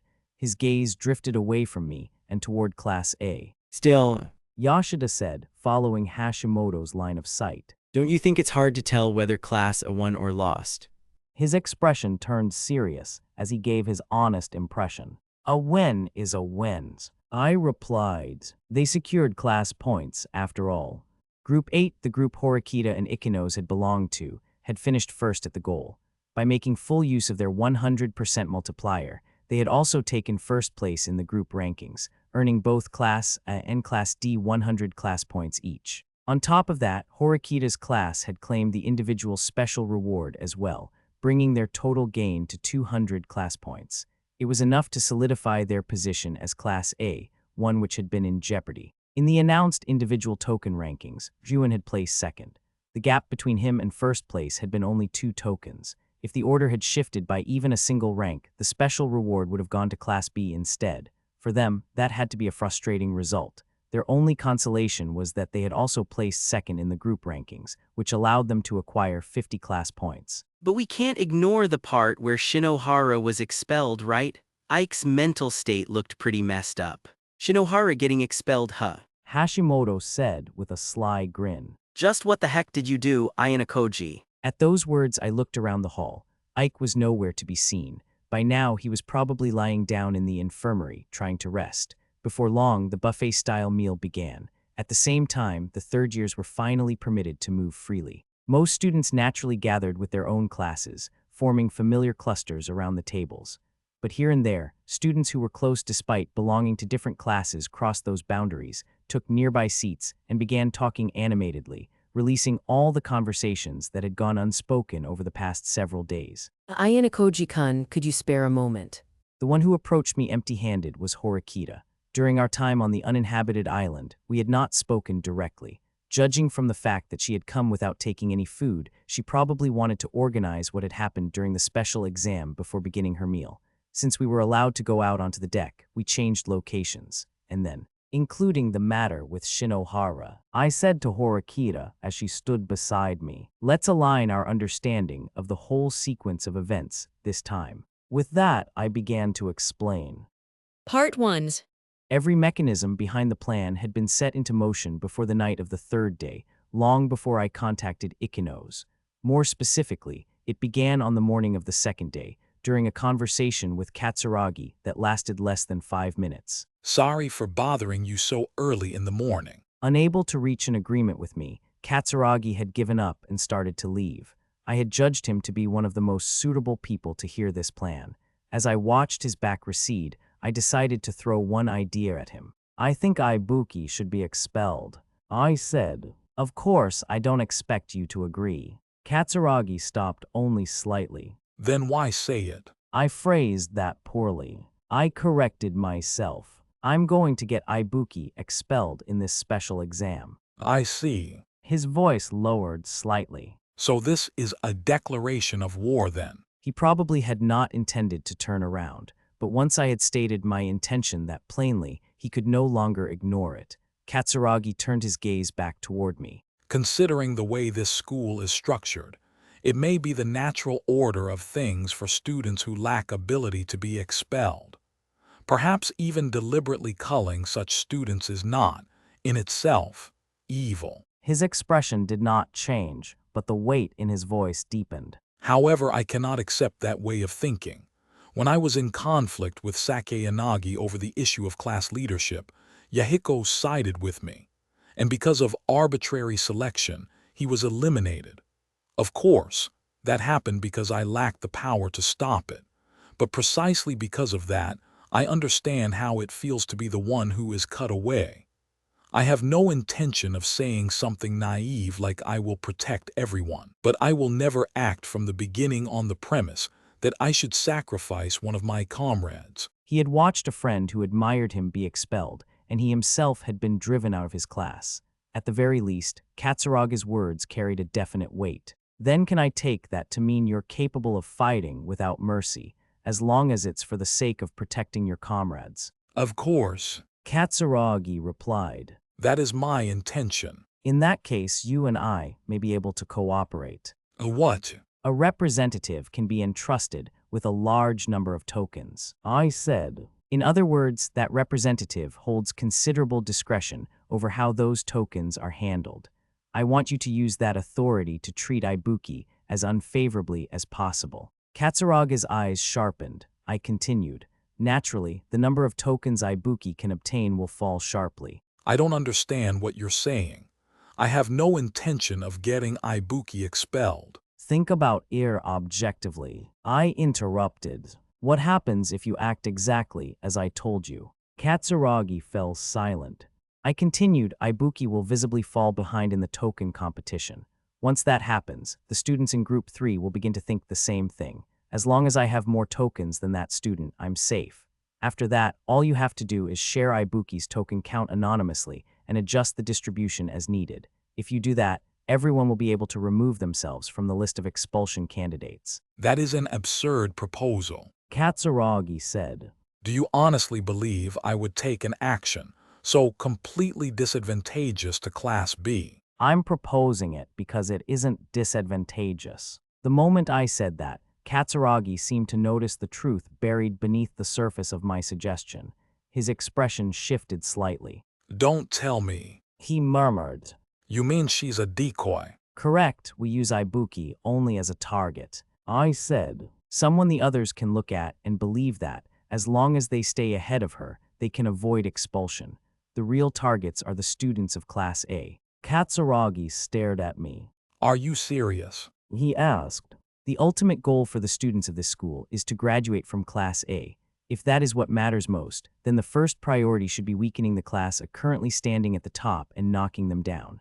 If Kushida or Wang can be expelled, it would result in a significant loss of strength. If Ike or Shinohara is expelled, the damage may not stop at a simple couple's breakup. Depending on the situation, the choice of voluntary expulsion to follow their lover might arise, potentially allowing us to eliminate 2 people at once. For the 3 classes chasing Class A, they are ideal candidates for expulsion. But would it really go that easily? He asked at last. Even if I treated Ibuki unfavorably, people normally won't believe that I would cut off a classmate so readily. They'll suspect that I'm only being harsh temporarily, or that I intended to transfer tokens to her later. Naturally, before crossing the goal, they would try to confirm the exact number. I don't mind if they notice. I replied. It's actually more convenient if they become suspicious. Anticipating how things would develop from there, I explained to Katsuragi the plan I had devised, including the fact that the sound made during a transfer could be silenced. Part 2. The ship had already pulled away from the uninhabited island and was now sailing across the dark sea. Beyond the deck, the water stretched endlessly into the night, broken only by the low sound of the vessel cutting through the waves. The island that had held us for the past week was now somewhere behind us. With the exam over, it was finally time to look back on the chain of events that had led to its conclusion. By laying the groundwork, we had successfully conditioned the entire group to view Ibuki Mio as the obvious target. Katsuraga's clinical neglect, executed under the pristine banner of absolute equality, steadily widened the token gap. Meanwhile, driven by a volatile mix of genuine panic and blind indignation, an oblivious Ibuki played her role to perfection. Watching that raw desperation unfold right before their eyes, Shinohara and Ike had arrived at the exact same conclusion. As long as we outpace her, our survival is guaranteed. What mattered was giving them a reliable benchmark, a number that seemed to guarantee they could avoid expulsion. But the token count communicated to all the groups was not Ibuki's actual number. Ibuki was only the decoy. The number being used as the benchmark belonged to the real targets, Shinohara and Ike. I had a feeling Ibuki-san was earning more tokens than I expected. Horikita said. There were also students whose actual holdings were lower than the token counts that had been communicated. Shinohara and Ike's individual earnings were near the bottom, but they had the pooled portion siphoned from Kushida's share. Even if they were to split it equally in half, it would still end up increasing their overall tokens on top of what they already had. You must have had trouble making the adjustments. While acknowledging her hardships, I told Horikita about what had occurred in the final stages. On the last day, as the end of the exam drew closer, Shinohara and the others began to imagine a certain possibility. If it's Ayanokōji, he may already have done something. Until they reached the goal and token transfers became impossible, they kept watch to prevent Katsuragi and the others from making contact with Ibuki. But even then, their suspicions did not disappear. Was the number of tokens Ibuki held truly lower than theirs? They wanted to confirm the true number somehow. The token count displayed on the smartwatch could not be faked. It was the only method that allowed them to see a number that was completely accurate. That was why we could not transfer tokens to Ibuki until the very last moment. For Shinohara and the others, they had a two-stage backup structure. Ibuki would be expelled first, and even if something unexpected happened, Kushida would be expelled in her stead. Under those assumptions, all eyes remained on the goal as it gradually approached. Katsuragi and I had both anticipated that the timing required to save Ibuki would be extremely tight. We had prepared several simulations. Which one unfolded would depend to some extent on how Shinohara and the others chose to act. The primary plan for that scenario was to have Yashida, whom we had positioned just before the goal, make contact with Ibuki and secretly transfer the tokens to her. If that proved impossible, we would find some reason to pick a quarrel with Ibuki, prevent her from reaching the goal, and buy time. Among the possible options, we had also considered using Kushida as a backup plan. Then, by chance, an incident occurred. Ibuki insisted that she wanted to punch me. That unexpected event created an opening. I had Sanada, who had already been given the necessary information in advance, approach Kushida and quickly explain the situation to her. Including the portion meant for Ibuki that we had received from Katsuragi, we transferred enough tokens to ensure she would survive. It seems you gave advice to Shinohara and her teammates, I said, fully prepared for a counterattack from me. Yes, She said quietly. I warned them that Ibuki-san being cornered was going exactly according to your plan, and that depending on the situation, the spearhead of that plan might turn towards Shinohara-san and the others. You weren't wrong to contact Shinohara, I said. After all, you saw through the possibility that my attempt to get Ibuki expelled was a bluff. I did feel something was off. Horikita began. Even if you told Katsuragi-kun that you were going to have Ibuki-san expelled, I couldn't imagine him accepting that unconditionally. And he wouldn't proceed on his own while ignoring Ryuen-kun either. In that case, I thought you might have told them that the real plan was to expel a student from another class. And when I thought about it that way, the target would be our class. That's why I strongly warned Shinohara-san and the others to keep paying attention to Ibuki-san's token count, and if possible, to confirm the number for themselves. In practice, I think Shinohara handled it well. I said, forceful as her method may have been, she did manage to confirm the number itself. But Horikita's voice faltered slightly. In the end, I couldn't protect her. I didn't want anyone to be expelled. That was what I thought, and yet. She let out a faint breath. Things don't always go the way you hope, do they? It couldn't be helped. The fact that Ichinose ended up in the same group as you was significant. Being able to build a smooth cooperative structure, then unite everyone around the goal of placing high as a group, was a real strength. On top of that, because the group containing the leader could earn a large reward, those elements created a synergistic effect. However, this special exam had a dual nature, where crossing the goal early was advantageous for winning. But if you considered what would happen in the event of a loss, crossing the goal late was more advantageous instead. Securing both of those advantages at the same time was never going to be easy. Since the goal could be recognized by a majority crossing, Horikita could have stayed behind with the phone instead of finishing with the others. Technically, that option had existed, but there were limits to what one person could handle alone. More than anything, she had probably also felt that she did not want to reduce their token count by even one. If I had personally guided Shinohara-san and the others to the goal, Horikita said, the situation might have been different. That may be true, I replied. But in the end, changing who was expelled would not have been simple. If you helped one person, someone else you couldn't see would be pushed down into last place next. From that situation, shifting into a system that could protect both Class I and Class D with absolute certainty was practically impossible. You're right. Horikita said.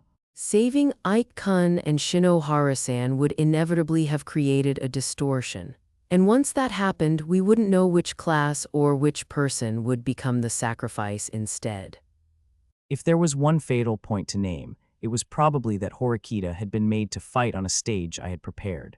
By making events revolve around Group 3, physical distance became a heavy shackle, limiting what she could do from outside the center of the conflict. Couldn't you have targeted Kushida-san or Wang-san instead? Horikita asked. For our class, losing either of them would have meant losing a much greater asset. Why didn't you do that?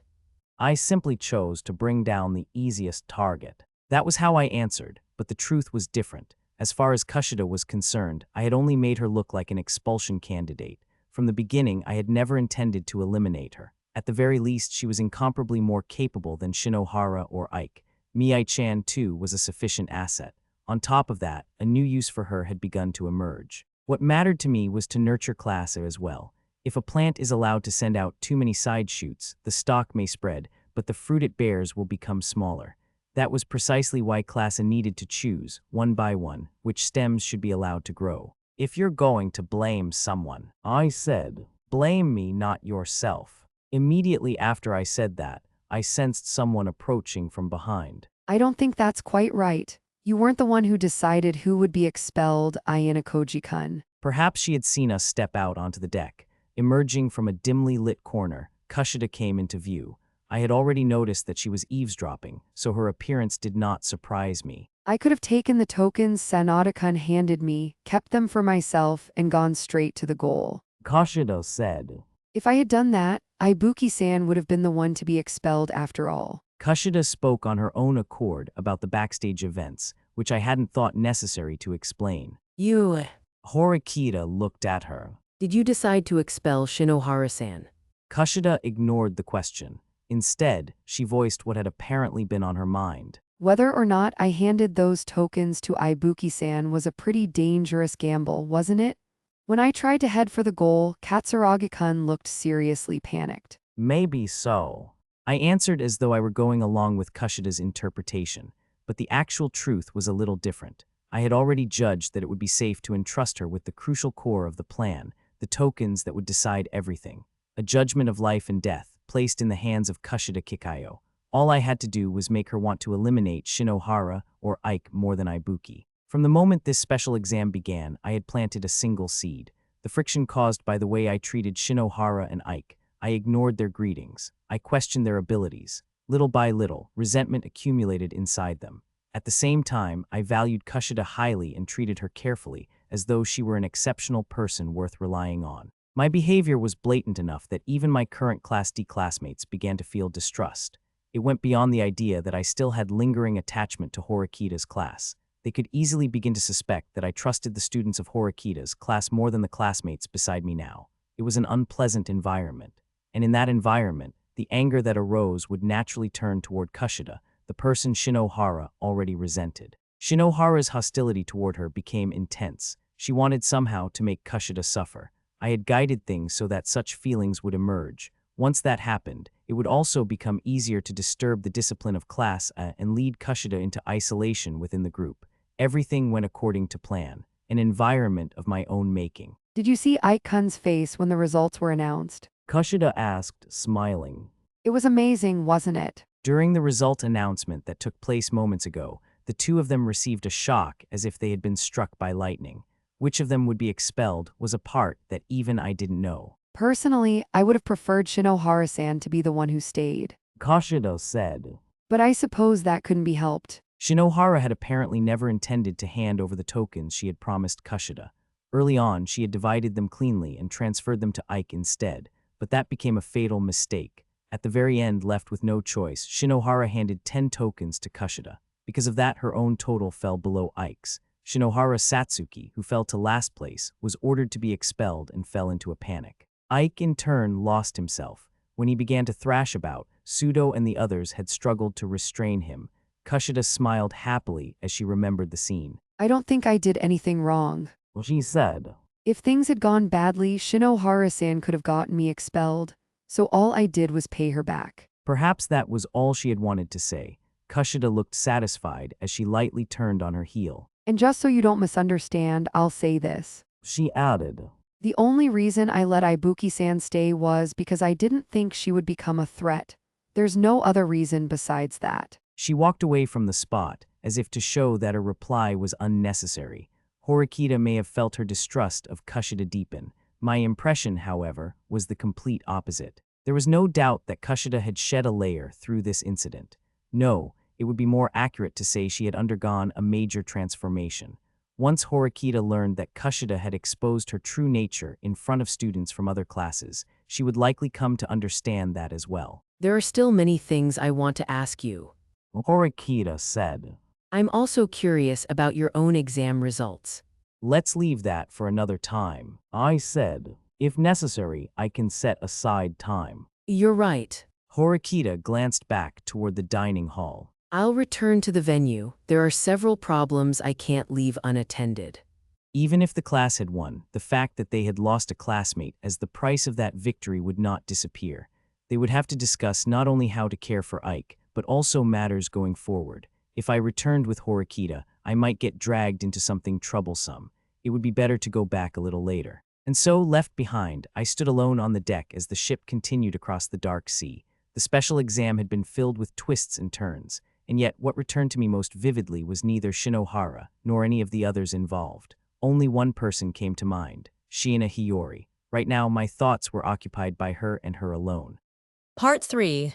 After watching Ibuki, Shinohara, and the others reach the goal, I glanced once at my smartwatch. I calculated backward from the time displayed there. There was no longer any margin to spare. Yoshida, I said, I'll leave the rest to you. What do you mean? Yoshida asked, thrown off by the suddenness. Leave it to me. I briefly told him that I had received a message from Ryuen, and that Hiyori was waiting. W8 what? Yoshida's voice cracked as understanding caught up with him. If you do that, the tokens will. I know. I said, at the very least, our chance at the special reward will disappear completely. If I crossed the goal here, there was a strong possibility I would take first place. Throwing that away was no different from dumping 100 class points straight into the gutter. Even so, I'm going to get her. Yoshida stared at me, confusion mixing on his face. Look, if we can help her, then yeah, of course I'd want to. But Sheen is a Class B student, right? No matter how you look at it, leaving her there would be. She's a special. Hi. Shiina Hiyori is someone special to me. Special, you mean? If Shiraishi were waiting in the same situation, I asked, could you abandon her? That's... Yoshida's words caught in his throat. No, that's... At that single statement that required no further explanation, Yoshida clutched his head. Damn it, if you put it like that, I can't stop you. That's why I said it. Jeez. He let out a rough sigh, then gave in. Fine, but can you make it in time? It's a pretty long distance. It won't be a problem. It won't be a problem, huh? Yoshida muttered, then his expression changed as another thought occurred to him. Ah, wait, what about the tokens you need to give Shiina and the 70% multiplier? Shiina was only given one token, right? I don't know whether she has one or more than that. I said, but either way, if she only has one, she won't be able to avoid expulsion. It would also be difficult for us to scrape together 20 million private points on short notice. Right now, the only thing I can do is transfer tokens to her as necessary. Worst case, you'll end up in last place. That might happen. Yoshida stared at me for a moment. Wait 1 minute, no, just 30 seconds. As soon as he said that, Yoshida turned away and called out to Sanada and Morishida, bringing them over without delay. We've got more tokens than the benchmark. Yoshida said. Take some from us. Morishida narrowed her eyes. Who exactly do you think you are, Ayanokōji Kiyotaka, demanding tokens without even telling us the reason? We just need them, Morishida. Yoshida said. I'll explain later. Understood. Sanada said without hesitation. Please take them. He agreed immediately. Morishida, for her part, looked at Yoshida's behavior and gave a resigned little mutter. I suppose it can't be helped. Then she looked back at me. This will be a very large debt. She said. I expect repayment, at least 10 million-fold infinitely, if possible. Okay. It was a mysterious unit of measurement, one so strange that even a child would probably hesitate to invent it. Still, despite the absurdity of her words, Morishita extended her smartwatch toward me as well. Part 4. It was nearly 7 in the evening. Soon, the special exam would come to an end, and somewhere beyond the shoreline, the ship would sound its booming whistle across the island. The westering sun had begun its slow descent toward the horizon. Above it, the sky was shifting from a soft orange into a deeper crimson, each color bleeding quietly into the next. The sea reflected those colors like a vast mirror, only for the restless waves to break them apart into fragments of light that shifted endlessly with each rise and fall. At uneven intervals, a salt-laden wind drifted in, sweeping over the stretch of sand that had yet to fully dry. Amid that quiet scenery, one girl stood alone. "Hiyori," I called out softly, doing my best not to startle her. Perhaps because the yielding sand had muffled my approach, she was a fraction of a second late in noticing my presence. Her shoulders gave the faintest reaction, but she did not turn around immediately. I never thought She said after a short pause, her voice quiet. that you'd actually come. Her words overlapped gently with the breaking of a wave. The sea was calm, but from this close, each small wave could be heard clearly as it folded over itself and withdrew, repeating the same quiet sound over and over. I stepped closer. My feet sank slightly into the sand, the sound arriving a beat late beneath the hush of the shore, stopping just a pace behind her. Then, taking a few more steps forward, I moved to stand by her side.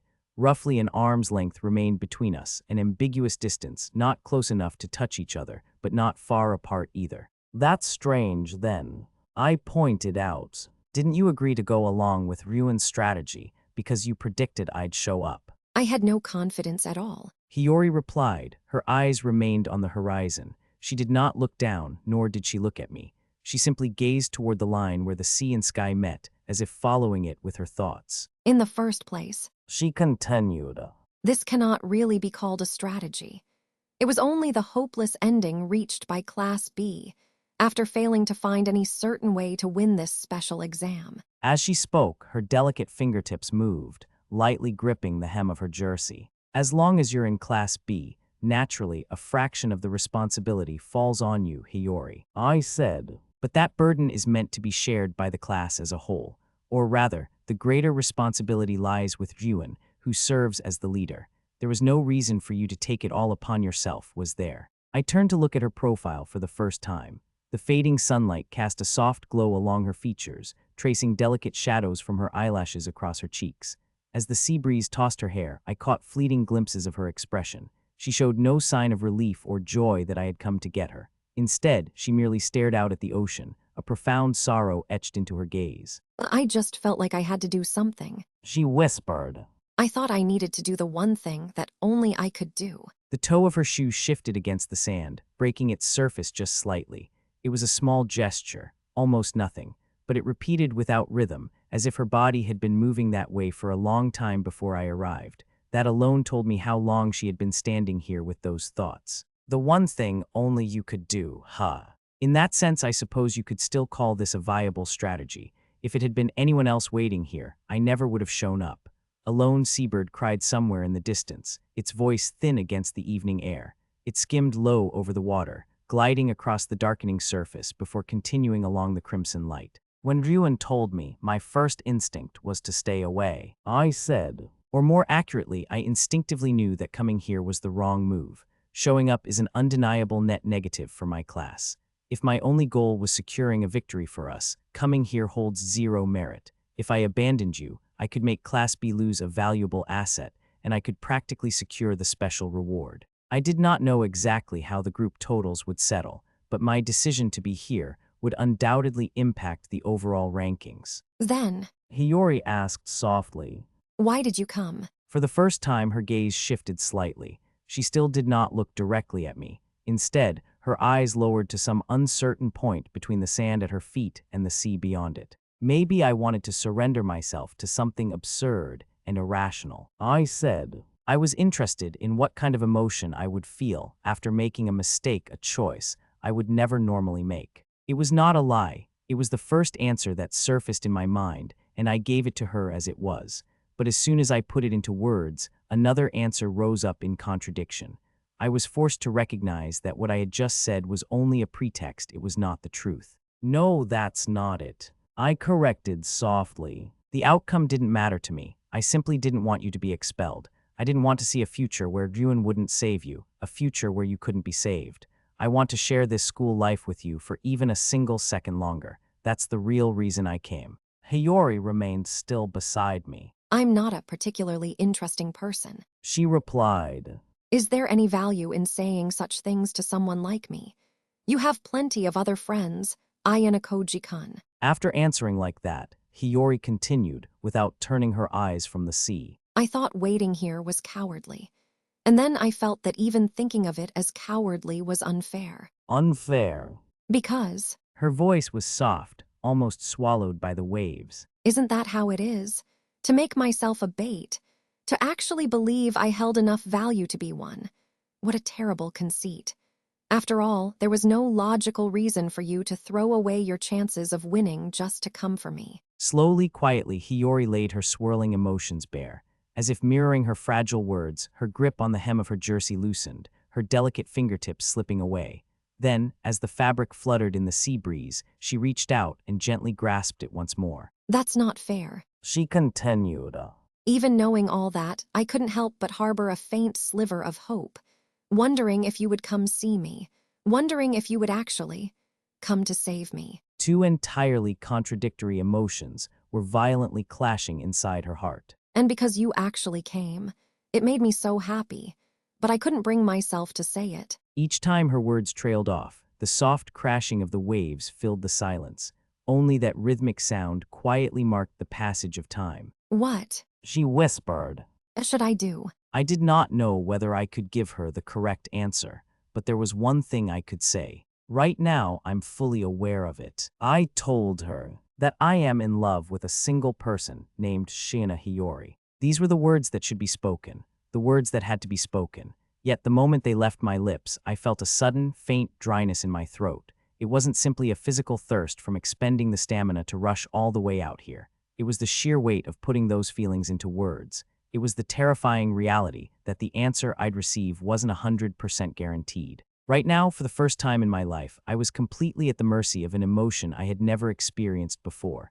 Hiyori finally turned her face toward me. The sea breeze lifted her flowing hair for a brief instant, and as it settled, her wide eyes locked directly onto mine.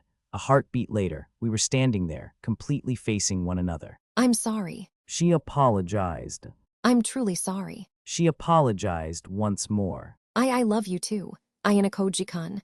I'm so sorry. It was an apology for taking advantage of my feelings for her. Having finally spoken the words, she didn't look away. Her tearful gaze remained locked on mine as her chest rose and fell in shallow breaths, trying desperately to steady herself. No further words were necessary. I tapped the screen of my smartwatch, transferring the tokens I had brought with me over to Hiyori. Then I reached out and took her left hand in my right. Together, we turned to gaze out at the sea. The instant our skin touched, her fingers squeezed mine with a sudden, desperate strength. She relaxed her grip almost immediately, but the sensation of that fleeting, powerful squeeze lingered unmistakably in my palm. The ship's booming whistle echoed across the water. That wasn't a sound signifying the end, but a beginning.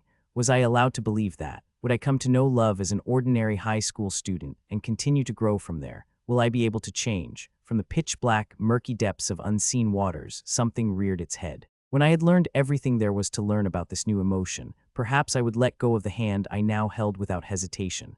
I simply desire it. Knowledge, experience, memories. I wanted to take all of it into myself, to turn it into my own flesh and blood. Everything is for my own sake. Every action I take is for me and me alone. That is how it has always been, and how it will always be. That, surely, would never change until the day I die. Translator's note: in the sentence "from the pitch-black, murky depths of unseen waters," something reared its head.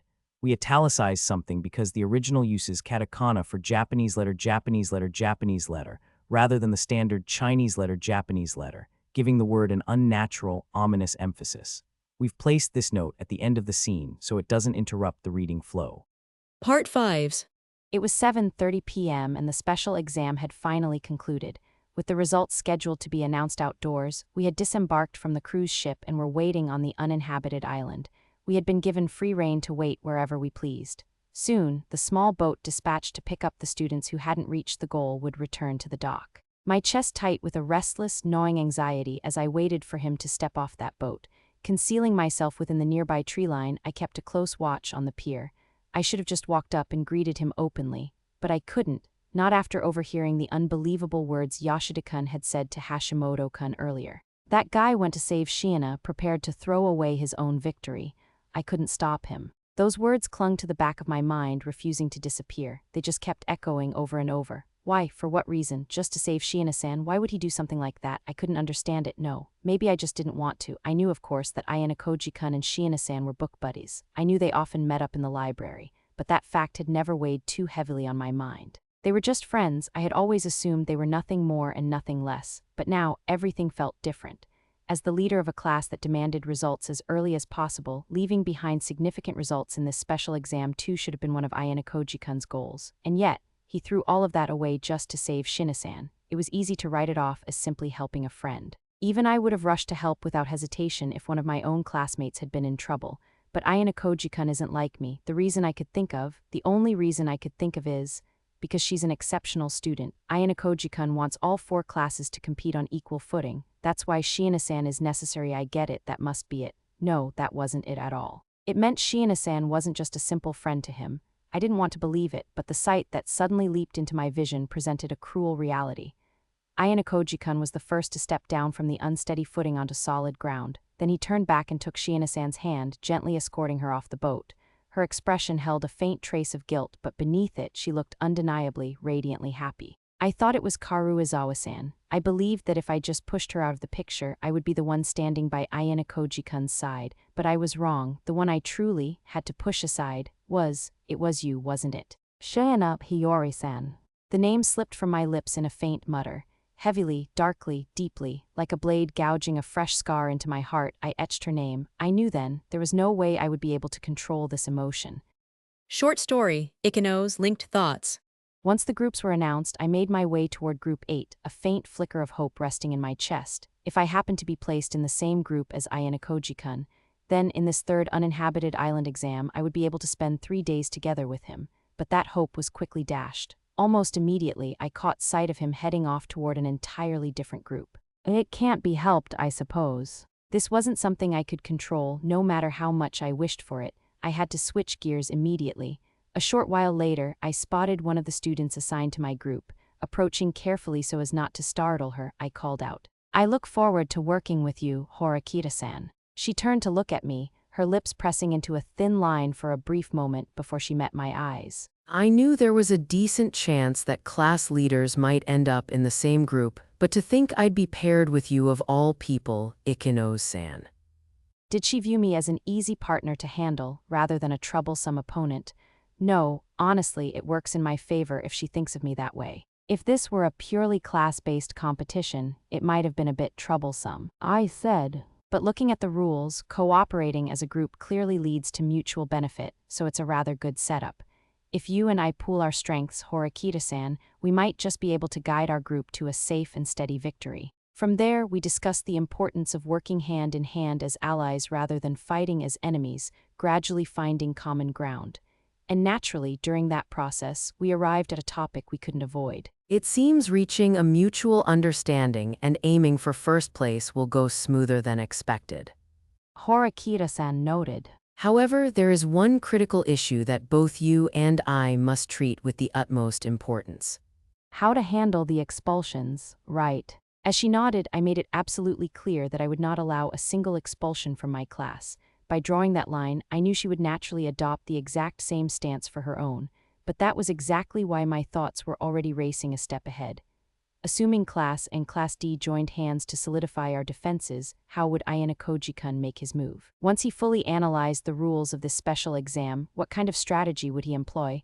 I knew, deep down, that deciphering his plan would be the most critical factor in protecting my classmates, who would be assigned to Ayanokōji-kun's group. That detail would undoubtedly be the most important. For him, keeping any potential expulsions strictly within his own reach would be the most reliable, controllable method. If that was the case, then all I had to do was link up my thinking with his, matching his pace as I fought through this exam. Ayanokōji-kun understands me, and I understand Ayanokōji-kun. That is everything. Short story, Kushida, suspicious but. In order to secure myself a safe, reliable position in Group 3, I wasted no time making my move. My goal was simple: mingle with the girls from the other classes the way I always did, and quietly deepen those relationships without making a scene. Dinner on the first day of the special exam was supposed to be the perfect opportunity for that. But my plan fell apart almost immediately with the arrival of a certain boy. Would you like to eat together? The person calling out to me was, well, I won't go so far as to say lo and behold, but it was none other than Ayanokōji-kun. A lone guy suddenly diving headfirst into a flock of teenage girls, even if there was no hidden message behind it at all. For me, it was still nothing short of a nuisance, especially with students from Class D around. The information had already made its way to me too. Reliable information that Ichinose Hanami, the leader of Class D, harbored romantic feelings for Ayanokōji-kun. I had no desire for Amakura, someone close to Ichinose, to start spreading unnecessary speculation because of something she saw here. Even so, now that he had spoken to me, the good girl version of me had no choice but to handle it smoothly. I accepted his invitation with a pleasant smile and eventually led the conversation away from the other students. What are you trying to pull, Ayanokōji-kun? I wanted to know why he had approached me so suddenly, so I got straight to the point. Didn't you say you wanted to discuss our plans for tomorrow? His words were always like that, a mixture of truth and lies, stirred together so smoothly that I could never tell which was which. I couldn't trust them. At this point, I wouldn't even be surprised if he were acting with the intent of ruining all the effort I'd put in. I never said that. Besides, it's not like you actually need my help, right? Honestly, you're just being a massive pain. Is that so? I figured that giving you a chance to prove your worth to the group would satisfy your need for approval. I thought you'd be happy. He replied, his face remaining entirely unreadable and devoid of emotion, as usual. It was genuinely infuriating. It really pissed me off. And yet, for some inexplicable reason, I couldn't bring myself to hate him completely. This was the exact same person whom I had wanted to murder during the unanimous special exam. Don't make me laugh. If it were just you, Ayanokōji-kun, that'd be one thing. But do you have any idea how agonizing it is to be put on a pedestal in front of Shinohara and the others when they already know my true nature? They're just messing with me for their own amusement. After watching his attitude this far, I arrived at one answer. Though, I suppose I understand that you can't exactly rely on Shinohara or Ike. I murmured with a heavy sigh and an air of annoyance, reasoning to myself that being selected through a simple process of elimination was somewhat unavoidable. Putting that aside, it looks like you're adjusting quite nicely to your new class. With Sake and Agi gone, they lost their safety net. They probably would have rallied around anyone in that position, wouldn't they? You don't say. If there's something you want to ask, go ahead. It's nothing in particular. That was what I thought. But the moment I said it, one thing that had been bothering me floated up in my mind. It's just, the rumors about you right now are endless. I don't believe all of them, obviously, but I've been hearing plenty of things from Class D as well. That Ichinose Hanami was in love with Ayanokōji. That something may have happened between them, some event that brought the two of them closer. Ridiculous. That was what I told myself. And yet, ever since I learned about it, an irritation I couldn't explain had been stirring inside me. Saying it aloud wouldn't change anything. If anything, it would only make the weight of it feel heavier. Anyways, thinking about that any further was unpleasant, so I decided to change the subject. Having my true nature exposed has been almost entirely a nightmare.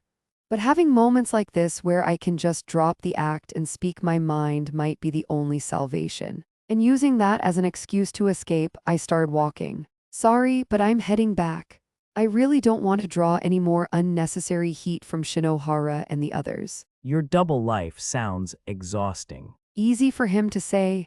He was an outsider to it, so I didn't want him tossing those words out so lightly. It's a little late for that. For my own sake, I have continued to wear this mask. But lately, I've found myself wondering, how long am I supposed to keep doing this? Until my student life ends? Even after I enter the society and become an adult? Even after I get married? Even after I grow old? Just how long will I have to keep wearing this mask? Short story, Ichika and Nanase, Nanase's love life. By the time their conversation had run its course, there were still about 30 minutes left before their private pool reservation ended. Nanase, however, seemed ready to leave first. Just as she began to excuse herself, Amasawa called out to her. We rarely get the chance to talk alone like this. She said. Mind if I ask you a little question? Nanase stopped. What is it? She did not believe for a moment that Amasawa would so easily become an ally. Her expression barely changed, but for the briefest instant, she braced herself. Nanase-chan, have you ever had a boy confess to you or dated anyone? A pair of wide eyes and a devilish smirk stared right back at Nanase. Excuse me. There were any number of subjects Amasawa could have brought up. Ayanokōji, Ishigami, the White Room. Nanase had expected something along those lines. Instead, the question that came flying at her belonged to an entirely different world, so unexpected that she failed to respond at once. Well, Amasawa asked, still smiling. Have you? I have never dated a man before. Nanase answered stiffly. Wow, so you're a completely pure girl then. We are second-year high school students. Nanase replied. I would imagine those with romantic experience are in the minority. Not at all, I'm no expert, but word is it's around 50%.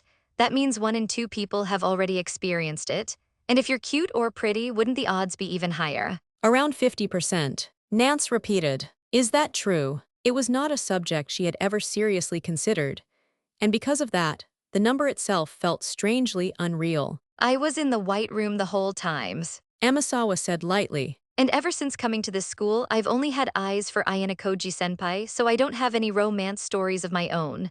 But you're different, aren't you, Nanase-chan? It was the exact sort of idle gossip normal high school girls would share. Yet, beneath the surface, Nanase sensed a faint, lingering incongruity. I see, she said. As a way of probing into my past, it is a rather good question. If Nanase hadn't grown up in a typical family environment, her lack of romantic experience wouldn't be strange at all. You're reading way too much into it. Amasawa said. It was just an innocent question, that's all. Well, either way, my answer remains the same. Then do you at least have a crush on anyone's? Amasawa asked. Don't tell me it's Ayanokōji-senpai. A certain someone flashed across her mind for a fleeting moment. But right now, she couldn't even recall his smile. There is no one I like. Nanase replied. Now, if you'll excuse me. Almost as if she were fleeing, Nanase turned and hurried out of the private pool area. You've got a much cuter side to you than I thought. Nanase had shown only the slightest hint of agitation. But for Amasawa, that was enough to feel a small flicker of joy. Short story, Kōenji and Mii-chan, Invisible Thread. Before breaking away from his group, Kōenji had already checked Wang Meiyu's location through GPS and moved ahead of her, positioning himself near the goal before she could arrive. For a good while after, he simply leaned his back against the trunk of a massive tree, resting at his leisure until the echoing chatter of the group 3 students drifted up to his ears. Ever since this latest special exam had commenced, a single, specific detail had occupied a corner of Kōenji's mind. The fact that Ayanokōji Kiyotaka and Wang Meiyu had been assigned to the exact same group. Given the cutthroat parameters of this trial, a scenario engineered to force the expulsion of at least one individual, it was only logical that Ayanokōji would select a sacrificial lamb from within his immediate sphere of influence. In other words, from the ranks of Group 3. Under such conditions, the possibility that one of the class of students would be chosen could not be dismissed. No, rather than a possibility within Kōenji's mind, it was but an absolute 100% certainty. The only remaining riddle was which of the 4 individuals would be the one to face the axe. As he stood in the shadows, listening with nonchalance to the tense friction heating up between Ibuki, Kushida, and Shinohara, Kōenji's grasp of the situation crystallized. Assessing the chessboard, he deduced that the probability of Wang being targeted was remarkably low. By all conventional logic, the safest, most trouble-free course of action would be to slip away undetected into the foliage. But this was Kōenji we were talking about. Guided by an almost predatory instinct, he sensed that this precise moment called for an intentional, grand entrance. Think of it as a silent, unspoken ultimatum. If this little incident served as a catalyst for some anonymous player to start spinning malicious schemes, Kōenji would simply deliver a swift and appropriate retribution when the time came. After all, her existence could never truly be twisted into a vulnerability against him. At the end of the day, everything he did was entirely for his own benefit. My. It appears that troublesome affair has finally come to an end. The moment the uproar simmered down to a quiet hum, Kōenji allowed his suppressed presence to bleed openly into the clearing, stepping forward to materialize directly before the startled members of Group 3. You appeared from a rather strange place. Don't tell me you were watching us. Katsuragi asked, whirling around. Kōenji casually brushed his golden hair back and flashed a fearless smile. I simply thought it would be rude to interrupt, so I waited. In stark contrast to the suspicious Katsuragi, Ayanokōji's expression remained completely unchanged. He merely stared at Kōenji with cool, dispassionate eyes. You seem to be alone. Katsuragi said. Where are the rest of your group members? I do prefer acting alone, you see. Kōenji remarked. I imagine it will still take them a little while to arrive. Concluding that lingering any further with the crowd was a waste of his valuable time, Kōenji marched forward, narrowing his focus entirely on the girl who was the sole purpose of his detour. My apologies, but I'd like you to listen to me for a moment. Do you mind? He asked. Without hesitation, he boldly took hold of Wang Meiyu's arm, guiding her a comfortable distance away. What is it? Wang stammered. This is hardly the proper place. Let us take a short walk, shall we? He spoke with an airy indifference, completely unbothered by the fact that the nearby students could easily catch every word. Show me your smartwatch, if you please. After shooting a brief, meaningful glance in Ayanokōji's direction, Kōenji murmured so. What do you mean? Wang asked hesitantly. The number of tokens you currently possess. Kōenji replied. I wish to know exactly how many there are. Though, I suppose it's a different story entirely if you have a reason you cannot show me. No, yes, that is fine, but... Thoroughly thrown off balance by his overwhelming rhythm, she complied nonetheless, twisting her wrist to display the glowing interface of her digital display. It seems you have accumulated a solid number of tokens. Kōenji said, looking at the smartwatch. However, it is always best to be absolutely certain. Once we factor in the multiplier, this total still leaves you in the danger zone. Kōenji operated his own smartwatch and transferred 30 of the tokens he had earned to her, quickly taking care of what needed to be done. This many, Wang gasped, shocked. It is nothing you need to worry about. Consider this an insurance policy from me. However, it would be quite problematic for me if you were to hand them over to anyone else, you see. Saying so, Kōenji casually walked alongside her, crossing the goal to officially log their arrival. Why did you give those tokens to me? Wang finally asked. And so many of them at that. Despite appearances, I'm a man who values the debts he owes. The thread remains connected, you see. A debts thread. Kōenji flashed a broad smirk at Wang, who tilted her head in utter confusion. Author's Afterword. It has been half a year. This is Kinugasa. I have continued writing while taking care of my health, and thankfully I am on the road to recovery. I'm finally able to set aside a solid amount of time for work again. Now then, let me talk a little about the main story. In the previous 2 school year arcs, Volume 4 marked the end of the first semester, and Volume 5 took us into the next stage. That had become something of a tradition. This time, however, in the 3rd year arc, Volume 5 will begin while everyone is still aboard the ship on the return journey. I expect the story will involve the 1st and 2nd year students as well. The next volume is currently planned for an October release. I'll do my best. As a bit of behind-the-scenes trivia, deciding which characters would grace the cover of each volume was actually a source of constant agony for me until about midway through the Year 2 arc. Sometimes, the slate would remain completely blank until the absolute last minute. But for this Year 3 arc, the cover characters have actually been mapped out far in advance. A few volumes from now, some rather unexpected characters are scheduled to appear on the covers. When that moment comes and you find yourself thinking, oh, please remember what I mentioned here. Also, the anime is currently airing, so please be sure to check it out. Watching it has become a massive driving force for my own writing, and I eagerly look forward to the new episode every single week. Moving on, I have a rather rare announcement to make today, one completely unrelated to Classroom of the Elite. A brand new work of mine is set to be released this September. Once again, I'll be teaming up with Tomo-san. I treated him properly at an izakaya the other day, so I'm sure he'll put in the effort and give us some wonderful illustrations for this project as well. Now, to those of you reading this and thinking, wait a second, didn't you just say you were in poor health? Well, you would be correct. The truth is, I've been quietly chipping away at this new project, little by little for a very long time. Had things gone according to plan, we would have announced and published it ages ago. Unfortunately, my ongoing health issues dragged the process down, which is why it has taken this long to finally see the light of day. If you read carefully through my past afterwords, you might even spot a few hints I dropped along the way. This new series is a project that holds a very deep, almost faded personal significance for me. I'm hoping to delve into the circumstances surrounding that history at another time, in another place. I humbly ask for your continued support. Well then, let's meet again before the year is over. In the meantime, everyone, please take good care of your health.